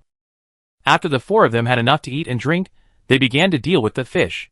The water here is very deep, and it seems that no one usually comes to catch fish. After all, it is difficult to catch fish without tools, so they have a lot of harvests, about 7 or 8, and the largest one is about 2 kilograms. This time, we brought a lot of salt in the car, which was just enough to pickle the fish. This way, if they were in the wild, the shelf life would be a little longer, and they would not spoil so easily. Of course, not all of them were pickled with salt, some of them were smoked. It was not until 2 hours later that the four of them set off. In the carriage, Chinyu also tried to pull the reins. He glanced at the fish meat next to him and whispered, "If you are lucky enough and meet those two people again, give them this part of the fish viscera. After a little processing, it can be considered edible." After the words fell, the three of them agreed without objection. After all, it would be fine to help a little without affecting themselves. Chinyu asked them to leave because he saw that the two were pretending to be sick. If he didn't have this little trick, Chinyu might have asked the man and woman to wait by the side. And the two of them used this method just to protect themselves. But they didn't know that they accidentally shot themselves in the foot. Chapter 887. About 3 hours later, 3 zombies gathered on the muddy road ahead. They lay on the side of the road, as if they were eating, with blood on their hands. Seeing this, Chinyu stopped the carriage, and Long Jia also walked over with a spear. As soon as the figures of several people appeared, a zombie discovered them. One of them looked back, growled, and then stood up unsteadily. The zombie was still chewing flesh and blood in his mouth, limping towards them. Long Jia casually cut off half of the zombie's head, and then walked towards the other 2 zombies. After he quickly killed them, he stood there without moving. Then Long Jia looked down the slope, where there was also a female corpse lying. Even her arms and stomach were bitten to pieces. At this moment, the corpse moved her fingers and then climbed up from the ground. Seeing that Long Jia did not move, the other 3 also walked over. After quickly approaching, the others also saw the pile of flesh and blood on the ground. To be precise, it was a person whom they had seen a few hours ago. Yishishu covered his mouth and exclaimed, "Are these the 2 from before?" At this moment, the male corpse on the road was still holding a piece of hard plastic in his hand, as if he was still fighting with zombies before he died. He stared with his eyes wide open, and his eyes seemed to be full of pain. Chinyu patted Yishishu on the shoulder, then turned and walked towards the carriage. He had seen too many such things, and there was really nothing to say. If there was anything to say, it was that Chinyu was thinking at this moment that if he had given them the fish's entrails at that time, it seemed that there would be no problem. But unfortunately, Chinyu did not have the ability to predict the future, and he did not know that these 2 survivors, who had survived for more than a year in the doomsday, would actually die in the hands of zombies a few hours later. No one knows if an accident will happen in the next second. Long Jia, Dongjun, and Yishishu are also very clear about this, so after killing the zombie below, they also returned to the carriage without saying anything more. No one was affected at all, only Yishishu was a little sad, but he quickly forgot about it. After all, the most common thing in the doomsday is the dead, besides zombies. On the carriage, Chinyu looked at the reins and said, "By the way, Long Jia, if we completely broke up in the previous camp, are you sure you can kill them?" Hearing this, Long Jia curled his lips and said, "Of course not, I'm not Superman."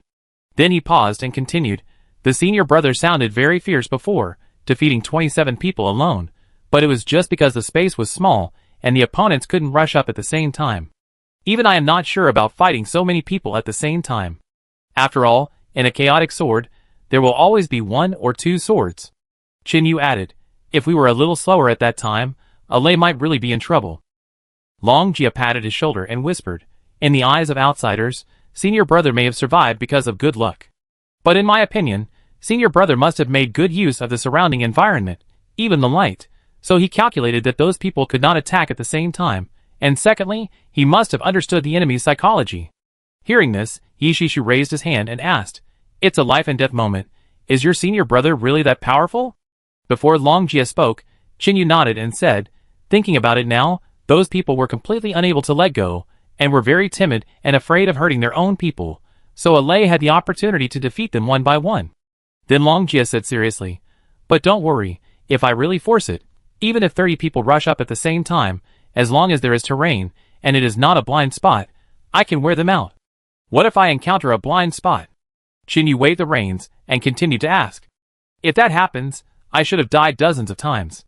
As he said this, Long Jia nodded his head. Remain calm in the face of danger is the first lesson we learned. Qin Yu hummed and stopped talking, but concentrated on controlling the two horses. They traveled slowly, and at around 5 in the afternoon, they arrived at their next destination, which was also the community where Qin Yu and others had stayed before. When he saw the familiar road, Qin Yu came back to his senses and whispered, I didn't expect that we would have walked so far. But soon Qin Yu realized that they had started from the manor camp, and were heading in almost the same direction, so it would naturally take a lot less time than starting from the villa area. When the carriage went a distance further, the view became wider, and the walls that had been there could already be seen. But Qin Yu only took a look and frowned, because the wall had been built for the most part, and there were even many people busy. Through the smoke from the cooking and the figures carrying the tree trunks, Qin Yu knew that someone had probably cleaned up here. Seeing this, Long Jia stopped the carriage, turned his head to the left and asked softly, it seems that other survivors live here. What do you think? Do you still want to go? Hearing this, Qin Yu pondered for a while and said, there are still some supplies left inside. We have given up on those, so we will naturally not ask for them at this time. These people can solve so many corpses, and this is what they deserve. I just want to take those corpses away. You guys step back and take a rest. I go over and see him myself. If it doesn't work, forget it. After saying that, Qin Yu rummaged through the goods, took out 2 walkie-talkies, then tuned the frequency, picked one and put it in his pocket, and then walked alone towards the former community. Seeing this, Yishishu stretched out his index finger and poked Long Jia's shoulder, whispering, Brother Jia, aren't you going to follow? Long Jia shook his head, not this time. Why not this time? Yishishu asked with his head tilted. Hearing this, Dong Jun said with a serious expression, didn't you see that there was a pregnant woman with a big belly and a child in the group? Most evil forces don't have these 2 types of people. The most important thing is that when these people were working, there were people standing guard next to them. Long Jia looked ahead and said softly. When Qin Yu appeared on the cement ground outside the community, someone noticed him instantly. Similar to other forces, the other party asked about his identity right away. Hearing this, Qin Yu slowly walked forward, and finally stood about 10 meters away, and simply explained his purpose. Although some people were aiming at him with bows and arrows, they gradually moved away after hearing him. At this moment, the gap with the previous force was reflected, and Qin Yu also had some good feelings for these people. At least now, he did not seem to be a threat. Chapter 888. In this situation, even if the attitude towards the stranger survivors was bad, as long as they didn't kill him, Qin Yu felt that the other party had not lost their humanity. Qin Yu had always felt that even at the end of the world should not be like this. It seemed that someone on the other side had gone to report the news. After waiting for a few minutes, the door opened and a gray-haired old man walked out. Seeing this, Qin Yu was a little surprised. He thought it would be at least a young man. The old man walked forward a few steps, then waved his hand, young man, come here. Hearing this, Qin Yu hesitated for a moment, glanced at the faces on both sides holding wooden sticks pointing at him, and walked forward. Finally, he stood 5 meters away from the old man, first bowed his hands, and then said, Hello, I came here for no other purpose, just to take away a few bodies buried underground. A young man in his 20s said, You said you lived here before, and you showed up now? Are you planning to take over this place? After the voice fell, the people on both sides took a half step in, and the sharp wooden sticks surrounded Qin Yu in the middle, and the atmosphere became a little tense. Qin Yu still had a faint smile on his face. He said calmly, Although it's not nice to say this, we were also stranded in the wild after being attacked. My former companions and I have been separated. Now I am the only one left, living in an area dozens of kilometers away from here.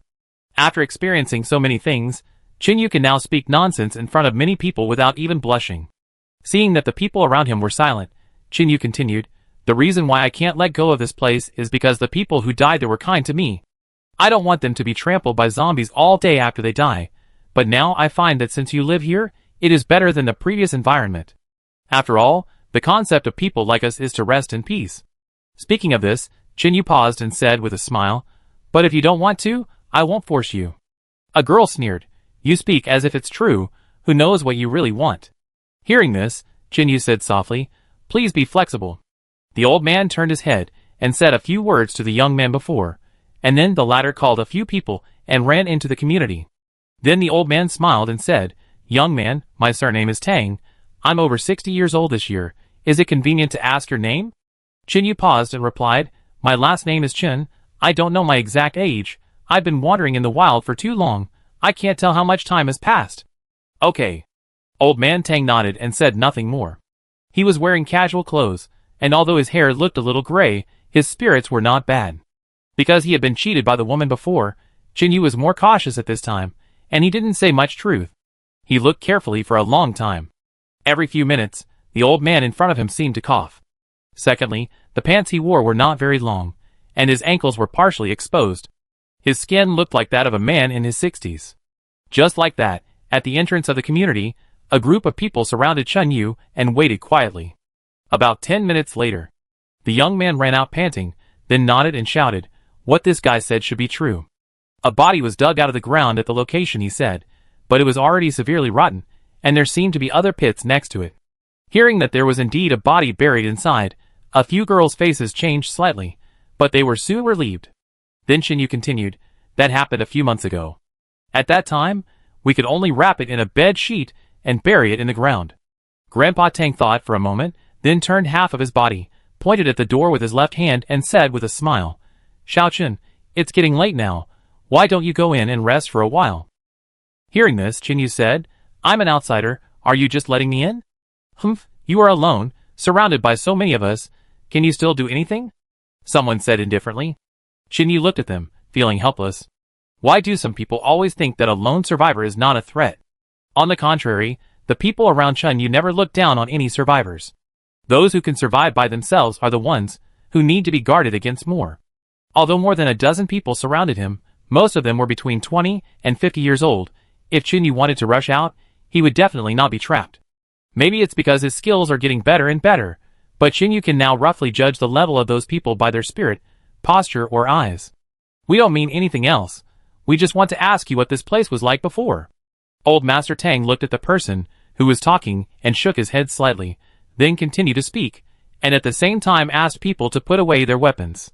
Pretending to think for a while, Chinyu nodded. In that case, let's go in and sit for a while. Let's go. I have someone help dig out the bodies, pack them up, and then hand them over to you. Soon everyone started to walk inside. The three people in the distance took in this scene, and Yijishu pulled Long Jia's sleeve anxiously. Don't worry, Chinyu has a walkie-talkie on him, and he will notify us if something really happens. At this moment, Chinyu walked into the gate a little slowly, and he was worried that these people would search him later. In this way, the existence of the walkie-talkie would inevitably expose that he was not living alone, and the previous words would be self-defeating. At first, Chinyu had no intention of entering the camp. He just wanted to take the bodies and leave.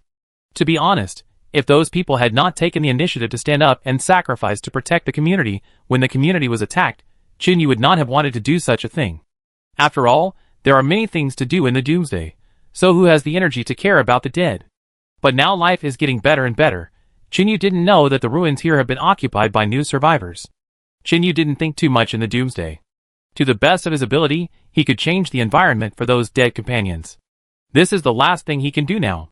Because he was not very strong at that time, he could not protect everyone, nor could he save everyone. But if Chinyu knew the environment here in advance, he would not have come here specially. Since he was here, Chinyu did not want to turn around and leave. He planned to discuss it. Maybe he could make a new group of allies. At this time, a man was sitting on the wall more than 10 meters away, repairing it. After hammering the nails, he was about to come down, but Chinyu saw that he stepped on empty air. Chapter 889. As expected, the man screamed, then tilted his body and fell down. At the same time, the hammer hit his calf at the moment he landed, and blood immediately flowed. The sudden movement attracted everyone's attention, and the people around hurriedly ran over there. Taking this opportunity, Chinyu put his hand in his pocket, then looked around, and then hid the walkie-talkie in a pile of plants. To prevent accidents, Chinyu also turned off the walkie-talkie. Of course, with Long Jia's personality, he would not make such a one-sided call and accidentally expose his teammates. After finishing his work, he pretended to look around and walk slowly towards those people. It was almost several meters high, and there was cement below. It seemed that the man fell hard. Chinyu was also curious about this before. Why Fengyi built the wall here so high? The highest area was almost 10 meters above the ground. You know, this is actually very difficult in the Doomsday. The height of the walls in other places is basically about 5 to 7 meters. I didn't expect that these people only wanted to repair them, and didn't reduce some of the wooden boards. After a quick look at the environment inside, Chinyu found that many of the houses that had collapsed before were demolished, and it seemed that some simple wooden houses were built. I don't know how long these people have been here. Anyway, many trees around have been cut down, and there are chainsaws on the open space in the community. The site here used to be not very good because the nearby trees were too close, but now that too many trees have been cut down, patrols can see farther, and the sight ability has also improved. According to Chinyu's current judgment, the community is indeed a pretty good campsite. Chinyu stood by and watched quietly, and someone kept staring at him, and didn't leave. Soon someone carried the injured person, and ran towards a house. It seems that there is a doctor here too, Chinyu muttered. After the crowd dispersed, Mr. Tang sighed, and continued to lead Chinyu to a tent. We have finally settled down here, but the repair work is too difficult, and time-consuming and labor-intensive. As he spoke, Mr. Tang sat on a long bench. Chinyu put his hands in his pockets and whispered, "In that case, why don't we find a place that is more suitable for survival?" Hearing this, someone said with red eyes, "It's not that easy. The good places have been chosen long ago. We have to hide from zombies and avoid conflicts with other survivors. There is no way to search for a long time." Seeing Chinyu's puzzled look, Mr. Tang explained, "The person who fell off the wall just now was her father. Alas, I guess he may not be able to save his leg." Chinyu frowned slightly. "I don't think the situation is very serious. Although the bone is broken, if the wound is treated and fixed with a wooden board, it will take a few months to recover. It is not necessary to amputate the leg, right?" After this, the eyes of others dimmed, and no one spoke. The girl cried even louder, We don't have a doctor. Then these people carry him over?" Chinyu was stunned and turned his head to look at a room. "We can only amputate the leg to save his life." Grandpa Tang's tone was calm, without any ripples. "After all, they have done this kind of thing many times. We are not good at treating wounds, but we have experience in stopping bleeding. After all, many people have been bitten by zombies in the hands or feet." Hearing this, Chinyu's eyes narrowed slightly, because at this moment he saw several people with broken hands and feet. There was even a middle-aged man leaning on a cane and chopping wood with an axe. Seeing this, Chinyu was silent for a moment and whispered, "Take me over to have a look." "Are you a doctor?" Upon hearing this, Mr. Tang stood up excitedly. "I'm not." Chinyu shook his head slightly and said, "It's just that I get injured frequently, so I have some experience in treating wounds." After he finished speaking, he lifted up his short sleeves and exposed the scar on his right arm to others. The scar was very shocking. After all, when Lenny saw it for the first time, tears instantly fell. Seeing this, Mr. Tang hurriedly walked out of the tent, lifted the curtain and said, "Young man, I'm troubled by you." In a small room, Chinyu squatted beside the bed, and the person standing behind him was holding a hacksaw in his hand, waiting patiently. According to the many injuries he had suffered before, and the wounded that Chinyu had seen with his own eyes when he was with Lin Yi, he had a rough idea in his mind. At this time, the man on the bed was sweating from the pain. His right hand tightly grasped the edge of the bed, and the blood vessels on the back of his hand were even bulging. "You may walk with a limp in the future. Can you accept this consequence?" Hearing this, the man's teeth were trembling. He said intermittently, "This is better than using crutches." Chinyu nodded and turned around to ask, "Do you have any disinfectants?" As soon as the voice fell, the girl picked up a bag from the corner and ran in front of Chinyu to open it. "Take a look, what can be used in here?" This scene made Chinyu speechless. He sighed and said, "Those amputees were able to survive. They were really lucky." After searching for a long time, Chin Yu actually found half a bottle of iodine, but it was expired. But he couldn't care less at this time. After all, he remembered every word he said, that is, between saving the leg and saving the life, it must be the latter. Secondly, when treating the wound, the first thing is to stabilize the situation and avoid deterioration. A few minutes later, Chin Yu had cleaned the man's calf with a cotton swab. It seemed that the hammer had broken the calf. At that time, because he was far away, Chin Yu misjudged it, and thought it was bone residue. Now that I think about it, it should be the gravel on the ground. Then he clamped it with 2 wooden boards, clapped his hands and stood up and said, I am not a professional doctor, I don't know if this method is useful. It's okay, I am very grateful. Grandpa Tang coughed twice to express his gratitude. At this moment, the girl knelt in front of Chin Yu with red eyes and kowtowed 3 times. Thank you. Thank you. Alas. Chin Yu was a little helpless and turned around and left the house. He actually didn't do anything. If he really wanted to save this person, at least Yijishu would have to come and take a look. But Chin Yu didn't know what these people were like. He had only been in contact for less than an hour, so he must not act impulsively. Under the tent, the bodies were also wrapped in other sheets and placed on the open ground. Chin Yu asked someone to take him to the backyard to take a look. He was relieved after confirming that there were several pits. Chapter 890. Then Chin Yu picked up the bed sheet and was about to leave, but found 4 young men blocking his way. Seeing this, Chin Yu took a half step back, smiled and said, What? You still want me to stay overnight in your camp? After the voice fell, a young man said, You can't just leave like this. Oh! The man gritted his teeth, glanced at Mr. Tang hiding behind the crowd, and said in a deep voice, You have seen the inside of our camp, and you know that we have many old, weak and disabled people. If you have teammates, wouldn't they be waiting for you to come and attack us? As soon as this was said, others began to echo. Yes, he has seen our base camp and cannot leave. In my opinion, this guy is so strong that he can defeat several of us. Just tie him up. The noise sounded, Chin Yu listened to it roughly, and then said lightly, But in the beginning, you invited me in? Hearing this, everyone was silent instantly. Then, while the iron was hot, Chin Yu turned to look at the old man and smiled.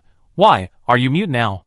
Mr. Tang raised his old right hand and touched his chin, then said, Young man, you are alone anyway, why don't you join us? I have a dog waiting for me to feed when I go back. Chin Yu smiled slightly and said calmly, It's just a beast. If you are really worried about it, you can also take our people back to get your daily necessities. How about it? Mr. Tang held his beard with his hand, still refusing to back down. Chin Yu put down the bed sheet and shook his head. What if I must leave? Then you can try and see if you can get out of this camp today. Mr. Tang stepped back, and the others came forward with wooden sticks and surrounded Chin Yu again. After he finished speaking, a young man came forward, grabbed Chin Yu's shoulder t-shirt with his right hand, and then tried to pull him to the side. But no matter how hard the man tried, Chin Yu stood there motionless. This scene made the young man a little angry, and he handed the wooden stick in his hand to the person next to him, and then prepared to pull with both hands. The next second, Chin Yu put away his smile, stretched out his left hand quickly to grab the other's thumb, and then twisted it hard, and a snapping sound was heard on the spot. The young man screamed, and Chin Yu grabbed his palm again and twisted it to the side, raised his right foot, and kicked him several meters away. The people around him were instantly furious, and they wanted to stab Chin Yu with wooden sticks, but he dodged them very nimbly. Then Chin Yu sighed slightly and said, Why bother? After that, he opened fire with full force, and every punch he made could hear the sound of broken bones. This was also the first time that Chin Yu had fought with other survivors in close combat after the devilish training, so he used a little force. But he didn't kill them either, just crippled a few of them, and they would recover after a period of rest. Almost a minute later, there were already 7 or 8 people lying on the ground, holding their hands or feet and rolling on the ground. But Chin Yu at this time did not show any ripples, and even his breathing did not seem to be very rapid. He continued to put his hands in his pockets, looked at the women and the old man hiding behind them, and said, I know you are not very bad, so I didn't hit you too hard, just take 10 days or half a month to recover. After saying this, Chin Yu picked up the bed sheet with one hand and walked towards the door. These people didn't have guns, so bows and arrows were probably the best weapons. Someone drew his bow and aimed, but Mr. Tang stopped him. He shook his head and said with deep eyes, We have already offended him, and there is no need to completely tear each other apart. This sentence reached Chin Yu's ears. He took out the walkie-talkie and put it in his pocket, then just looked back and said nothing more. At this moment, the girl suddenly knelt down and begged, "We really need people like you. We really need you to join us. Little brother, if you can stay, I can be your woman, even sleep with you for a night, or even several nights." The person who said this was a woman in her 30s, with a decent temperament and a pretty face. She bit her lip, walked towards Xinyu, and stood a few meters away from him. And Xinyu just stopped and looked at her, then sneered, "Are you serious?" "Yeah." The woman nodded, with a slight blush on her face. In her opinion, Xinyu himself was quite handsome. Although his skin was tan yellow, he had a unique temperament with his strong muscles. Moreover, the apocalypse was very chaotic, so the woman thought she was not at a disadvantage, so she dared to say this idea. Hearing this, Xinyu put down the bed sheet and said expressionlessly, "In this case, take off your clothes." "Okay, then follow me into the house." The woman pointed to the side, then turned around and left.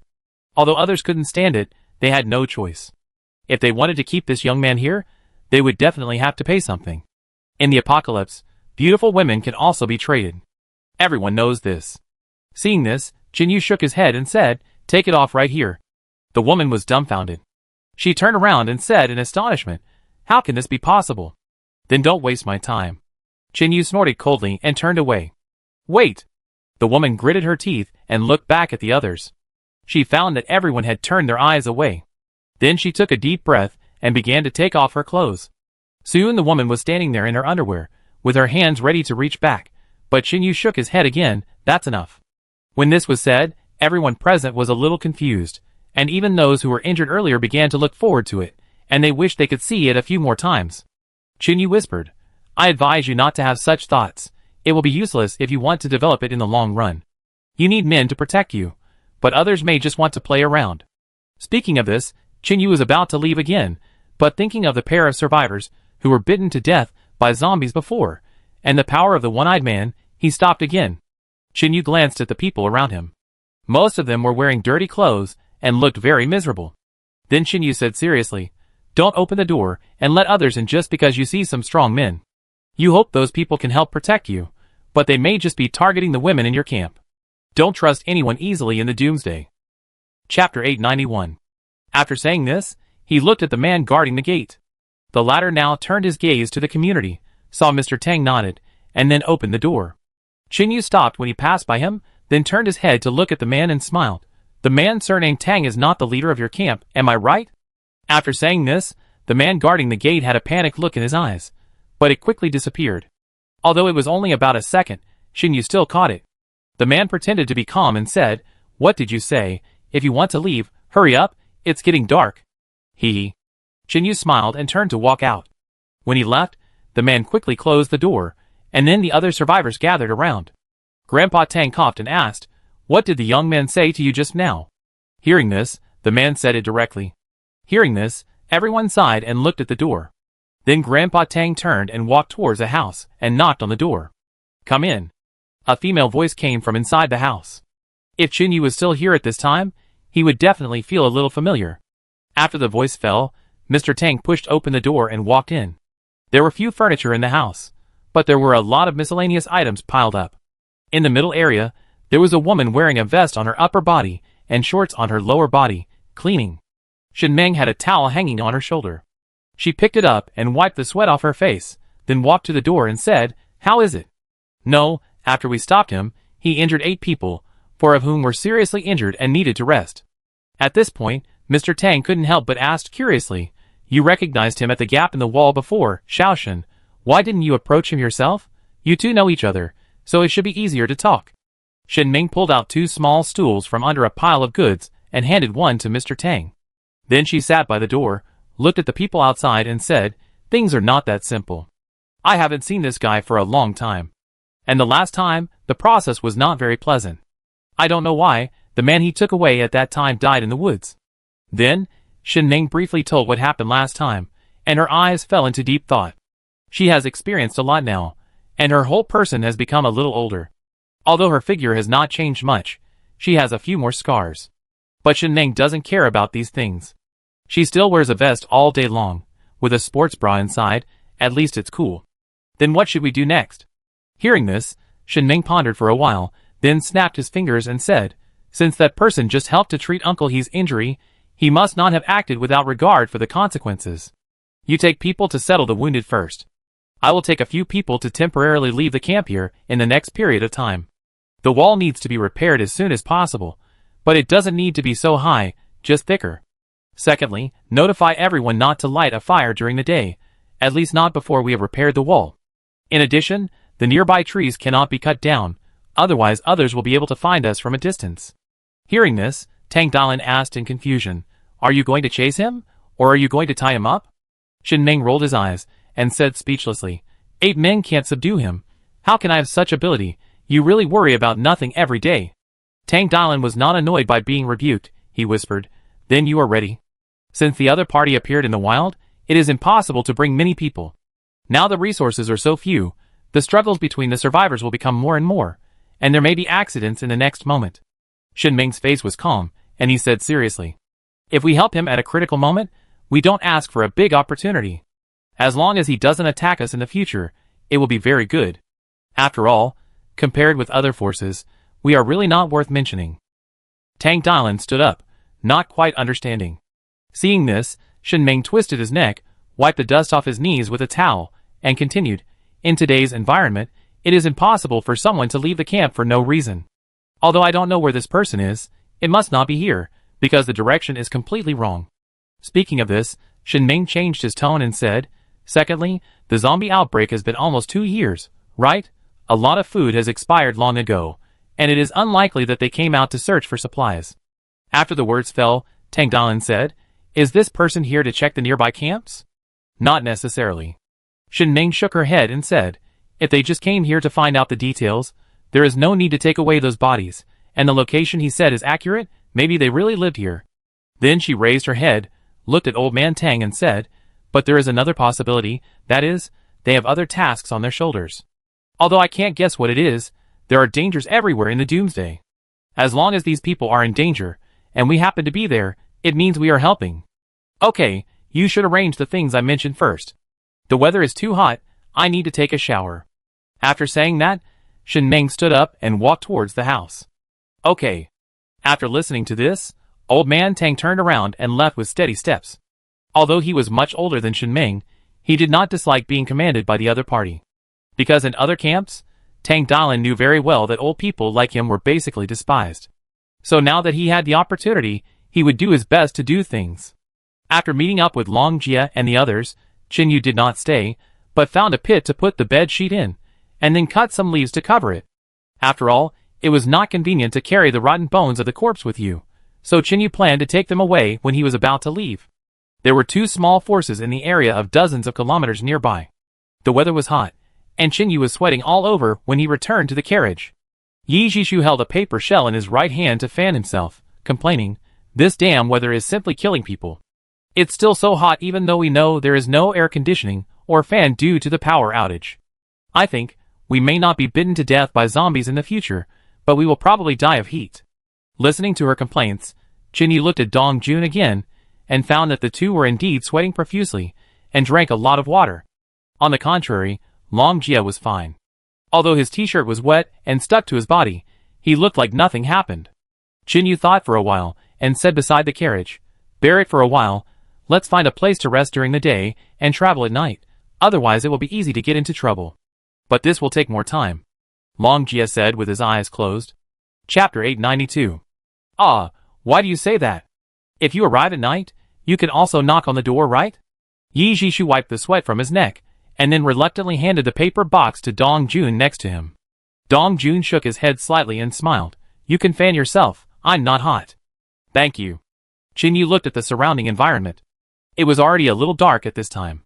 He whispered, If you visit a strange camp at night, you may be mistaken for a zombie and shot. Secondly, shouting from a distance won't work. If zombies are attracted nearby, conflicts are inevitable. In the future, if it rains or the weather is too hot, we will find a place to rest during the day, travel at night, and go to other camps at dawn. As he spoke, Chin Yu reached out and touched the horses, fearing that something might happen to them. Long Jia opened his eyes, looked at Chin Yu, and then said, Don't worry, horses have short hair, so there's no problem with heat dissipation. If it's a dog, it would be difficult. Chin Yu said, Yes, Dubai doesn't dare to take it out recently. He is afraid that it will get heat stroke if it runs out. After all, there are no hospitals in the apocalypse, let alone pet hospitals. Yi Shishu was stunned. Isn't your dog called Xiaobai? Why is it called Dubai again? It's like a pig now. He thinks it's too heavy, so she changed its name. Chinyu thought of the puppy and smiled unconsciously. This guy is quite smart, but a little naughty. But it tends to be listless after the hot weather recently. Although it takes some effort to raise a dog, it's also good to have another dog to accompany Lin Yi in the doomsday. By the way, if you give birth to puppies in the future, can you give me one? Yi Shishu trotted to Chinyu, pulled his arm, and asked. Hearing this, Chinyu smiled and said, the premise is that there is a suitable dog, right? There is only one in your camp, and the dogs in our camp are not very good. They like to bite people, and most of the wild dogs in this doomsday have been eaten by people. I guess it's a pity. Well, let it go. The four of them chatted briefly for a while, and then set out to find a campsite. Although it is possible to spend the night in the woods with cans for warning, it is not 100% safe. If you encounter a group of zombies migrating, it is easy to get into trouble at night. Therefore, whenever possible, Chinyu still preferred to find an abandoned house or an open space.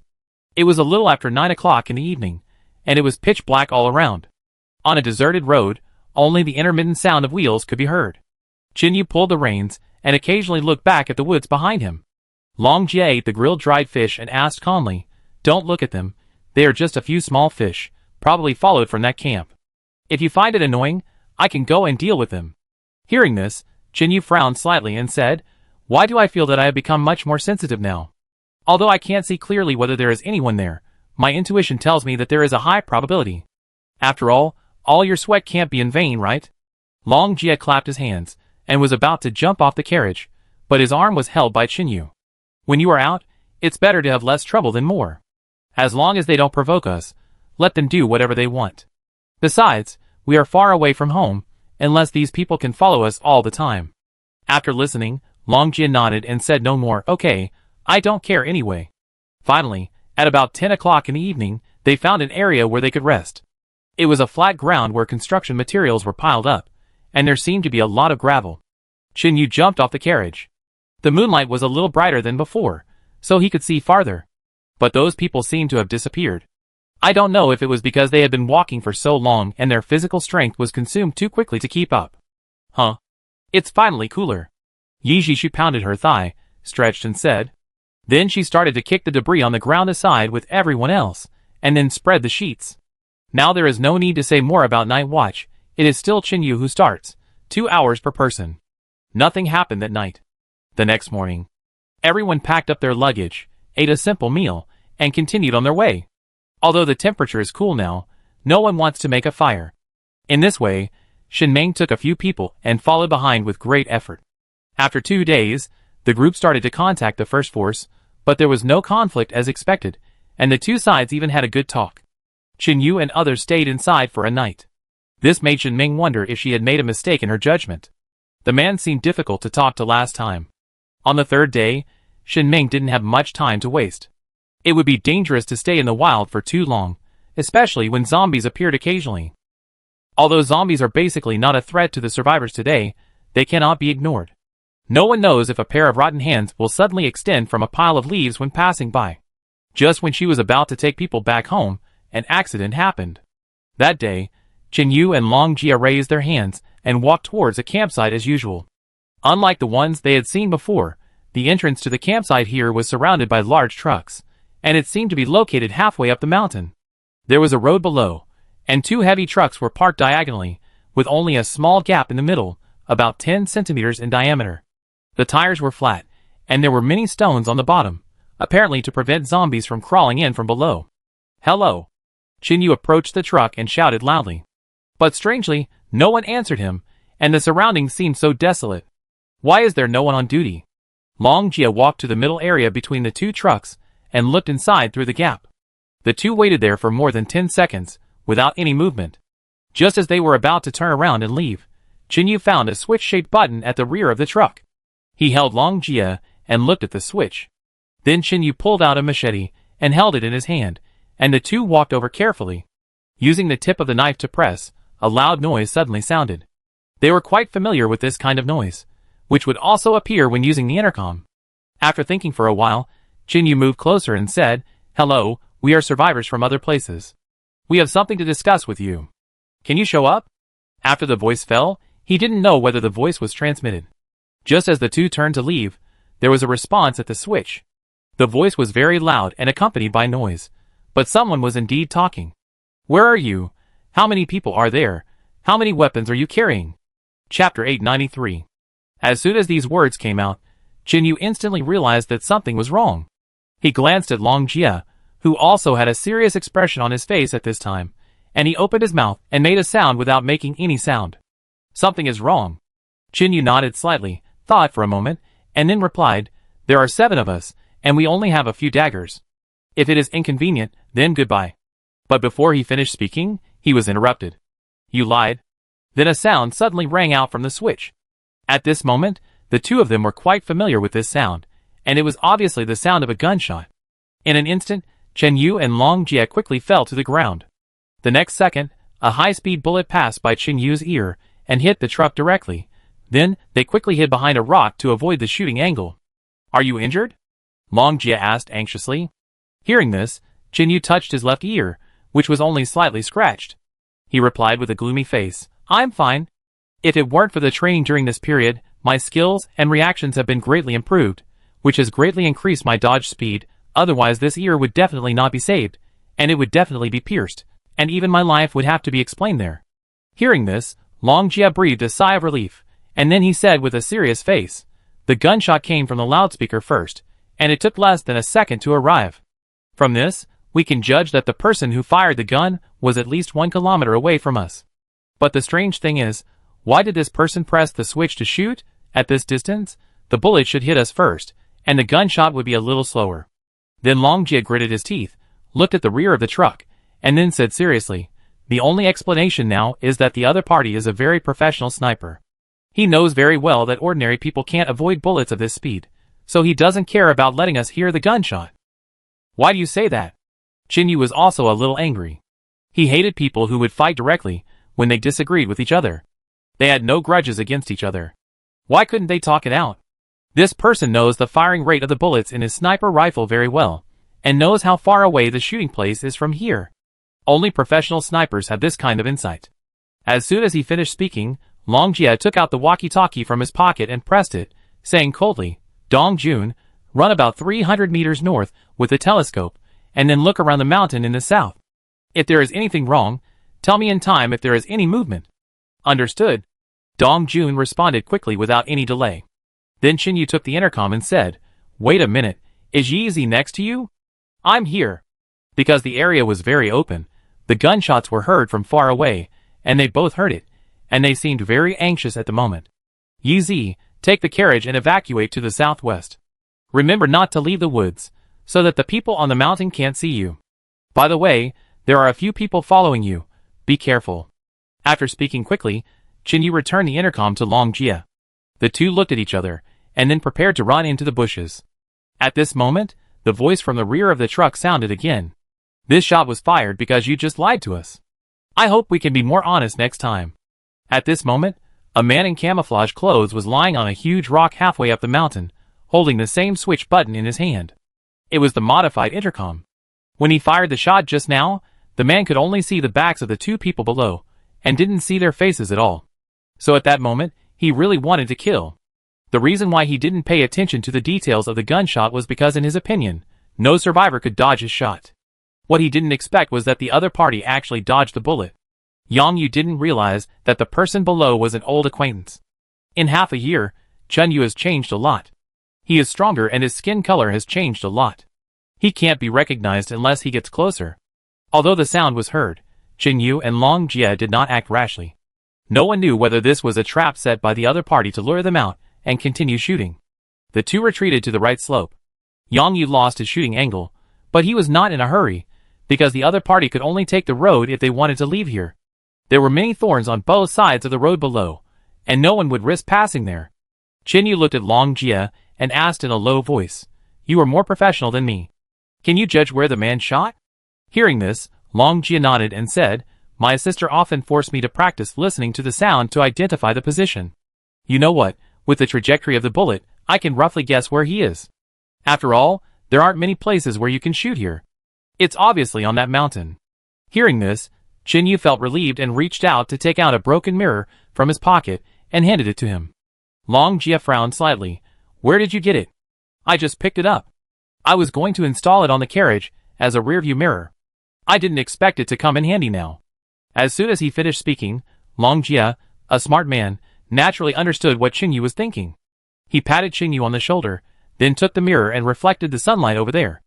Under normal circumstances, this distance would not be very effective, but the sniper rifle used by the opponent at this moment must have been staring at the scope, and the light would instantly interfere with his vision. The only pity is that Chin Yu did not know at which second the opponent would be interfered, so he could only judge based on experience. According to the angle of the bullet just now and the direction in which Long Jia was holding the mirror, he took a gamble, otherwise the two of them would really be trapped here. If the opponent's people came to support them, they would really be unable to escape. Chin Yu squatted beside the stone, calculating the angle carefully. When Long Jia's handheld mirror coincided with the direction he was thinking, Chin Yu rushed out quickly. When he was about to approach the rear of the truck, Chin Yu suddenly became extremely nervous, and even his scalp felt numb. It was a feeling that only appeared when facing death. Chin Yu did not relax his vigilance. He always believed in his sixth sense. When he was still very weak, Chin Yu was able to avoid the sneak attack of the corpse dog in the early stage of the zombie outbreak. He relied on this weak feeling, and he never ignored it. The next second, he stopped his body abruptly, then jumped up and took a deep breath to hold his abdomen. At the same time, the second bullet flew from the mountain again, but half a second before the shot, Yang Yu was disturbed by the sunlight in the mirror, but the two of them underestimated Yang Yu's sniping ability. He just moved his eyes away, and then quickly pulled the trigger with his right hand. Chapter 894. Bang! The bullet penetrated Chin Yu's t-shirt, but did not hurt him, and then hit the road on the ground, stirring up a cloud of dust. Then Chin Yu crashed into the truck, then pulled off the switch with his right hand, and hid on the other side of the truck. Seeing that Chin Yu was almost injured again, Long Jia was completely angry. He threw the mirror on the ground and disappeared into the woods. The enemy fired twice. If Long Jia still couldn't find the opponent's exact location, then if his sister Long Dai knew, she would probably break both of his legs. In this unobstructed terrain, and without a silencer, the gunshots could undoubtedly be heard far away. Chin Yu leaned against the tire of the truck. He glanced at his clothes that were pierced by bullets, and his expression was gloomier than ever before. He pressed the switch and said grimly, "From now on, we will fight to the death. I will definitely kill all of you. Wait and see." After the words fell, Chin Yu did not wait for the other party to answer, but tore off the switch wire and then stomped it to pieces. Then he picked up the garbage plastic bag on the ground, wrapped his arm tightly around it, pulled out his machete, and rushed towards the pile of thorny plants. Halfway up the mountain, Yang Yu put away his gun with a heavy face, turned his head, and shouted to the crying survivors next to him, "Don't fucking think about playing with women. Pack up your things quickly and evacuate this place first." After the voice fell, two thugs laughed happily, stretched out their hands to tear the clothes of a girl, and then dragged her into the house. Then one of them carried a bloody axe and replied, "Don't worry, brother Yu, just give us 10 minutes. As he spoke, the shaky door slammed shut, followed by a terrifying scream from inside the house. Yang Yu took a deep breath, glanced at his watch, and then continued to sit behind the stone without saying anything. It would take at least 15 minutes for an ordinary person to run up from the bottom of the mountain. Although Yang Yu had just robbed this force with another group of people, he couldn't just break up. He needed to use these people to team up with a medium-sized force. Recently, Yang Yu heard that an organization had developed an antidote, which seemed to be called the Savior Sect. Yang Yu knew that he had committed a grave sin, but he also wanted to do one last thing for his former comrades. If there really was an antidote, he would die without regrets. Little did he know that this was just fake news made by the Salvation Sect to attract survivors. But since the doomsday had been going on for so long, no one had ever heard of an antidote. Now that they suddenly heard about it, many people were like crazy. And because Chin Yu was currently in the manor camp, he was basically in a closed-door state, so he rarely knew about news from the outside world. The incident that Long Jia mentioned last time was also what he happened to encounter when he went out to look for supplies. In 3 months, the number of people in Yang Yu's former forces has reached about dozens, but unfortunately those people burned, killed, looted, and committed all kinds of evil. Yang Yu couldn't stand it and chose to disband them. If he used the previous method, Yang Yu would break the bones of several people and feed them directly to the zombies, but he knew that this would not solve the problem. People with different ideologies cannot work together, so he simply separated. Later, he heard about that incident, so Yang Yu spent more than a month to find out that there was a branch camp of the Salvation sect nearby, which was well armed and had a large number of people. However, when he rushed over, he found that the place was empty, and no one knew where they had gone. In this way, Yang Yu spent another month running around and finally met a group of forces.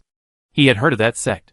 And unlike the regular survivors, this group of people had sniper rifles, so Yang Yu chose to join them. Unexpectedly, these people just targeted a camp and said that they were just robbing supplies, but in the end, they were robbing everything. Using pregnant women and children left alone, they successfully tricked those people into opening the door. And when they rushed in the morning, someone let Yang Yu rush in first to test him. Even so, Yang Yu tried not to kill anyone, but the survivors died so tragically that Yang Yu couldn't bear to watch, so he took a gun and guarded the intersection below. Originally, he didn't want to shoot, but Chun Yu casually concealed the real information, which made Yang Yu unable to control his anger. Once his daughter was buried alive by those teenagers, if no one had lied to his wife at that time, but told her truth about her disappearance, if she had been rescued a few minutes earlier, there would not have been such serious consequences. So Yang Yu hated being cheated, so he didn't hesitate to do it. Beside the stone, Yang Yu waited for 2 minutes. The crying of the girl in the house was very depressing.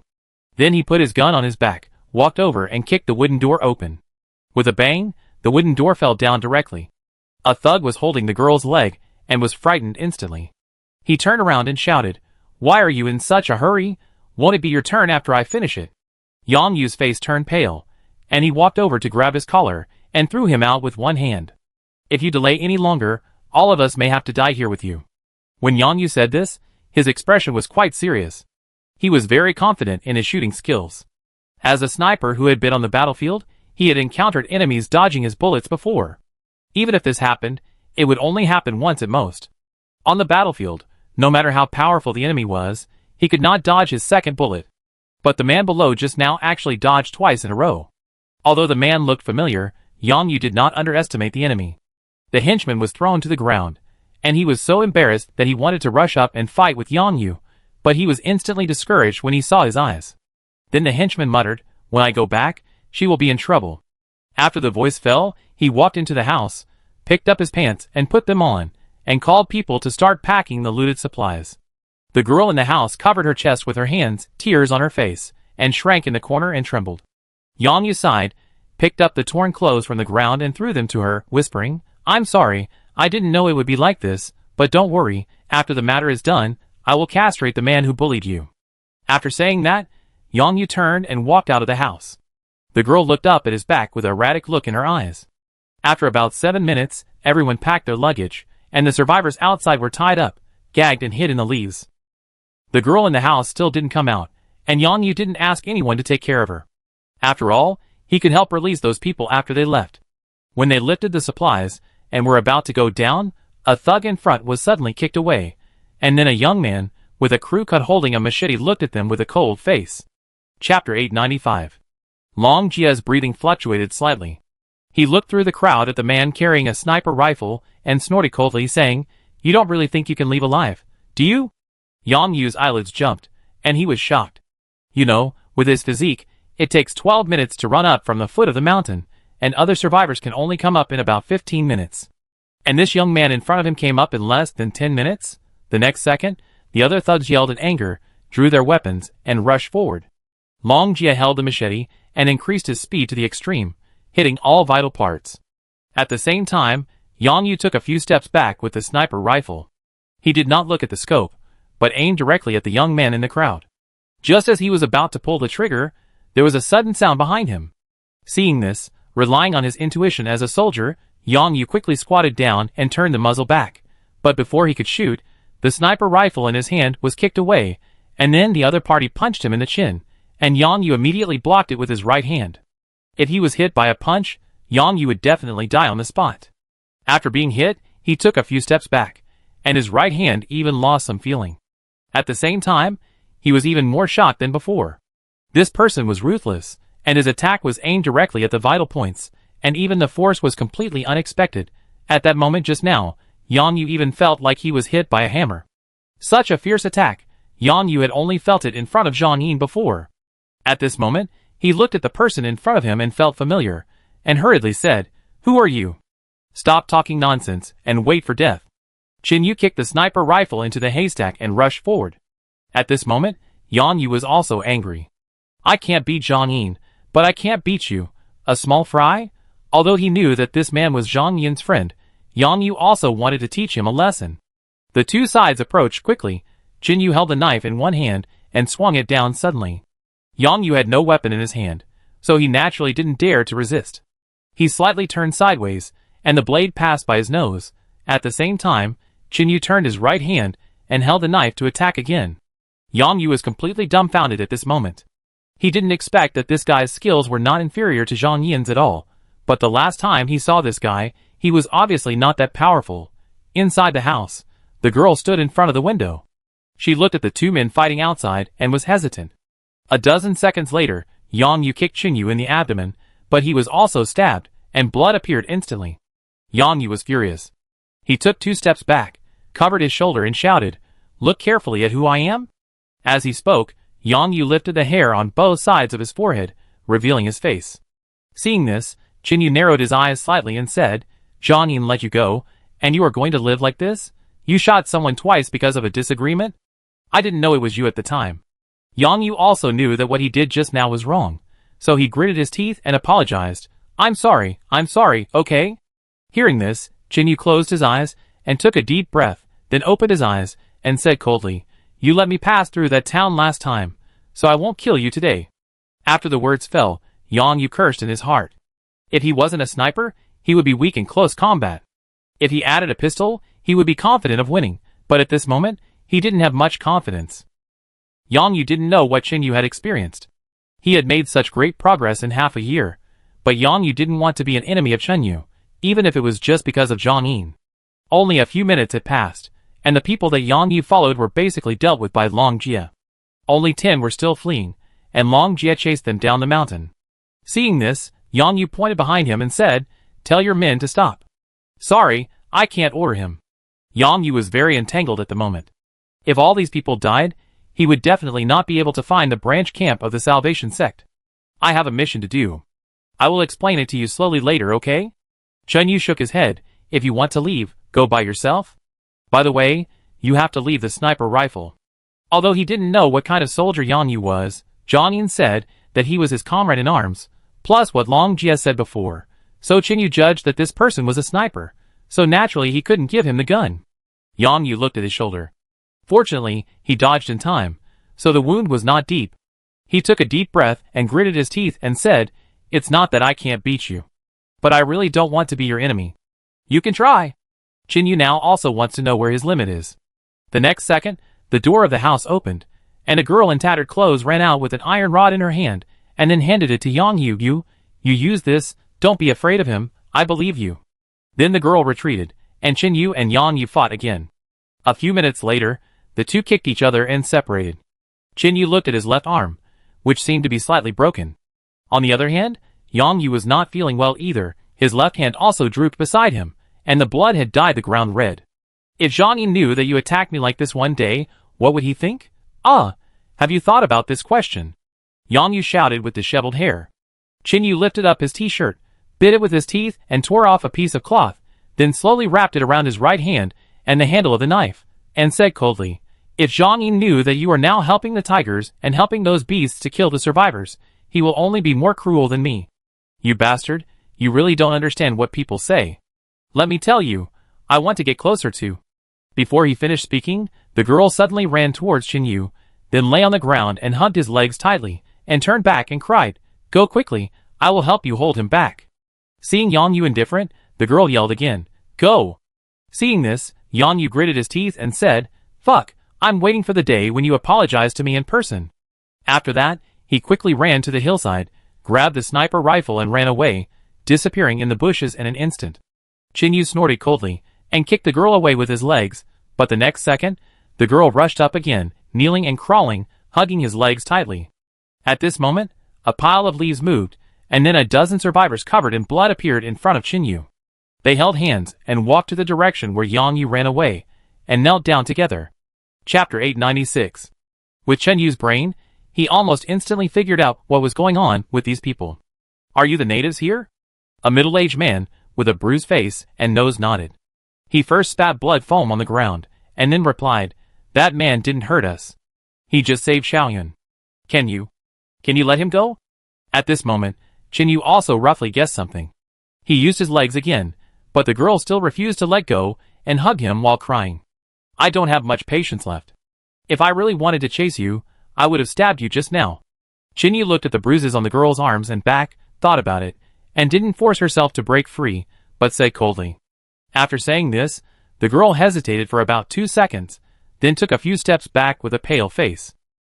Qinyu sighed, ran quickly to the edge of the camp, and then shouted down, "Long Jia, you come up first." There were only 5 or 6 people left, and Long Jia was having fun chasing them. Hearing the shout, he thought about it, and turned around and walked towards the middle of the mountain. Because the instructor said that if he encountered something during this trip, unless it was a serious situation, he should try to listen to Qinyu's arrangements to avoid disagreements between the two. Long Jia wanted to say that he was just worrying too much, and he wished he could stop caring about those things. "Why are there more people?" Long Jia ran to Qinyu and asked, panting. Hearing this, Qinyu gave a general explanation and then added, "I know the man with the sniper rifle just now." Then Qinyu shook his head and said, "Let's go back and leave first." After he finished speaking, he noticed the supplies scattered on the ground, including a stone mill with ropes tied on it. Seeing this, Qinyu turned around and looked at the survivors and said, "Although we didn't save you subjectively, it was a coincidence. We really need this stone mill. If you want anything, you can ask for it within your ability." The people looked at each other, and then the middle-aged man shook his head and said, "For us, that thing is no longer useful at the moment. If you want it, take it away." Qinyu frowned slightly and said, "What do you mean?" Seeing this, the girl named Xiaoyun stood up from the ground and said with her head down, "You will know if you come with me." Hearing this, Qinyu turned his head and nodded, "Long Jia, you follow him. I still have something to ask these people." "Okay." Long Jia picked up a piece of tattered clothes from the ground and wiped the blood off the machete as he walked. After he followed the girl, Qinyu sat down on a pile of dirt next to him, looked at his arm, and then whispered, "Tell me, what happened here?" After a few minutes, Qinyu finally understood it completely. The survivors here, relying on the migration of waves of zombies, successfully established a base on a flat land halfway up the mountain. The reason why it was able to develop was that this place was in an undeveloped area before the end of the world, and a lot of materials such as wood were piled up.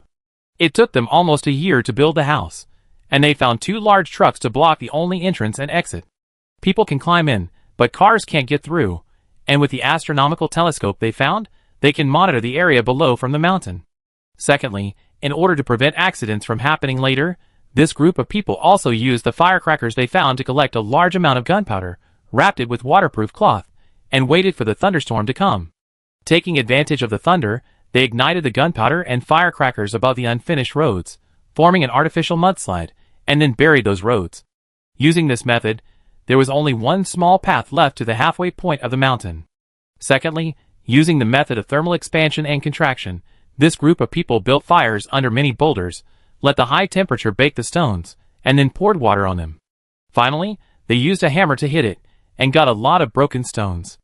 In this way, even if they didn't go out to search for supplies, they could still build a camp. After listening, Qinyu also admired the ingenuity of these people. After all, using fire and water is indeed more convenient than going out to find materials. In the camp in the villa area, Feng Yi used this method before. First, heat the stones, then pour water on them to make them crack, and then grind them to get fine sand. At this moment, Qinyu suddenly thought of something, and was about to speak, but saw Long Jia walking back with a sullen face. "What's wrong?" Hearing this, Long Jia kicked the fist-sized stone on the ground and cursed, "Damn it, I said those people were not weak at all in fighting, and ordinary survivors should not be able to trap me. But now I see that group of people must often do such murders and arson." After the voice fell, he looked at Qinyu and said with a heavy heart, "There is a corpse pit over there, and there are at least 50 corpses in it." "So many?" Qinyu stood up, looking shocked, and then looked at the group of survivors who were sitting on the ground. "I'm curious, if you didn't lie, how could you be defeated so badly with such vigilance?" Hearing this, those people's faces darkened, and even cried. One of them looked at his broken fingers and said painfully, "We will never trust anyone again." Just then, a voice sounded. They used 2 pregnant women, and then brought several children to kneel and beg at the door of our camp. Xiaoyun came over, helped some people to stand up, and then continued. The 2 begged for a few minutes, and we did not open the door, but one of them suddenly became worse, causing a lot of blood. At this point, she paused for a moment, then cried and said, "We opened the door, and after they came in, I don't know what method they used, which made many of us feel weak all over, dizzy and want to vomit." That is, 3 hours later, more strangers suddenly appeared. They chopped the men they saw and tied up all the women. After saying this, Qinyu looked at his watch, calculated the time and said, "About 2 hours before we came here, that group of people attacked you. No wonder Yang you didn't know where we were when I communicated through the switch below." It seems that he didn't know about this thing at that time. Then Qinyu turned his head and said, "After the 2 pregnant women came, was there anything wrong?" Hearing this, Xiaoyun shook her head and said, "They brought a few cans and blocked them with cloth. One of them said that there were rotten eggs inside." Chapter 897. Eggs? Qinyu frowned slightly and glanced at Long Jie, who also said with a serious expression, "Is the can still there?" As soon as this was said, someone realized that something was wrong and raised his hand and said, I stole one." As soon as he finished speaking, he wanted to stand up, but he felt a sharp pain in his ankle and fell to the ground. He then looked to the side and said, "Xiaoyun, go to my room and get it. It's under the groove on the left side of the door." More than a minute later, Xiaoyun came running with a towel wrapped around the can. At this moment, she seemed to feel that something was wrong with this thing. "Do you have disposable gloves?" Qinyu looked at Long Jie. "No, there should be some left in the car." Just then, Dong Jun suddenly climbed up from a small path, his hands on his knees, his face flushed. After a little slowing down, he walked in front of Qinyu and Long Jie and said, "According to Xiao Jie's arrangement, I followed those people for a little distance later, and guess what happened?" Hearing this, Long Jie pointed to the ground under his feet and whispered, "It's time to speak directly." Dong Jun looked around and found blood everywhere. He was stunned for a moment. Then Qinyu said, "I guess Yang Yu must have killed all those people, right?" "Who is Yang Yu?" Dong Jun was slightly stunned. Seeing this, Qinyu explained, "It's the man with the sniper rifle." "Oh yes, it's him." Dong Jun nodded and said, "This guy is a bit cruel. I was far away and seemed to see him talking to someone. The man was very emotional and kept shouting about revenge. Later, I saw Yang Yu take out a small notebook, write a few words on it, and then put it in his pocket, and then he picked up the iron rod and swung it at the lower body of the person next to him." Hearing this, Xiaoyun covered her mouth and tears burst out again. That person did not lie, he really did it. Then Dong Jun continued, "Later, several other people rushed over, and they were all killed by Yang Yu, but he was also injured. One leg was hit, and he could only walk with a limp. Because the zombies were getting closer, I couldn't chase them anymore, so I came back." "Where's Yi Zi?" Qinyu asked. "I don't know." Qinyu pondered for a moment, then looked at the miserable appearance of the survivors and said, "Well, you go down and find her first, and then she comes up." "Okay." Dong Jun nodded and turned to leave. "Wait a minute." Qinyu shouted, then handed over his knife. "Give this to her. The corpses that Long Jie killed earlier may become zombies later, to prevent accidents." Hearing this, Long Jie slapped his forehead and said, "I was so crazy about killing that I forgot to finish off the corpse." After Dong Jun left, Qinyu nodded slightly to Long Jie, and then the two walked towards the can and squatted down. Long Jie picked out the towel with his knife, and then kept the tip of the knife at the mouth of the can for a few seconds. Then he put it to the tip of his nose and smelled it. His face changed instantly, and he quickly moved the tip of the knife away. He said in a deep voice, "This is hydrogen sulfide." Hearing this, Qinyu also took Long Jie's right hand, smelled the tip of the knife, and then turned his head to the side, wondering, "I heard EP811 say before that hydrogen sulfide gas will smell like rotten eggs. Why doesn't this smell like rotten eggs?" Although Qinyu didn't smell a very obvious odor just now, he didn't doubt Long Jie's judgment at all. Long Jie shook his head, picked up the towel with the tip of the knife, and continued to cover the mouth of the can, then used a plastic bag to tie it tightly, and then explained, "Only low concentrations of hydrogen sulfide will have the smell of rotten eggs, and high concentrations will not be smelled. The reason why I am familiar with it is because Leander also often makes this thing. The hydrogen sulfide he makes is truly colorless and odorless. And they are not really odorless, but they quickly paralyze our olfactory trachea." When these words came out, even Qinyu's face changed. He knew very well how lethal this thing was. Xiaoyun asked hesitantly, "What is hydrogen sulfide? Although I heard of it when I was in school, I can't remember it.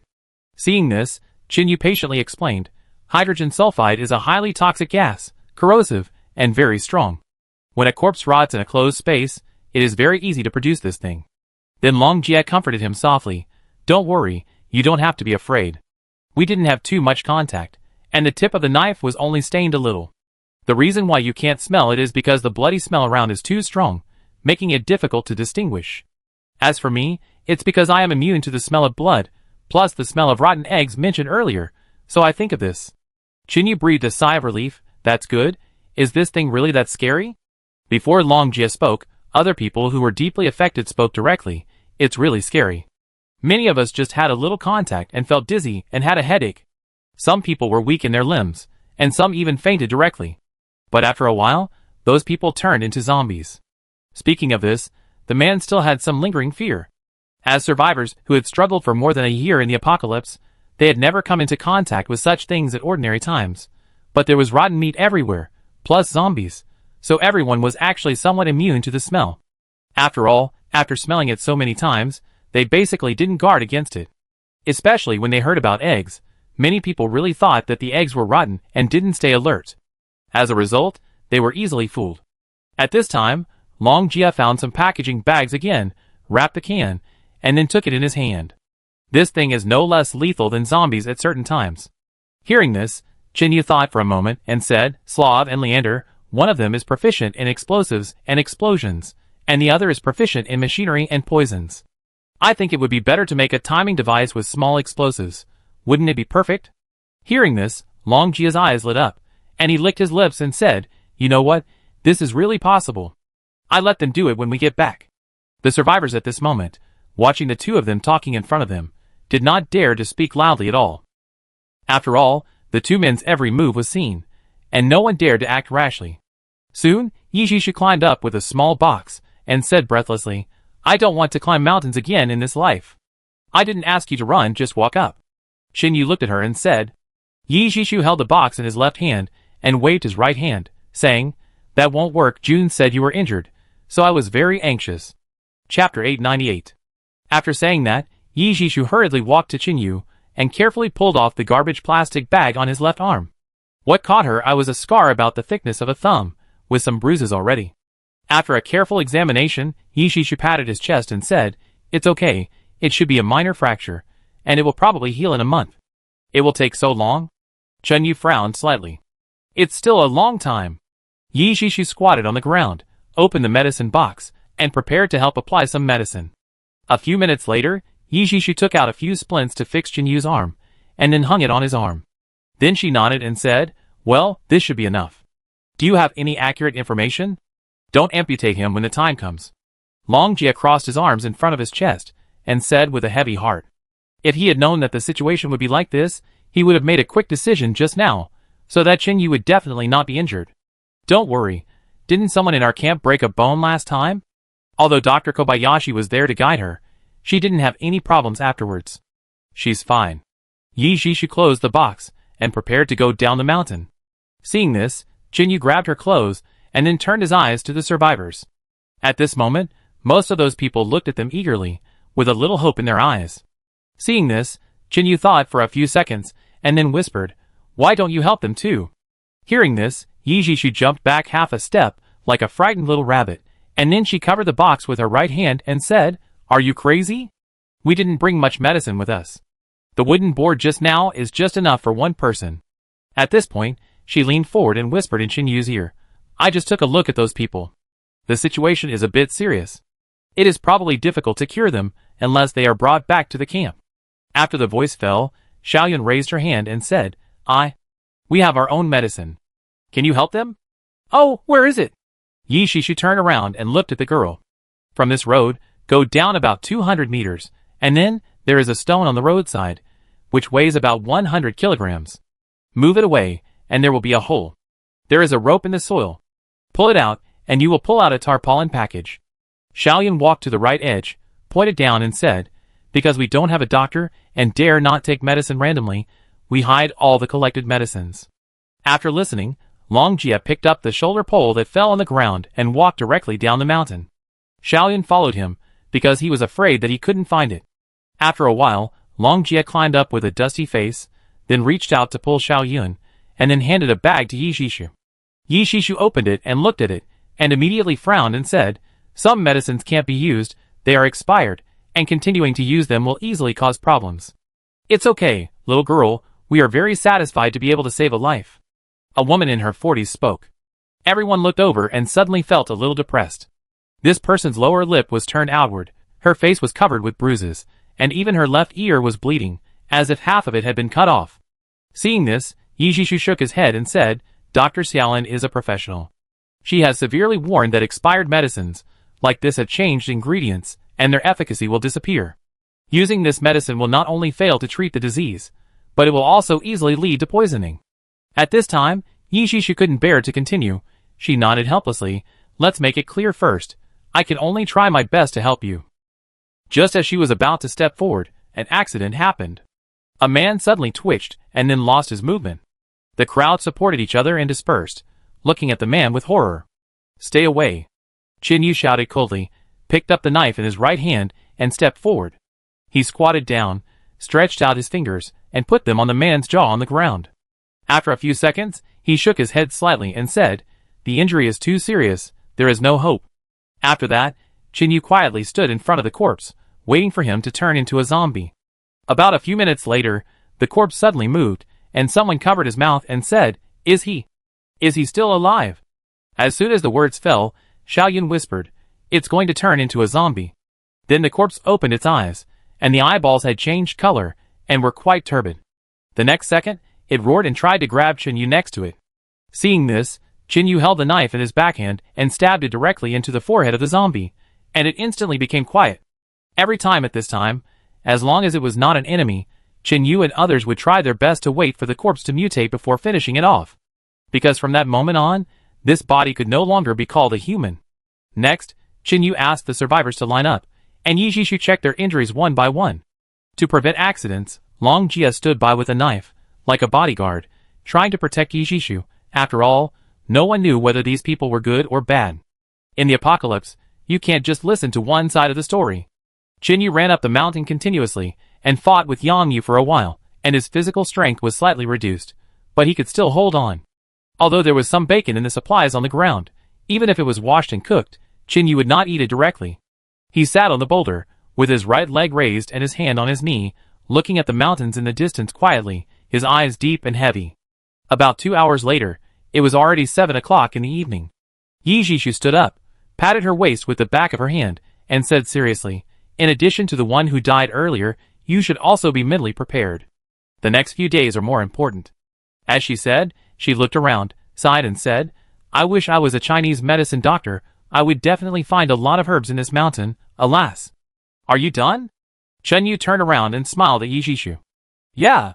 Yi Shishu nodded, and walked to the big rock. She looked at the setting sun and asked curiously, "You didn't just sit here and stare blankly for 2 hours? Has it been so long? I don't know. I haven't checked the time." Qin Yu shook his head slightly. He returned to the supplies. Long Jia had already tied up the millstone. He said in a deep voice, "This thing weighs about 100 to 200 kilograms. How did you get it up the mountain?" Hearing this, Xiao Yun replied, "It's not very tiring for the 4 of us to carry it." Hearing this, Long Jia looked at Qin Yu and asked, "It's really hard to carry this thing down the mountain. How about forgetting it?" Qin Yu shook his head and said, "You have a millstone in your camp, but we don't have one." Chapter 899. Moreover, modern times are developing too fast. Even in the end of the world, it is rare to encounter this thing. Now that I have seen it, I still hope to take it back. Then he continued to add, "Let's lift it together.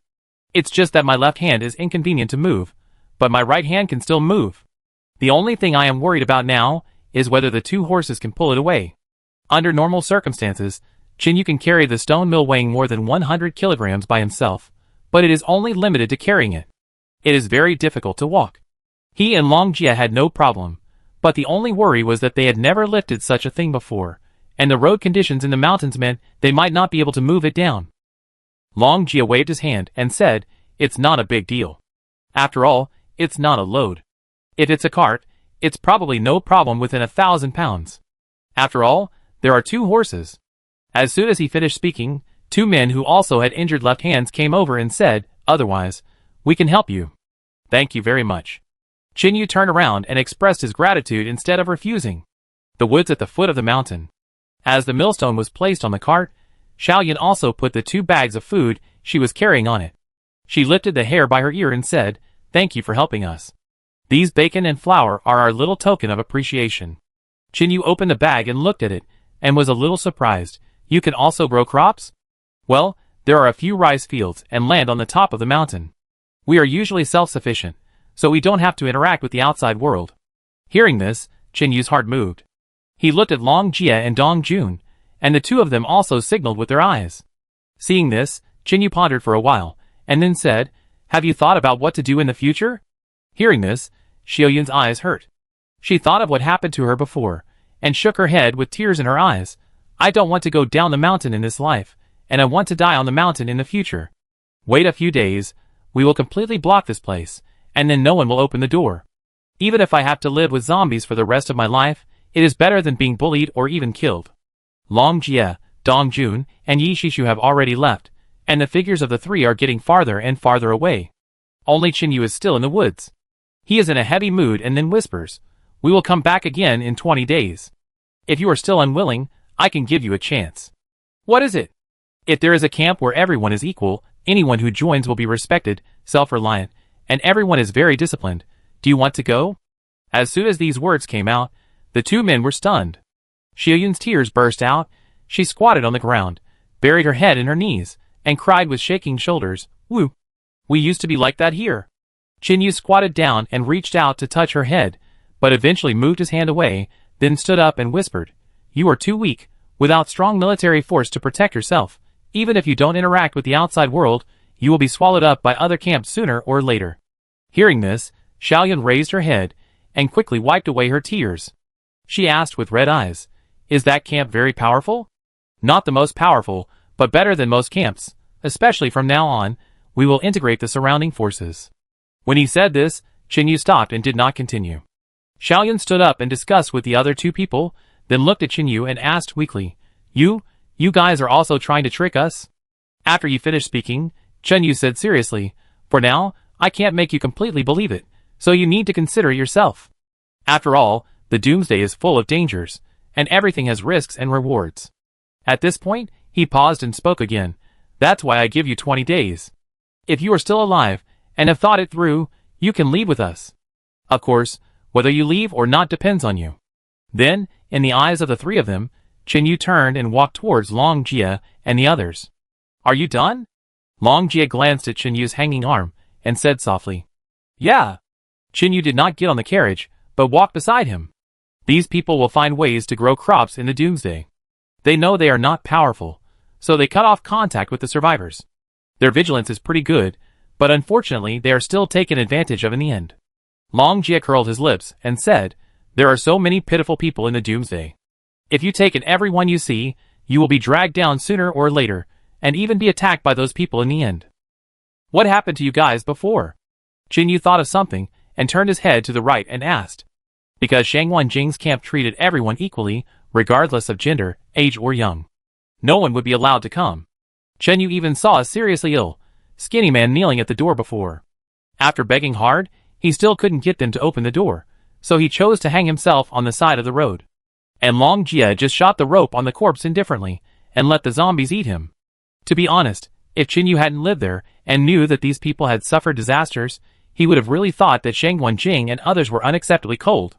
The principle of Chin-Yu, Xiaojiu, Feng Yi and others is that as long as they are sure that the survivors have no problems with their character, and will not be a drag when encountering problems, they will allow them to join.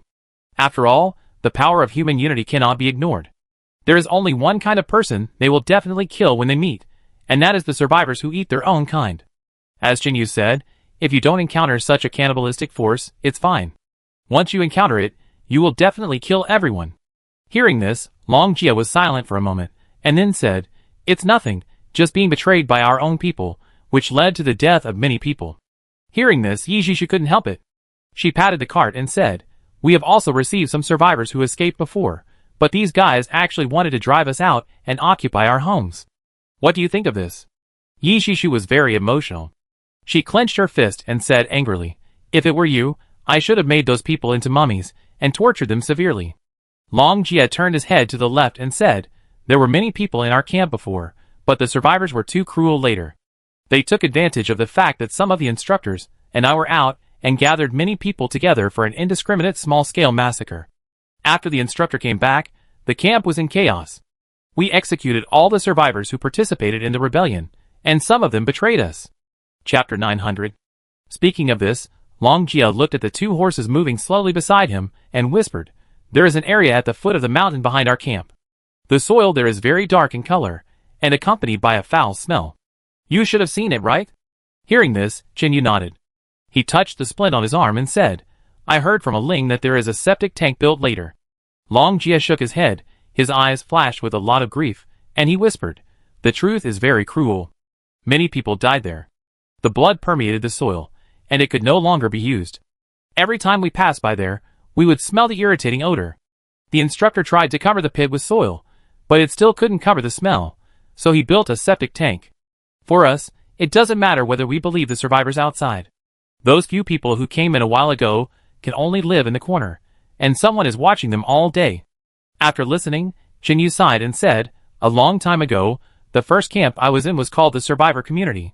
When it was attacked by black bugs, some people took the opportunity to make trouble."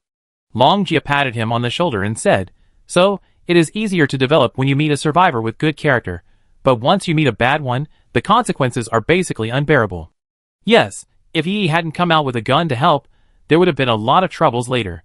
Yi Shishu suddenly walked to the left side of the cart and asked curiously, "What does the black bug look like? Does it have a lot of densely packed small teeth?" Hearing this, Chen Yu nodded. "Have you seen it too?" Long Jia put his hands behind his head, staring at a zombie on the road, and said casually, "I've dealt with it several times. It's a bit like some bugs that have caused mutations, and their bodies have changed a lot. The instructor said that this is probably because they suck too much blood from zombies, which caused them to become like worms, and become extremely sensitive to the smell of blood. So how did you deal with it when you encountered it?" "It's very simple, just use." Before he finished speaking, several people suddenly walked out of the woods in front of him, holding weapons such as crowbars in their hands. Seeing this, Dong Jun stopped the carriage. Long Jia reached out and touched his hair, then whispered, "I tell you slowly later. Let's see what these people want to do first." At this moment, Chen Yu frowned and thought for a moment, feeling a little familiar.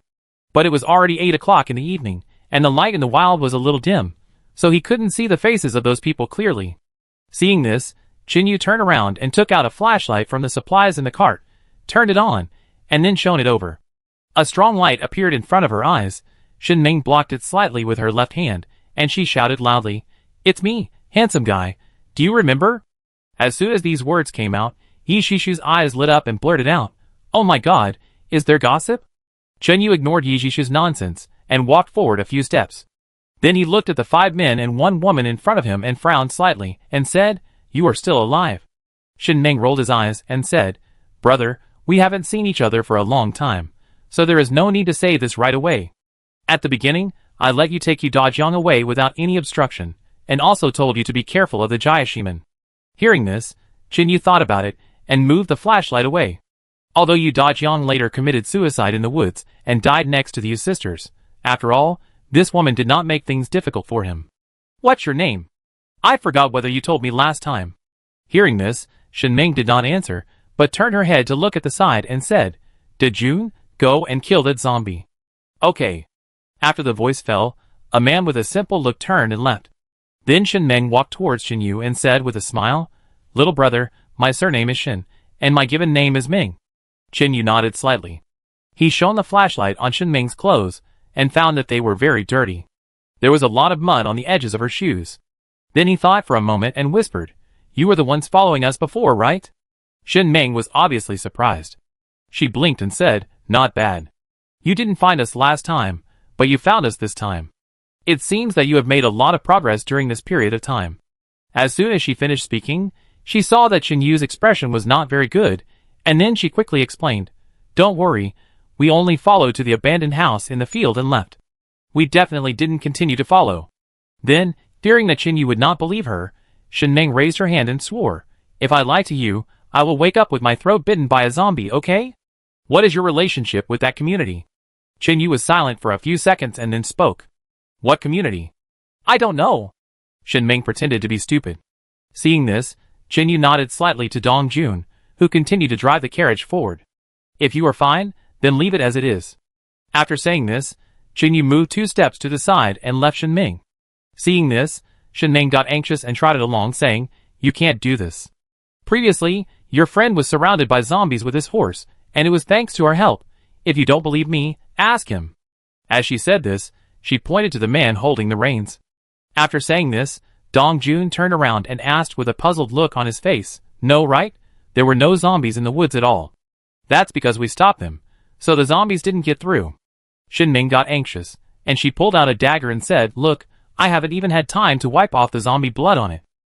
Seeing Chen Yu not saying anything but just walking expressionlessly, Shen Ming stopped and stamped her feet, gritting her teeth, and said, Well, if you don't believe me, then it's my fault that I believe the wrong person. I thought you were a good person. Yi Jishu looked back and whispered, She seems to be about to cry. Did you really bully her? Don't worry, even if you don't say it, I will definitely tell Dr. Xiaolin when I go back. When saying this, Yi Jishu's expression was serious, as if she was standing up for Lin Yi. Long Jia suddenly said, There are indeed more than a dozen zombie corpses near the forest we left, and it seems that they have just been dealt with. Hearing this, Chen Yu turned around and shouted, It's getting dark. If you have anything to say, let's talk about it later at the campsite. We need to find a place to spend the night. Okay. Shen Ming called his men and hurriedly followed. Half an hour later, the sky had completely darkened. There was no moon tonight, so the light around could be described as pitch dark. Chapter 901. There was no other way. In order to make it easier to travel, Chen Yu and Long Jia took out the cloth strips they had prepared in advance, which were made from old clothes, and then smeared with pine grease, and then prepared to make torches. Shen Ming looked at the plastic bag that seemed familiar and asked in surprise, Where did you get this thing? I picked it up from someone's former camp. Chen Yu said lightly, using a lighter to ignite the cloth strips. With the torch, the light was much better, at least there was no need to worry about falling while walking. It was not convenient to take a carriage at this time, so Dong Jun walked in front holding the reins and pulled the horse forward. Without hearing anyone say anything, Chen Yu turned around and handed a torch to Shen Ming, saying, Don't you have anything to say to us? Hearing this, Shen Ming was a little embarrassed and whispered, Let's talk later. I always feel that the woods are a little gloomy. I don't do anything wrong, and I'm not afraid of ghosts knocking on the door. After saying this, Shen Ming rolled his eyes and muttered, It sounds like someone has done something wrong. A group of people, holding torches, walked on the road in the doomsday. In addition to the occasional corpse stench, there were also intermittent insect sounds. Fortunately, zombies would not notice the light, otherwise they would be like a target at this time. Chen Yu's left hand was not convenient to move, so Yi Jishu helped to open the map and let him check it. After walking for about 10 minutes, it was almost 9 o'clock in the evening, and everyone still hadn't found a suitable place to rest. At this time, a person suddenly walked to Shen Ming, lowered his head and said something, then Chen Yu saw her nod, and then the person ran away. Seeing this, Chen Yu did not ask any more questions. Instead, Shen Ming took the initiative to speak out. He has diarrhea and wants to find a place to poop. Don't worry, we don't have to stop and wait for him. Yes. About 10 minutes later, everyone came to the bottom of a highway. But unfortunately, there were about 20 zombies wandering there. Shen Ming walked and looked behind her, but found that the man was not catching up. Just when she was about to take people back to look for him, a figure suddenly ran out of the bushes, scaring her. After a closer look, it was his own people. Shen Ming was about to scold them, but was called away by Chen Yu. Shen Ming, come here. Hearing this, Shen Ming turned back and glared at the man, saying, Next time you are so careless, don't blame me for being ruthless. The subordinate nodded quickly to show that he understood. De Jun was collecting dry firewood, looking at him from time to time, frowning slightly. For some reason, he always felt that the teammate he was familiar with before suddenly had a hunched back. What's the matter? Shen Ming walked to Chen Yu and spoke. Chen Yu stood on the hillside, looking at the overpass in front of him and said, It's too late. It's not safe for us to rush forward with torches like this. If there are still survivors, they may be able to find us from a long distance. Hearing this, Shen Ming was stunned and said, No way, there is no moon today, and the light is so dark. Who can see the road clearly? Being outside at night is a waste of life. Long Jia said at this time, Chen Yu's worry is not unreasonable. Human eyes are amazing. When you suddenly enter an area with poor light from a place with good light, your initial vision ability will be very poor, but after a few minutes, you will find that you can see part of it clearly. Then Shinyu turned around, looked at the surrounding environment and said, if someone has only chosen to move at night since the outbreak of the apocalypse, then if both parties are in the dark at the same time, they may be able to see farther than people like us. To be honest, I have been thinking about this problem recently. If you can move at night, then you only need to worry about the threat of zombies, because humans basically don't go out after dark. So what do you think? Shin Ming touched her stomach and said, she felt a little hungry at this time. Let your people put out the torches, and Dong Jun and Yi Zi do the same. Let's try to lead the zombies away like this. Chinyu thought for a few seconds, then spoke. Hearing this, Shin Ming hesitated and said, what if there is danger? You can't just not do it because you are afraid. After Chinyu finished speaking, he turned and walked towards the cart. Soon, as the fire was extinguished by the mud, the surroundings fell into darkness again, and everyone stopped where they were. But at this moment, one of them suddenly squatted down and picked up the torch that had fallen on the ground. After a few seconds, everyone gradually adapted to the darkness. Shin Ming whispered, I can still see a little bit. Chinyu originally wanted to find a few empty glass bottles to lure the zombies, but he couldn't find any for a long time. Then someone came forward, grabbed his hand and moved it to the lower right corner, whispering, are you looking for this? Feeling the cold touch, Chinyu nodded and said, thank you. Then he picked up the bottles and turned to leave. Suddenly he thought of something and whispered, you seem to have adapted pretty quickly. After saying this, the man smiled and said nothing, but no one could see in the dark. Chinyu did not say much, but continued to distribute the bottles to some people. Yi Zi, Dong Jun, you two guard the carriage. Long Jia walked to the two of them, took out a small dagger and handed it to Yi Jishu, then lowered his voice and said, if there is anything wrong with those people, remember to shout me loudly. Don't worry, I'm very scary. Yi Jishu patted his chest and said seriously. Then Shin Ming called the 5 men, and stood together with Chin Yu and other personnel at various marginal areas. As the time was up, Chin Yu threw the bottle hard and hit the huge cement stone pillar standing in front. With a snap, the zombies instantly moved, and then the second bottle hit, attracting them to slowly leave. More than 10 minutes later, all the zombies were finally led away. At this moment, Chin Yu stood behind the crowd, looking at the backs of Shin Ming and others with a thoughtful look on his face. The reason for doing this is that Chin Yu wants to confirm another thing. When they were on the road before, they walked for half an hour and didn't encounter a zombie. You know, in the wild environment, this situation is very wrong. There is only one situation that can explain it, that is, there are human activities nearby, and they have cleared the zombies. But strangely, the map given by Shang Wenjing did not mark this place. And when passing by here, Long Jia did not say a word. Given the current relationship between the two parties, Chin Yu did not think that Shang Wenjing and Long Jia would hide this from him. Then perhaps there is only one situation, that is, even they did not find anything wrong here at the beginning. Chapter 902. Adding to what Chin Yu had been thinking about recently, he always felt that not everyone would stay at home at night. Shang Wenjing and Long Jia, I heard from them that they rarely go out, but this is not all good. Chin Yu has been struggling in the apocalypse for so long, almost 18 months. It can be said that Chin Yu's level is not inferior to theirs in terms of the ability to detect potential dangers. For a long time, there was one thing that made Chin Yu difficult to let go, that is, the old man he met in an abandoned village. If he had been more alert and discovered Ma Zhuang's ill intentions in advance, perhaps the old man would not have died tragically. He would rather waste his time thinking too much than experience this again. So when Long Jia, Shin Ming and others were concentrating on leading the zombies, Chin Yu's eyes would be on the carriage behind him every few seconds. After extinguishing the torch, others could not see clearly which direction he was looking at. Until the zombies were completely led away, Chin Yu did not find anything wrong. Yi Jishu sat on the cart, shaking her pair of white legs, and tilting her head from time to time as if thinking about something. After adapting to the darkness, Chin Yu did find that he could see more clearly than before, although he could only see roughly. Just as the others turned around and were about to go back, Chin Yu quickly grasped his right hand at his waist. His eyes narrowed slightly, and 2 black shadows were slowly walking towards Yi Jishu. Seeing that they were getting closer and closer, one of them even took out something from his pocket. The time had come, and Chin Yu no longer wasted time. He quickly pulled out the loaded pistol, raised his arm, aimed and shot, in less than a second. There were too few bullets in the pistol, and Chin Yu was reluctant to use them casually. He had planned to kill the man who shot him, so he didn't plan to use the gun. Later, when he found out that it was Yang Yu, he also wanted to test his limits. In fact, with each swing of the knife, Qin Yu found that he became more comfortable, and he felt that if he really exerted his full strength, he could kill Yang Yu within a minute. Of course, Yang Yu was a sniper, and modern warfare itself did not require close combat. Even in the apocalypse, there were rarely such opportunities for single combat with a knife. Qin Yu has been focusing on physical training during this period, so even if he wins, it is not fair.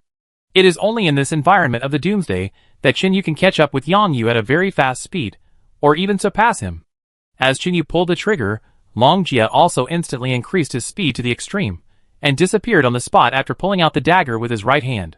He is not as cynical as he seems on the surface. On the contrary, Long Jia has never relaxed his cautiousness, but most of the time he is unwilling to care. At this time, the innocent Yi Jishu just turned her head to look to the left front, but found that Qin Yu had pulled the trigger at her. Late at night, the moment the bullet flew out, the fire also appeared in front of everyone. Yi Jishu was shocked. She couldn't understand why Qin Yu suddenly shot her. The next second, Yi Jishu stood there waiting to die, but she didn't feel the trace of the bullet hitting her. Plop! There was a sudden movement 2 meters to her right. At the same time, Dong Jun had also received some training. He reacted a little faster than Yi Jishu. When he heard the gunshot, he quickly laid down in front. But even though he reacted so quickly, Dong Jun still felt that his arm was slashed by someone. Then he turned around calmly and looked behind him, and found a black shadow grinning, with a pair of white teeth that were particularly eye-catching at this time. Just as the black shadow was about to make a finishing move, Long Jia arrived, and kicked the man directly in the face, and he was immediately kicked several meters away. Then Long Jia rushed forward quickly, stepped on the right arm of the black shadow, and then quickly turned the dagger in his hand, and then pierced the opponent's left arm fiercely, nailing it into the mud. An uncomfortable scream sounded. The other's eyes widened instantly. Shen Ming opened her mouth in fear when she saw this scene. From her perspective, Shen Ming saw Qin Yu shooting at the girl, and then the young man rushed up and killed the man driving the carriage. At this moment, a man behind Shen Ming drew a knife and slowly approached her. De Jun had been paying attention to her, and seeing this scene, he suddenly shouted, "Sister Ming, be careful!" As soon as he finished speaking, he wished he had an extra pair of legs, and rushed directly toward Shen Ming. Shen Ming staggered after being hit, and the knife in the other man's hand had already swung down. De Jun gritted his teeth and used his body to hug Shen Ming, and then a cold dagger pierced his palm. The part below De Jun's right hand was exactly where Shen Ming's throat was. To prevent the dagger from piercing, De Jun raised his hand in an instant and blocked the man behind him, preventing him from continuing to press the dagger down. Qin Yu didn't know that Shen Ming's men were also wrong, so his speed was a little slower, but he also quickly changed the angle of his wrist and killed the person who attacked Shen Ming on the spot. The pistol bullets were also empty. 2 bullets were the maximum amount they could carry when they went out. Nowadays, ammunition is a very scarce resource for any camp, unless they can make smokeless gunpowder again. But there is no way to refine the raw materials, which is really difficult to complete. Leander also said that the thing is not easy to get. He has been trying to collect it, but unfortunately the quantity is too small to be mass-produced in the Doomsday. "Are you okay?" Dajuan supported the ground with his left hand. Even at this time, he did not let himself fall on Shen Ming. Shen Ming hurriedly hugged him and asked in panic, "Let me see your hand." It seemed very dangerous at this moment, but it was actually resolved almost instantly. Qin Yu walked towards Yi Jishu, who quickly hid beside Chen Yu. She had recognized that the body that had just fallen was a person's body. The others quickly lit the torch again, and then surrounded Shen Ming. The next second, someone hurriedly shouted, "The knife is poisonous." As soon as the voice fell, Long Jia knocked the captured man unconscious with a palm knife, then opened his mouth, and then grabbed the weeds on the ground to block it directly, regardless of whether there were zombies passing by. This move was just to prevent him from committing suicide later. After finishing his work, Long Jia turned around and walked to Dong Jun, who also untied his shoelaces and tied them around his arm, then nodded to Long Jia. At this moment, Dong Jun's left arm had begun to turn black. He took a deep breath, knelt on the ground, placed his entire left hand on the stone, and said in a deep voice, "Shao Jia now, hurry up." Chapter 903. At the same time, Qin Yu had taken out the only clean axe from the pile of supplies on the cart. He didn't want to use it, but he had to prepare it in advance. Because no one knows whether they can come back safely every time they go out. If bitten by a zombie, as long as you seize the time to break your hands or feet and stop the bleeding in time, you can at least save your life. Quickly walking to Dong Jun's side, Qin handed the axe to Long Jie, who held it with both hands and said seriously, "Are you ready?" At this time, Yi Jishu shone a flashlight on Dong Jun's left arm. Looking at the virus that was gradually spreading around, she said with red eyes, "It looks like he is really infected." Hearing this, Dong Jun took the towel handed by Qin and said, "I can't afford to gamble." As soon as he finished speaking, he bit the towel with his teeth. Long Jie knelt on one knee on the ground, looked at him, then raised the axe and swung it down suddenly. In an instant, Dong Jun's forehead was bulging with veins, his eyes widened, and then he fell backwards. Seeing this, Qin hurriedly supported him. Yi Shishu had already prepared, and quickly ran over with another small box, ready to stop Dong Jun's bleeding. Seeing this, Qin was slightly stunned. It seemed that Yi Shishu had lied before. She had prepared more than just those first aid supplies. But Qin would never blame her, because if Yi Shishu had taken it out at that time, it is very likely that Dong Jun would not be able to treat the wound at this time. At this time, Shen Meng also appeared with a man, and she said with tears in her eyes, please help him too." Long Jie didn't say much, but pulled the half arm apart, and then pointed at the stone covered with blood. De Jun's right palm was pierced, and the knife was still stuck in it. Seeing this, Shen Meng trembled and wanted to help him pull out the knife, but Long Jie immediately shouted, "Don't pull it out. His hand can't be saved, so it can only be cut off close to the wrist. Taking it out at this time will only increase the pain in vain." As De Jun knelt on the ground, Qin quickly took the thin rope and tied his right arm tightly. These tools are for emergency use. To be honest, Qin really doesn't want to use them. Because once it is used, it means that someone has been infected by the virus, and can only survive by separating his limbs. At this time, De Jun's face was calm, and he didn't even frown. The wound on the back of his palm gradually began to turn black, which is the most obvious sign of infection with the zombie virus. After turning black, it will gradually spread to other parts. Dong Jun has fainted. It is unbearable for ordinary people to cut off half of his arm without anesthesia. Yi Jishu bandaged him while crying, and there was a lot of blood on his clothes. Qin took out another towel, and handed it to De Jun. Shen Meng expressed his gratitude, and then put it into his mouth and bit it with his teeth. Just as everyone gathered here, a strange scream came from the woods, as if it hit the depths of people's souls. Everyone looked back and found that a woman covered in black had appeared in the open space at some point, holding the body that Qin had shot before and howling. The next second, the grass at the edge of the wood shook, and more than a dozen people in black clothes and black pants appeared. Their faces were unclear, and they were holding the same black weapons, some of which were dripping with black blood. It was obvious that they were probably taken from zombies. Seeing this, Long Jie raised his eyebrows and prepared to stand up, and then a hand appeared on his shoulder. Qin said in a deep voice, "You help him amputate first, and leave these to me. Can it work?" Hearing this, Qin looked at his hanging left arm and said softly, "Whether it works or not, we will know only after trying." At the same time, Shen Meng's other 3 men also rushed towards those people with machetes like crazy. Seeing this, Qin hurriedly shouted, "Don't go."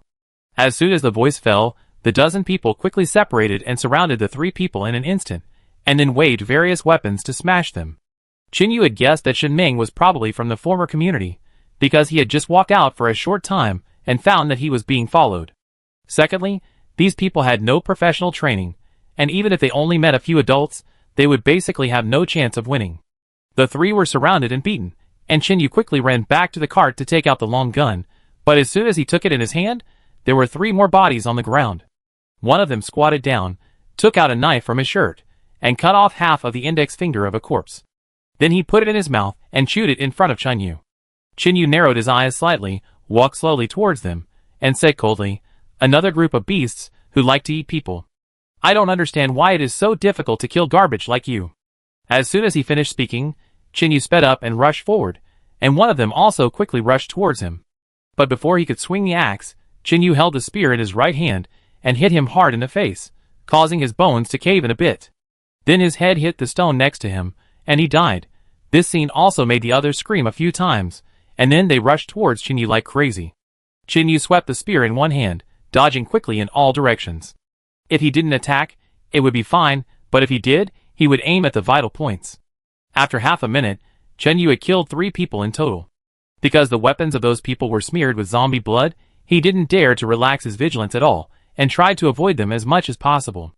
I would rather not get hurt than to fight hard. The battle entered a white-hot stage. After Long Jie helped Jun deal with the infected palm, he joined in with a knife. The two did not say a word. They looked at each other and killed without restraint. Soon those people found something wrong, because they obviously noticed that the two men were very skilled. Even if they fought together, they would not get any advantage. Then the last person wanted to retreat and ran into the woods in panic. Seeing this, Jinyu threw the spear upwards, then held it with his right hand, and sneered, "You know to run now?" As soon as he finished speaking, he threw the spear with all his strength, piercing the man's back instantly, and then the body fell to the ground with a plop. At the same time, the woman who screamed earlier was terrified. Seeing Long Jie walking towards her, she was so scared that she lost control of her body and tried to run away in a panic. But with Long Jie's character, how could he let her go? Before she had crawled far, the woman was about to kneel down and beg for mercy, and then a corpse next to her moved, pressed her shoulders, and then bit her throat. Long Jie stood there expressionlessly until the woman was completely bitten to death by the zombie, and then he picked up the knife to get rid of the zombie. Chapter 904. It was already around 11 p.m., and the ground was full of corpses. Shen Ming no longer had a smile on her face. She sat on the ground in a daze, motionless. Jinyu pulled out his spear, picked up the torch that had fallen on the ground and stuck it diagonally into the ground, then stabbed the corpses one by one. These people not only had black clothes, but their skin was also painted dark black by some substance. He squatted down and looked at them for a while, frowning and said, "This group of people used ink to make themselves black. Could it be that they wanted to attack the survivors at night?" Long Jie also noticed something was wrong. He tied up the man he had captured alive and threw him in front of Chunyu, saying, "This guy seems to have a mental problem, as if he doesn't understand what people say." Hearing this, Jinyu held up a torch in front of the man and recognized him as the one who helped him find the bottle. He smiled and said, "Oh, let me try." He handed the torch to Long Jie, looked around, picked up a stone from the ground, and walked towards the man. "I know you can talk. If you continue to play dumb, don't blame me for being ruthless." After he finished speaking, the man was still playing dumb, even drooling from the corners of his mouth. Seeing this, Jinyu was too lazy to talk nonsense. He squatted down and raised a stone, and was about to hit the guy's instep, but he suddenly shrank back. Seeing this, Long Jie touched his nose and said, "You bastard, you dare to tease me, right? It's just right for me to practice the previous interrogation methods." The man knelt on the ground with a plop, his hands were tied, and he quickly pointed at his mouth. Jinyu thought for a moment, then reached out, and pulled the weeds out of his mouth. At the same time, the man spat several times, then trembled and said, "Who are you? Shouldn't we be the ones asking this?" Jinyu stood up and said expressionlessly, "There are no zombies on this road, and you are out at night, painted so black, is it really just to catch people?" As soon as these words came out, the man in front of him fell silent. Jinyu didn't have much patience, and said with anger, "I don't want to repeat what I said just now. If you have no value, you can die now." After saying that, Jinyu was about to draw his spear. This scene made the man kneel on the ground and move forward 2 steps, then whispered, "We don't have much food. We can only survive by killing the survivors passing by." Bang! Jinyu turned around and approached quickly, kicking him on the shoulder with such force that his shoulder was almost dislocated on the spot. "So you eat your own kind?" Jinyu growled with a livid face, and clenched his fists. Just at that moment, Jinyu thought of Wang Yu and the young girl who had desperately saved her in the cave. When they were watching from above the cave, Jinyu and Alei heard what the girl said, so they guessed that she had also eaten human flesh. It seemed that after talking with Wang Yu, the girl really decided to turn over a new leaf, but both Jinyu and Alei knew one fact in their hearts. That is, such a survivor who had eaten human flesh would never stay with them, let alone be brought into the camp. So in fact, from the moment Xiao Hui ate the meat, she was destined to die. It was just a matter of time. Of course, Jinyu never told Wang Yu the secret. But Jinyu always believed that Wang Yu should not have died. She fought hard to survive, and finally integrated into the community, but it was only because Ding Tao was afraid of death, and subconsciously pushed his teammates to block the danger that led to Wang Yu's death. Because of these experiences, Jinyu extremely hated those survivors who would betray their own people, and hated these beasts who eat people in the doomsday even more. At this moment, Long Jie suddenly saw something on the grass. He patted Jinyu on the shoulder, then picked up the torch and walked over. Long Jia squatted down, picked up a chewed index finger, and then handed it to Qin Yu, saying, "Did someone cut it off just now?" Hearing this, Qin Yu reached out and took a look, frowning again. A few minutes ago, he saw the man put half of his index finger into his mouth, but it was too chaotic later, so Qin Yu didn't pay attention to whether the other party spit it out. Then Qin Yu thought of something, leaned over and whispered a few words in Long Jia's ear. Long Jia was slightly startled and whispered, "Are you sure you want to do this?" "Well, I feel that this person is very strange, and I feel very uneasy at the moment, so I need to verify it." "Okay, I know." Long Jia nodded, turned around and went back to get the clean axe, and then walked towards a corpse. Because the corpses have been stabbed, they will not become zombies again, and can only rot naturally. Although the climate is hot, and it is in the open air, it has only been a few minutes, so it will not rot that quickly. After more than 10 seconds, Long Jia threw the axe on the cart, and then, under the stunned eyes of Yi Jishu and Shen Ming, he walked towards Qin Yu with a large piece of meat. Seeing this scene, the two of them immediately felt sick and bent over to vomit. Long Jia was holding the meat cut from the thigh of a corpse. Although it was the end of the world, few people would do this. So it was a big shock to them. "Here you go." Even though Long Jia had been through many battles, his expression was not very good at this time. Qin Yu was fine. He took it and threw it on the grass in front of the man, then said lightly, "Since you mentioned that you would kill the survivors passing by, then for you, this should also be considered food." The man knelt on the ground with his head down, hesitated and said, "Even if we eat people in the doomsday, we won't eat them raw." Hearing this, Qin Yu smiled. It seemed that this man was really determined to make it. He walked over and picked up the meat, and then cut off a small piece with an axe. At the same time, Long Jia also understood what Qin Yu was going to do, and picked up some dry firewood to make a fire. A few minutes later, the piece of meat was roasted and thrown in front of the man again. Seeing that the other party did not move, Qin Yu snapped his fingers and said, "Oh yes, I should add some seasoning for you, Yi, bring some salt." After the voice fell, Yi Jishu stood up and walked towards the cart. Soon she held some white fine particles in her hand. Yi Jishu stood beside Qin Yu, bit her lip and said, "Are you really going to do such a cruel thing? After all, he was our partner before." Chapter 905. Qin Yu smiled at her, but didn't say anything. Instead, he spread his right hand. Seeing this, Yi Jishu sighed and poured the salt to him. Then she turned around and went back to take care of the two wounded. However, Yi Jishu and Shen Ming looked at each other tacitly, and then turned their backs to the three of them. Qin Yu remained calm, squatted down and sprinkled salt on the meat. Then he said lightly, "Do you want to take it yourself, or wait for me to feed you?" As soon as he finished speaking, the man stretched out his bound hands, and slowly approached the grass. However, when he just picked them up, his hands were already trembling slightly. Under the gaze of Qin Yu and Long Jia, the man began to bite, but his movements were very unnatural. Seeing this, Long Jia also noticed something strange. The next second, he shouted coldly, "What? If you can't use your teeth, I pull them out for you." Hearing this, the man shuddered and began to chew with his eyes closed. But at this moment, a completely uncontrollable range of psychological and physical emotion surged up his throat, and the man began to vomit instantly. The sudden movement attracted the attention of Yi Jishu and Shen Ming, and they turned their heads, their eyes full of doubts. This scene has confirmed the success of Qin Yu. He took a deep breath and said slowly, "It turns out that there is a problem. When did you find out that this person was lying?" At this moment, Long Jia was full of curiosity. Hearing this, Qin Yu said softly, "A long time ago, the community where I live was attacked by a cannibalistic force. At that time, a friend of mine saw with her own eyes that the other party picked up a ball of brains and ate it in front of her. But even she had never seen anyone chewing their fingers directly at that time. After all, this thing is not like chicken feet."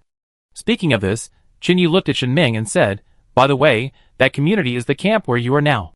Then Qin Yu looked at the man kneeling on the ground and trembling, and said in a deep voice, "Another important detail is that those survivors who started eating human flesh usually don't pay attention to the details of life, but the teeth of these corpses are not yellow." Long Jia looked around and whispered, "You haven't come into contact with this before, have you? Otherwise, how can you remember it so clearly?" This time, Qin Yu nodded directly without denying it. He turned around and looked at Long Jia and said, "Okay, then you can slowly interrogate him. This man should be able to get some useful information." At this moment, the man heard what Qin Yu said, and immediately rushed towards a machete that fell on the ground, holding it with both hands and about to stab it into his throat. But Long Jia's attention was always on him. Although he was fast, Long Jia was not a pushover. Before the knife tip got close, Long Jia kicked the knife out of his hand, then grabbed his hair and sneered, "Do you want to commit suicide? Don't worry, I play with you slowly." As soon as he finished speaking, Long Jia dragged him to the side. A few seconds later, a deafening scream sounded, and Yi Jishu and Shen Meng blocked their ears directly. Plop! Qin Yu killed the last zombie, then walked towards Long Jia with a spear and asked, "Haven't you asked yet? I've killed the sixth zombie. If we delay any longer, we will have to change places later." Hearing this, Long Jia replied, "Give me a few more minutes." Qin Yu shook his head helplessly, turned around to look at Dong Jun and the man called De Jun, and found that they were still sleeping. Qin Yu thought for a moment, then whispered, "If they need a blood transfusion, you can call me, I am type O blood." As soon as these words came out, Shen Meng's eyes instantly turned red. Yi Jishu shook his head and said, "The bleeding was stopped in time, no need, but we need to find a place to rest next, and these two must not be able to follow us anymore." Hearing this, Shen Meng hurriedly said, "Why don't you take it back to our camp? At worst, you can carry it back." Before she finished speaking, Shen Meng bit her lips instantly. She realized that she had no subordinates to use. Qin Yu raised his head and glanced at the moon that appeared quietly, and then said, "You are too far away from here. I admire you a little bit. Even so far away, you still follow us. Then why don't we go to Xiaoyan's camp? That's the only way." Qin Yu thought about it and nodded. "We set off after Long Jia finds out the news. We may not be able to rest tonight. Can you two hold on?" Hearing this, the two nodded at the same time. Yi Jishu even waved his hand and said, "It's nothing. Before the end of the world, I was an internet addict. I stayed up all night and didn't find a job for this." Just then, footsteps were heard behind him.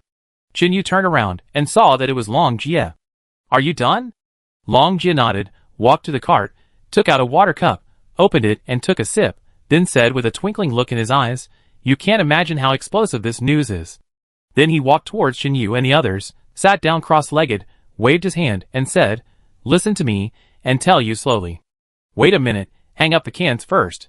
Hearing this, Long Jia stood up and said, "I go." About 10 minutes later, the four of them sat together. Everyone's expression was very serious. Yi Jishu was a little dumbfounded. She pinched her arm and said in astonishment, "If it's as Brother Ajay said, the Savior sect is also ready to integrate the forces here? It's not clear whether it is the Salvation sect."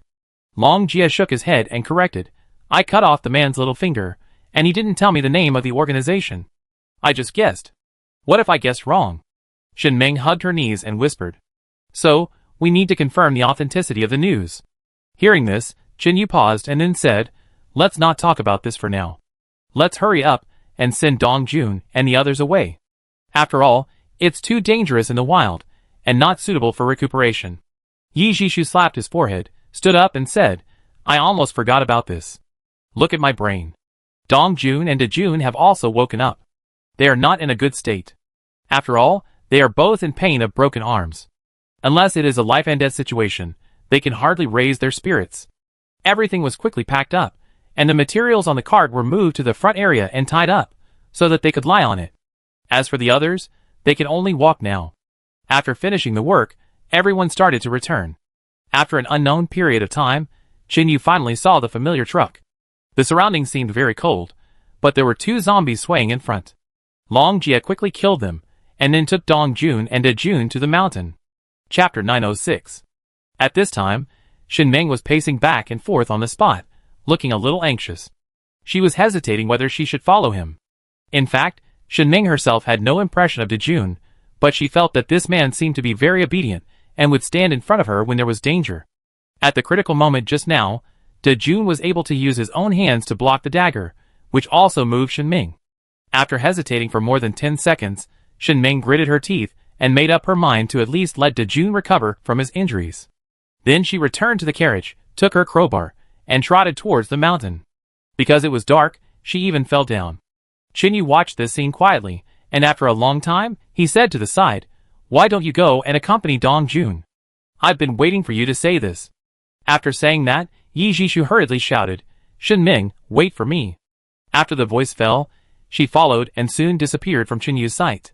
At this moment, Qin Yu just shook his head helplessly. Of course, he knew what Yi Jishu was worried about. After all, he was injured, and Yi Jishu knew how to deal with the wound better. But if she left like this, and Qinyu and Long Jia were injured again, things would probably get out of touch. But if Qinyu took the initiative to speak, it meant that he would be careful in the future, so Yi Jishu would not have so much psychological burden. Qinyu was guarding the carriage alone, and zombies appeared from time to time, but he easily solved them. When the moon came out, even without torches, it still didn't have much impact. At this moment, one of the horses suddenly cried a few times. Seeing this, Qinyu walked over, gently stroked its head and said, "Are you hungry?" The horse can't talk, it can only walk 2 steps on the spot, and then rubbed Qinyu's right hand full of calluses with its head. After half a year of devilish training, although Qinyu has completely changed, the result is that his hands have more and more calluses. This is because he often does push-ups and planks, and his hands are often rubbed by the ground. Qinyu looked at the 2 horses and said softly, "Don't worry, I cut grass to feed you later." Then he combed the hair around the head of the horse in front of him and said softly, "Fortunately, you 2 didn't quarrel before, otherwise those people might have attacked directly." Qinyu didn't know what method Shang Wenjing used. These horses were raised very well, and they even made noises when they met zombies. But the strange thing is that they didn't get emotional when they met humans. As for this point, it was also the reason why Shang Wenjing was depressed, because those people probably took advantage of this last time and stole the horses easily. Time passed by, and soon Long Jia came down the mountain alone. He walked to Qinyu, checked the leather holster on his horse, and then said, "Yi Zi also has a pistol on her body. There are not many bullets, but it should be fine." Hearing this, Qinyu was surprised. "I thought we only brought 1 gun." Hearing this, Long Jia shook his head slightly and said, "In fact, Yi Zi is also very important. She helped a lot when our camp was in danger before, so the instructor also took more care of her." "That's not what I meant." "It's okay, let's not talk about this. Let's continue on our way." Long Jia smiled, led the 2 horses in a different direction, and then he began to untie the ropes. Seeing this, Qinyu also went to help, and the 2 of them continued to move the supplies to the middle area and tied them up, and then got on the carriage. Long Jia held the reins and shouted softly, and the horse slowly walked forward. Yi Zi is a little timid, and he was probably scared silly before, so he didn't dare to shoot. Long Jia suddenly said something. Qinyu glanced at the splint on his left arm and said softly, "It was a little dark at the time. Even if she fired a gun, it wouldn't have much effect. I don't mind this." "Well, I didn't mean to hide it from you." Long Jia reached out his hand, patted Qinyu on the shoulder and said, "From now on, we have to depend on each other. Unfortunately, I am still a little injured. You have to take care of me more." Qinyu also smiled at this time, because in a way, it would be safer for him and Long Jia to carry out this mission together. This is not to say that Dong Jun and Yi Jishu are lagging behind, but that their ideas are often the same, which can reduce the time of communication. No big deal. Long Jia reached out and patted the wooden board behind him, saying, "You sleep for a while. I call you when we get back to the viaduct." "Okay." Qinyu did not refuse. He knew that Long Jia was not an ordinary person, and would definitely not deliberately show off. Qinyu changed his posture, and then slept with his head close to the horse, with his right hand behind his head, recalling the things he had heard before. If the information obtained by Long Jia was true, then the situation was indeed serious. According to the clues, there was a large force nearby that had captured some of the teammates of the group of men in black and forced them to ambush on a certain road. As long as there were any survivors on the road, they would find an opportunity to clear them out. In the end, they could take the heads and go to the camp to exchange for their teammates. But Long Jia did not ask where the camp was, and even after he broke the man's knees, he still could not get the answer. It can be seen from this that the force must be quite alert. What puzzled Qinyu was that the road happened to be at the center of several forces. That is to say, if someone just happened to go to one of the camps, they would not take the section where they were ambushing. But once they wanted to contact more than 2 camps, they would definitely pass by. If anyone in the Doomsday had this ability, Qinyu had only one answer in his mind, and he could not think of anyone else except the Savior sect. In addition, Yang Yu did not finish his words in the afternoon, which made Qinyu even more confused. He could roughly guess that Yang Yu might also be planning something, but he didn't dare to bet. Qinyu didn't know what Zhang Yin and Yang Yu said in that room at that time, and could only hope that this guy would turn back. Or maybe Yang Yu himself wasn't that bad. At this moment, Qinyu's head was getting bigger and bigger, so he simply opened his eyes and looked at the stars and said, "By the way, Long Jia, you haven't finished talking before. How did you deal with those black bugs?" Hearing this, Long Jia whispered, "We caught 2 black bugs. one of which was fed with animal blood, making it taste different from other black bugs. Under long-term influence, the instructor found that they would bite each other, so he got a few more, and every time there was a black bug crisis, he would release the ones we kept in captivity. The instinctive reaction between creatures caused that one to run desperately, and the other bugs would chase after it, and finally be led away. Chapter 907. But there is a problem. Even if the black worm is fed with animal blood, it should be a corpse worm, right? How can it attract the attention of those worms? Hearing this, Long Jia touched his nose and replied. When the black worm was released, the instructor poured a lot of blood on it. After the voice fell, Chinyu thought it through in an instant, and then said, in this case, maybe other animals can be used, such as snakes? It's difficult. There are fewer animal zombies in the Doomsday, and animals are more difficult to catch, and their speed is not as fast as black worms. That's true. Chinyu nodded and didn't continue. The main task now is to find out who is behind the black-clad men. It was late at night when they returned to the highway bridge. Long Jia went to place the early warning device, while Chinyu walked towards the weeds with a sickle. As he approached and was about to bend down, he suddenly saw a black and white snake coiled in front of him, staring at him with a fierce look. Chinyu's eyelids twitched, he calmed his breath, and slowly retreated. At that moment, Chinyu's heart jumped to his throat. If the moon had not been out for a long time, resulting in much better light nearby, Chinyu would definitely not have discovered this guy so quickly. At this moment, hiding in the grass pile is one of the most poisonous snakes, the Bungarus serpentis. If you are bitten by this thing in the Doomsday, even gods will be helpless. Although he had not come into contact with poisonous snakes before, Chinyu had a little understanding of this kind of snake, and knew that Bungarus serpentis seemed to be a bit docile. At this moment, Long Jia saw Chinyu's figure slowly retreating towards the grass, and then walked over. What's wrong? He asked in a low voice. There's a silver-ringed snake curled up over there. Chinyu replied in a low voice. Hearing this, even Long Jia was startled. Before the apocalypse, he was not very afraid of poisonous snakes. After all, even when carrying out missions, Long Jia was fully armed. With his reaction, he could take out his pistol before the snake pounced on him. Unless he stepped on them in the middle of the night. But even so, with the ability of the organization, Long Jia could call a helicopter with a satellite phone. As long as he remembered what kind of snake it was, he could basically save his life. But there are not so many conditions in the Doomsday. After retreating more than 10 meters, the two left the nearby area and then both breathed a sigh of relief. Long Jia said solemnly, in the future, when we move at night, we must use sticks to scare away the snakes. If there was no moon today, and we hadn't met the group of people before, I guess one of the four of us would go there to cut grass to feed the horses. Chinyu naturally understood what he was talking about, and nodded with lingering fear. Yes, Alice also said that snakes are different from other creatures. They are not necessarily afraid of fire, and they may even put out fire. If it was another poisonous snake, I would have been in trouble just now. After staying in the apocalypse for a long time, Chinyu actually ignored the threat of poisonous snakes. He thought that these things were eaten by zombies. After all, even zombie snakes will attack their own kind. Hearing this, Long Jia returned to the carriage with a small fishing net and said, it's not that the silver-ringed snakes don't attack people, but it's mainly because it's not easy for them to produce venom. If they can't recover their venom in a short time when surviving in nature, they may be in danger. Watching his movements, Chinyu frowned and said, are you planning to catch it? Long Jia nodded and said, if we can keep this thing alive, we will have endless poison in the future, and its lethality is no weaker than bullets at certain times. But if the bow and arrow are coated with rust or zombie virus, it is not weak either, right? You are right, but if we secretly send the coral snake into a camp at night, as long as it bites one person to death, zombies will appear. Isn't this a weapon for the end of the world? Long Jia chuckled and said his final thoughts. After saying this, Chinyu still admired Long Jia a little. He gave a thumbs up and said, does Shang Wanjing know that you are not afraid of death?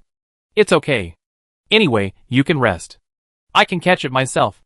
Long Jia quickly tiptoed over, but when he got close to him, he found that the silver-ringed snake had disappeared. He looked around but couldn't find its whereabouts. It seems to have run away. Long Jia muttered, but did not rashly enter the grass. Although he planned to catch the snake, he would not be so stupid as to let the other party bite him. Chinyu heard that the snake had run away, so he picked up some stones and threw them at the grass piles.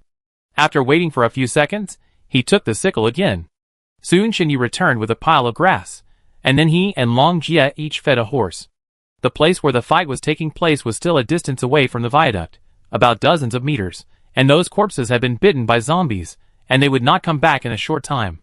This was also discovered by Chinyu by chance. When zombies eat the corpses of humans who died naturally, they will not eat all of them. They will get up and leave after eating about half of them. Chinyu also guessed that the corpse was affected by the virus, so the zombies would not continue to eat. Even if the head of the corpse was destroyed, the zombies would not eat it to the bone frame. On the contrary, it was difficult for various animals to escape. As time went on, the frequency of animal zombies appeared less and less. After feeding the horses, the two began to take turns to rest. Chinyu said that he would be the first to keep watch. After all, he had slept for a while in the carriage before, although he didn't sleep well because of the bumps. Long Jie didn't refuse, nodded and lay on the cart. Chinyu looked at the two horses and found that they were still sleeping standing up. After being out for a while, Chinyu also observed for a long time and realized that it seemed that they would occasionally choose to sleep, half lying down, when they were in the horse pen of the camp. Early the next morning, Chinyu and Long Jie continued on their journey, preparing to go to the next place. Every day, Chinyu would draw a stroke with a dagger next to the cart, and use the word zheng to calculate how many days had passed. In this way, the two began to live in the open air in order to find allies. Almost a month later, after being clearly rejected by two camps, Chinyu and Long Jie finally walked through all the marked places. However, something went wrong in the next few days. Both horses were a little too tired, and the speed of pulling the cart was getting slower and slower, so Long Jie found a place to tie them up and asked Chinyu to stay and take care of the two horses. Then Long Jie embarked on the journey alone. Of course, he first spent half a day looking for an abandoned car. Although it was dirty, it was better than walking because it had some gasoline. And during the time he followed Chinyu to deal with other forces, Long Jie also learned some useful things. Chapter 908. Inside the abandoned house. At this time, Long Jie was eating dried meat, while telling his experiences of the past few days. Chinyu stood in front of the window, turned around after listening, and nodded. It seems that these forces have also been vaccinated, so that they can't easily agree to cooperate. Yes, that guy. Before I even approached, a group of people said they would never agree. I said I wanted to go in and talk, but they desperately shot arrows at the empty space in front of me, as if they were afraid that I would take 2 more steps. Long Jie was still a little unhappy when he said this. You didn't attack those people, did you? Chinyu suddenly thought of something and asked casually. Long Jie waved his hand and said, of course not, they didn't shoot arrows at us. This should be regarded as a warning, which is understandable in the doomsday. I'm not that petty. Well, let's wait for 2 days, and then visit the last 2 camps. What do you mean? Long Jie was stunned. He finished the last bit of jerky, then picked up the water cup, and was about to drink, but found that it was already empty. Seeing this, Chinyu explained, the weather has been too hot recently, and there was no clean water source nearby a few days ago, so I gave some water to the horses. I didn't expect them to drink so much water. Hearing this, Long Jie smiled bitterly and said, I forgot about this. It's not convenient to find water sources in the doomsday, and horses drink a lot. Then Chinyu looked at the 2 horses standing in the corner and whispered, but I recently found a place with clean water. Oh, where is it? Long Jie's eyes lit up, and he was ready to stand up. Seeing this, Chinyu shook his head slightly and said, don't get excited. I locked the abandoned house here 3 days ago, and then went to check it out, but things are not simple.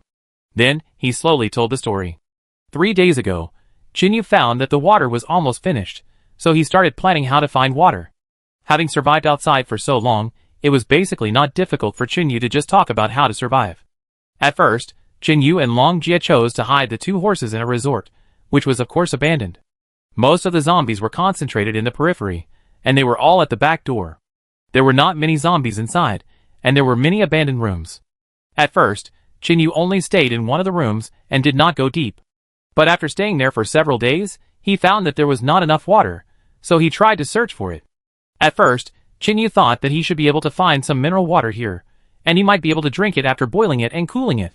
After searching the house, there were only empty plastic bottles on the floor, and even many water bottles had been dumped, leaving only a few empty buckets. At this time, Chinyu didn't think much about it. He just hid the horses, and repeatedly told them not to bark, saying that he was only going out for a few hours. Although Chinyu didn't know whether the horses understood, he felt that the 2 horses were quite smart. In order to survive, they had to leave the resort late at night. And this time Chinyu was also smart.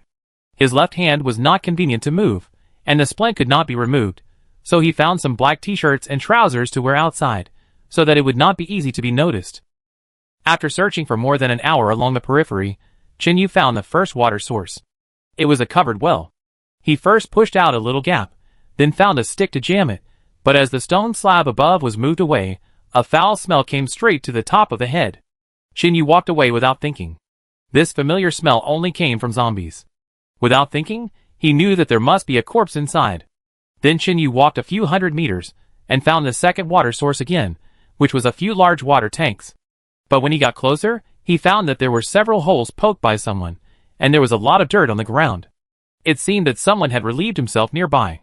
In this way, Chinyu's feet were almost blistered for 2 consecutive nights, and he couldn't find any drinkable water. At this time, there was no sign of rain from the sky, as if it was a drought. At that time, Chinyu knew that this was not a solution. Others could endure and drink less water, but the 2 horses could not drag them. Without them, Chinyu and Long Jia would definitely not be able to go home. It was undoubtedly a daydream to rely on their 2 legs to walk more than 100 kilometers in the doomsday. The most important thing is that although most of these supplies are food, there are also weapons, buckets, cooking utensils and the like. These things should not be lost if they can be saved. Moreover, gasoline is becoming increasingly difficult to find. If things continue like this, I am afraid that I can only find a way to go to the gas station and open the oil tank below. However, in today's environment, humans can no longer complete this step. Apart from other things, it is difficult to find the right tools. Secondly, a large number of abandoned cars left on the road cannot be started. It is no problem for people to get in, but it is basically a dream for cars. So no matter how you look at it, horses are very important, which also makes Chinyu have to find a way to break the situation as soon as possible. On the 3rd night, he brought some food with him, and fed the 2 horses some water and grass. He used the skateboard he found, and set off on the journey. With the skateboard, Chinyu could save a lot of energy, and with a long spear to support the ground, Chinyu walked farther this time. Finally, about 10 kilometers away, Chinyu found a new water source. Even if he didn't get close, he already knew that the water there must be very clean, because Chinyu saw 6 strongmen guarding the area. Then he took out a telescope, hid in an attic, observed for a while, and found that these people had food and water next to them, and were also equipped with walkie-talkies. Chinyu was not too surprised about this. After all, the survivors who could survive until now must have more tools. He stayed for half an hour, and did not find any way to get in. The area around the water source was very open, and one of them stood around the water source, and the other 5 people held bows and arrows, and patrolled back and forth without blind spots. Just as Chinyu was about to retreat, he saw someone riding a bicycle. He was too far away to hear anything, let alone see the shape of their mouths. However, Chinyu saw one of the women carrying a bag on her back, and her steps were a little strange when she walked through a certain path. She first walked a few steps to the left, then 3 steps to the right, and finally stood there looking to the left front, then changed her body angle again, and then walked over. Chinyu remembered this scene instantly, and he frowned slightly, guessing that there should be a trap buried nearby. All signs indicate that these people are not easy to mess with, and secondly, this place is beyond the area of the map given by Shangguan Jing. Chapter 909. That is to say, Shangguan Jing and his men have never been to such a place. Chinyu had no idea how many equipment these people had, or even their style of doing things.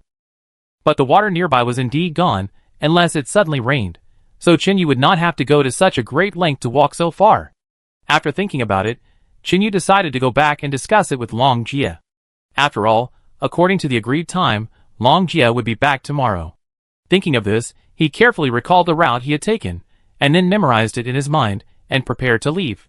Just when he returned to the first floor and picked up his skateboard, Chinyu saw several people riding bicycles and appeared on the road at the foot of the mountain.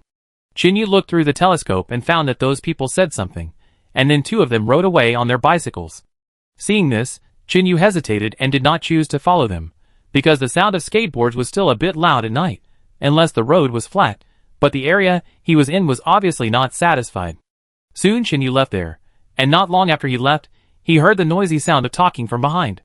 Since Chinyu was walking in a small alley, if both parties were going to the same road, he could really walk in front. Then, in order not to be exposed, Chinyu took his skateboard and hid under the abandoned school bus on the roadside. But what a coincidence, Chinyu did not see a zombie inside the school bus on the roadside in the early morning. After he hid in, the zombie also found him, scratched the car body with his hands, and finally even climbed down and drilled inside.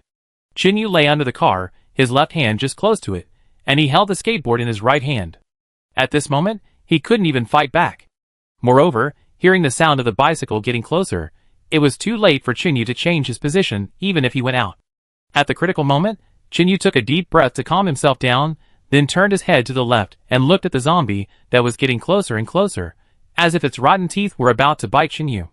Without hesitation, when the zombie was about to get close, Chinyu seized the opportunity and quickly blocked it with his left arm. Feeling the pain, Chinyu's face was calm. He used the splint to get into the zombie's mouth, then lay on the ground and moved hard inside. Finally, relying on his own strength, Chinyu blocked the zombie inside the wall, but he couldn't control its hands.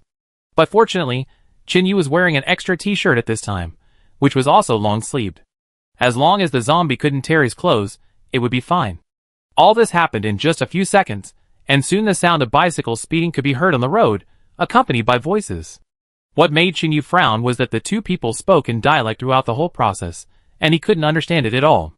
After carefully distinguishing for a while, Chinyu found that the accent was really difficult to distinguish, just like listening to a book from heaven. As the two men moved away, he quickly moved to the right. Then Chinyu did not leave, but waited quietly beside the abandoned school bus. A few seconds later, the zombie crawled out, with its upper body exposed, raised its head and roared at Chinyu. The next second, Chinyu raised his eyebrows, took the brick he had picked up in his right hand, squatted down and hit it directly. It has never been Chinyu's character to not take revenge, not to mention that he almost died in the hands of this zombie just now. With a snap, the zombie's head split like a watermelon, and it burped instantly. Not satisfied, Chinyu attacked again, and then said, "You don't think about catching prey every day, but hide here to be Lao Lu's ambush?" Then Chinyu threw away the brick, stood up and looked at the route where the two disappeared, turned around and picked up the long gun that he had hidden before from the grass. Then, he put the skateboard on the ground and stepped on it with his foot. Chinyu held the gun in one hand, thought for a while, and decided to follow. He waited for 2 minutes to make sure that the two had gone far before setting off. At this time, this place was downhill, and although it was also a repaired road, in order to avoid accidents, Chinyu would still be more cautious. After all, if the two sides meet, it would be fine if there is no conflict. Once there is a problem, Chinyu can only capture them. But in this way, the two sides will become enemies, which is not conducive to the development of the next thing, so unless it is necessary, Chinyu will not take action right away. Moreover, this road lasts for several kilometers, and there is only one muddy fork. Chinyu is also curious about where they are going. About half an hour later, Chinyu stepped on a skateboard and appeared in an abandoned coal factory. From the bad road outside, Chinyu found that there were many bicycle tire marks on it, and there were more than two. Then Chinyu followed in, and the road was quite difficult to walk. Although it hadn't rained for half a month, there was still a lot of wet mud. He followed for a long time, and finally found that there was only a factory nearby, and it didn't look like there were any signs of human life. But when Chinyu was lying on the gate, he suddenly heard crying and shouting from inside. To be honest, if Chinyu didn't believe in that stuff at all, he would have turned around and ran away at this moment. Late at night, in an abandoned coal factory in a barren mountain, suddenly hearing someone crying was simply terrifying. However, Chinyu knew that the two men were probably inside. Because he had a telescope in his pocket, Chinyu did not rush in. He did not know if there were other people on duty inside. After thinking for a while, he looked at a big tree standing at the door, hesitated for a moment, hid his rifle and skateboard in the weeds outside, and then tried to climb the tree with one hand. But the shoes were a bit slippery, and it was not easy to climb up.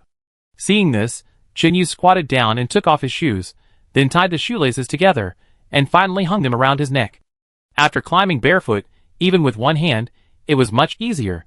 Soon Chinyu sat on a tree trunk, holding a telescope in his left hand, looking into the coal factory. There was a lot of scattered coal piled in the yard, and there was a shed on top to keep out the rain, and there were shovels and carts on the ground. Chinyu estimated that those people should come here regularly to load coal and take it away. After all, this thing is also fuel in the doomsday. Then he moved the telescope to a building, where there was a house made of red bricks. At this time, there was a faint light in one of the windows. A ragged girl was busy in the house, as if she was preparing food. The crying sound came from her, and her face was full of scars. Seeing this, Chinyu felt a little depressed. Without law and order, humans would lose their humanity. Many women who were caught could not avoid such things. For them, they would basically become slaves in the doomsday. Even if Chunyu wanted to manage it, he couldn't manage it. At the same time, there was a shaking sound of the bed inside. Chapter 9:10. At this time, Chunyu thought that this was another temporary camp set up by some beasts. He put down the telescope, and was thinking about how to get more information without exposing himself. It would be better if he could release the survivors inside. There was only one water source nearby, and Chunyu felt that these people had polluted the other water. He basically believed in his intuition. After thinking about it, Chunyu could only use zombies, but in this desolate mountain, he could only attract a few at most. But if that's all, it probably won't pose much of a threat to these people now. If he leads more, it will probably be daybreak by then. If he wants to go in during the day, he will definitely be easily discovered. By then, the people inside will also be prepared in advance, and they might directly mistake him for a companion of the survivors and kill him. Chunyu hid in the tree. Because the leaves were very dense, and it was early in the morning, unless you approached and looked up, you could basically not find his figure. But no one could have imagined that someone would hide in a big tree in the middle of the night. Just as Chunyu was hesitating, he suddenly saw a leaf in a certain direction move. That was exactly where the moonlight was shining. If it was the previous Chunyu, he would not be able to find it so quickly, but after training on the wooden stake for so long, he could quickly find it when the ropes around him moved.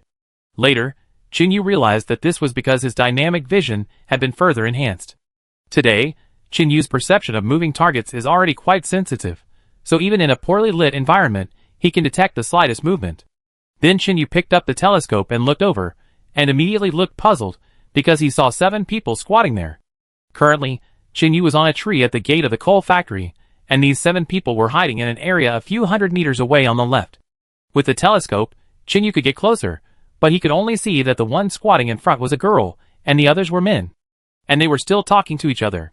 Seeing this, Chunyu thought about it, and planned to see what these people would do.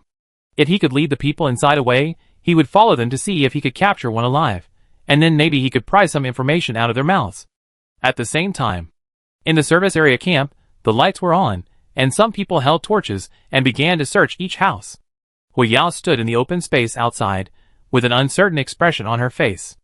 A few minutes later, 2 men ran quickly to her and whispered, "Sister Yao, we didn't find anyone." "A bunch of trash." Hui Yao looked at them coldly, then turned and walked towards the dozen people standing on the right. There were many men holding sharp blades standing around, surrounding those people. Hui Yao first glanced around, then walked towards a younger girl, grabbed her hair and pulled her out. "Sister Yao, I really don't know where Nana went. I really don't know." The girl looked begging, and even wanted to kneel down. Hui Yao didn't say much to her, but just slapped her with his backhand. The girl fell to the ground on the spot, and blood flowed from the corner of her mouth, which showed how strong the force was. On weekdays, you and Nana are the closest. If she really left here with someone, it would be fine. After all, people with different beliefs cannot work together. But you let her steal the gun and ammunition and leave. I am really disappointed about this. As Hui Yao spoke, she turned and walked towards the brazier next to her. The iron rod inside was burning red. She picked up the welding gloves on the ground and put them on, then took them out and looked at them in front of her eyes. The temperature was so high that even the air around her rose a lot. Then Hui Yao walked in front of the girl, holding the iron rod in her hand, and said lightly, "I ask one last question, where did she go?" The girl covered her face, raised her head, and looked at Hui Yao, gritted her teeth, and closed her eyes. Seeing this, Hui Yao said nothing more and turned around to call 2 people. "Hold her hand." A few seconds later, Hui Yao squatted down and pressed the iron rod directly against the girl's little finger. The girl struggled and screamed desperately, but it was useless. Although Hui Yao's face was indifferent, she gradually couldn't bear it in her heart, but she had no choice. Most of those guns, bullets, and grenades were sent by the Savior sect, and each batch was registered. Even Hui Yao couldn't use them at will, but at this time, 1/3 of them were lost, and what annoyed her most was that the Savior sect's people suddenly came, and they happened to catch Nana and her people stealing things and leaving. At this time, Wave 101 was standing a few meters away, with no less than 20 fully armed men standing behind him, all holding automatic rifles and wearing bulletproof vests. The girl had never suffered such pain before, and soon fainted. Hui Yao threw away the iron rod and stood up, snorting, "Take her down and bandage her. I will continue to interrogate her later." "Yes." The 2 men nodded in response and dragged the girl away. The others were so scared that they dared not breathe. because Hui Yao had become completely cold-blooded and ruthless. Watching them leave, Hui Yao took off her welding gloves, turned around and walked back. Then she smiled and said, Huan, you saw it too. She refused to tell me even though I threatened her so much. Why don't you go back first? I will find the whereabouts of the weapons and ammunition in 3 days. As she spoke, Hui Yao took 2 steps forward and held Wei Huan's arm, as if they were back to their best friend relationship before the end of the world. Hearing this, Wei Huan, who was wearing a black tights, shook her head slightly, took her hand away without leaving a trace, and whispered, Yao, it's not that I, as your sister, don't want to help you, but the situation is a bit serious recently.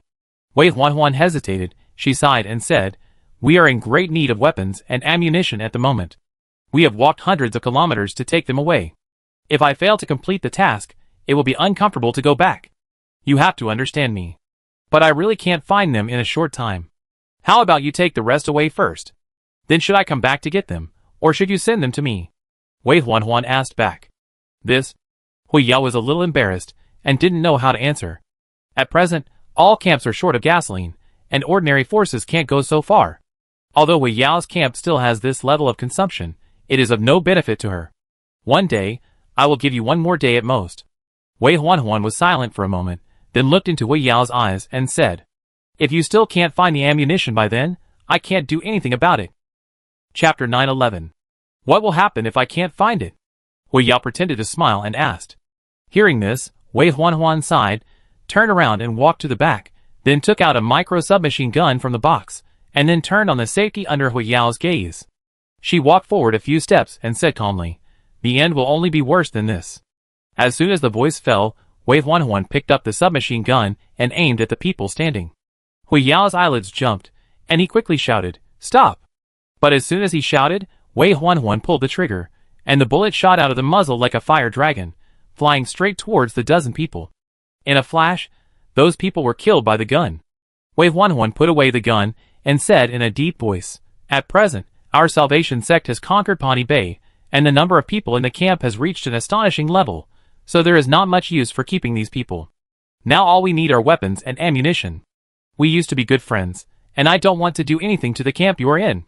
I hope you can take care of yourself. After saying this, Wei Huan wanted to leave. Hui Yao reached out and held her back. He lowered his head and asked in a hoarse voice, why? You clearly said that the Salvation sect needed to develop branch camps, and we have always been obedient, so why did you still attack us? After saying this, Wei Huan glanced at Hui Yao and smiled.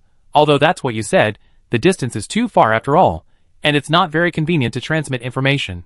In addition, we plan to expand our influence to other areas, and this place has been abandoned. Then Wei Huan bent down a little, put her mouth close to Hui Yao's ear and whispered, and after all, Yao, you have killed as many people as I have. Why are you asking me? Finally, leaving Hui Yao's hand, Wei Huan asked everyone to lift the boxes and leave the service area camp.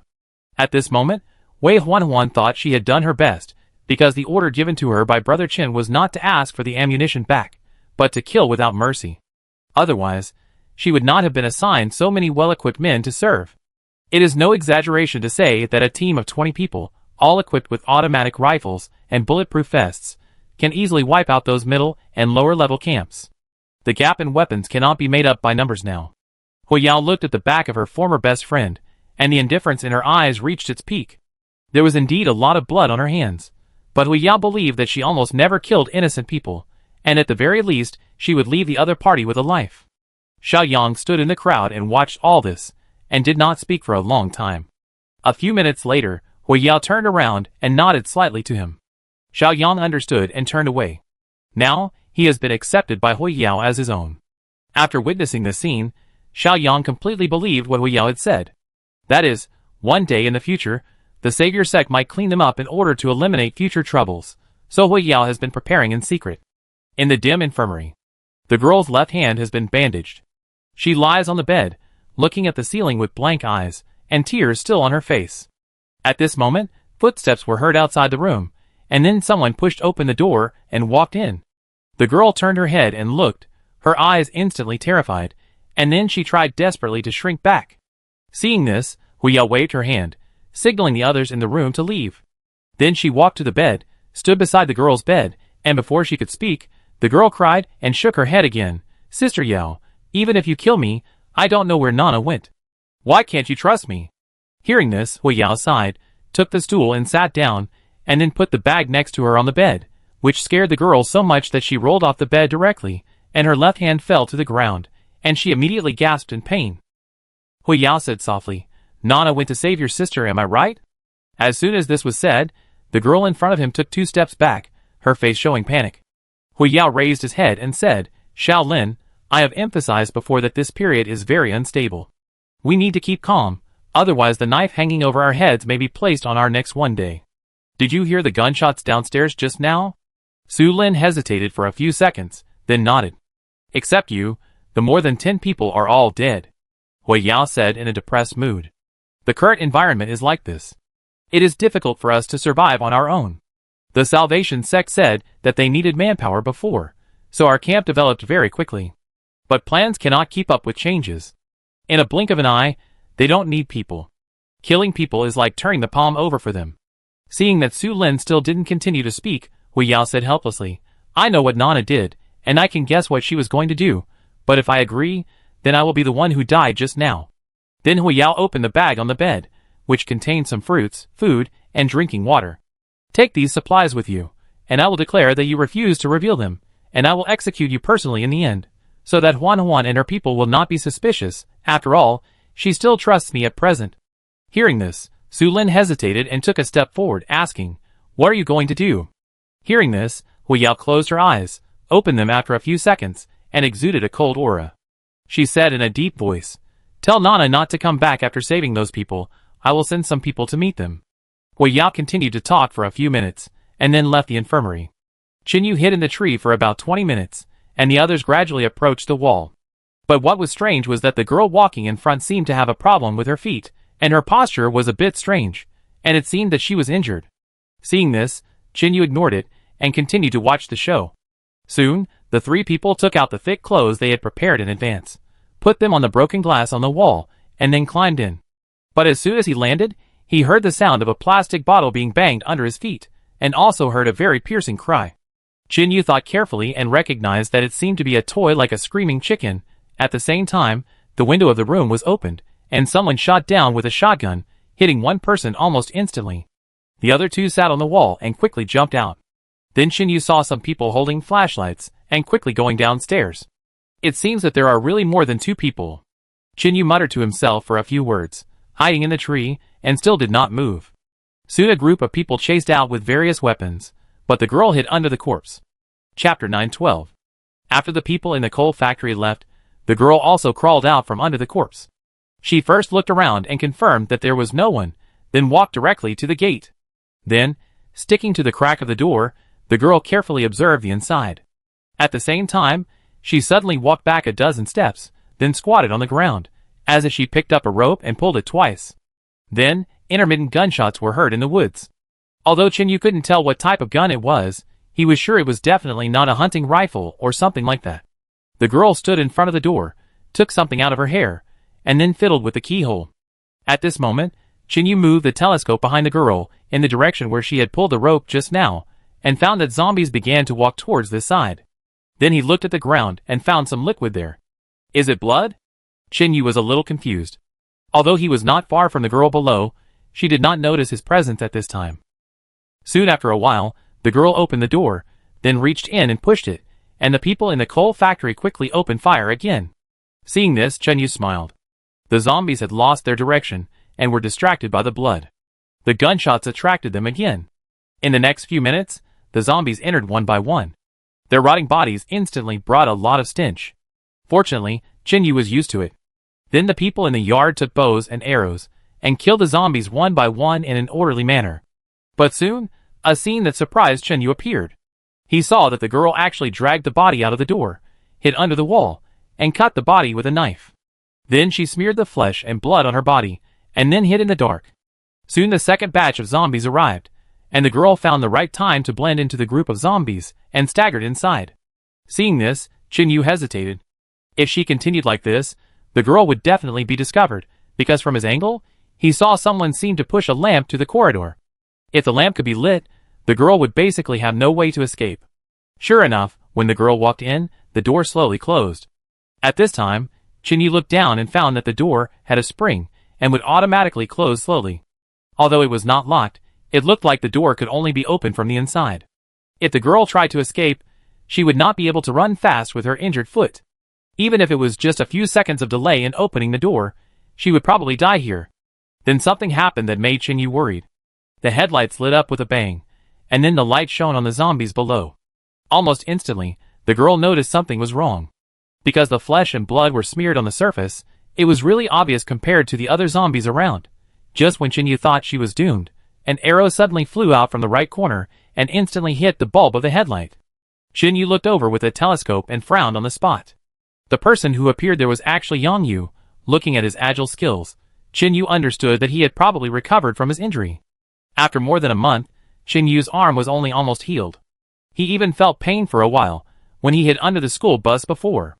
This was also because the injuries Chinyu caused to Yongyu were basically caused by a machete, which looked quite serious but not fatal, while he was hit by an iron rod, which caused bone injury.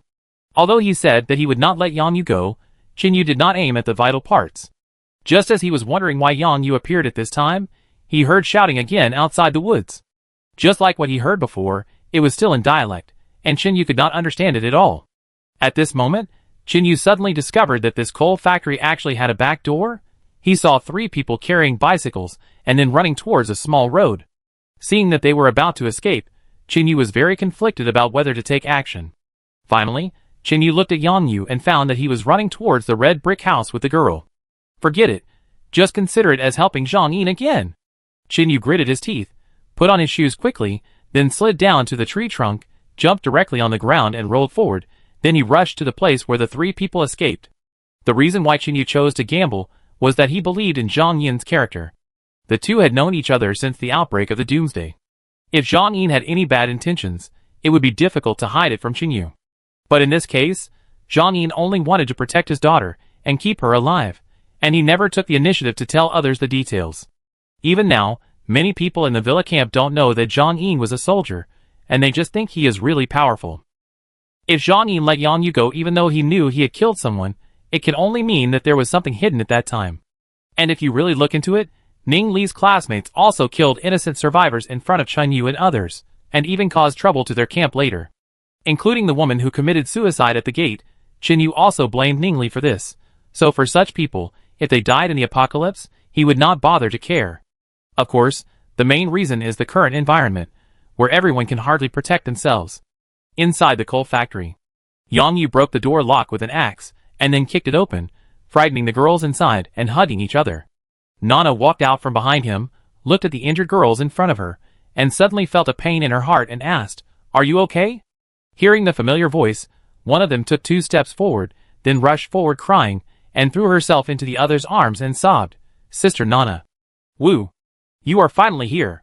Nana hugged her, looked at her exposed lower body, and the scars on her thighs, and tears immediately flowed down. Yongyu picked up clothes from the corner and handed them to them, saying, "Put on your clothes, we have to leave here quickly." "Yes, you hurry up. You can't stay here for long. Shao Si and the others have guns, but they can't delay for too long." The girls in the house moved quickly. Although they were all injured, they endured it.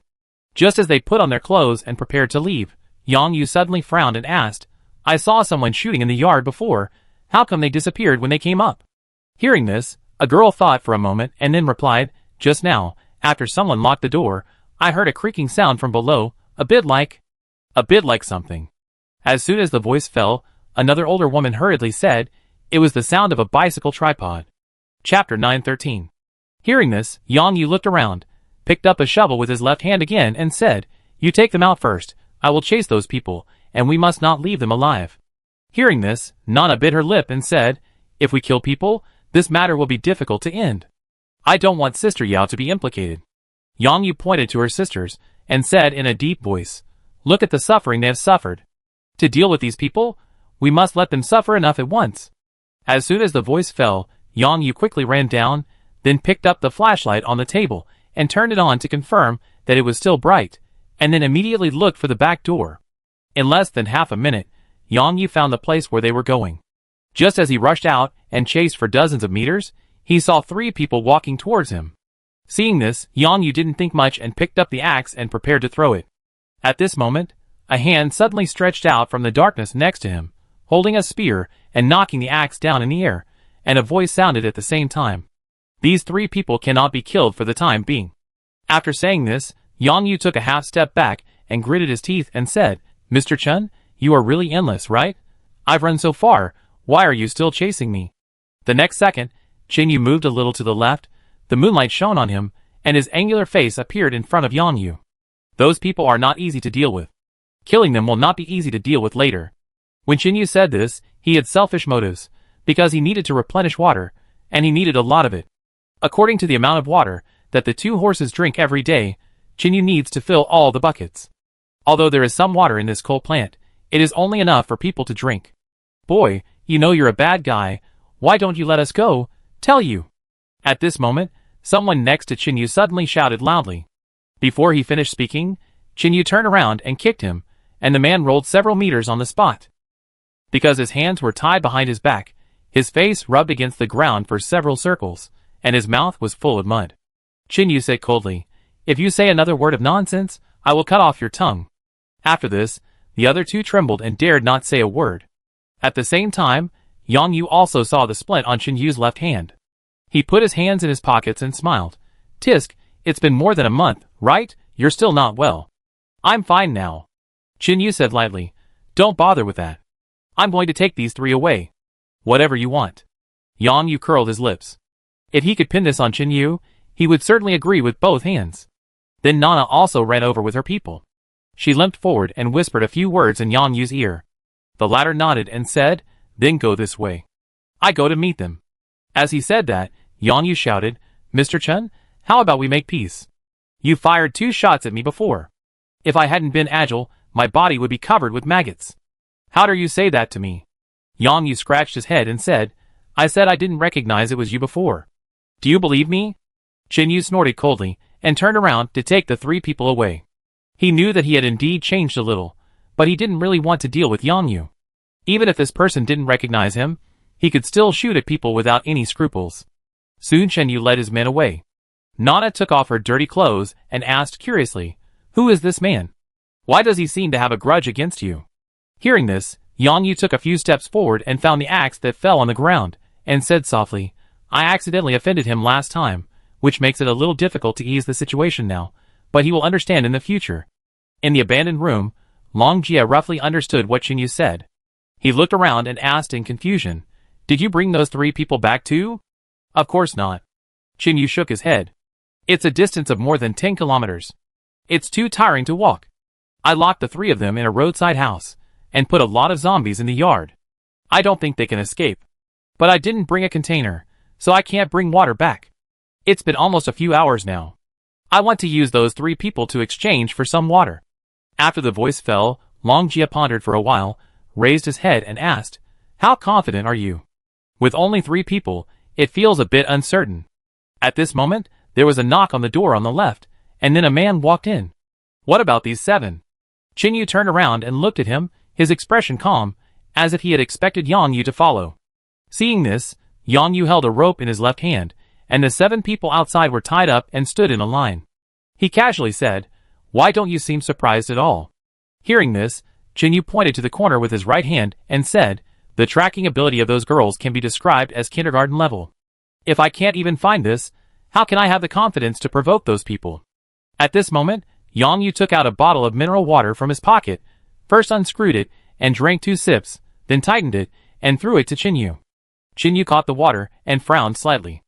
I don't want to be your enemy. Zhang Yin used to take good care of me in the army. I know I did some wrong things, but if I ask myself, those bastards will be killed sooner or later. I was just a little cruel. Chen Yu listened quietly, and then glanced at Long Jia next to him, and found that he seemed to be planning something. After hesitating for a few seconds, Chen Yu opened the water bottle and took a sip, then continued to pass it to Long Jia. Although he was not very thirsty now, Long Jia had been running around outside for a long time, and his physical strength was probably almost at its limit. And Yang Yu had already drunk the water in front of the 2 of them, so Chen Yu had to consider Long Jia at this time. Sure enough, Long Jia took the water and drank half of the bottle directly, then wiped the water stains from the corners of his mouth and said, How many people are there? It depends on whether you cooperate with us. What do you mean? Someone will come tomorrow, and we talk about it then. At the same time, Nana also brought a few girls into the house, but they looked a little embarrassed. After all, they were following someone, but they were discovered a long time ago, which was really embarrassing. The other 3 people should have been brought here by you, right? Chinyu suddenly said. Hearing this, Yang Yu laughed and snapped his fingers. Then several men appeared outside the window, and they were holding the 3 men. Seeing this, Chinyu nodded slightly, walked to the corner and turned back and said, I still want some water as compensation for your second shot. After all, even now I can't let it go. If the bullet had hit me at that time, I would basically not have survived. Chapter 9:14. Hearing this, Yang Yu waved to Nana, and the 2 whispered a few words, and then walked out. Their supplies were placed in an area a few dozen meters away. Fortunately, the resort was large, and it was very convenient to hide people or things. With sufficient water, the 2 horses could also be replenished. Long Jia stood beside them, and reached out to touch the face of one of them. Drink slowly, don't worry, I won't take you so far in the future. The next day, around 10 o'clock in the morning, Long Jia was lying by the window, chatting with a girl called Nana. Just then, after Yang Yu had settled those people, he pushed the door open again and walked in. Chinyu was thinking about the next plan, then raised his head and frowned. Anything else? I've always wanted to confirm one thing. Yang Yu walked to the center of the room, put his hands in his pockets, and said, Have you heard of the organization called the Salvation Sect? Chinyu's expression was calm, so Yang Yu couldn't guess what he was thinking. After thinking for a while, Yang Yu continued, I heard that they have developed an antidote. After saying this, Chinyu stopped moving his hands, put his spear aside, stood up and said, Who told you that? I don't know who it is, but it's been a long time. Chinyu was silent for more than 10 seconds. He turned and looked out the window and said, The Salvation Sect has a feud with us, and it's not clear when they will come, but I should be considered to know this organization. I have basically figured out their style of doing things. If there is an antidote, they will definitely not just release the news, but directly take the antidote to each camp. But what if it's true? Yang Yu walked to the right side of him and whispered, There is another possibility that the antidote production speed is not fast. After all, the resources and conditions are very different from before, but there are so many people, and no one knows whether it will be their turn. As soon as these words came out, Chinyu grasped the key point. He frowned and said, Does this antidote kill zombies directly, or make humans immune to the virus? Hearing this, Yang Yu touched the tip of his nose and said awkwardly, To be honest, I don't know. Chinyu pondered for a while and said, The news is probably fake. After he finished speaking, a female voice sounded in the room. Of course it's fake. Chinyu turned his head to the right and froze in his place. He blinked and felt that the person who appeared here was a little familiar. At the same time, Huiyao was also stunned. She widened her eyes and said, Chinyu, it's you? Long Jia turned around and smacked his lips. No way, another acquaintance. The world is really small. Nana stood outside the window and shrank her head, whispering, Yes, how come we met so easily? At this moment, Huiyao shouted loudly, Nana, come out quickly, don't think I don't know you are here. Seeing this, Nana muttered a few words and walked towards the door on the left reluctantly. Seeing her appear, Huiyao immediately walked over, then grabbed her arm and slapped Nana's, but with his right hand. It hurts. Nana covered the place where she was slapped, and tears were about to come out. Huiyao said coldly, You still feel pain? You are so arrogant that you dare to steal so many weapons and ammunition. Do you really think you are too old? Nana pouted and said, I didn't steal it. Still being stubborn? Huiyao pulled out a dagger, furious. Because of this incident, more than a dozen people died for no reason. Although Huiyao would definitely avenge this, she was also annoyed that Nana acted without consulting her. Seeing that Sister Yao was about to use the knife, the others rushed in to plead for mercy. At this moment, Yang Yu coughed and forced a smile and said, Well, it was indeed not stolen by her. I took advantage of her. Then, Yang Yu quickly told what happened some time ago. 10 minutes later, Huiyao put the knife in place and released Nana's arm. At this time, the latter's hand was a little painful because it had been pulled. You told her that there was an antidote. Where is the evidence? I heard that you are a branch of the Salvation Sect, so you are going to find an opportunity to verify it. Then Huiyao glared at Nana, who was crying beside him. You are really a troublemaker. Haven't you learned enough lessons? Seeing that he is so powerful that he can deal with more than a dozen zombies, you believe what he said? Nana lowered her head and sobbed, My good sisters have been captured. If I don't take care of them, no one will. How do you know I won't save them? Speaking of this, Hui Yao was even more annoyed. After this, the others looked calm, only Nana raised her head instantly, with a look of astonishment.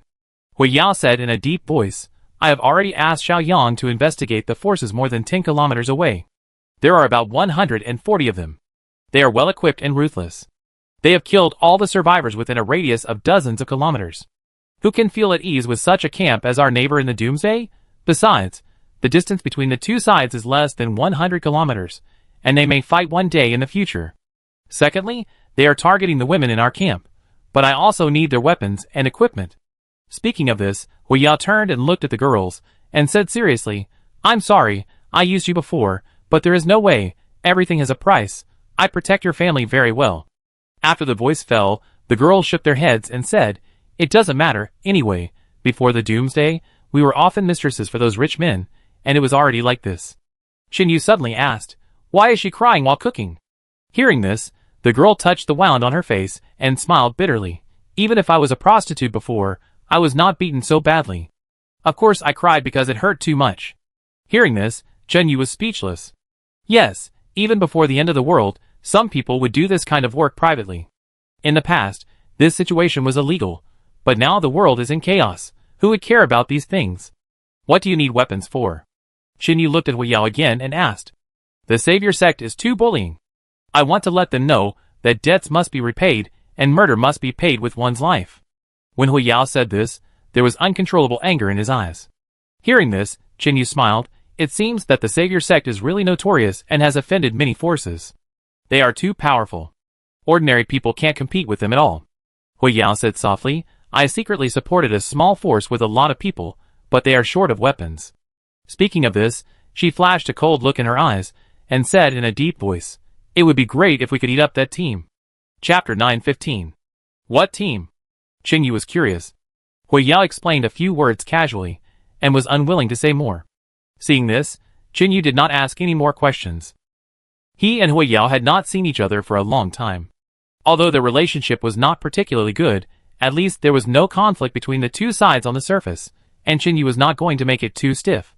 After all, if he guessed correctly, Hui Yao also built a camp.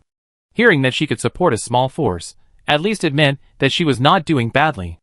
Thinking of this, Qing Yu looked at Hui Yao and nodded slightly, then pointed to the area outside. Let's go out and talk. Hui Yao thought for a moment, turned his head, and signaled to the people standing behind him, and then asked them to be alert to the surroundings to prevent people and zombies from approaching. The bicycles from the coal factory had also been brought over by Hui Yao and others. Then she followed Qing Yu out of the house. Soon the two came to an abandoned pond, and the water in the pond was quite green. How did you follow me? Qing Yu stood at the fence, with his right hand on it, and said, it's not that easy to find your own people in the Doomsday. Hearing this, Hui Yao first turned his head to look at Qing Yu, then whispered, since I am ready to take action against the people of that force, I must have already investigated the surrounding environment clearly. I still know which places are suitable for temporary survival. There should be a walkie-talkie to help secretly. Hui Yao did not deny it, but nodded, and she continued, you have changed a lot. Haha, you too. You have become darker, and your body has become much stronger. We haven't seen each other for so long, and you're talking about this? Qing Yu smiled and turned his head to look at the splint on his left side. Although he was not used to it after wearing it for more than a month, it was much more convenient compared to the last time his right hand was injured. Last night, the zombie bit the wooden board, which was very dirty. Seeing this, Qing Yu took off the splint and put it on the ground. He moved his left arm gently, and it didn't hurt much. As long as he didn't force his arm up and use force like yesterday, it should be fine. Thinking of this, Qing Yu was not going to continue with the splint, and then he took off the black long-sleeve t-shirt outside. Hui Yao turned his head, looked at the scar on his right arm, and sighed, time flies so fast. As he said that, Hui Yao stretched out his hand and placed it on the left side of his chest, stroking the scar there. Qing Yu just glanced and looked away. He slowly said, I just wanted to lead those who care about me to live, and I didn't want to cause trouble, but it was hard to settle down after all. How did you get involved with the Jiashiman? Hui Yao was silent for a long time, and suddenly said this. Qing Yu was mentally prepared for this, and his face was calm. Seeing this, Hui Yao asked in confusion, aren't you curious about how I know? Hearing this, Qing Yu said indifferently, last night, a girl hid in the corner of the wall for a long time. Normal people don't need to run so far to go to the toilet, don't you think? Huiyao nodded and said, "Do you believe me?" "What do you mean?" Qin Yu didn't quite understand. "It means, if a crisis comes one day, do you believe I can bring people to help you?"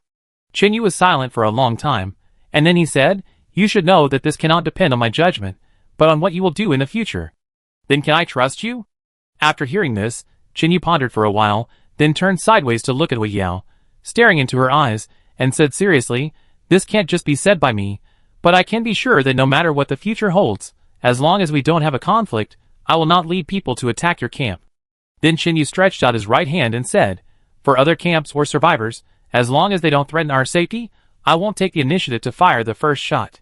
Huiyao turned around and looked at him, then stretched out his hand, and the two held together, saying, "I hope you can do what you say." Huiyao then began to speak. "Initially, I was able to develop thanks to the help of a certain force. At that time, I had come a long way, and they asked me to bring people here to gain a foothold. I personally don't mind living anywhere. There are zombies everywhere anyway."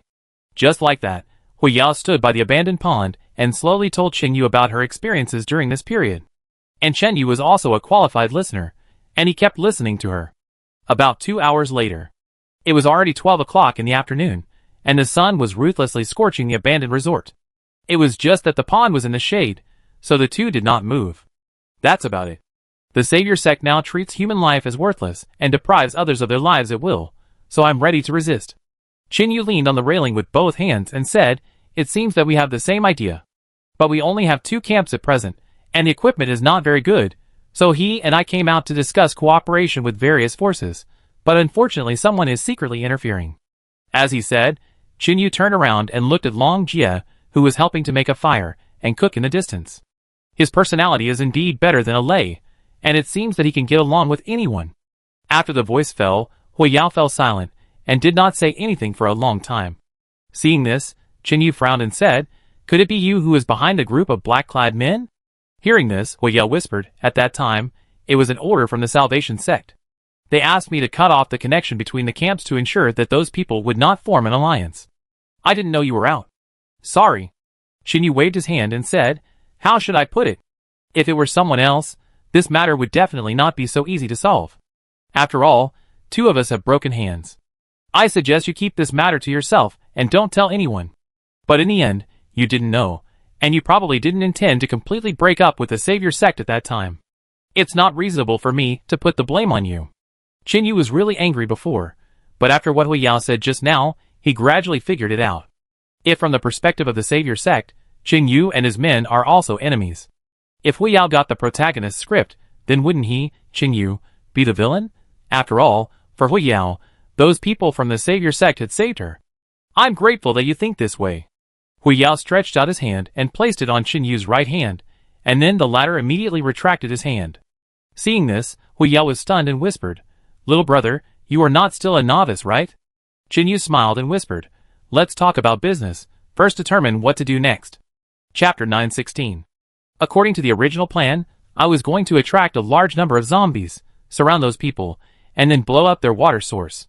Before he finished speaking, Huiyao saw that Qin Yu's expression became serious, and then asked, "Why? Do you have any concerns? In this area of more than 10 kilometers, there is only one place with clean water. If it blows up like this, our 2 horses will be in danger. Can we try another way?" Hearing this, Huiyao frowned and said, "There are more than 100 of them, and I can only command more than 70 young and strong men.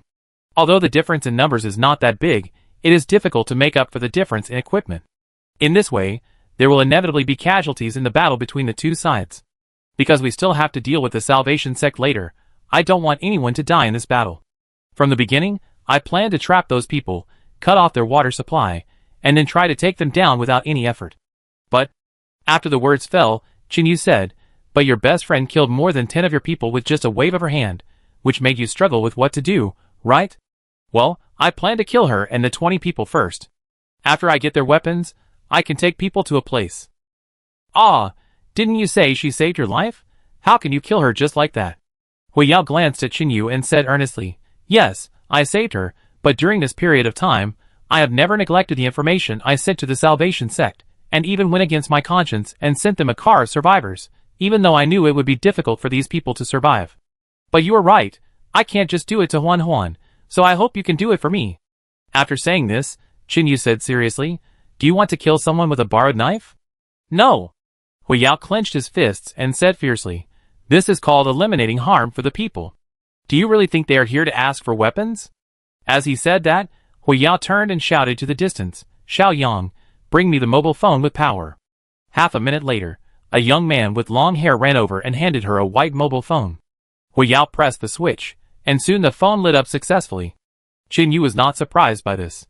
Their camp had also restored power supply. If they just wanted to charge their phones, they could have done it with solar energy before.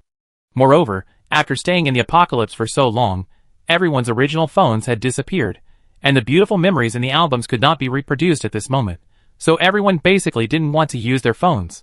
Of course, if Chinyu could pick up his old phone, he still wanted to charge it, and then see the faces of his adoptive parents. 10 seconds later, Hu Yao unlocked his phone and entered the desktop, clicked on a video, and then turned to Chinyu. Chinyu glanced at Hu Yao, who pointed at his phone and said, "You know what's going on if you take a look." The phone was not very big, about 6 inches. The content of the video was a little blurry and shaky, and it seemed that it was recorded at a closer distance. The scene was in an open space. It seemed to be evening. There were 7 people kneeling there, 5 men and 2 women. There were also several men standing next to them with automatic rifles. All of them pointed their guns at their heads. Soon more people appeared, led by a woman in a tight black outfit. Seeing this, Hu Yao said expressionlessly, "This person is my former best friend, Wei Huanhuan." Chinyu nodded and continued to look at the phone. In the video, the woman shouted a few words loudly, but the surrounding insects were too noisy, and they were too far away to record it.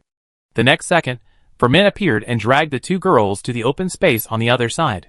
Then, they were divided into 2 groups, one holding their hands, and the other began to strip their clothes. At first, the girls desperately grabbed their pants to prevent them from succeeding, but in return, they were just punched by the big sandbags. Chinyu even saw that a girl's tooth was blown away. The next scene was too miserable, so Chinyu simply looked away. His face was calm, but his fists were clenched into a ball. Hu Yao's eyes were cold. She had already watched the video several times. Then she moved the progress bar a little and said again, "Keep watching." Hearing this, Chinyu looked over again. In the mobile phone video, the 2 girls were hugging each other and crying, and the other 4 men were standing by smoking and spitting at them from time to time. Wei Huanhuan walked over and squatted, as if asking them something again, but Chinyu saw that the 2 girls shook their heads like rattles. Then Wei Huanhuan seemed to be angry and kicked the girl on the left, then turned around and pulled out a machete from his waist, and then had someone hold the girl down. Then Wei Huanhuan took the knife and cut off the other person's ear. As if cutting off one ear was not enough, she stabbed the knife into the girl's right ear, and the ground was instantly covered with blood. At the same time, others walked behind the men with knives and cut their throats directly. Even though Chinyu was used to seeing bloody scenes in the Doomsday, he felt a little uncomfortable at this moment. Hu Yao turned off the video and said in a deep voice, "The video was a month ago. At that time, there was a child who was so hungry that he had no strength, but he had solar panels and a power bank, and he usually hid in an abandoned water tower to survive. By chance, he recorded this scene. The day before yesterday, he fainted from hunger on the roadside. I happened to bring people to find Nana and rescued him. As a result, I found that he actually had a mobile phone on him. At the same time, the mobile phone in front of him also received a message of low battery and shut down." Seeing this, Hu Yao pressed the switch and continued, "According to the child, these people have done this more than once. Okay, I have no objection. For such cruel survivors, Chinyu usually would not take the initiative to provoke them. As long as the 2 sides did not have a feud, he would ignore him even if he saw him passing by. Unless he happened to encounter the enemy killing the survivors when he was attacking a certain camp, Chinyu would choose to save them. But at this time, Hu Yao had already formed an alliance with him, so Chinyu could not sit idly by. By the way, you said before that you would go to a place after the incident. Where is it?" As soon as the voice fell, someone shouted in the distance, "Come and eat." Hearing this, Hu Yao explained, "I will tell you after the matter is done. Anyway, what you need to know is that we must eat that force to have a chance to go there, otherwise we can't even open the door." Hearing this, Chinyu became more and more confused. But Hu Yao refused to say more, so he had to give up. The 2 turned around and walked towards the prepared food. Chapter 9:17. After resting for an afternoon, the temperature gradually became less hot in the evening. This is the most suitable time for action.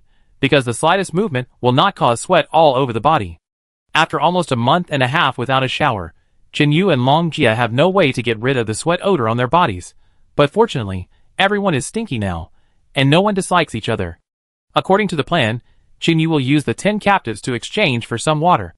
Of course, this is a loss no matter how you look at it, because water resources are not very important to those people, and most people will not be suspicious. After all, there is no water in other places.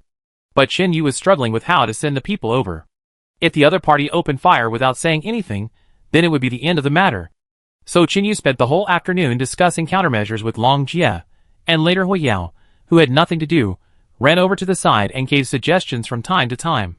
Finally, when it was dark, everyone decided on a method, which was to deliberately let 2 people run away first, so that they would think they had escaped. And it couldn't be too obvious, at least they had to have the courage to report the news. In this way, the other party had to bring people to rescue, because for any camp, the disappearance of 10 people at a time was not a trivial matter. Finally, Hui Yao and Yang Yu's people held them back, and Chinyu took Long Jia to steal water from the water source. Chinyu was still confident that this plan could be successfully completed. After all, if someone was captured, but the camp did not choose to rescue them, then someone would definitely think too much. This time they were captured, so what will happen to us next time? Should we save them or not? This thought will fill the minds of others. Once the team loses its cohesion, it will only be a matter of time before they disperse. And the means Chinyu has always used have never relied on force to conquer people's hearts. When discussing these things, several people avoided the captives. They were guarded by Yang Yu himself, and even had to poop in that room. When thinking about who would take care of them, Chinyu set his sights on the girls. A few minutes later, a girl pinched her collar and asked weakly, "Are we in danger?" Hearing this, Long Jia held a cigarette in his left hand, then blew out a smoke ring and said lightly, "With me here, if you lose a hair, I will have lived in vain for more than 20 years. Chinyu said in a deep voice, "There can't be any trouble in this matter, you have to make sure it's done." After the voice fell, Long Jia pressed the cigarette against the wall to extinguish it, then put it in his pocket, and said to Hui Yao, "Do you have an extra gun? Lend me one?" Hearing this, Hui Yao hesitated for a moment, reached out from his waist, and took out a pistol and handed it to him. "Is this enough?" Long Jia took off the magazine, quickly pulled the barrel, and held the gun with both hands, made another aiming action, and then nodded and said, "Enough, unless those people suddenly mutate, I guarantee that your people will not be harmed." "Then please," Hui Yao said. While everyone was talking, only Nana stood aside with a depressed look and did not move. Chinyu glanced at her and could probably guess what she was thinking, walked over and whispered, "Your name is Nana, right?" "What's your relationship with the man who died earlier?" As soon as these words came out, Nana raised her head instantly and asked with a puzzled look, "How do you know that we sacrificed one person?" Chinyu said, "There is a big tree in front of the coal factory, remember?" Nana nodded. "I was hiding under it at the time." Hearing this, Nana also understood. She squatted on the ground, hugged her knees with both hands and murmured, "This matter is my fault. I didn't investigate it clearly at the beginning, which led to his death under the other party's gun. He didn't want to leave the house, but he followed me out because I was leaving. It's all my fault that I killed him." After she finished speaking, Nana's eyes turned red. Chinyu looked at his watch and continued, "Please accept my condolences. I will be able to take revenge in a while." "But can't these people be killed?" Nana raised her head and wiped the tears from her face with the back of her hand and asked, "Just don't touch them now." After saying this, Chinyu turned around and left. When it was completely dark, it was already past 8 in the evening. Everyone left the area, leaving only 4 girls sitting outside. After Yang Yu walked out of the house, the 10 men still did not move, all huddled in the corner. But they were very hungry, and each of them only drank about 300 milliliters of water in 2 days, and now everyone's lips were dry and cracked. The night in the doomsday was extremely unbearable, as if the air was hot, and the house was smelly, so gradually some people looked at the window over there. Although his hands and feet were tied, his knees were still movable, and he could still move slowly by kneeling on the ground. Soon someone came to the window, and he held onto the windowsill with both hands, and stood up carefully, daring to stick out only half of his head to look outside. Looking around, the man didn't see anyone else, only 4 girls who seemed to be boiling water. Hesitating for a moment, the man didn't think much and continued to shrink back. But as soon as he turned around while kneeling on the ground, his knees suddenly hit a hard object, like a nail or something. The man was afraid of rust, so he quickly reached out and dug it out from the garbage. He picked it up and looked at it in the moonlight. It was a nail clipper. It looked like it had been there for a long time and was particularly dirty. He hesitated for a moment, then returned to the crowd and handed the thing in his hand out. "I just picked up this thing." Hearing this, someone was so hungry that he lay on the ground and muttered, "It would be great if you could pick up a piece of meat." "Show it to me." The speaker was a man in his 30s, with a scar on his right cheek. Everyone usually called him Scar Brother. The guy who got kicked by Chinyu last time was this guy. He was usually very powerful and arrogant. He would basically avoid men who were alone, but once a woman fell into his hands, she would be beaten up. As a result, when the two met, he was knocked down by Chinyu with a punch. The strength of the two was completely on a different level. Scar Brother took the gun in his hand and looked at it for a long time, his eyes rolling. He turned his head and asked, "Where did the man die?" "I didn't see him. There were only 4 women burning fire outside." "Where are the others?" "Not sure." The man shook his head and replied, "Scar Brother, why don't we try to escape? What if this is the opportunity?" Hearing this, Scar Brother hesitated for a few seconds and said in a deep voice, "There are too many of us, let's go in batches." Chapter 9:18. After he finished speaking, he pressed the top of the nail clipper, then disassembled it, and then inserted the back part into the gap to widen the blade. After trying it, he couldn't cut the rope on his feet at all, so Scar Brother took the nail clippers, turned around, and rubbed them quickly on the ground. Time passed by, and the girls outside were about to fall asleep, and there was no movement in the house behind. It was about 10 o'clock in the evening, and in the quiet night, a click sound suddenly rang out. At this time, the fire was getting smaller and smaller, and only 2 girls were left with their shoulders close together. Although they were facing the back room, their eyes were wide open, holding each other's hands, and even trembling a little. Brother Scar was worried that this was a trap. What if the other party deliberately let them out, and then shot them? That's it, so he didn't dare to believe it at all. The man who slipped out at this time was the man who picked up the nail clippers before, named Ding Desheng. He first watched furtively at the door for more than a minute, until Brother Scar urged him from behind. Ding Desheng walked out carefully. The backs of the 2 girls appeared in front of him, and Ding Desheng licked his lips, and even swallowed his saliva.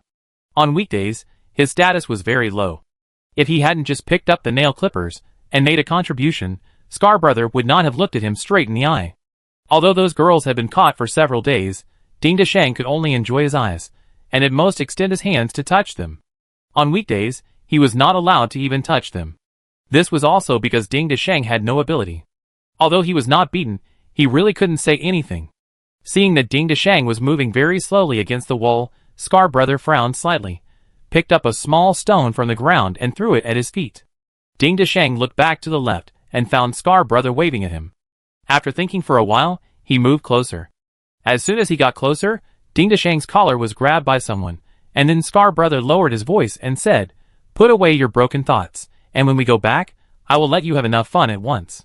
Thank you, Brother Dao." Ding Desheng was very surprised and thanked him immediately.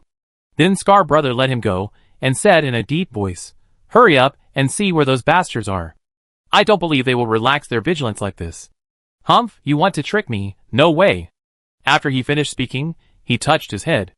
Little did he know that Chinyu had already predicted all this. Soon Ding Desheng quietly slipped away, and came back in about 5 or 6 minutes. At this time, the 2 girls were already sleeping on the ground. Seeing him bending over and touching the 2 girls, Scar Brother saw it with his eyes, and was anxious in his heart. He picked up the stone again, and threw it over, hitting Ding Desheng's body with a snap. Then Scar Brother raised his thumb towards the house, and stared at him fiercely. Seeing this, Ding Desheng turned around reluctantly, and quickly returned to the house. As soon as he entered, the others quickly closed the door, and someone hurriedly asked in a low voice, "Why? Where did they go?" Hearing this, Ding Desheng rubbed his hands and said happily, "Now I really believe that good people don't live long, and evil people will be around for thousands of years. We are so lucky." Before he finished speaking, Scar Brother slapped him on the back of his head, and gritted his teeth, and said, "I think you are really an evil. It's time to still think about those 2 girls. Aren't you afraid that someone is watching you in secret?" Hearing this, Ding Desheng looked aggrieved. "Brother, you are well fed, but I haven't even touched a woman's hand for half a year." At this moment, Ding Desheng seemed to be about to cry, but as a grown man, his expression now made people feel a little nauseous. Scar Brother waved his hand and whispered, "Hurry up and tell me, What are those bastards doing? Ding Dashang said.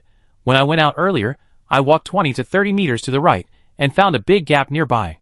Those people were trying to stop it, but there were too many zombies. Half of them were killing them, and the other half were carrying stones to block the zombies. Really? Scar Brother didn't quite believe it. I was also suspicious at first, so I watched for about a minute and found that someone was dragging a corpse to block the zombies. Ding Dashang answered truthfully. Strange. Someone didn't understand and wondered. This abandoned resort in the wilderness is full of zombies. Even if they sneak in, the worst case scenario is that they can just run away. Why waste energy to kill them? Scar Brother pondered for a few seconds and said in a deep voice, It's night now, the middle of the night. Would you rush with all the supplies? What's more, I seem to have seen these people with 2 horses before. Hearing that there was a horse, everyone's eyes lit up, and some people even said excitedly, How about we let them steal it? Pa! The person who said that was immediately slapped. You are so timid. These people are obviously better than us. How can we beat them if we don't go back and call for help? That guy almost sent me to see the master with 1 punch. The scarred face roared in a low voice, and then he stretched out his hand to cover the part where he was injured last time, which happened to be on the shoulder, and it still hurts a little now. Did you see where the bicycle was placed just now? Scarface suddenly remembered something and continued to look at Ding Dashang and asked. It fell on the ground. Hearing this, Scarface thought for a while and said, Let's do this, 2 people in a group. If they don't come back in 20 minutes, we will escape one by one. Remember to scatter after climbing over the wall, and don't run in the same direction. But where can we run if not home? Someone was stunned. Hearing this, Scarface suppressed his anger and whispered, Wouldn't it be fine to change direction after running 1 or 2 kilometers? But we can't tell the direction in the middle of the night. Ding Dashang scratched his head and said reluctantly. At this moment, Scarface was about to suffer from stupidity. If it was anywhere else, he would have slapped him twice. But now, he needed to escape from here. Time was life, so he couldn't waste time anymore. Scarface walked to the window, looked up at the night sky, and then waved his left hand, signaling others to come closer. Today is a crescent moon, and it's not past midnight yet, so it's a waxing moon. Cover the 2 corners with 1 finger and point to the ground at the same time, which is south. Our coal plant is just to the west, and the base camp is the same. Seeing the others' puzzled faces, Scarface gritted his teeth and said, Have you forgotten the knowledge we taught in junior high school so quickly? Brother Dao, who could have thought that the end of the world would come now? I thought I would never be able to live without navigation in my life. Scarface heard this and eased a little, saying, Remember, if you really can't find the direction, wait for the sun to rise. Chapter 919. After a few simple instructions, Ding Dashang and another person left the abandoned house again. Although Scarface wanted to leave, he was too suspicious and missed the only chance to leave because of his fear of this and that. At this time, Long Jia had already climbed from the electric pole behind the house to the rooftop, and was lying on it with his legs crossed. He held a dogtail grass in his mouth and swung his right foot, taking in everything the people below said. Although the zombies in the distance came in waves, Long Jia believed that Qin Yu and his team would definitely be able to handle it. After hearing that 2 of them had left, Long Jia lazily took out the low-battery walkie-talkie from his pocket, and then turned on the switch. You can stop now. Abandoned resort area. Qin Yu took a spear and stabbed the nearest zombie's eyeball, piercing its head directly. Then he pulled it out casually, and the smelly blood sprayed in the air. Fortunately, Qin Yu was experienced and quickly stepped back half a step, but there were still blood stains on the open ground. Hui Yao was chopping zombies with an axe, swinging it for too long, and some zombies' skulls would get stuck on the axe blade, and it was difficult to pull it out, so she even felt that her hand seemed to be a little loose. At this time, everyone was blocking the 3-meter-wide gap, only blocked by 2 wooden sticks as thick as arms. When will it end? Hui Yao tried to use one hand, but it was stuck on the corpse, and could not move at all. Seeing this, she pulled out both hands, then wiped the sweat with the back of her hand and said, If this continues, these zombies will attract more. Hearing this, Qin Yu looked around and said, It should be about time. Just block it. I will take people to the back of the zombies to lead them away. As soon as Qin Yu finished speaking, he was about to leave with his rifle when Long Jia's voice rang out from the intercom in his pocket. After listening, he nodded, turned around and shouted, No need to continue killing zombies. Find a way to block it. You two follow me. Qin Yu called 2 people, and then left. A few minutes later, the zombies slowly walked in another direction. Scarface and the remaining 7 people waited for 20 minutes, and saw that the two had not returned, so they were ready to leave. However, when they opened the door, they found that there was a dark shadow outside. Looking carefully, a strange young man with a crew cut was lying on the ground with his hands behind his head. Seeing this, Scarface thought for a while, then held a sharpened nail clipper in his hand and approached on tiptoe. But as soon as he squatted down and was about to extend the nail clipper towards the young man's neck artery, his right wrist was grabbed on the spot. Scarface tried to retract his hand, but the opponent was so strong that he was like a clamp, making him unable to move at all. Long Jia opened his eyes, and said with a faint smile on his face, "How about I practice with you?" "I'm pretending." Scarface was furious, and punched Long Jia in the eye with his left hand. The next second, he was thrown out by Long Jia. Half a minute later, in the abandoned room, 8 people with bruised faces squatted in the corner, tying up each other with ropes. Long Jia sat by the door, curled his lips and said, "Tie it tighter, otherwise I don't mind coming to help you tie it myself." When these words came out, those people shuddered twice, and a trace of resentment flashed in their eyes. Just then, someone raised his hand and said, "The rope has been cut, and the remaining ones are not easy to tie." Before he finished speaking, half a brick flew in from the door, and hit the man on the forehead with a bang, and he covered his head and howled on the spot. "Look at how powerful you are. Since you cut the rope with nail clippers, why can't you use clothes as ropes?"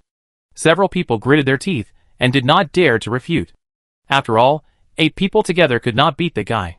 Soon, time passed by minute. Yang Yu and others carried the stolen weapons and ammunition and distributed them to everyone one by one. Hu Yao only brought about 10 people with her this time. In her words, it was for self-defense. Although Wei Huanhuan said that she would only give 1 day, she didn't know why she suddenly disappeared, so Hu Yao hesitated and chose to leave the camp.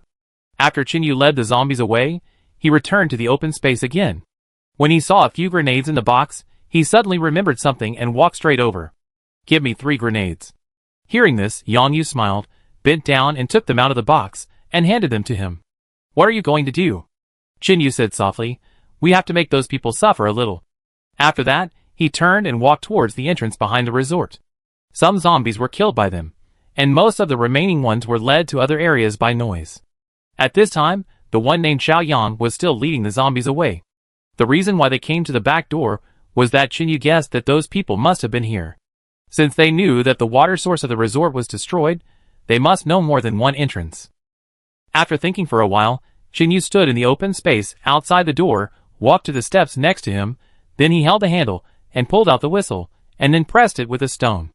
Just as he was about to take the next step, he found that he had forgotten to bring the thin rope, and he searched his body, but couldn't find any replacement items.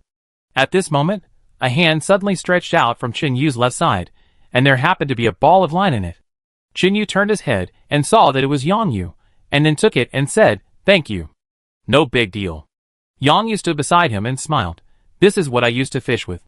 It should be enough to set up booby traps. By the way, which unit did you serve in before?" "I've never been a soldier." Qin Yu tied the fishing line to the street lamp on the other side of the road, then picked up the stick again and tied it, about the length of the index finger, then straightened it to make the fishing line float in the air, and then pressed the stone stick with it, so that half of it was suspended in the air. "Oh!" Yang Yu was a little curious, but seeing that Qin Yu was busy, he said, "Why don't I help you? I'm familiar with this thing before." "It's okay. Let me practice and see how many people I can kill." Qin Yu shook his head slightly, took the other 2 grenades, and walked 2 steps to the left and back. He just stood on the road and looked at it. If the grenade was triggered, the enemy might subconsciously rush to the side, so Qin Yu prepared to set 2 more trap mines on the grass. The second time Qin Yu prepared a complete set of tools. A pen appeared in his hand. Although there was a lot of rust on it, it did not hinder its use. According to the steps that Slav had said before, Qin Yu carefully squeezed the handle, then pulled out the whistle again, and poked the pen into the previous position. Then Qin Yu looked solemn, and he didn't even dare to breathe too loudly, and slowly released the handle. After digging a small hole in the ground, Qin Yu put the grenade in it, and the other end of the fishing line continued to be tied to the door. Chapter 920. Because the 2 grenades were placed at a distance, the explosion on the right side would not detonate the one on the left side. If someone rushed over, the fuse would definitely be triggered. At the same time, the other party would definitely get up quickly and roll to the side. Thinking of this, Qin Yu placed the 3rd grenade there. Because the weapons and ammunition stolen by Yang Yu had not been used, Even if the two people went back to report the news, they would definitely not realize that they had such a thing as grenades. After all, most people touched guns for the first time in the doomsday. Even if these people are lucky and just cross that line, as long as they push the door to enter, the grenade will still explode, and at least the people inside will be notified. It's a pity that the power should not be enough to hurt the people at the door. Chinyu stood in the open space, looking thoughtful. At this moment, Yang Yu, who had just disappeared, appeared again. He walked towards Chinyu with a bag and said, "Sprinkle these iron nails around the grenade. It will be enough to make those people drink a pot after the explosion." Hearing this, Chinyu looked at it and chose to do it. After all, Yang Yu also told some of his stories these 2 days. If this guy didn't lie, then Yang Yu is indeed more experienced than Chinyu. When they finished here, Chinyu and Yang Yu walked towards the previous gap. After briefly communicating with others and explaining the details, he and Long Jia led 2 horses away. The empty barrels on the cart were tied together, and the 2 sat on it and rushed towards the coal factory. Long Jia looked back at the resort and whispered, "Chinyu, what do you think?" "Well, what's wrong?" Chinyu was puzzled. Seeing this, Long Jia pondered for a few seconds and said softly, "We have a grudge against the Salvation Sect, and so do they. But after all, we used to follow the Salvation Sect.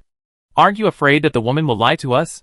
Hearing this, Chinyu suddenly realized that he seemed to understand what Long Jia was worried about, and then smiled and said, "I forgot to tell you in advance that Hu Yao and I have known each other for a long time and have dealt with each other before." Then, he slowly started talking. Anyway, there was nothing to do now, so it was just right to chat in the middle of the night to kill time. A few minutes later, Long Jia nodded and said, "If that's the case, maybe we can give it a try." Chinyu looked at the zombies that appeared on the side of the road, thought for a while, and said, "The enemy of my enemy is my friend, not to mention that it is definitely a good thing for us to shake hands and cooperate with Hu Yao. We must learn to find allies, and let them help us contain the enemy, otherwise we will be destroyed before we grow up." Long Jia glanced at the small box next to him, which contained 2 guns, and then he smiled and said, "You are still thoughtful. I take a nap, and call me when you are almost there." The relationship between the 2 is now a little better than when they were in the manor camp, so there is no need to say those polite words. Anyway, whoever is tired will rest first. "Okay." Chinyu nodded and continued to concentrate on holding the reins. After walking for about 40 minutes, they have almost reached half the distance. Chinyu and Long Jia left the resort about half an hour after the 2 people escaped. He estimated the speed. If the 2 ran at full speed, it would take at least an hour and a half to travel more than 10 kilometers. This is assuming they don't get lost, and there are occasional uphill roads, so Chinyu determined that it would take them 2 hours to get back to the base camp. But the abandoned coal plant was not far from their base camp, which means that if Chinyu didn't meet anyone when he arrived at the coal plant, he couldn't go any further. Otherwise, the 2 sides would probably meet on the road.